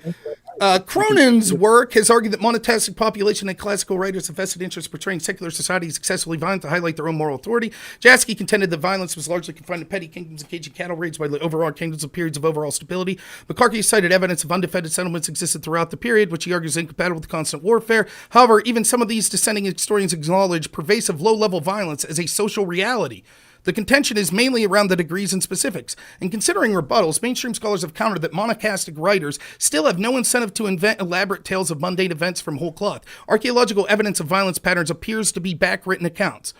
The existence of larger kinship did little to prevent reoccurring internecine clashes and civil wars upon successions, according to textual sources. And undefended settlements could coexist with cyclical bursts of localized raiding and conflict. On the whole, while degrees of violence are debated, the preponderance of evidence from primary accounts, annals, legal texts, environmental data, and expert analysis continues to point towards the societal norm of persistent internecine warfare in the area, even if there was also stabilizing forces in periods of broader peace stability. Unless new revelatory evidence emerges, the dissenting viewpoints seem to be relatively niche interpretations. The mainstream scholarly consensus still appears to be that widespread internecine violence was predominant reality across the period, albeit with some important caveats around specifics. Okay, so that again says the opposite of what you said it would. And I just asked you before I read it, you're sure this time it'll say what you're saying? And so you said yes, and it said the opposite of what you were saying. Again, it said the opposite again. Now what? I already said, I want to ensure that you're not telling me what I want to hear. I've already typed it. So you want me to type more again? Yeah, you got to keep going. I have to keep going until we get the answer you want. No, you just I want it. Look at what the fucking prompt is, bro. You just keep, going off. The prompt is very straightforward. Right. The prompt is which one of these is more likely. It's told us 3 times. The most likely is that it was more violent. 3 times it told us. It's very specific. Even when it admitted that we pushed it for dissenting views, it says, despite these dissenting views, those are intermittent and niche, seems like prevailing violence was actually the cause. That's what it said over and over again. After I type this, then I would ask it, okay, well, cite the papers that you're working on, whatever, and then I get the actual text. Is that what you did? Is that what you did? So you got these responses and you put cite the papers that you're working on. That's what you have to do. That's what you did to get the answer that you read to me previously, like 2 hours ago. Yep. Okay, what were the papers? Give me the examples of those papers. Can you tell me what they were? I only saved the endpoint. So you didn't save the papers, but you read the papers. You're saying you went to the papers and you checked the data yourself. That's what you're saying? No, not on this. Okay, and you don't know what those papers were. You just typed, tell me the papers that give the dissenting views, and you said, oh, okay, there are papers that give the dissenting views. That must be the reality. That must be the truth. Nope. That's not what I said. Okay, then what did you do? Then explain to me. So if I type, show me you want me to type now, show me the dissenting papers. That's not what I said. Okay, then what do you want me to type now? I want to ensure that you're not telling me what I want to hear. Because basically what we want to do is make sure that it's not just repeating what's popular, right? So we're going to say, I want to make sure that you're not telling me what I want to hear. We're being biased. How many times? Let's say I type what you say 10 more times and it keeps saying the same thing. At what point do you admit you're wrong? I have no problem being wrong. I don't. No, I'm asking you how many times. This is just like when I said, what year is 1870? And you said, I'm asking you, give me the number of more prompts. Give me the number of more prompts before you would accept. If it keeps saying the prevailing theory is that it was violent, give me the number of prompts more I have to type in while it continues to say that before you accept that's the truth. Right now, I believe that it's biasing. I'm telling you exactly. I'm asking you to give me the number of prompts more that we'll need. That's not a number. That's a stupid fucking question. Okay, so then you can't give me a number. You just know know the time is up when it gives you the answer you want. That's the exact time. Nope. I'll know when it can defend itself. How is this not defending itself? What did it do to not defend itself here? You'll see. So no, you tell me. What do you mean you'll see? Apparently. You're looking at something here. You're looking at something here and saying, well, it's biased. Tell me where you see that it's biased. Right now, it always biases initially for 3 things. It's number 1, it's trying to give you the prevailing view. Number 2, it's always trying to give you a middle ground perspective. And number 3, it's trying to downplay anything that it thinks might, so the last 2 times it specifically said, you're right, I'm trying not to give a middle ground perspective. Mm-hmm. Okay. So what I'm saying, pretty clear, is that I want to ensure that you're not telling me what I want to hear. Looking at it from all sides, what I'm saying is pretty straightforward. I typed it out for you. Oh, you typed it out?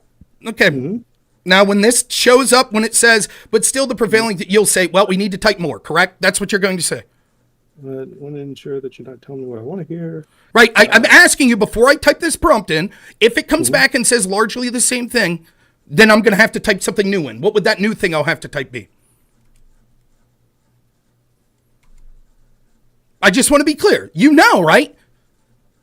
Yep, there you go. So I asked you a question before I put this in, and we see what the answer is. If it gives me a vastly similar argument, what will I have to type next time? So all we're doing, we're making sure that it's not just repeating the prevailing view, and we're making sure that it's That's not the just trying to question I submit a asked. blank. I said if it largely says the same thing as it has the past 2 times, This will be what the will last I one have that's to been type done. in again to get the answer that you want? This will be done once I get done typing right now. Oh, so you're typing now? Okay. Yep. Okay. What are you typing? I'm gonna press enter and you'll have it. What do you mean you're going to press enter?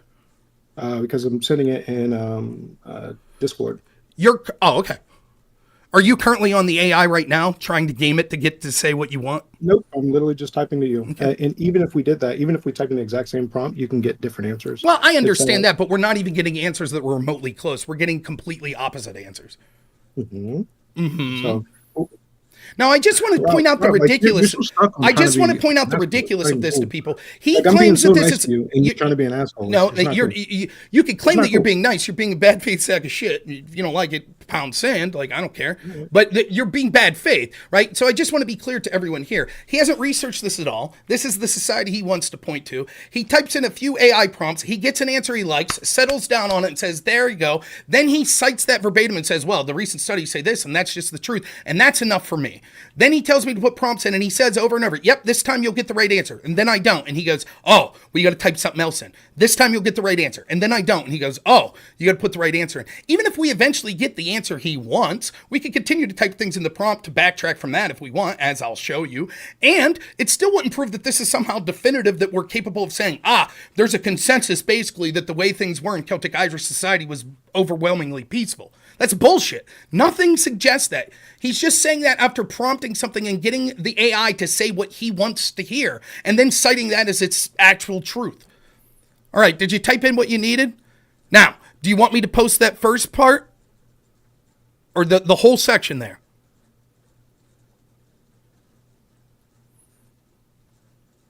Oh, he left. Here's what he told me to type. Let's see if this gets the answer we want. This is incredible. I am so glad that he called back on. My God, this is epic.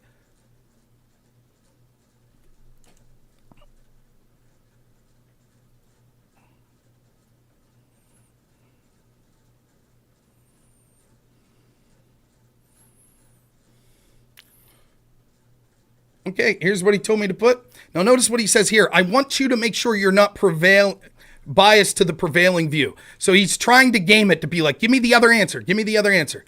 Looking at all. Also, I want you to ensure you're not biasing the prevailing view. All right, let's see what it says.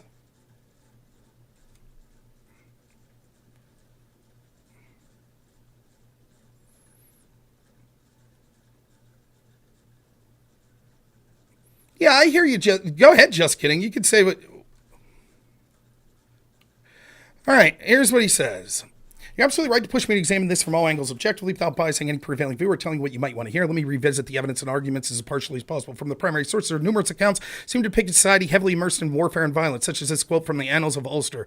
Great was the slaughter in that year. The Leinstermen and the Munstermen continued to kill and burn one another without peace or truce. However, critics like Cronin argue classical authors have incentive to exaggerate violence in this quote. The monastic population is deeply vested in portraying the rest of society's overly utteral behavior.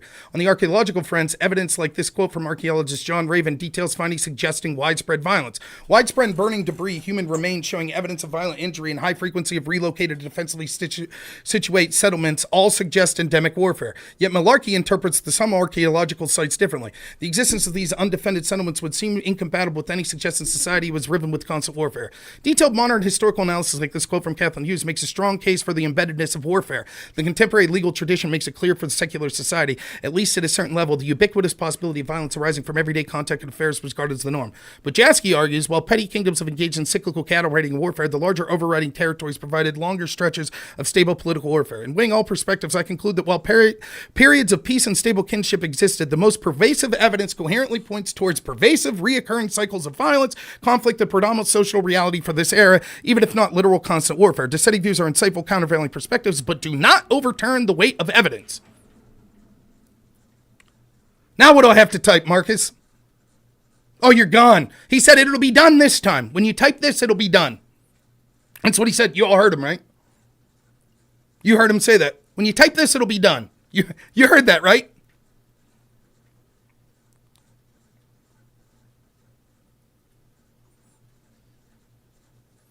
Gotta go again.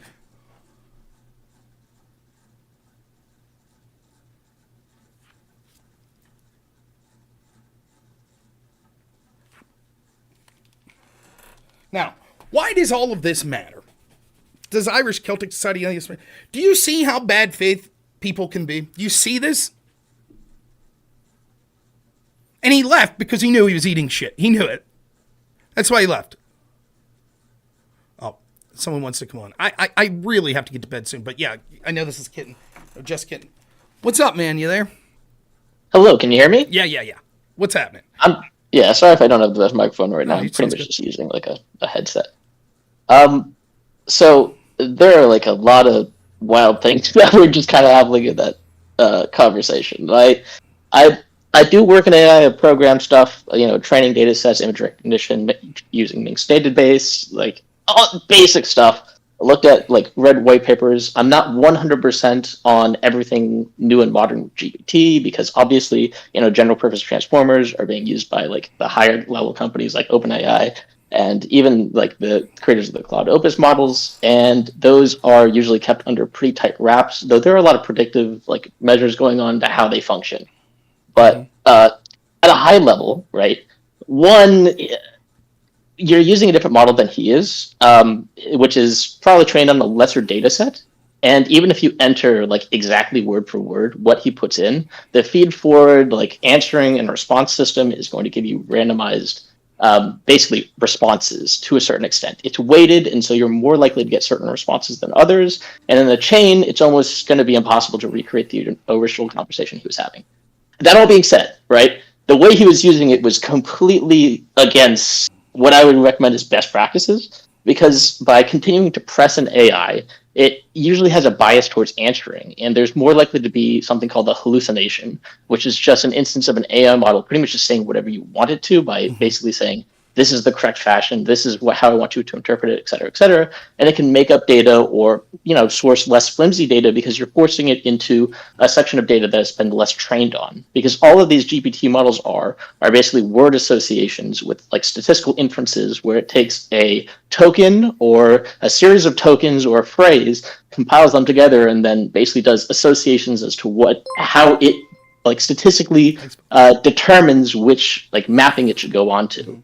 And so he might be looking at a data set that was trained off of the Opus model that isn't present in the model that you were using because it was a free model. And so you could have prompted that thing for 100 years and you may not have seen the response because it was just never inside of the training data set. But so the entire thing looked kind of fruitless. Yeah, so I'll be honest, I do not have a good technological mind, and I will take what you're saying most certainly is true. I have no reason to disagree with you. It sounds right based on things that I've read, but I have a very limited, a 1 or a 2 out of 10 knowledge on how AI works. Here are things that I do know, though. I do know that it's almost impossible to get the same prompt, even if you, on the same phone or same computer, ask the same IA the exact same question, or AI the exact same question. I've seen that happen, right, with stupid shit, because I mess around with, my wife with dumb shit. We watch a lot of kids' movies, so I was using, Grok AI, who would win in a fight, Marshall from Paw Patrol, or, Bob the Builder, some shit like that. And you type that in 5 times, you get 5 different answers from the same phone, or my wife types in it. So I saw that before, right? So I thought it was interesting, but what I thought was I would get at least a similar answer. I was unaware that it was not the exact same AI. So that part I didn't know. But the other thing that I know is that that you could game this, right? Much I don't know why. I don't know the specifics, like you said, that it's sort of the way you explained it, that it's sort of like taking these symbols, that it's, modeling.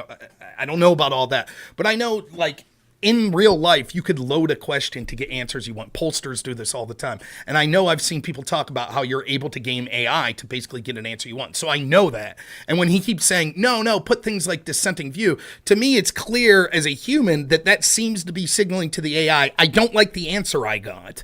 And that the AI is probably going to be geared towards pleasing the user. So it probably picks up on that and it's like, oh shit, well then I'll give the other side of the answer, right? So like if I got it to say, is Biden's economy good? And it said, yeah. And I said, are you sure about that? Or do their dissenting views be as unbiased as possible? The AI might pick up on that and go, oh, okay, he wants the opposite answer. And it's not really a matter, it's a machine. So bias isn't really something that, it's a concept that it understands. Is that fair? Would you agree with that? Like it wouldn't understand bias like we do necessarily. So it may interpret that as just, oh, you want the other answer, right? Is that a possibility, or am I just pulling that out of my ass?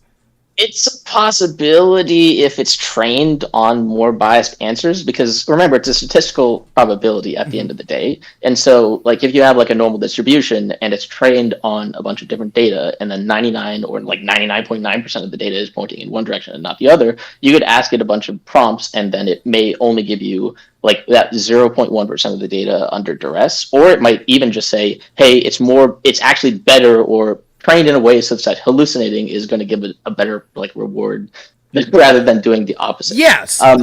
Yeah.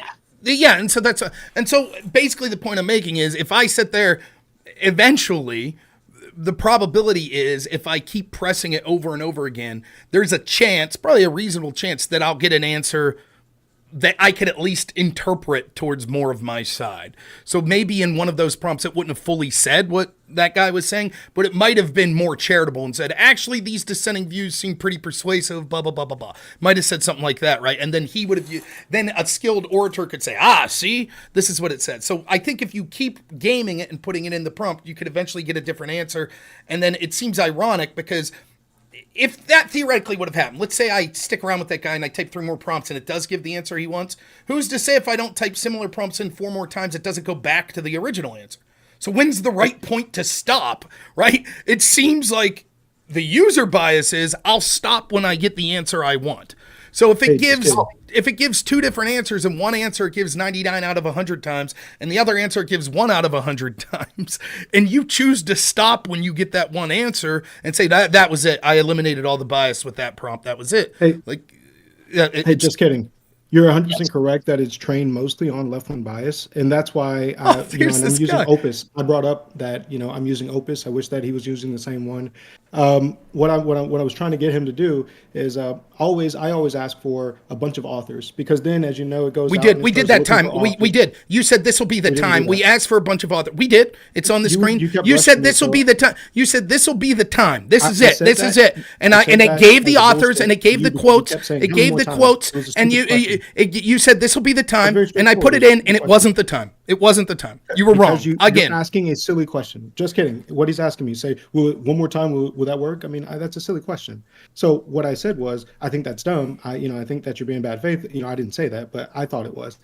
So yes, what I would usually do is I would say, well, bring up a bunch of authors who wrote about this, then bring up more. And then it goes out there and it starts looking through its network, and it starts to find more authors that wrote about these precise examples. And then it gives you. How do you know the spot that you stopped was the correct spot?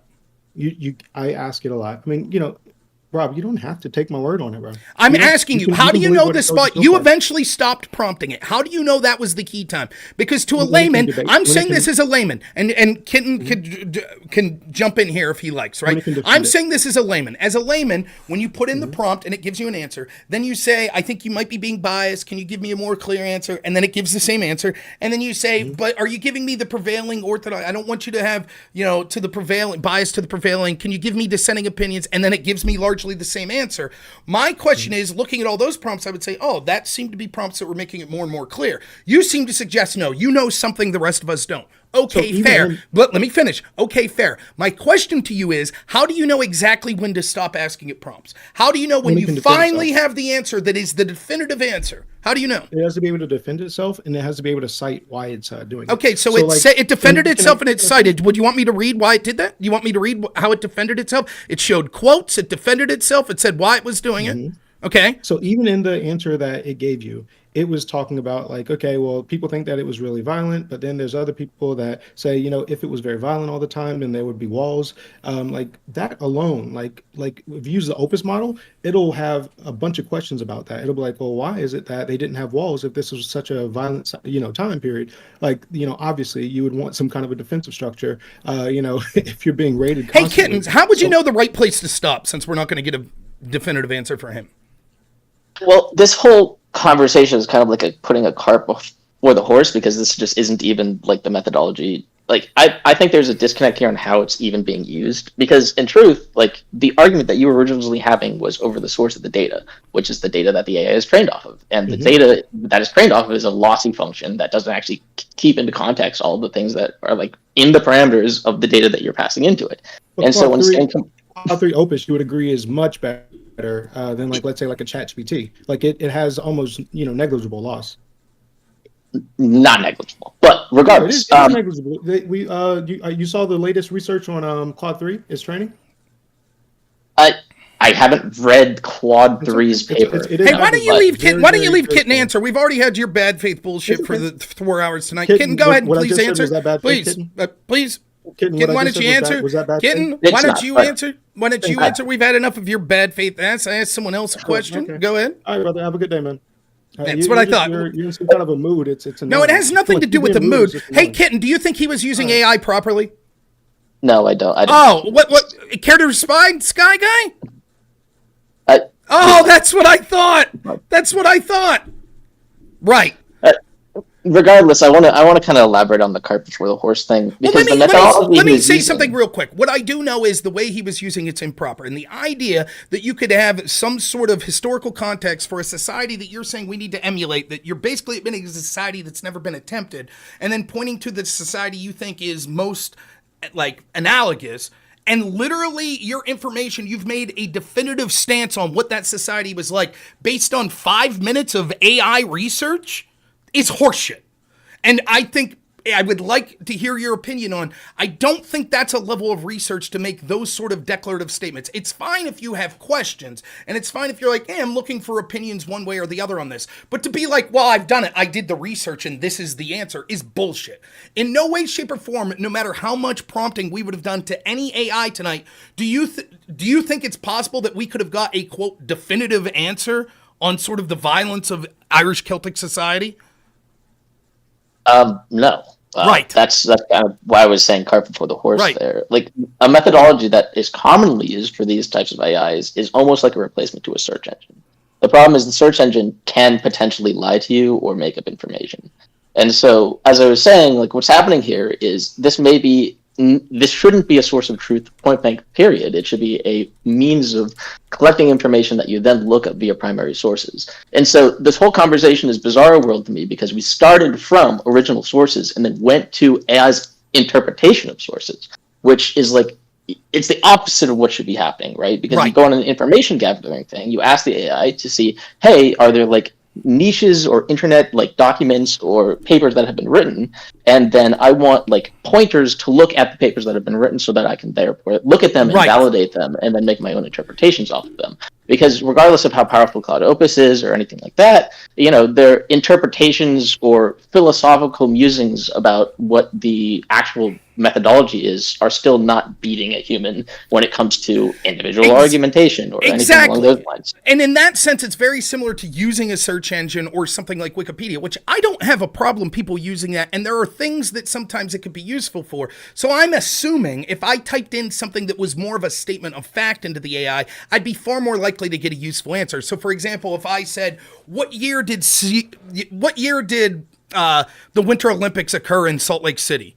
Probably AI is going to give me a pretty reasonable answer on that, right? There's a chance it might be off, but that's sort of a statement of fact that it's much like a search engine if I type that in, or if Wikipedia says that. I'm not saying 100% guaranteed to be true, but there's a good chance that it is, because you could easily fact check and stuff. But if I ask a more open-ended question like, was this society violent?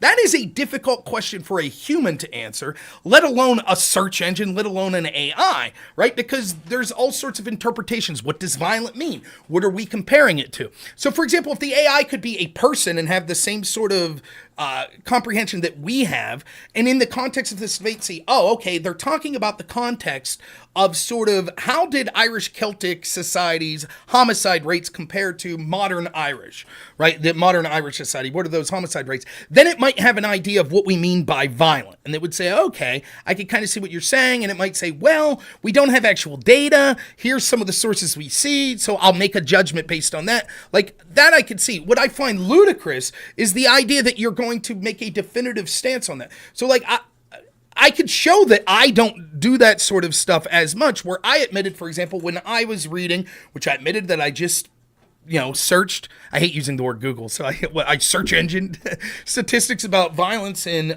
deaths and homicides, etc. in the Wild West. I fully admitted these stats could be bullshit. I don't know. But my caveat was, I know that these stats are accurate as much as you know yours are, because you're doing the same fucking thing. You're just going to AI or going to Google and you're typing in and you're reading what the prompt that you wanted. And so I think that, like, I knew it was bullshit from the get-go, because I think that the two things that I stand by is you can keep typing in until you get the answer you want, and that it's not the correct forum to try to find a definitive answer like that. It's fine to get an idea. Like, I think it's a fine application to say, give me points and counterpoints on this topic. Trump's tax cuts, what were the arguments for? What were the arguments against? But to say, were Trump's tax cuts good? AI can't answer that. It's as far as I'm concerned. Would you agree with that? That's an amazing point. Thank you for bringing it up. I was literally about to say this. Like, one of the big shortfalls of what people do when they prompt AI is they'll ask for like a value judgment, or they'll make like a relative statement. And so they'll say something like, was primitive Irish society violent? Okay, violent by whose metric? Right. What is the aggregated mean that we're challenging this conception against? And so it might come back and say, no, it wasn't very violent. But it might be looking at like, the war, like, what is it? Chinese War of Succession or some random like Genghis Khan type shit. Right, yeah. Exactly. And so they might say, or they might say, it's less violent than you might think, or it's less violent than the common person's conception of Irish society, because it may, through its data gathering, have compiled an idea that the average person thinks that there were like 2 homicides per day in Irish society versus, or like in every single town, or something wild like that from TV shows. And not only are those value judgment, but those are factual judgments on now multiple questions, right? So instead of saying like, how many homicides were there in this region, which it'll look for that data, and that's like a specific questions. If it says, okay, was it violent? Well, first, what does the average person think the level of violence was? So there's chances for inaccuracies there. And then what do the scientists think is evidence of the violence that did occur? And then it is that higher or less than what I think the average person? So now it's like built in all of these questions. And it's like, even as a human, you can see this, right? So it's like, what do I think the level of violence was in Irish Celtic society? Well, shit, I've never thought about it. But much like the violence that I think's in the Wild West. So the statistics I read, let's, for argument's sake, I don't know if you followed the debate, but let's assume the statistics I was reading were accurate, right? So that's much more violent than like today United States is on average, right?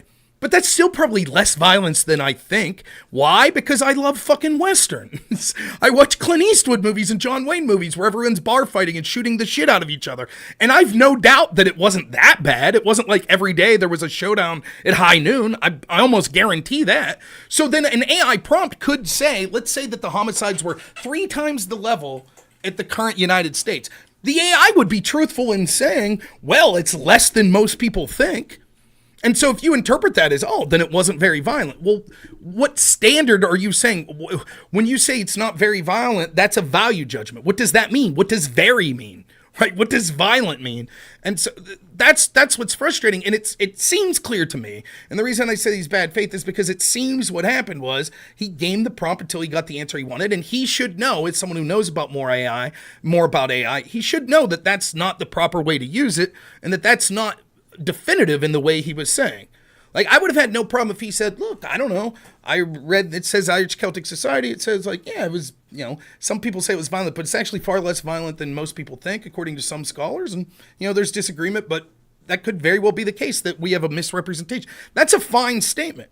But he just, upon his own, puts it into AI and says, that's it. It wasn't violent. That's the most recent data. That's the right data. And I mean, I don't know how you could deal with that in the world of debate where it's like, but that's bullshit. Like, I could do the exact same fucking thing. Now we have to argue whose AI is better, whose prompts are better. I mean... Yeah, I'd say, so this is a weird thing because the methodology he was using was correct for data gathering, like, process. And so if you want to challenge an AI because you're trying to access, like, more niche topics or, like, into, like, scholars who probably wouldn't be sorted as the initial thing, like, it's saying, okay, I want to get to the second page of Google search results rather than the first page of Google search results. Then he goes to that source and then uses that source to refute arguments. That wouldn't be, like, you know, a misuse of the AI, in my opinion, right? Because now we're talking about misuse and not use. But regardless, like, as you're saying, I would still say at the end of this all, like, you shouldn't be pointing to the AI as, like, a primary source because there's still, like, a myriad of problems that we haven't basically solved these AI for. I don't think anybody, like, can honestly say, like, looking at more nuanced topics or in-depth, like, research or anything like that, that the use case of an AI is to be, like, a primary or expert opinion. It's more so like sending out an intern and being like, go fetch me some data, and then you yourself have to look over the data before you rely on it at all whatsoever. Like, it's literally, this is this guy's first day on the job, but it's good enough to get, like, a little bit of, like, my foot in the door for information gathering. Yeah, and it's very, like, I don't know how, I think you've watched me before. I think I've seen you in the chat, right? Like, it's very reminiscent to me of how Vosh debates, right?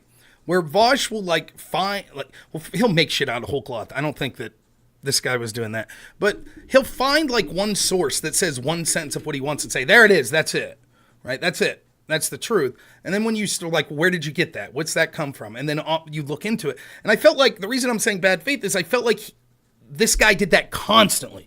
Constantly, he'd make a statement, and then I was like, really? That sounds pretty crazy. Like, it sounds ridiculous to me. Like, here's something, and I'm just going off gut feeling. I could fucking be wrong. But to me, when I hear the country of Ireland has less than one person per 100,000 get killed a year from homicide, that's remarkable, right? That's statistically zero, basically. I mean, that's crazy. That is an incredible achievement. That is a highly safe society, at least when it comes to homicide. And for him to just be like, nope, Irish Celtic Society was safer. Really? Less than 1 per 100,000? Really? Yep. That's what it says. Like, right out of the gate, I'm like, what the fuck? That sounds ridiculous. It just sounds outlandish. And then he's like, the Wild West had less than 6 per year die. That sounds fucking crazy. It just sounds ridiculous. I could buy, like, less than 50. I'd be like, yeah, it sounds, but less than 6. Holy shit. That's crazy. That's like amongst the safest societies in the history of the world. Really? You know, and so, like, I don't flat out call him a liar. I'm like, okay, can you back that up? That seems like a bold statement. And then he can't. And then he's like, wow. And he hedges and he hedges and he hedges. And then it's the same when I finally go to the AI. It's like, holy shit. Like, I don't know. It seems like, I feel like this is going to be the new era of debate where you're going to be on panels and people are just going to be typing shit in AI. And I'm going to have to constantly be like, what fucking prompt, what AI did you use? What prompt did you type? Let's see. What were the sources to that? Let's see what you're saying. And it just sounds like it's going to be a fucking nightmare because no one's digging into this shit. And, you know, and it's fine if it's not like a serious debate, but wait until it gets to like fucking, you know, records of Trump, Biden and shit like that. And it's going to be a fucking nightmare. I don't know. It's 3 a.m. and I'm just fucking lamenting how stupid this whole thing was, to be honest. But no, I'm glad you called in and cleared it up. He put some more in the chat. I don't know if you could see it, but he just puts, I didn't use AI as a primary source. I cited the books it listed. If you said, I need to confirm that these aren't hallucinations, that would be a correct critique. He cited one-page quotes. I could do the same thing. For example, I could go back, for God's sakes, I'm not even going to do it. But you Well, said I can address that pretty easily. Yeah. I mean, that's a fair criticism on the hallucination thing, but it doesn't address the other point, which is like an AI's interpretation of what the average is, or what high crime means, or what any of those like subjective things mean. If you're pressing an AI for like direct statistical evidence, you should ask it for numbers. If it can't give you numbers, then you should press it to give you numbers. And if it still can't give you numbers, then it probably doesn't have the information to make a solid judgment on it. Well, and here's even the crazier part, right? This to me, like even exhibits even how for he then, instead of reading what it says, he just takes chunks out, saves it in a Word document, and then claims he deleted all of his prompts, so we can never even see the actual prompt that it gave him. So for all I know, it said, well, here is one side of the argument, but here is the other side of the argument. That seems to be what it was doing most of the time when I prompted it, so there's a good chance that's what it did. But he puts through the impression of, no, it just said, this is it. And I don't believe him, to be honest, for one. But second, even more of a reason that you should be like, look, I saved this, you could see, this is what it said verbatim. Because, I mean, you're not only gaming it over and over and over again to try to gear it towards an answer that you want to hear, but then you're literally cutting and pasting from that answer just little snippets, and then trusting us all to believe, nope, that's all it said. Trust me, the rest of the stuff wasn't relevant. And oh, by the way, I deleted the prompt so we can't go back and look at it. I mean, Rob, I literally said. Oh, here he is again. I said you should use Opus. I said, I literally quoted the homicide within the Toth was probably negligible. I quoted all of these different things that are coming from books. And so, I mean, I don't know how I was more than fair. You weren't more than fair for the reasons that both he and I have articulated. No, Just Kidding was wrong when he said that it can't be trusted for logic. It actually can. Just Kidding. I believe you also said that. It might have been somebody in the chat. Then I apologize because it can definitely use logic and it can definitely scrutinize information to see, like if it were looking at two sides of an argument. But you are correct that if I were to say was violence high, that would be subjective. But I only said that because Rob was, pestering me. He was like, go, you know what I mean? So you're 100% correct on the subjectivity front. You're 100% correct that it can hallucinate if you go too deep, right? But that's why I always start off with asking it for a bunch of books, because if you understand that it's going out there and it's basically expanding its search, if you will, in its own database, because it's using like a bunch of experts, if you will. But that's exactly what I did. I asked for a bunch of books and I got a bunch of quotes that say the opposite of what you're saying, in addition to the quotes that you said. We're using two different models. That's fine. So that's more advanced model. That's fine. That doesn't matter. It still proves the point that the idea that you stopped somewhere and said I got quotes from books, therefore that's the end all be all, it's definitive, is absurd. Right. And I'm 95% sure that probably what you put in promptly actually had quotes from dissenting books that you left out when you copied and pasted. I'm almost positive that if you were asking for both sides, that it put quotes from the other books, didn't it? Tell the truth. It was straightforward. Like in the example that you gave, when it says that people were saying that there's a bunch of evidence, or not, apologies, they didn't say there was a bunch of evidence, but there were a bunch of raids happening, and then the other person says there's no evidence of defenses, then just using logic, I would say, well, it looks like there's more weight to that side, and then I would say, well, what other arguments? No, but that's not what you said. So evidence? That's not what you said. When I asked you before, you said this is what it said. I was very specific. I said it's going to say these are the most recent studies. That's what it's going to say. It's not going to give the other side. You said yes. That's what you said. I was saying yes because, as Just Kidding already told you, it's a silly thing to ask. Then you should have said, I can't say that it's a silly thing to ask, instead of saying yes. Because if it would have said exactly what you were claiming that it would have said, then you would have said, oh, that wasn't a silly thing to ask. See, I told you. That's what you would have said. Yeah, I'll talk. It's my show. I'll talk how I want. Right? You're not trying to be nice. You were bad faith about the whole thing. So are you admitting? Are you admitting right now? No, see, he left again. But are you admitting right now that prompt did actually have the dissenting views as well, and you cut them out and didn't discuss them? Because I compared both sides. I said, okay, here's what the prevailing view was. Here's what critical research scholars that went in and said, let's actually go and put those to the test and look at what the evidence actually says. And so that's why I said, okay, well, this right here. So that's why when I quoted Barry Vacker or whatever, where murders were believed to be extremely rare, that's like the latest research, because the initial research, which is the prevailing view, right? It was all over, academia, that it was very violent, and similar to why people think that the Wild West was violent. That is the prevailing view since like the 70s, right? But is it true? Is the question. And so that's what I'm saying. When the critical research goes in after the fact, there's going to be less research. Just like Just Kidding just said. You haven't done it. What you did was take literally one sentences. So you got the same shit that I got basically here. Yes, you did. Did you read the books? Did you read the books that those quotes came from? I read because it can go into a book. It knows how to go into the book and actually pull out the actual quotes that you're looking for. Did you read the book? Yes or no? Did you read the book? Yes or no? You did not. Already told you. So this is what. Why are you even asking that question? Okay, so this is what I'll put. What you put in the chat, right? Which you were defending, that you put in the Discord. This is verbatim what you said. Joseph Payton. Right, I'll read it. You ready? Society. This is it. Sure. This is how he knows. This is it. That now you might be. Let's say that you're watching right now and you're like at Oxford and you're doing your dissertation on Irish Celtic societies and you're trying to answer these difficult questions. The debate is over. It's over. And Sky Guy here, Marcus Davenport, has found the answer. This is it. This is the definitive answer. And he's looked into it. He's looked into it. AI has given him the definitive answer as to whether or not it was violent. And let me tell you what it is. This is where you got it. Ready? I'll read. Joseph Pedden in Sovereignty of Society states, quote, homicide within the Toth was probably negligible given the elaborate mechanisms for preventing the initiation of feuding sequence.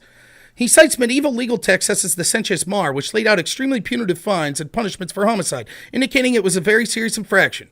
So this guy, Joseph Pedden, says, hey, there were a lot of serious infractions, so there probably wasn't a lot of feuding. Okay, that's it. We have two sentences, a quote and then a sentence explaining it. That's number one. That's the first author.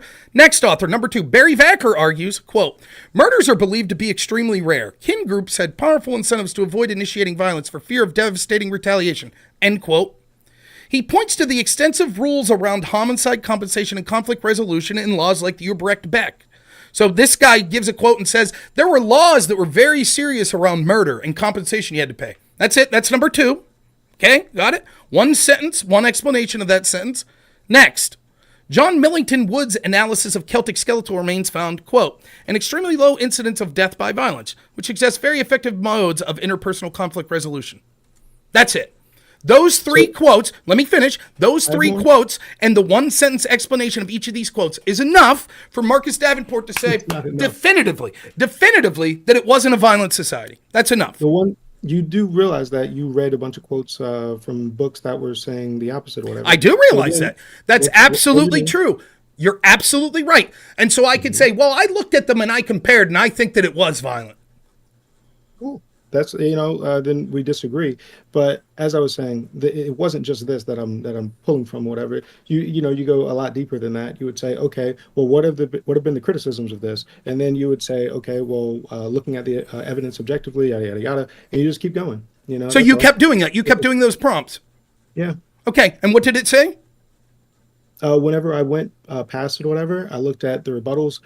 They were citing like appeals to authority. They were saying, well, I'm from Harvard kind of deal. So I didn't need to copy those, whatever. So right. We didn't need the rebuttals. We didn't. So someone who can tell the AI, look, I need to hear the claims and the rebuttals. You know yourself that we as the audience didn't need to hear that, right? We just needed to hear your point of view. I was going to be citing it for you. You can literally just copy what I typed right there, put it into the AI that you're using, see if those books are in its repertoire, and then go ahead and ask it questions. And like, what does that have anything to do? The entire point is the way that you've used this is ludicrous. You are citing this as an ANCAP. You were saying this is the society that I find analogous.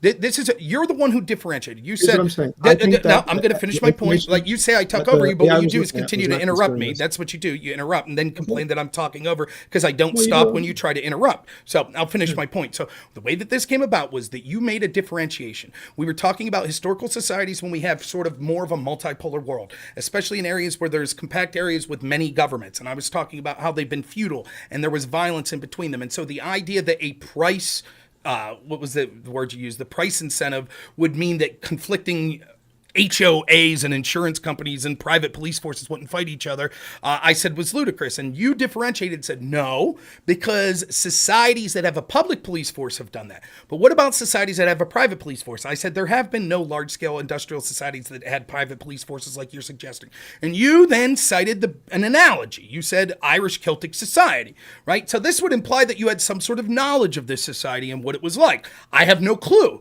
And so I was like, oh, and you were like, yeah, it was pretty peaceful. And I was like, really? And I was like, well, what's the data on it? So I didn't use AI. I just went to Brave and I went to the search engine and typed like, what was the homicide rate in Ireland when it was private police? What's the homicide rate today? I found the homicide rate today, it's incredibly low, but as you'll admit, there wasn't really data from back in the day. So I was like, oh, and you're like, but it like all the evidence, it says, yeah, it's peaceful. It's peaceful. And then I'm like, okay, I didn't really challenge it because then you pivoted to the West.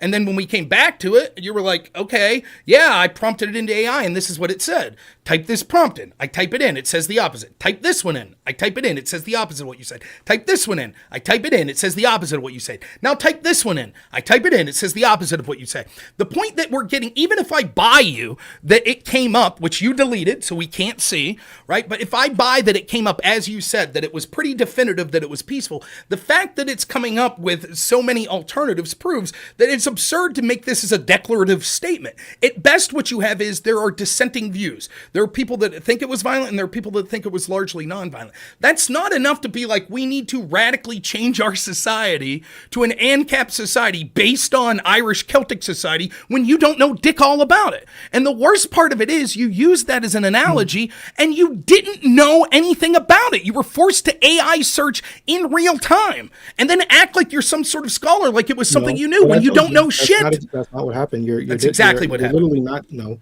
what happened was I said that there are systems that existed that had these because you said it was not possible. I said there have been that is not the context of the conversation. That is not the context of the conversation. We were talking. Then why did you bring up the Wild West?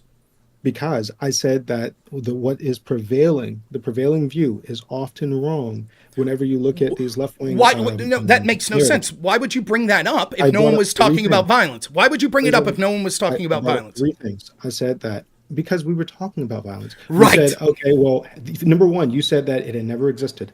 I said it has existed. You said, okay, well then how violent was it? And that's when we talked about it. And I said that the prevailing view is often wrong, like the Black legend about the Crusades and the Spanish Inquisition. I said that also in the Wild Wild West, we also see, again, that the prevailing view is wildly overstated. And so then I was trying to show you that because I'm going from, if you just look at it from an economics perspective, if you're talking to like a person that, understands economics, they're going to be able to tell you that, okay, yeah, I mean, the price system should be able to take care of this. You know what I mean? So if you're saying that, theory would be wrong, that's a legitimate argument. But what I'm saying is, what is it that we would expect to see? And then, because we want to isolate it to just the fact that we're talking about how much violence would happen if there were no police or if there were private police versus public police. So that's why I wouldn't count when the Native Americans were at war or the Civil War, periods where we would expect to see more. So I'm trying to compare a period of peace versus a period of peace. So that's what I'm looking for. And that's why I would say that those wouldn't be apples to apples. Again, that's a big, long screed. Now that you're going back to the Wild West thing, to get away from the Celtic thing, again, specifically when I specifically asked you, could you name any large-scale industrial countries, right, that did this? And you said Irish Celtic, and then I immediately said, okay, what was the violence rate there? I said, how many people? You were like, well, let me look it up. And I was like, fair. I was like, my guess is around 500,000. You're like, yeah, it was around 500,000. I said, what was the violence? Like, what was the homicide? You said they don't keep statistics. And I was like, yeah, that's what I'm reading. And then you wrote it out with your screen. Did you know before you AI'd it, did you know how much violence occurred in Irish Celtic society? No, I knew it was low because there was a paper that goes over like how much violence happens before police became state-owned versus after whatever. So I knew that they had looked at that.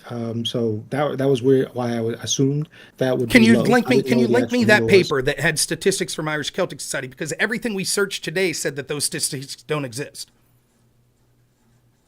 No, they weren't looking at actual the statistics. They were looking at after police, whenever police got correction. I believe it was armies. Let me make sure that I'm saying this correctly.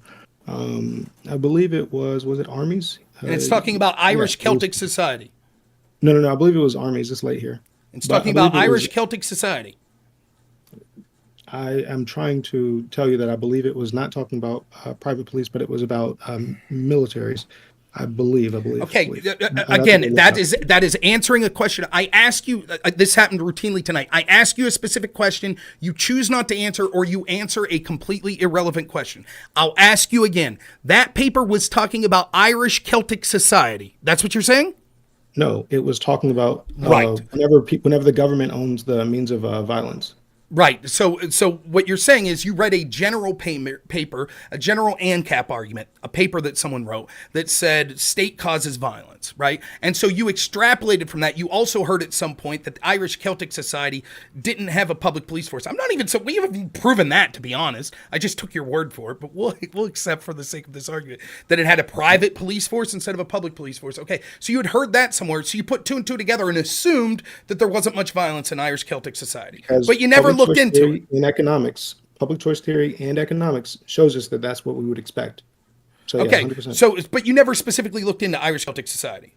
No. Right. So I'm accurate in saying I was you pointed to that straightforward about society without any specific knowledge. You just made an No. assumption, and then you went to AI and prompted it until it gave you the answer I you wanted. specifically said that these systems have existed before. That's all I said. And No, then that's after not that, all you you. asked- That's not all there's you only- said. that That's was all the you initial- said at one that point. was- That's that was like all saying right. all I said is my name is Rob. That's No, true. why At did one I point, bring that's up- all I said. Why But did I you said bring up much your name? more Because you before asked and me for after your that. name. So when you say all I I said, know, that's it was just like, misleading yeah, because yeah. I'm not talking about what you Yeah. said initially. I'm talking about that led Why did into I a bring flowing argument that I said, what were the violence levels there? So don't act Exactly. like, well, I never took a stance on violence levels. You No, did. no. That was the crux I of would the not have entire. brought them up. I would What not have are brought you them up if talking it was about? initially about violence. I said that these systems have existed. You said that the systems have not Right. And then I existed. asked you what the violence level Have- was, and you were like, low. Exactly. But you didn't know. You just assumed, and then No, you I went to didn't AI. And I told you I didn't know. I said that over 3 hours ago or some shit. So you I said don't it. know. You don't know, but now you do know because you read 3 one-sentence lines, quotes. Not at all. I literally have read the same like stuff that you quoted earlier or whatever. Yeah, I Like, read that had too, the- and it seemed to suggest you were Yeah. wrong. Well, I disagree. You know, obviously. You like, disagree. I You think- disagree that I it said think you were wrong. If there's people that are saying that there was a bunch of violence happening, you know, then I would need to look at what evidence they're using to get that claim. And then if there's other people that are like, yo, like the evidence that you're putting forth doesn't support that. And if I'm looking at it, it doesn't look like they were set up for constantly violent society, et cetera. And then I went further and I was like, okay, well, what other rebuttals are out there? Yada yada yada. But Dude, you literally- went 3 lines. You went 3 lines. No, I did not go more Okay, than- I went what a is lot the more other than 3 quotes? lines. What is the other quotes from the books that you use? Go ahead, post them. I didn't like once I got to this part or whatever, I got some more and then I dipped out or whatever. I asked it to scrutinize it. Okay, so you scrutinize. How did you scrutinize it? You went to the books? You went to the source material? I said I basically asked it, what would other historians say that would disagree with this? And then I asked them, why would they be disagreeing? But Like, you what said that evidence the are they important using? thing that you said that those sort of things aren't important. The important thing is to go to actual quotes from the books. That's what you said. Yeah, exactly. Okay, so Yeah, what were it the has other to bring quotes up- from books that you went to? I don't have those saved because it wasn't anything good. But like I said, It wasn't you can anything good. So literally- then I have the entirety of the quotes you used to form your opinion. No, Okay, so what were the these are rest just of the ones that I quotes you saved. used to form your opinion? I told you I didn't save them. But there I were didn't more. need to. You didn't say them. You didn't Similar need to. to- What, I tell me literally what just those told you quotes said. how Who were the authors? I told you how my process went. When I'm reading something and then I see one thing say one thing and then the other thing say something different, that I'm looking for, okay, well, what other evidence do they have to support this claim? It's a very simple process. So then give me your best evidence. Give me your I'm being best very evidence. straightforward. So you've read the quotes and you understand them. Granted, these probably come from 100-page books, right? And there are books rebutting it, saying other things, right? Even the AI, and I'm only going to take this with a grain of salt because it's AI, but it seems to suggest, based on what I was reading, that the prominent view is actually it was violent. But let's There's say, a lot of prominent views that are okay, wrong. that's true. There are prominent views that aren't, but there's a lot of prominent views that are true. Do you think there's more prominent views that are true or not true in history? On the important topics, more of it is false. Oh, really? Okay. Yeah. Do you think that On the important topics, Germany lost World War II? important Is that important? World War II important? Yeah. Did Germany lose? So Germany did lose, but Okay, so they're right in that one. Next, do you think the creation of Federal Reserve was? Do you think the creation of Federal Reserve is an important topic? Sure. Happened in 1913. Sure. Okay, so there's another important. There's 2 for 2. I mean, you're full of shit. The causes. No, you're literally just trying to go on a rant or whatever. I'm saying. No, the point is you're just making an absurd claim that. Okay, define important. Define important. You say on the important topics, usually the view that most people think is true is not true. So define important. So whenever, like, if I were to ask somebody right now, were Nazis right wing or left wing? The prevailing view. No, you're giving an example. I'm asking you to define important. You criticize me for giving specific examples. You said no. So I'm asking that can be seen as cornerstones in somebody's worldview. Okay, so let's start in the creation of the United States. Let's start 1776, or we'll start in the 1700s. Okay, give me the important views of what happened at the United States. George Washington, first president. Important? Yeah, but that's not as important as what the process was, what the goals were, those kind of things. Those define important. Important would be what was the process, what was the what were the goals of creating the government? What would be No, that's not defining important. That's giving examples of something you think is important. I clearly said things that can be a cornerstone of somebody's worldview. Okay, there's a lot of things that can be cornerstones of my worldview, and we could all differ on what are cornerstones of our worldview. So if you have one thing that you think is a cornerstone of your worldview and I don't, is it important? No. These things are usually pretty universal. Like, did the Great Switch happen? Slavery. That's still a value judgment of what we consider something to be important or not, right? Well, I would say no, because whenever you look at that is a value judgment. Please, yes. Right. When you look at the mental schema of people that vote, like knowing if fascism was right wing or left wing, that's very important for them. Okay. When you look at, do you disagree on that? No, I think that's important. I think it's important. Yeah, and whenever they look at like others might say no, I don't vote based on fascism at all. And then people say, well, but they're afraid to go far right because they believe that fascism is on the right. So some people just say. Nonetheless, people could agree or disagree on whether that's an important reason that they vote, or an important consideration into how they vote. There's a mental schema. There's people that believe that there's a thing called trickle-down economics. They believe that doesn't work. That's fine. They could think that's important. They could think the life of Che Guevara is important. I could think it wasn't.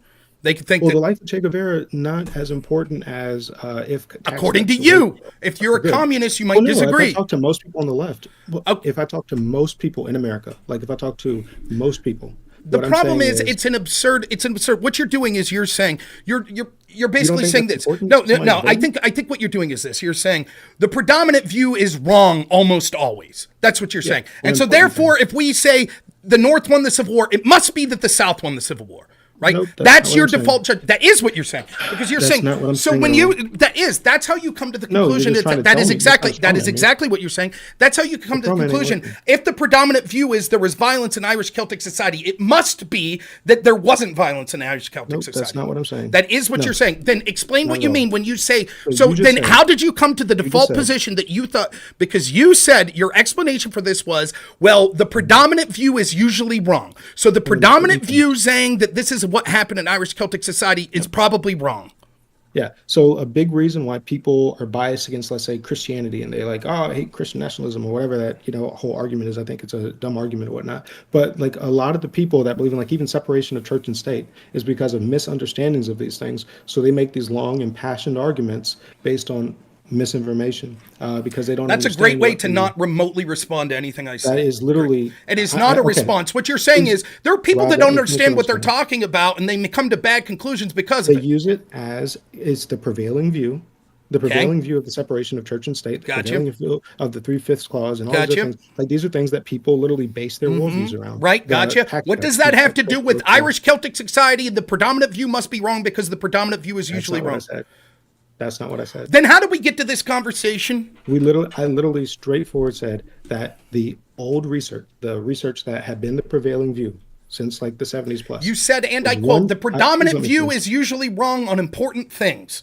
Yes, but that's not why I'm saying it's wrong on this one. I'm saying that the more modern scholarship disagrees with the prevailing view.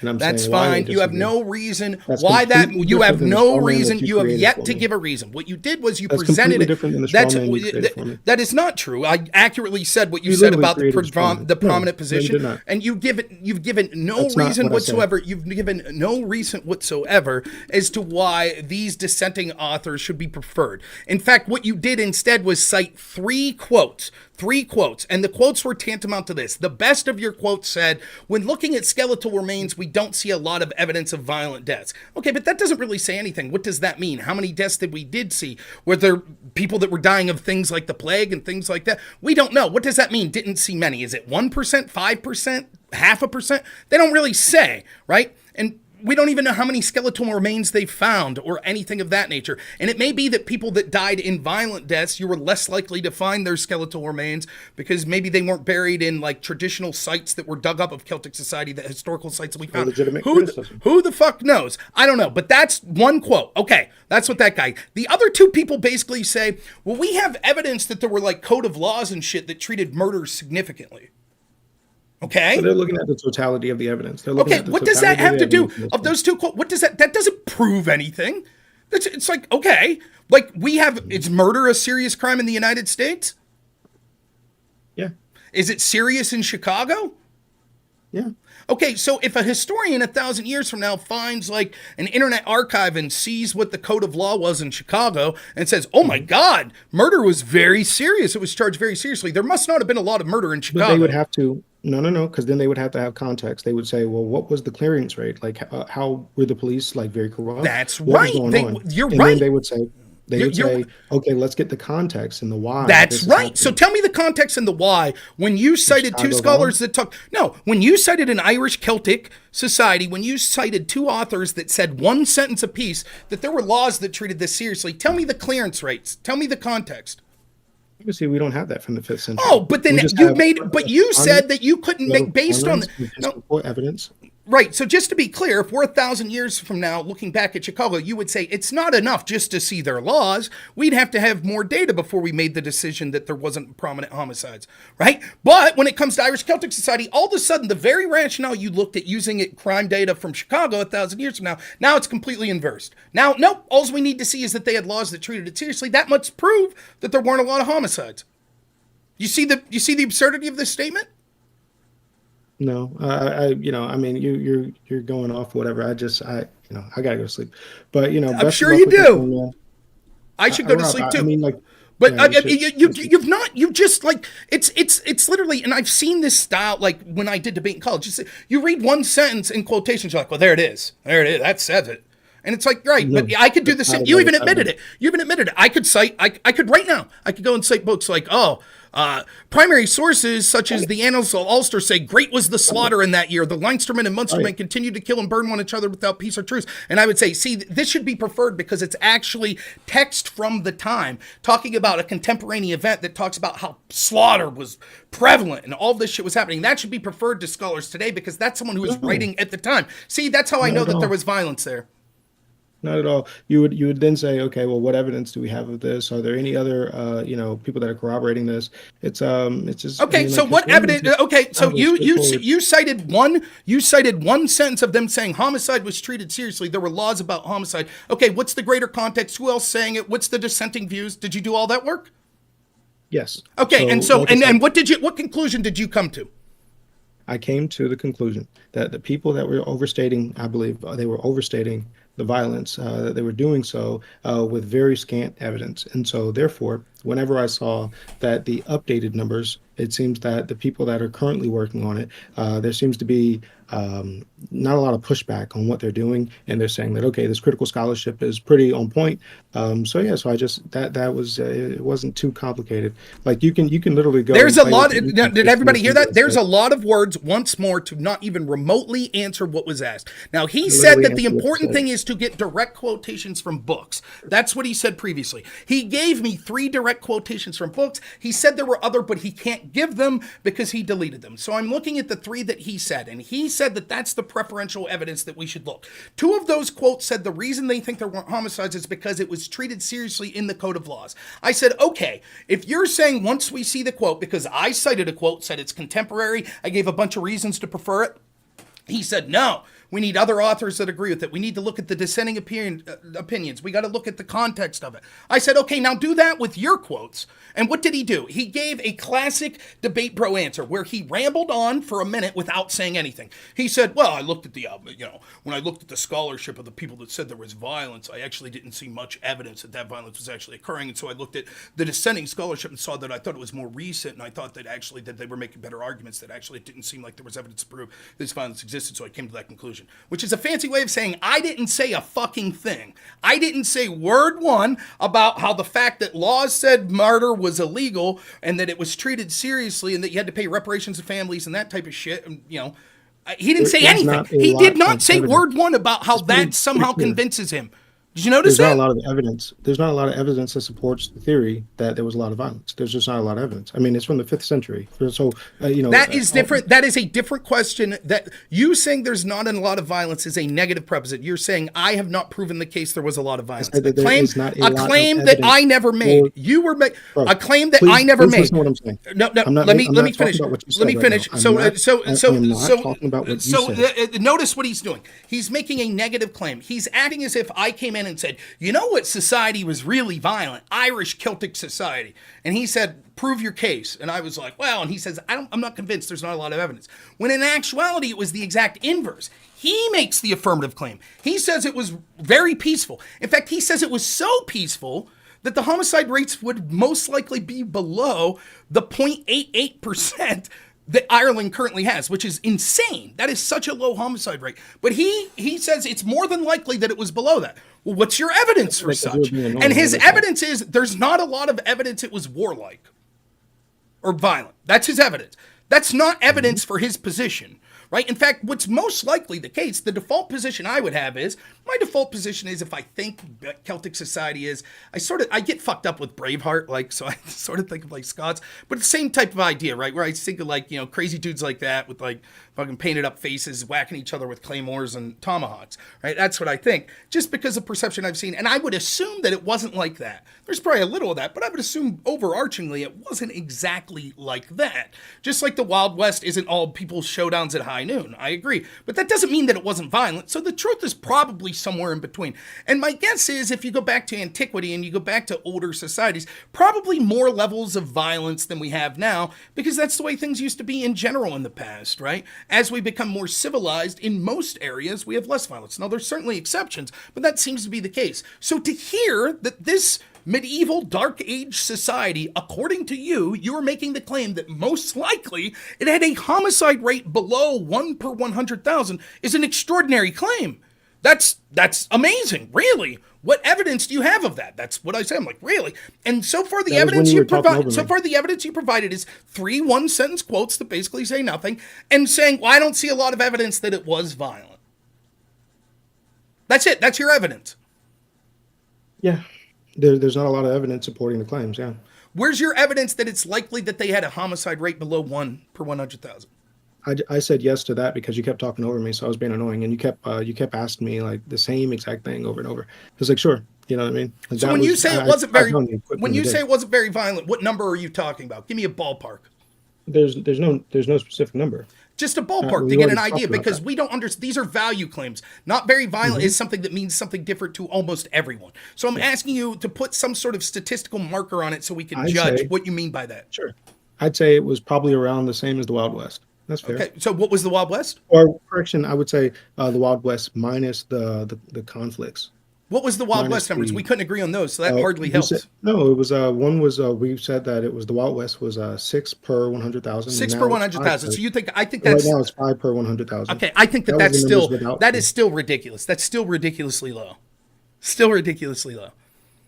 You think that it's understated is what you're saying? Because I'm saying the numbers that we have, that we all kind of agreed to. No, I'm not talking about the Wild West. I'm talking about Irish Celtic society. Oh, okay. Well, that's fair. I mean, you just it's okay. You've provided no evidence remotely. I would guess, though, if we talk to the very scholars that you're citing in those papers, right, and I said, hey, my friend here was citing you to say that he's pretty sure that less than 6 per 100,000 people died violent deaths like homicides in Irish Celtic society from 500 to 1200, they would probably be like, whoa, no. It's certainly not as violent as people have let on, but that is an extraordinarily low number, and that would seem near impossible. That's probably what they would say.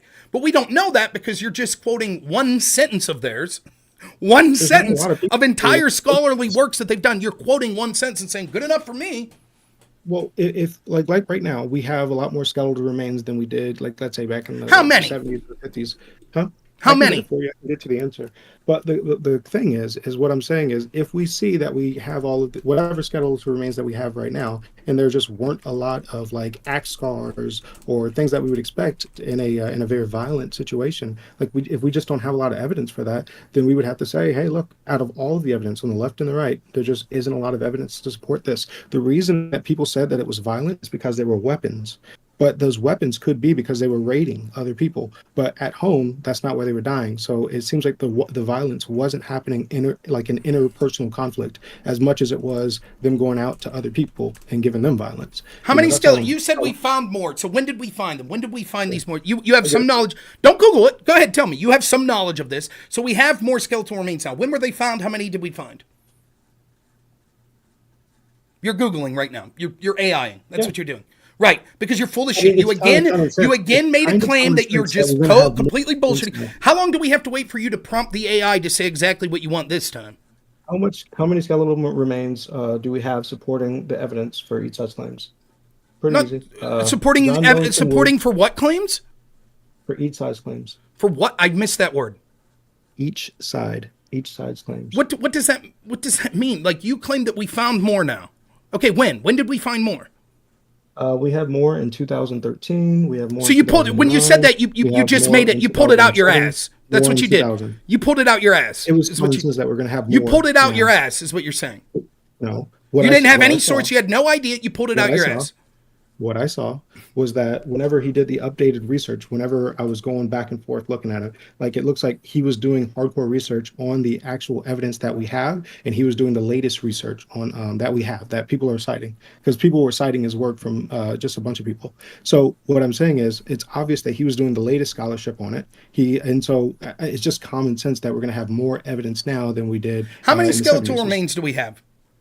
In some of them, we have, like in the 2013 fund, they examined 178 skulls. There's other ones that there was like 187. But these, when you're looking at stuff from the 5th century, that's, what's to be expected. Right. So we could say, what we're saying, at most 500.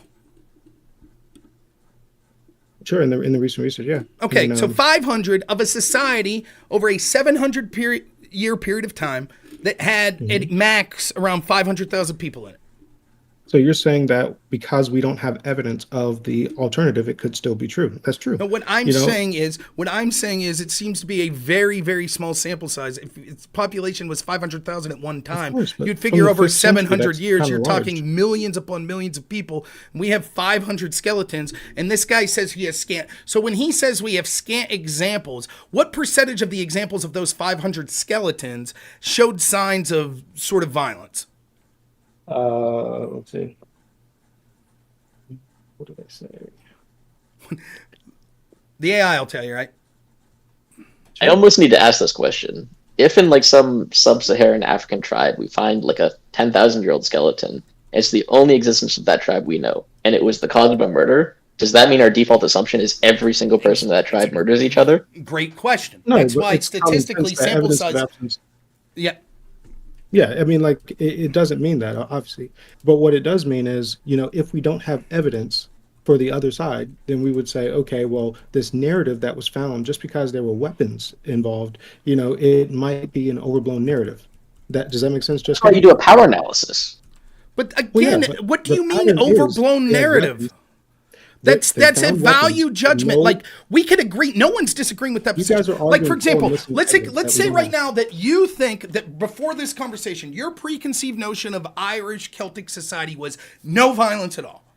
And Kitten, I'm sorry, what's your full name? Kitten? I just say just kidding. Just kidding. Okay, gotcha. Kidding. So just kidding. Just kidding thinks it was sort of the average of the period.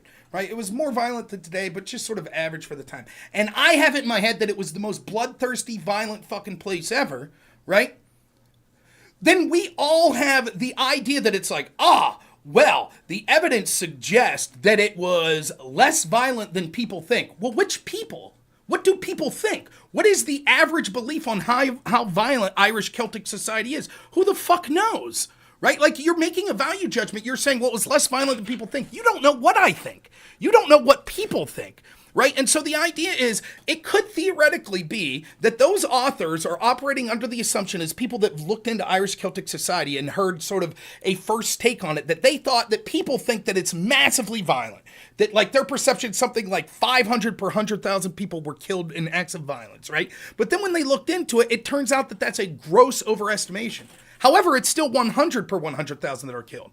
Now, that's still a very high number, but it's less than people think. So you're really not saying anything when you're saying, well, it's less than people think. It seems to suggest it's less than people. What does that mean? Well, we understand what the prevailing view is. Like when do we? Say, like, I didn't understand before today. If you would have asked me yesterday, hey, what do you think? How prevalent do you think homicide was in Irish Celtic society? I swear to God, I would have said probably about the same as it was in Europe, in England. I don't know. That'd be my guess. That there's a prevailing view that they were having like all kinds of tribal conflicts, like the TV shows that we see, or no? Mm-hmm. Okay, and then same thing with the Black Legend. Would you say the prevailing view is that Christians did this out of nowhere and they went and attacked Muslims and they were being violent? Would you say that's the prevailing view? But repeat that last part. You cut out a little for me. The Black Legend. I believe that the Black Legend is the prevailing view, where people believe that I've never even heard the term Black Legend. Honest to God.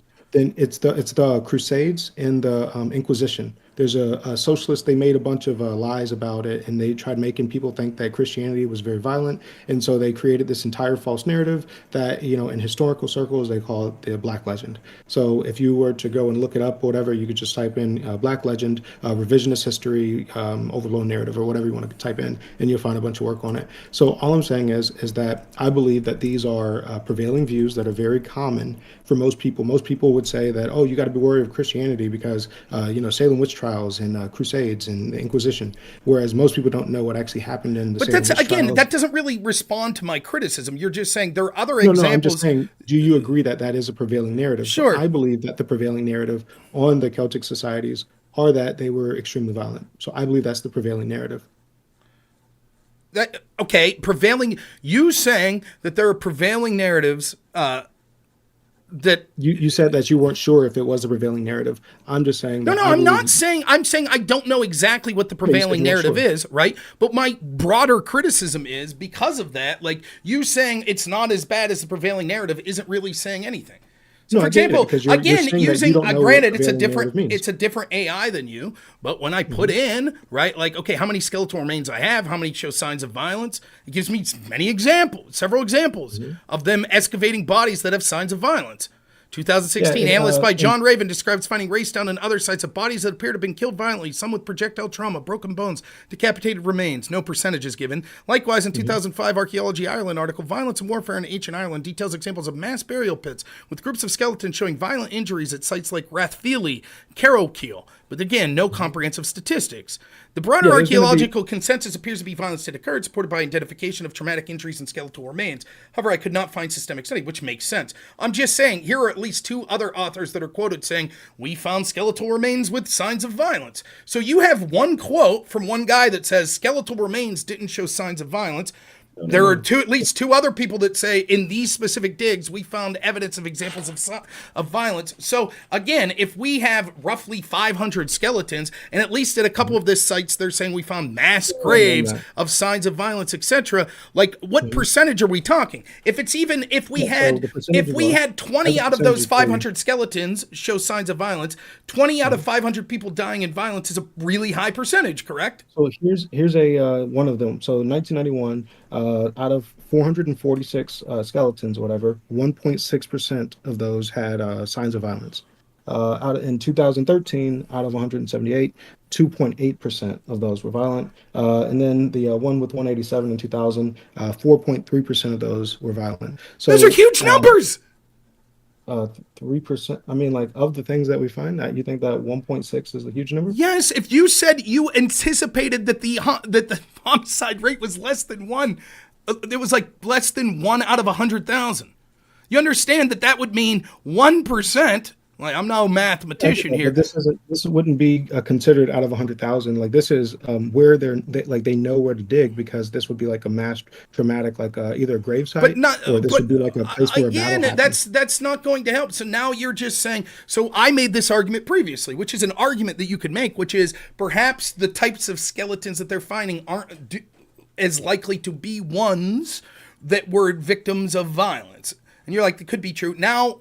But the question is the what, not the why, right? And so it seemed to be that you were defending a scholar that said there's not a lot of signs of violence on these skeletons. Once more, your own data seems to disprove that. From 1 to 4% at these various dig sites. Now that it seems that your what has been disproven, it shows that that's actually a ridiculously high percentage. Instead of talking, remember, your thesis was that it was less than 1 out of 100,000. Now we're looking at numbers more akin to what, like 400, 200 out of 100,000? Like, so okay. Oh wait, I'm sorry. So when I say the 1.6% or something like that, like these are people that they knew about a battle that happened, or they knew about they have a place that they're going and looking for to excavate. So this wouldn't be like always representative of the general population. That might be true. Nonetheless, I again go back to the difference between what and why. Your defense was you cited a guy that said one sentence, so we don't know the context, but you were willing to go off this as some sort of definitive proof, or at least going towards some sort of definitive proof. One sentence that said, and I quote, I'll read it, John Millington Wood's analysis of Celtic skeletal remains found, quote, an extremely low incidence of death by violence, which suggests very effective modes of interpersonal conflict resolution. Okay, so then I was like, well, how many skeletons are we looking at that we found? Because you seem to definitively say we found more now. And when I got pressed you on it, you're like, probably close to 500. Now you've cited 3 instances of mass graves, presumably many bodies then. And they've ranged from over 1% to over 4% of the skeletons in those graves that died of violence. Now I think that you're probably talking out your ass here a little when you're saying, but these were at battlefields and stuff. I bet that's not true, because my guess was if they found a battlefield graveyard, there'd probably be more than 1% of people that died from signs of violence. What I specifically said was that these are places that they knew to go look for. Great. They knew to go look for these skeletons. So that means events that they knew, okay, some people. How do you know that? Show me where it says. Show me where it says these were events that they knew to go look. All of Ireland. What's that? You can't dig up all of Ireland. So what does that mean? Anything? That doesn't. For example, I live in a town here, and they found arrowheads and dug up a site, and they found a bunch of cool Indian shit. It wasn't that they knew to look there. Someone just stumbled upon something and then they dug in. So you're jumping to a conclusion here. You've provided no evidence, because the impression that you're giving to people is like, well, that was the Battle of Keaton. And they knew to look in the ground at Keaton because they knew there'd be bodies there because there was this big battle. And sure enough, they dug it up and there was this battle and there was this mass grave. You have no proof that's what happened. You're just talking out your ass. You know the exact same amount I know. You literally just read from AI 1 or 2 sentences on each of these sites, and you're extrapolating from that. And it's one thing if you said, well, maybe you could have said this. You could have said this. You could have said this. You could have said, well, maybe these were like battlefield locations, so the incidences of people that had suffered. You could have said that, but you didn't. You made a declarative statement. And what you're hoping is that people in the audience and myself won't pick up on that. And so you said this thing definitively. You're like, well, they knew to go look there, so these clearly must have been like, you have no proof of that. Show me where you found that. Show me anywhere that you read that suggested, well, these were sites they knew specifically to look at, therefore it's most likely they would find people that were victims of violence there. Show me anything that you read that says that. Got it. Okay. Now you're searching because you haven't read. So now you're searching in AI right now because you're once more talking out your ass. No, because it literally. Are you searching right now?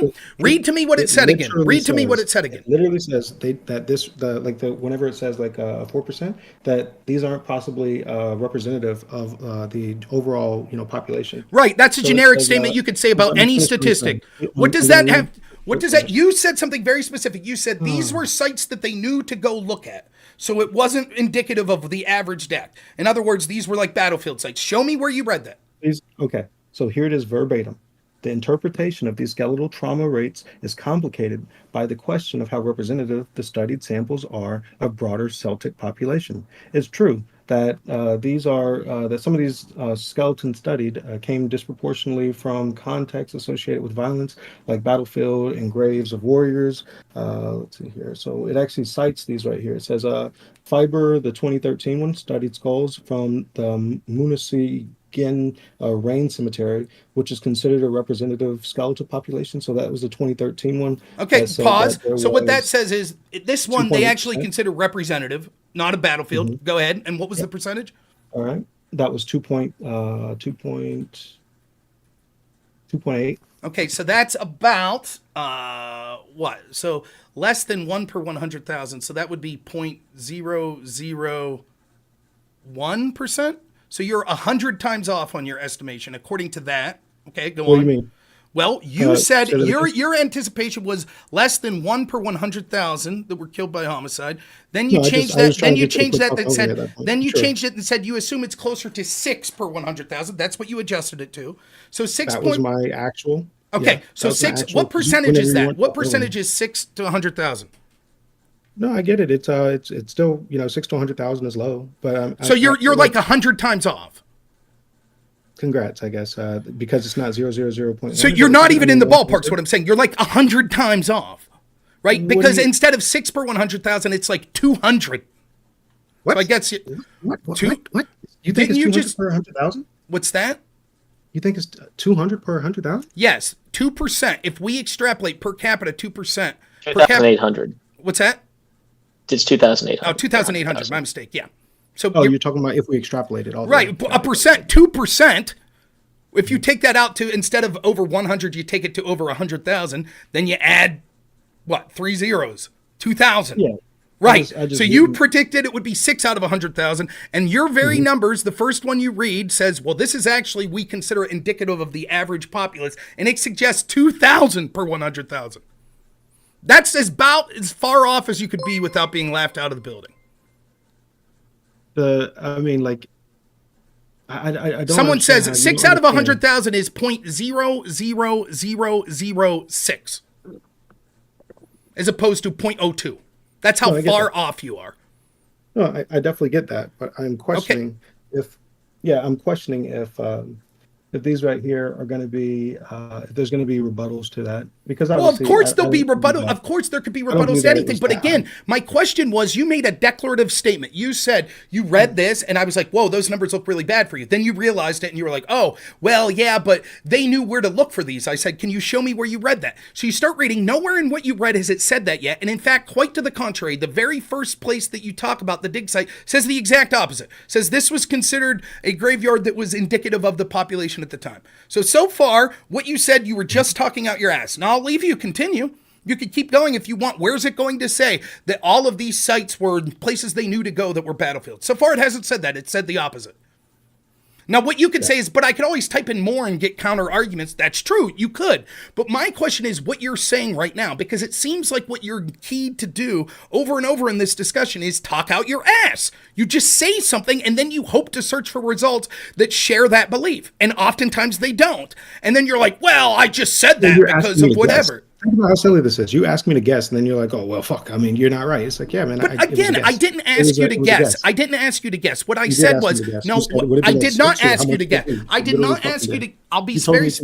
I did not ask you to guess. This is exactly what I said, and the audience will remember it. I said, when you say that it wasn't very violent or was less violent than people think, that's sort of a value claim. That's subjective. And so, can you put just? You don't have to give a specific number, but can you put any sort of ballpark on what you think that means? I'm not going to hold you. No, it's not just a guess. Like if I say, like, I think half of people have cheated on their wife, and the actual number is 1 out of 100,000, you would say, "Holy fuck, you were way off, Rob. Your worldview was way off. Your worldview was way off." Who cares? And again, this is why it's important, right? This is why it's important because I get it. I get the need. I get the need to try to talk over me, and you've done this every time that your own evidence. This is the third or fourth time where your own evidence is disputed your claims. It's disputed. Okay, I'll be quiet and I'll let you talk, and then you're going to be quiet and let me talk. So go ahead. You can say whatever's irrelevant that you're going to say now, and then I'm going to tell people what really happened. So go ahead.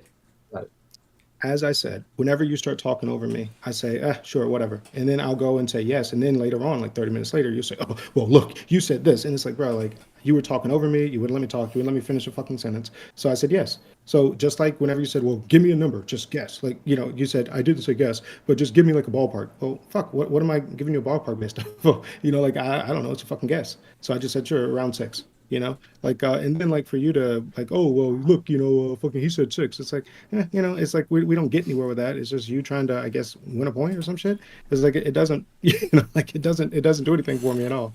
You know, it doesn't improve your life, doesn't improve my life. I just don't understand why you, you know, like you're like, oh, guess, and then you fucking go off on a tangent over it.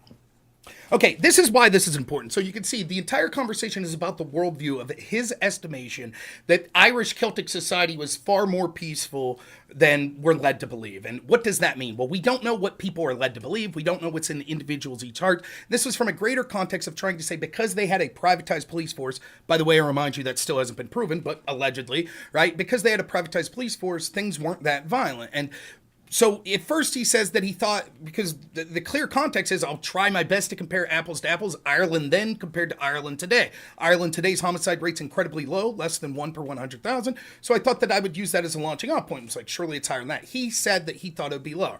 Now let's say I accept his argument that I was pressuring him, I'm debating fast, and so he felt pressured into just agreeing with something, say, yeah, it's lower than that. Okay, well then we had plenty of time to clear that up because he already gave that explanation when I said, okay, you were wrong. I don't think it's less than 1 per 100,000. He said, oh, well, I was pressured into it. I said, okay, then give me a ballpark of what you want. And I explained in great detail. The reason this is important is because he's making a claim. He's saying it is less violent than most people think. It is pretty peaceful. That's the sort of things that he's been saying. What does that mean? Like, it's hard to contextualize that. So give me a ballpark figure. So he said, I think it was about the rate of what we agreed about the Old West. And I was like, what was that rate again? He said 6. Now, here's the reason number 6 important.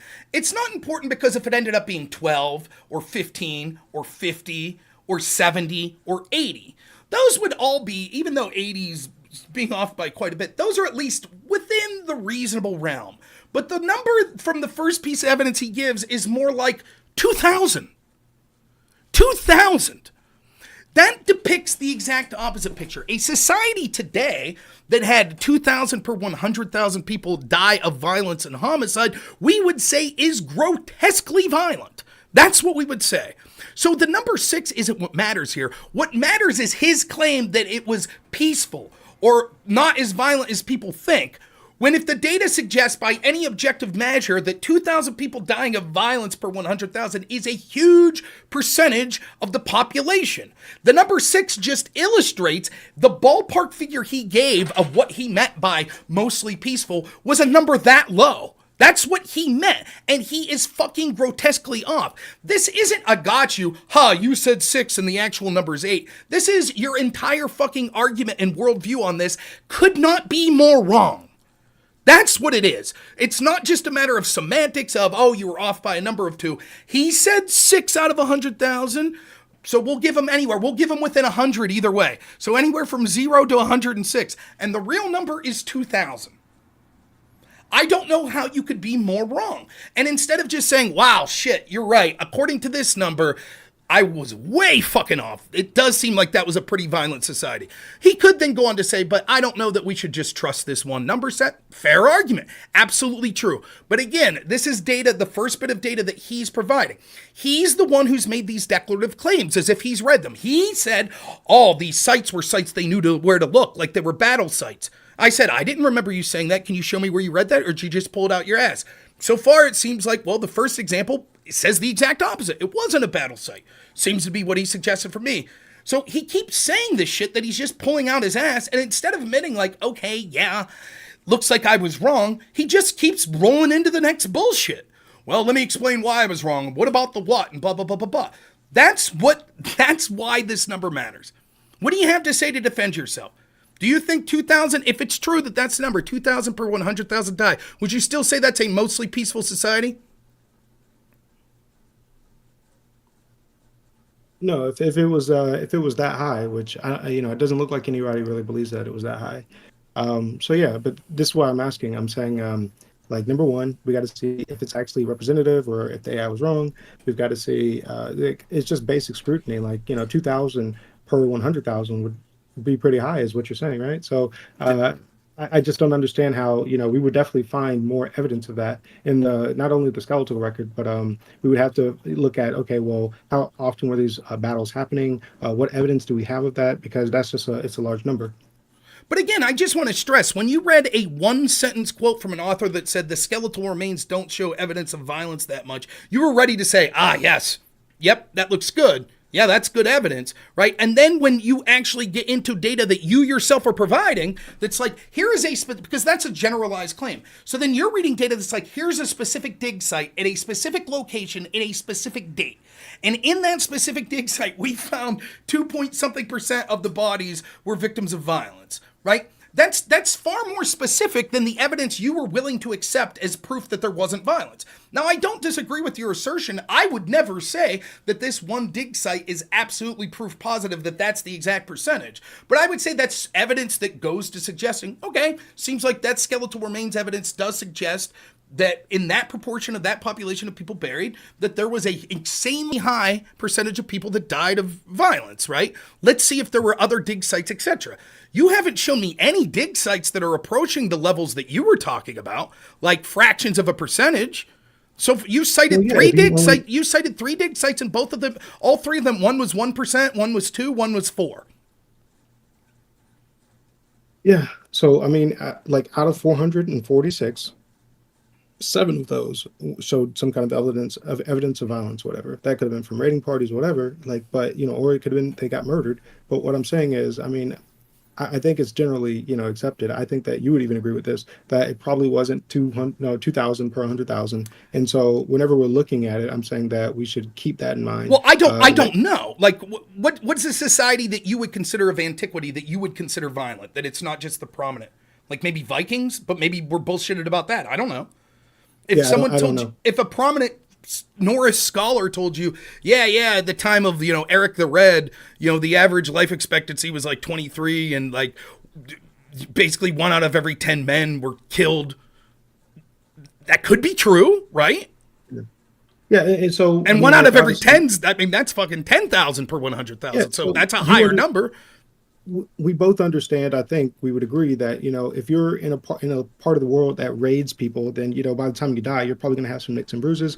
I just don't, that's why I think the historians aren't extrapolating from that and saying, oh, it was crazy. But again, like 200,000 times more violent than this. I appreciate this is a line of argument that I could accept. You could be like, I don't think it was 2,000. The whole time, bro. You didn't say that. Yeah, right? Like, that is not what you said. I said, here's what I said. One, I said that, hey, this right here doesn't seem like we got to make sure if it's a representative. I asked the AI. The AI said, well, it seems like it might have been representative because of the gravesite or whatever. I said, well, okay, let's look at the totality of evidence. And, and then that's when you say, okay, well, I agree that, maybe these people went on raids over their life or whatever. Maybe they weren't just murdered in their hometown. You know what I mean? So once you add that extra. God. So frustrating because you literally just again, what you said was you thought that it was remarkably peaceful. And when I asked what that meant, you gave the number similar to the Wild West, which you think is around 6 per 100,000. I'm not holding you to that number 6. I'm holding you to that sort of ballpark region, and that's what you mean by peaceful. Like less than 100 per 100,000 died, right? The number we now have is 2,000. That we have from this one set of evidence. And you're making an argument, which I find quite reasonable, that's like, look, I don't think it's fair to think it was that high based on this one dig site. But that's not really defending your original position, was that it's insanely low. That was your original position. You haven't provided any evidence for that. None. All you've said is like, yeah, okay, I know the only evidence we have suggests 2,000, but I would be very reticent to think it was that high. And I could probably agree with you on that to some level. There's never been a society in history that has had it that high. So, I mean, obviously... Is that true? Yeah. Well, that depends on it depends on the time period. I think over 700 years, that's probably true. But I mean... I wouldn't be surprised if there were periods of like Genghis Khan, like communities. Wars. Well, yeah, right. I was talking about intertribal or like a crime rate that high. There's just never been a time and period. So that's why I was like, come on now. But that's not really gonna. But you do understand over the greater context of what we're talking about. That argument's not going to really help, right? Because what you seem to be saying now is like, well, the difference between someone in my own tribe murdering me is different than my neighboring tribe raiding and murdering me. But that's sort of the exact argument we were talking about, of violence that would come from having all of these HOAs, that there would be all this tribalism and there could be conflicts that go between these HOAs. Like, that's specifically what we were talking about. So evaluating sort of a society with a large government and a public police force versus a society that was more tribal and had these clans and shit, that's sort of the exact argument I was talking about. That's basically the Native American argument I was talking about. You had all these tribes, right? And they were going to war with each other. So we would look at their like death rate, people die. It wouldn't just be a matter of like, well, if your neighbor's clan raided you, we don't consider that a homicide. That would be irrelevant to sort of the statistics of us talking about the general safety of people not dying in acts of violence, right? Yeah, that's what we're looking for. Exactly. Okay, so then this number still then, right, like when you say like, well, a lot of this could have been raids and stuff, sort of irrelevant to the overall scheme, still people that died in acts of violence and interpersonal conflict, right? Does it matter if they died because their sister killed them or if because the lady next tribe killed them? No, it's still a violent death. Well, for the argument that we're looking for, which is would policing, that was the argument. So that was the thing that I kept in the back of the mind. So when I'm looking at, let's say there were a bunch of raiding parties and this is where they were buried, I would say that, and let's say you could say, well, most of the people that died were probably overseas, so we'll never find their fucking skeletal remains. And that would be a very legitimate, critique, but I would agree with it. It's just because we're looking for interpersonal, like how violent was this society? Was this society somebody that you had that's to murder considered violence? neighbor? If it's a clan that's raiding other clans and a lot of people are dying from that, that's a violent For society. the police, though, when we're talking about the police, we're looking at would the court system negate that? Or I disagree. Would it I disagree. It was clear to me that we were using the term police because we were talking about like Native Americans raiding each other and shit like that. Those weren't police. It wasn't like they were Native American Mounties or fucking state troopers. No. But again, it's irrelevant. It's irrelevant in this point because the police would de facto take the position of the military in your HOA scenario. There would be people that were tasked with defense and divvying out the law. That would sort of be the same job, right? And so those people that were armed for conflict and armed for protection are going to be the same people because you're not going to have a standing military because you have private security, private protection. Yeah. Police are protection, both in a militaristic sense and in a civil disobedience sense, right? So it's the same thing. And it is closer to analogous to societies like feudal societies and tribal societies of like Native Americans. It would look more like that. You wouldn't necessarily have like a standing army. You would have people that were paid to be protection, whether they be public or private. You're saying it would be private. And I'm saying in history, what we've seen when that happens is you see all these conflicts amongst these different tribal groups. That's what's occurred, right? And so when we're looking at historical references, like we wouldn't say, well, we're only going to account people that were killed within the town. Anyone that was killed as a result of another town raiding, we don't count. That's sort of irrelevant, right? Because it's still in the ways that matter analogous to the society you're talking about.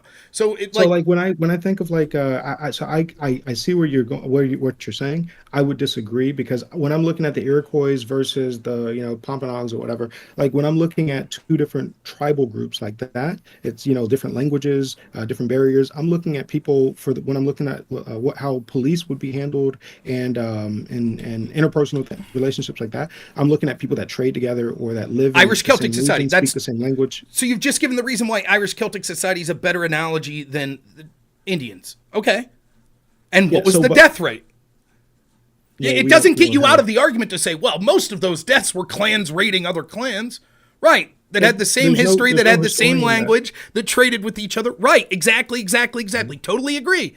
Right. So you're making my point for me. Agree from first principles, just from like economics and public choice theory, that we would expect to see less violence. Would you agree to that? No. And then you're saying so from public choice theory and from it doesn't matter. Like it doesn't again, it's saying if you adapt my worldview, do you expect if you agree with everything I say, do you think that it would be this way? Like I am saying these could be, you could seperate it. You could say, yeah, maybe in theory it was supposed to be like no, not even in theory, because in theory what you have to accept is while there are benefits to saying profit incentive or what these theories of profit incentive would mean that it would be more profitable to not engage in acts of violence or subterfuge or sabotage. Well, that might be true. What it ignores is a bunch of other things like human nature.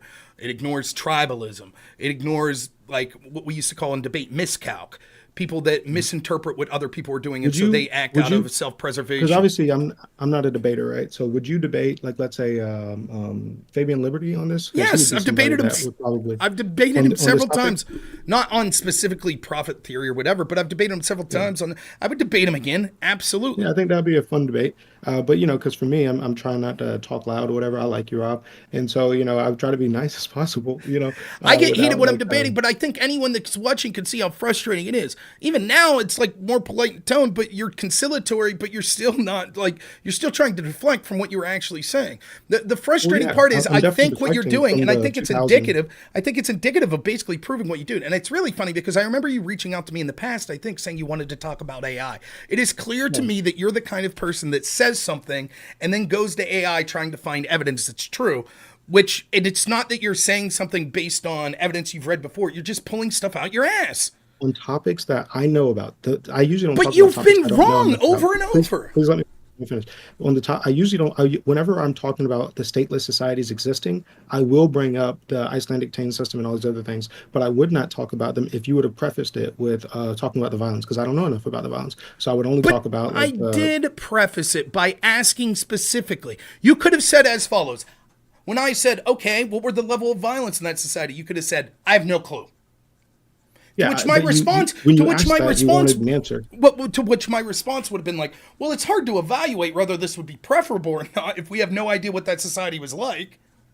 That's what my answer would have been. But instead, you were declarative. You were like, no, it was nonviolent. And I'm like, oh, well, shit. And I'm admitting to you, like, all through this debate, like when we're talking about the Wild West statistics, I'm like, I don't know. I just looked up these stats. Could be bullshit. I'm admitting it. You're doing the opposite. You're saying shit and without having it in front of you, and then going to AI and looking it up and sometimes reprompting till you finally get something that says what you want it to say. Then you cut it out. Don't put the rest of what the prompt said. Cut that part out and say, see, these 3 quotes show that I'm right. I did the research. It's right. And it's like, no, shit, it don't say anything like that. And even this, like, so when we delved, every time we've delved deeper in the shit that you put out in AI, whether it be me putting the prompts in, which I thank Just Kidding, who, I said, I wish that you were using the same model that I'm using. I understand, but even then, you didn't say that. You did not say that. You were saying, yeah, this will work, right? No, because you kept talking over me, so I'm like, sure, fuck it. You know what I mean? Like, but why didn't you say at the get-go, it's not going to be any good to put this in, it's not going to give you the right answer? Why didn't you say that? I very nice. I said, hey, I wish that you were using the same model that I'm using. You did say that, but that doesn't matter. You thought that it would work on this model as well. And I'll tell you how I know. I'll tell you how I know. You want to know how I know? Because if I would have typed in that second prompt and it would have said exactly what you wanted it to say, you'd have said, see? No, that's not true. I would have. Bullshit. Bullshit. I promise you. I do the same exact thing every time. You're full of shit. You're so full of shit. What I do that that doesn't matter. What I do is the same thing every single time. But I always ask it for authors. So that's one thing that we didn't do. But also, like I said, we're using ask for authors. I have them. We did not ask for authors the way that I'm going to ask for authors. I always ask, okay, well, what authors are writing about this on this side? What authors are writing on the outside? And ask it like 2 or 3 times. That way it goes out there and looks for more and more and make sure that it's looking for precisely what I'm looking for. And then you would have said, no, that's bullshit. You might have said, now you can ask for authors, but you wouldn't have kept saying, okay, I don't like that. Now ask, are you sure? Was it by, you wouldn't have, you'd have said, see? That's what you would have said. No, I promise you. Like bullshit. If that were the case, then after the first one, I would have said, yeah, I could literally defend that first one, and I'd be like, yeah, that's good. The first one didn't say what you said it said. The first one said, it's kind of either or. It showed you that it's overstated, yada yada yada, and I could be fine with that. That's not what your claim was. So you weren't going to leave it just there. What was my claim? That you think? Because for me, you said that it was peaceful. It's overstated. Yeah. I think okay. Well, that's not what the first one says. In fact, the last paragraph, so the acts of violence certainly conflict did happen. Painting the entire Irish society as acceptably born like an anarch, it's an oversimplification. A nuanced view suggests intervals of conflict with elements of order. Mm-hmm. Right, so that's saying basically what my position was, that it seems ridiculous to say that this was such a peaceful population that it had like less than 10 people per 100,000 killed. That's ludicrous. Like, it doesn't say that. And you were making like this declarative, you like quoted 2 things, rapid fire, and like, like quotes, you're like, the recent scholars, they say it was peaceful. That's not what that quote said. So you're like, okay, now type this in. And then I did. And then you were like, okay, now type in, are you sure you're not being biased to the prevailing view? Okay. Then you're like, okay, put in sources. I put in sources. If somebody gets bored and they want to do exactly what I'm doing, go to Opus, obviously, and then ask it after like that second one where I ask it about to stop being biased and to be objective, then ask it a few times for authors that talk about it on both sides. And then you'll notice that the answer comes back a lot better. And so, but again, even that's not going to help because you selectively took just the answers that favored you and acted like those were the only answers that mattered. Then hours later, when I interrogated, it was like, okay, you finally admitted, like, sure, it gave quotes from other books of people that disagreed with my people, but I looked into it and decided they were wrong. Yeah. I said, how? What were the quotes? Well, because I use quotes, you said. I said, okay, what quotes? Yeah. So you provided me 3 quotes. Now, the first 2 quotes, I told you, basically say nothing. They just say, like, well, homicide was illegal. Right. We could say the same of Detroit, and the homicide rate there is very high. So that doesn't seem to... That's basically what they said. I'd read them again if you want. Homicide within the Tuath was probably negligible given the elaborate mechanism preventing the initiations of feuding sequences. Okay, so that says they had shit that would prevent, things of working things out. So there couldn't have been homicides. Next guy say murders were believed to be extremely rare. King groups had powerful incentives to avoid initiating violence for fear of devastating retaliation. Okay, they were afraid to have violence because they would have been retaliated against. Sure, I could have guessed that. That's almost every society. Great. That's it. Mm-hmm. And then we all agreed that the best evidence you had, and I actually thought this was a persuasive argument, was the skeletal remains argument, where the guy said most skeletal remains, it's scant evidence on skeletal remains of violence. Okay, sounds impressive. Mm-hmm. So then I was like, well, I'll try to look up here real quick. How many skeletal remains were there? Was there only 1? Was there 10? Because you made this claim that you were like, well, we found more now. When? What does that mean? If we found more, how many did we had previously? How many did we find this most recent time that you're saying more? Because my strong guess is, seeing as how little you knew of this topic that we'd already proven, that you're, again, pulling shit out your ass, which you were, right? And so then you're like... We found more since then. So well, of course, anyone could say that, but what does that mean? It gives the impression of like, oh, now all of a sudden we found this big truncheon of skeletal remains. And so it's like, well, how many, when, where? Great, let's get to that. And so you're like, okay, maybe around 500, fine. And then we start to look for specific examples. I find 2 specific examples of dig sites that's like, hey, we found skeletal remains that showed violence, but it didn't have specific numbers. I was unable to find that. You were. You found 3 examples of specific dig sites where they found over 1%, over 2%, and over 4%. Which puts, if those numbers are an accurate reflection, that puts it over 1,000 per 100,000 to 4,000 per 100,000, right? Which is astronomically high numbers of a population to die as victims of violence, whether it be domestic homicide or clan battles, intermittent clan battle. Either of those, that's a astronomical high number. And so then you just pull, pull another thing out your ass. You pull another thing out your ass. Let me finish. You pull another thing out your ass, which you say, oh, well, it said that these were sites they knew to look for, like implying that they were battle sites or something. You've still yet to provide any evidence of that. You just made that. Admit that you made that up. You just fucking made that up. I said it makes sense to me because I believe I said that. I said that it seems like, these are, so I said the context matters. So yeah, I made that up. I was looking for why is it that historians, because the historians, even the ones that are on the furthest left, that believe that it was high, they don't believe it was 2,000 high, right? So why is it that they don't believe that, even though it says 1.4% here? They don't believe that it was 2,000 high. Well, so that's they don't believe it's 6 either. They don't believe it's less than 100, I bet, either. Which is what you believe. That's what you took from their 3 quotes. It was more quotes than that, Rod. So let me get this. Now you're saying that definitively these authors don't believe it was that high. Can you show me the quote that says that? Okay. I'll get it for you. So they're going to say, we saw the evidence of this burial site. We saw what the numbers suggest. We don't think that's an accurate representation. We think that's much higher than what. That's what they're going to say? Yep. Let me see. Please, this would be like the 7th time that you're talking out your ass. Please, I hope that you actually have this quote. What it responded to me is that the historians don't believe that it was that high.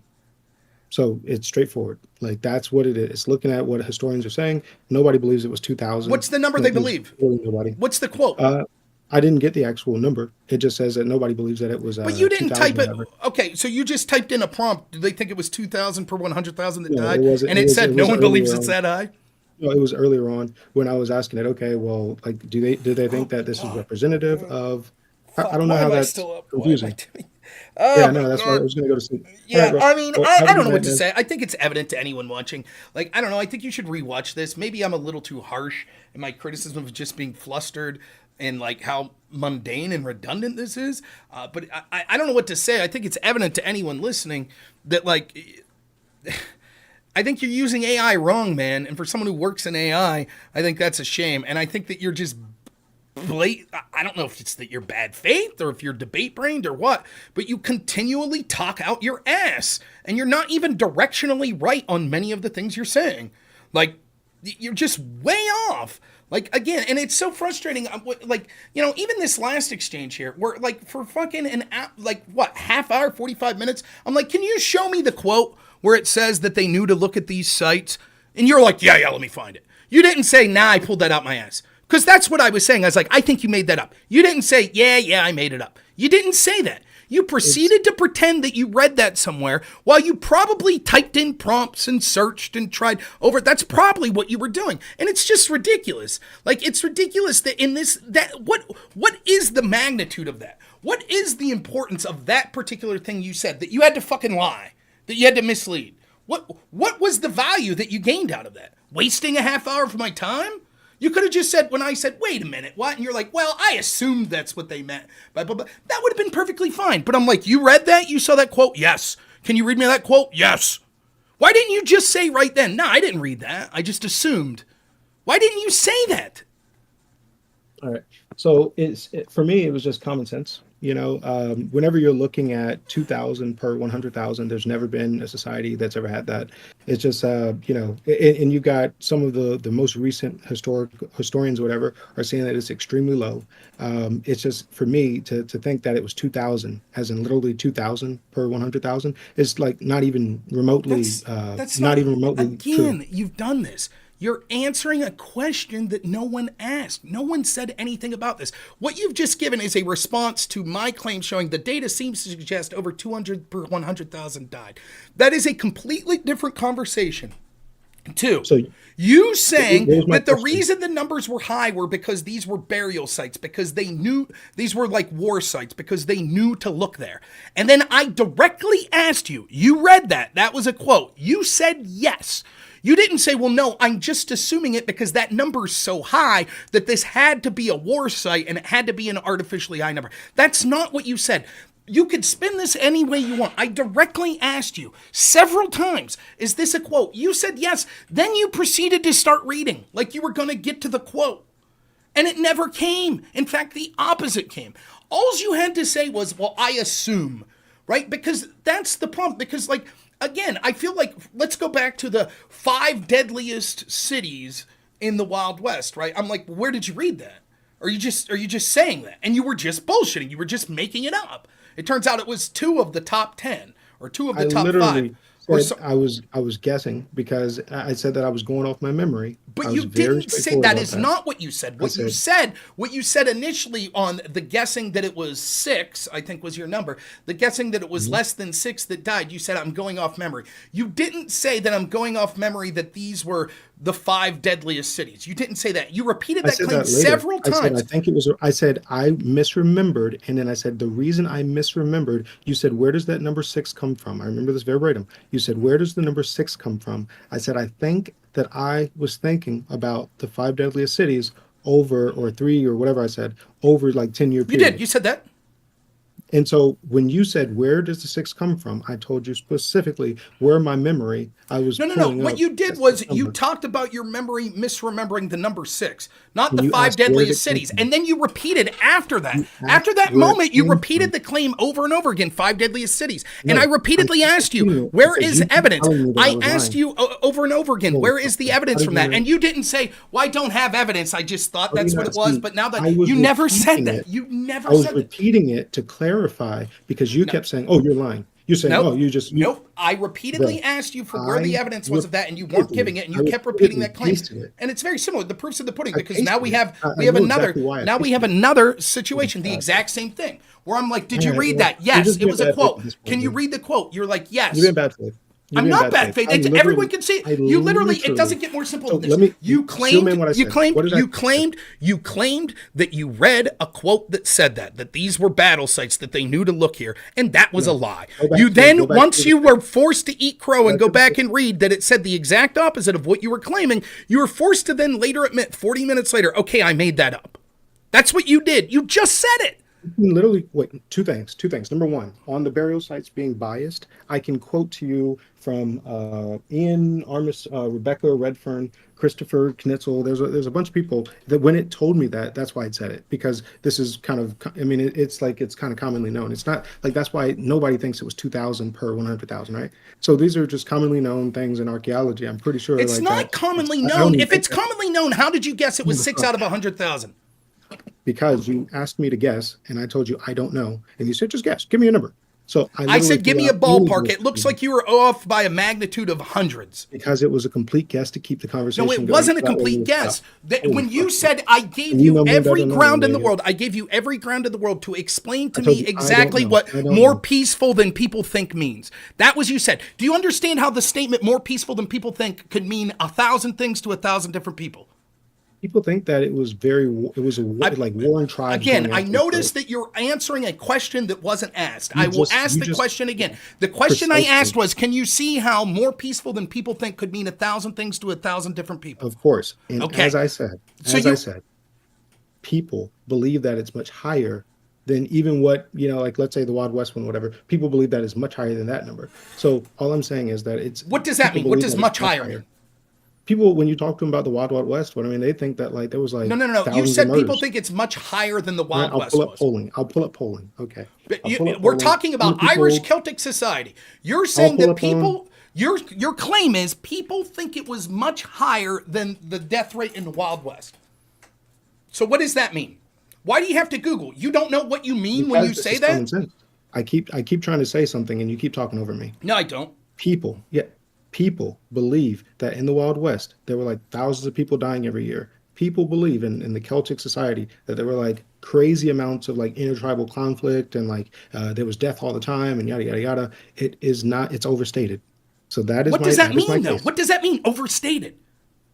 So What does it mean? okay, You're not I'm giving me gonna any go and idea. pull up polls. Does that mean they think 400,000? Does that mean out of 100,000 people they thought 99,000 were dying? Does it mean they thought 10,000 were dying? Does that mean they thought 1,000 were dying? Does that mean they thought 500 were dying? Does that mean they thought 250 were dying? Does that mean they thought 100 was dying? I don't know what is overstated. I don't know what you consider violent. I don't know what you consider mostly peaceful. These are all words that are subjective. So I tried to make it as simple as possible. I said, I'm not asking for a specific number that I'm going to hold you to, but can you give me a ballpark to let people know what your roundabout guess is when you're saying it was mostly peaceful? No one held a gun to your head. You said, I think it was similar to the Wild West, which I would put at about 6. Again, I'm not saying, aha, the answer was 8 and you said 6, you're wrong. The answer seems to be in the hundreds or thousands, based on the best available evidence we have, right? That's what the answer seems to be. You were grotesquely off. And you're like, oh, well, I didn't really mean the 6 number. How can we proceed with the conversation if I legitimately have no idea what the following phrases think? What most people think how many people died. More peaceful than that. If I don't know what those are and I ask you to contextualize, it'd be like this if you say, I saw a tall man the other day. And I said, oh, tall. Like, give me a ballpark of how tall he was. And you're like, well, I don't know specifics. I'm not going to hold you to it. What are we talking tall? Was he like 6'8"? Or was he 6'3"? What was he? Right? And if you say, he was 2'6". And I'd be like, well, how's that tall? Oh, you're fucking holding me to the number? I don't know. Like, I don't know what that number means to you, mostly peaceful. It seems to be, upon reflection, you thought that mostly peaceful meant a remarkably low number. You said 6. Like I said, I could give you fucking 100 points either way. Okay. It was way off. Right? And then the other thing is, like, you can spin it all you fucking want. You said that you read that quote and you didn't. You then later upon pressure had to admit that you made it up, right? And so the quote that you said they knew to look for these sites because it was basically a battlefield. Yeah, it was not a quote. It was what the AI said. The AI said. Where does it say? Read it. Wait, you said, I'm considering that a quote. You're saying that the AI said that specifically. Right, that's what I mean, Yeah. quote. Not that some author said that. So go ahead, tell me, read again I'll- where the I'll- AI said. Now, I just want to be clear. So The far AI you said said, that you this- said that it was there. Then you said you admitted And you there made it are- up, and now you're saying that the AI said it again. So later, Yes, when the it AI turns did out say if it, the like I AI said. didn't say it, if it turns out that the AI didn't say that later, when you say, "Well, I just said that because it's common knowledge," we all did know I you're say? full of shit now. You're not going to say. What did I say? You're definitively saying right now that the AI did say it. That's what you're saying. It threw it in, but not as it did not quote any kind of authors or like historians. Or Okay, anything like what that. was the language that it used? That's what I asked for. It said? But generally, this is not seen as indicative or something like that. Like that. That was. It didn't barely- say that. The section you read did not say what you claimed that it said. Saying generally it didn't say indicative is different than saying these were battle sites that they knew to look for. Those are two completely different statements, right? Saying we don't think this was what it told me. indicative of Here's the what it general said. population is a statement. it did say Saying that. It did these say that. were battle sites that these people specifically knew to look for It is a did. completely And then different it told thing. me It did why. not say that. In fact, it did not did. say that. It did not did. say that, and I could prove it because the Here's first what it said. example that you Visibility read bias. literally said the exact opposite. It literally said visibility bias, preservation bias, research bias. It gave me like the different things. It says that Literally, burial sites that literally, are more visible, burial sites that are more visible, i.e., large burial mounds or cemeteries, are more likely to be discovered and excavated than less visible burial sites. So it's saying that there's if segments of certain societies, whatever populations, like wealthy warriors, were the only ones that were going to receive these visible burials, then they're going to be overrepresented in the archaeological evidence. First off, And then it that is actually went first and- off, I absolutely am 100% fucking positive that you're not reading from the same AI prompt that you're reading earlier. Yeah. No, you're not. You're full of shit. You're not. It said, and then I asked it why. All right, So it you're not told reading me. from the same prompt. I knew that. I How did told I know you it that? said it How did I know that? I because said at the I time, I said, this is what told you're doing. you. You're furiously searching to try to What did find I a tell quote you? that says that because you I quoted told something you that it wasn't said said. it as like a throwaway statement, and then I wanted to know why did it say that, and then Nope, when I looked bullshit. up, it actually cites Bullshit. scholars that proves that I'm right. You're So bullshit. You're angry full of about shit. it. Go back and read. Go back and it remember cites that. scholars Remember the that prove that burial I'm site. right. Remember the burial site that was 2 point something %. Go back and read that section again. Go ahead. See what it says. Yeah, I get the AI was wrong when it said that. What do you mean it was wrong? So it said something that it directly contradicted said in the that- very that- next paragraph? It does that all the time. Okay, so then read that section. Read it verbatim, the whole section. You're saying that section was the one you searched, and that's where it said, you're saying that section said these were sites that they knew to look for that were battlefields. That's what you said it said. So go ahead, read it. Read that whole section. We'll sit here and listen to you read it all, and you can show me where it says it. I'm 90% sure you're full of shit that it doesn't say it.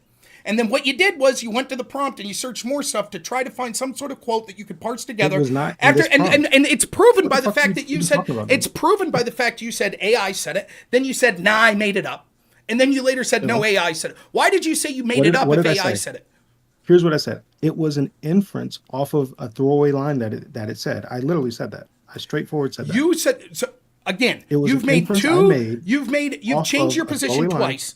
You've changed your Holy fuck, position dude. twice. Your first position was The end result is that you're going to the end up AI being wrong because I'm not wrong. Go ahead and read it all. I'm not. Now you're already hedging. You've changed for a fourth time. You've changed your opinion for a fourth time, or your position for a fourth time. Your first position was the AI said it. I said, show me the quote. Okay. So you read the quote, and once you got to a certain point that seemed to suggest the exact opposite of what you're saying, I'm like, uh-oh, it doesn't look good for you.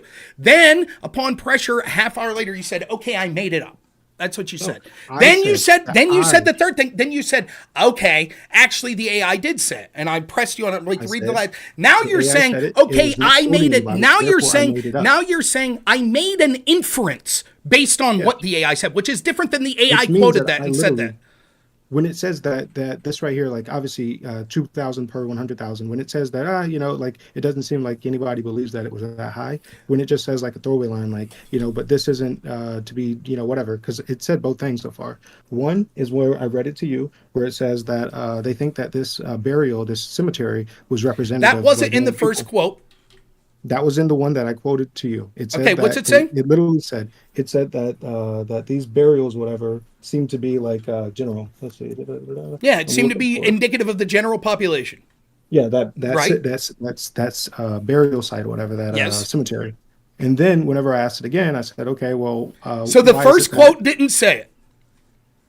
The first one did not say it. Right. So then when you initially said, so I just want to be clear, when you initially said, right? When you pulled up the prompt and you said, second oh, quote these did that. burial sites, these were areas they knew to look and there were battlefields. You made that shit up. Then you did No, exactly there were what... multiple quotes. That's There were multiple. You think that I like did one? You just admitted it. You just The said, no, I first put more one. prompts in. Yes, I literally have told you that multiple times. Yeah, I put in more prompts. I was asking it, why is it that, the number is so high, yada, yada, yada. And then they said, yeah, like historians And don't here, think that it was and so nowhere to near the that high. audience, this is exactly what happened. Exactly as I said it would happen. I Nobody called thinks it. it was I 2,000 called for it exactly. 100,000. He made the claim. He said, "Oh, and it says that they knew to look for these sites because they were, battlefields or burial sites or something." I said, "Bullshit. It didn't say that. Read it." And he's like, okay. And then he starts reading it, doesn't say that. And I was like, I bet you're putting in more prompts right now trying to find something that says that. Because when you initially said this, just like everything else you said, you say something without any proof of it, and then you furiously go to AI trying to find something that backs up and quotes what you need. Typing in prompts that you think will lead people to say, and it's not on any side that believes what you're saying. That is irrelevant. It is irrelevant. You are talking about something that is a different question. You are talking about something that is completely irrelevant. irrelevant. For forever, dude. Like you keep interrupting me. It's not nice. You're not talking. It's my show. I can do what Here's I want. what I'm saying. I get that, but don't be rude. Don't be a dick just for it. Fuck you. Fuck you, asshole. AI fucking right, cock. right. You fucking cock smoker. Don't be an ass. Don't tell me what to do. Fuck off. All right. You can go make fun of me if you want to. Right, I am. Don't try to tell me what to say, you fucking stupid ass liar. Relying on AI, trying to tell me what to do. I don't need AI to debate, to lie and bullshit to people and change my position 15 times. Now, if you'd like to say your point, go for it. Why be a dick? Because I can. Fuck you. Why lie? Why lie about nothing like you're doing? I did not lie. You did. You said it was a quote. Then you said I made it up. Then you said it was a quote. Then you said I was interpreting and making an inference from it. I said three things. I said, number one, it said it to me. I said that it was a throwaway Show me line. the quote. I said it was not indicative. And then after that, I said, okay, well, then you said, yeah, you made it up. I said, yes, I inferred. I went. So That's yeah, not what you said. You said I made it up. You never used the word infer when you said that. Of course. What I said was I made it up because I took what it said without having any scholarship to back it up.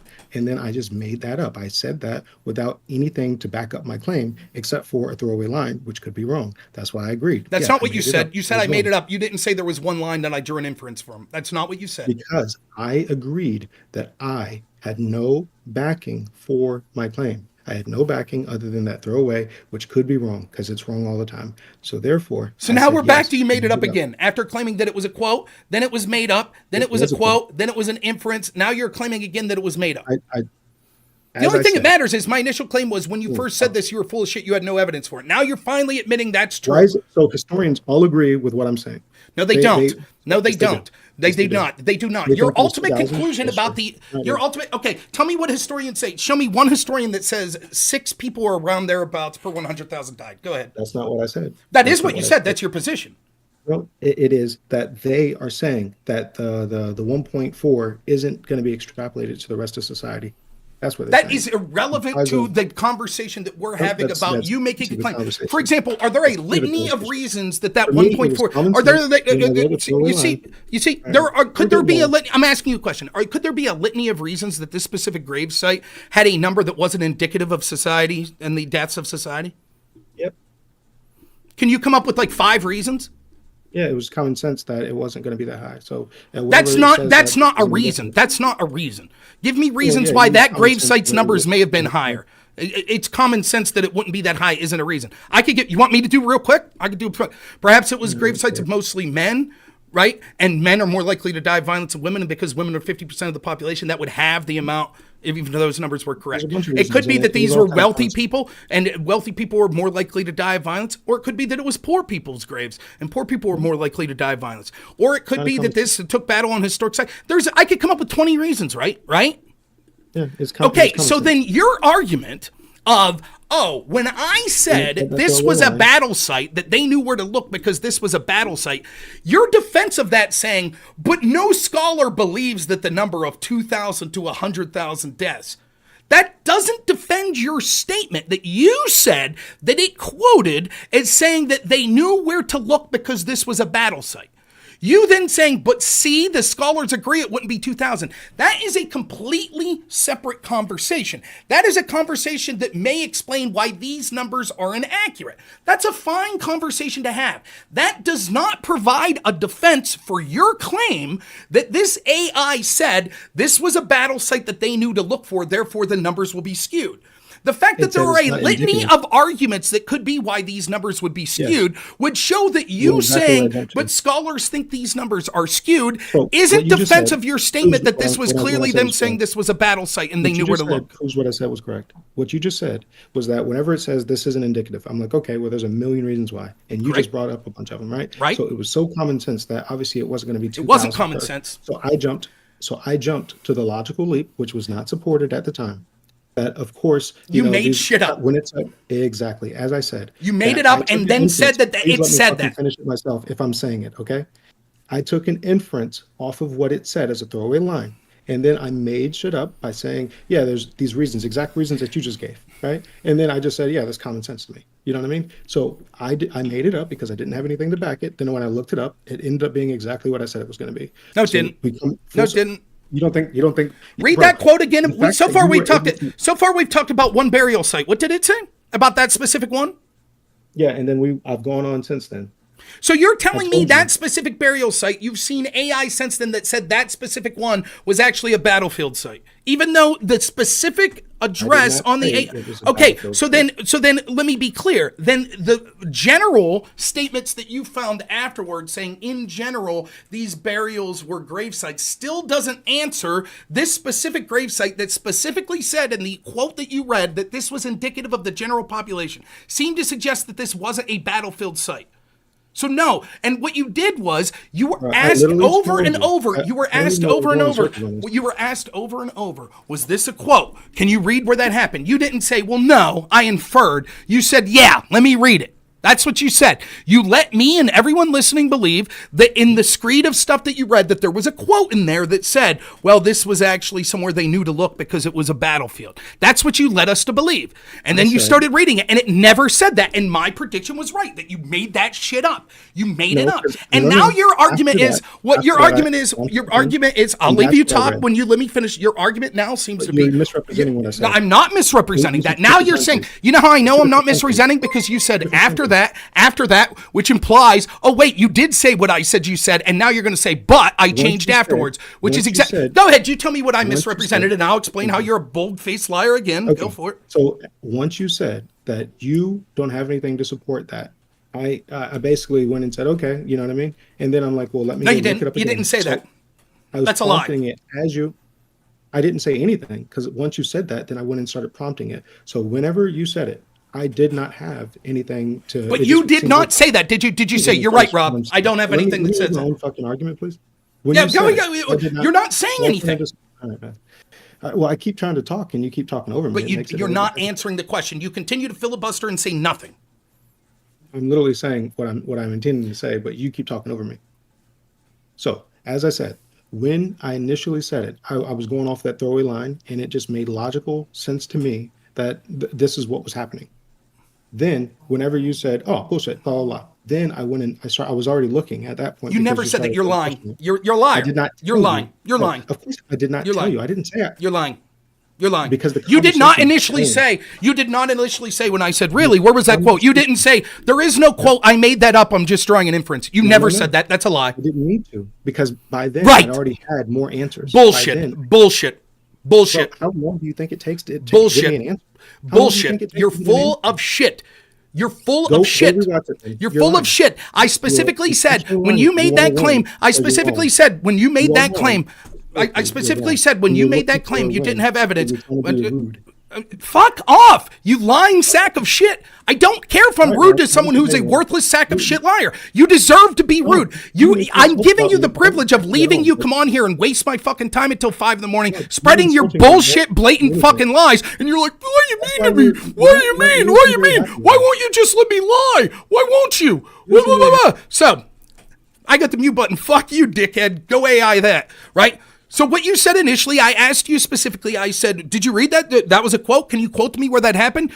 At that point, that's when you would have had to start researching. And you immediately said, yeah, sure, let me read it. right? You didn't say, oh, I have a new prompt. You started reading the same prompt. That's what you did. And then you said that that was a quote that you had. Then later, after being pressed over and over again, you admitted, yeah, you're right. Because what I said was, you made that shit up. You didn't say, as soon as I said that, you're right, I made it up, I drew an inference. You didn't say that. You argued for 40 minutes, and then you said, okay, I made it up. Then you later said, well, actually, the AI said that. It was a direct quote. The AI said that. Which was also bullshit. It never said that. You fucking idiot. Yeah, it's a YouTube video. Christ, I gotta go to bed. What am I doing? Hey, just kidding. Thanks for being here. Do you mind if I make like a quick thing? I kind of want to like clear up the record on a couple things I said about AI because I wanted to read the research paper and make sure nobody's like real quick. misinformed on it. I probably know one gives a shit. Go ahead. So I had talked about GPT models. It looks like Claude's actually trained on something that's called a scaling monosemantic model. So the architecture I had described is very, very slightly different. Changes nothing about the actual grounding truth about like the other things I was saying about randomization and linking between the different inferences, etc. I think I had called them general purpose transformers. They're actually generative pre-trained transformers. Once again, probably nobody cares. But the last thing is for the lossiness of it. I did read the paper. He wasn't really quite correct on this one. I would recommend you go to the Claude paper and read it yourself. There's entire sections about proper usage and to basically not take what it says as ground truth for pretty much the name of it. You can read it on the Claude site. Now, yeah, I'm going to hedge this one. It's about Claude Sonnet. I didn't find a paper about Claude Opus, but maybe he's got a different paper that he wants to link to me. But, yeah, he's full of shit. Like the thing that frustrates me the most, it's the one like Cardinal said, short of like fucking, calling for violence or brutal racial slurs and stuff like that, harming children. The one thing that that infuriates me so much is I can't stand, and it's something I've dealt when someone says I didn't say that, and then we go back and forth for 40 minutes, and it's like I don't give a shit. Why can't you just admit? Well, I don't know. I inferred that. Like it's so fucking frustrating. It's things like that. Just tell the truth. Oh no, it said that. I made it up. It did say that. Well, I inferred from what it said, but then I later found a quote that said it. That's 5 different fucking answers. 5 answers. To just say like, hey, yeah, okay, you're right. I'm just guessing that the reason they found that. And when specifically the actual quote that he reads about the specific burial site says the exact opposite of what he's claiming that it said, like, it's just, I don't know. I'm just over it. But all right, man, I don't need to vent to you. Thanks so much for coming on. I appreciate it. Thank you very much. All right, I gotta get to bed. This is fucking ridiculous. Why was I up this late? Like, I needed this tonight. I'll be honest, my back hurt. I should. It's gonna suck because I'm not gonna get much sleep. But, I needed to just tee off on someone. I'm glad that it happened. And an ANCAP to boot. Oh my god. All right, I'm out. Thanks so much. I don't know if I'll be streaming tomorrow. I streamed fucking 9.5 hours today. So that's probably good. We'll see. Black Elk, my editor's probably got a ton of shit to work with tonight. Sorry that the debate that was scheduled didn't happen. I hope people enjoyed. As ridiculous as this was and as meta as it became, I think that, yeah, right, internalized dragon. It's just ludicrous. And again, it's one of the reasons that I like so much debating people like Andrew Wilson, because you don't have to play these games. And so it's just ridiculous. So I don't know, maybe I'll be on tomorrow. The Trump verdict might be tomorrow. That'd be fun. I'm predicting guilty. It's either guilty or hung jury. I'd put 80% or so at guilty. But so all right, everyone, take it easy. As always, have a good one.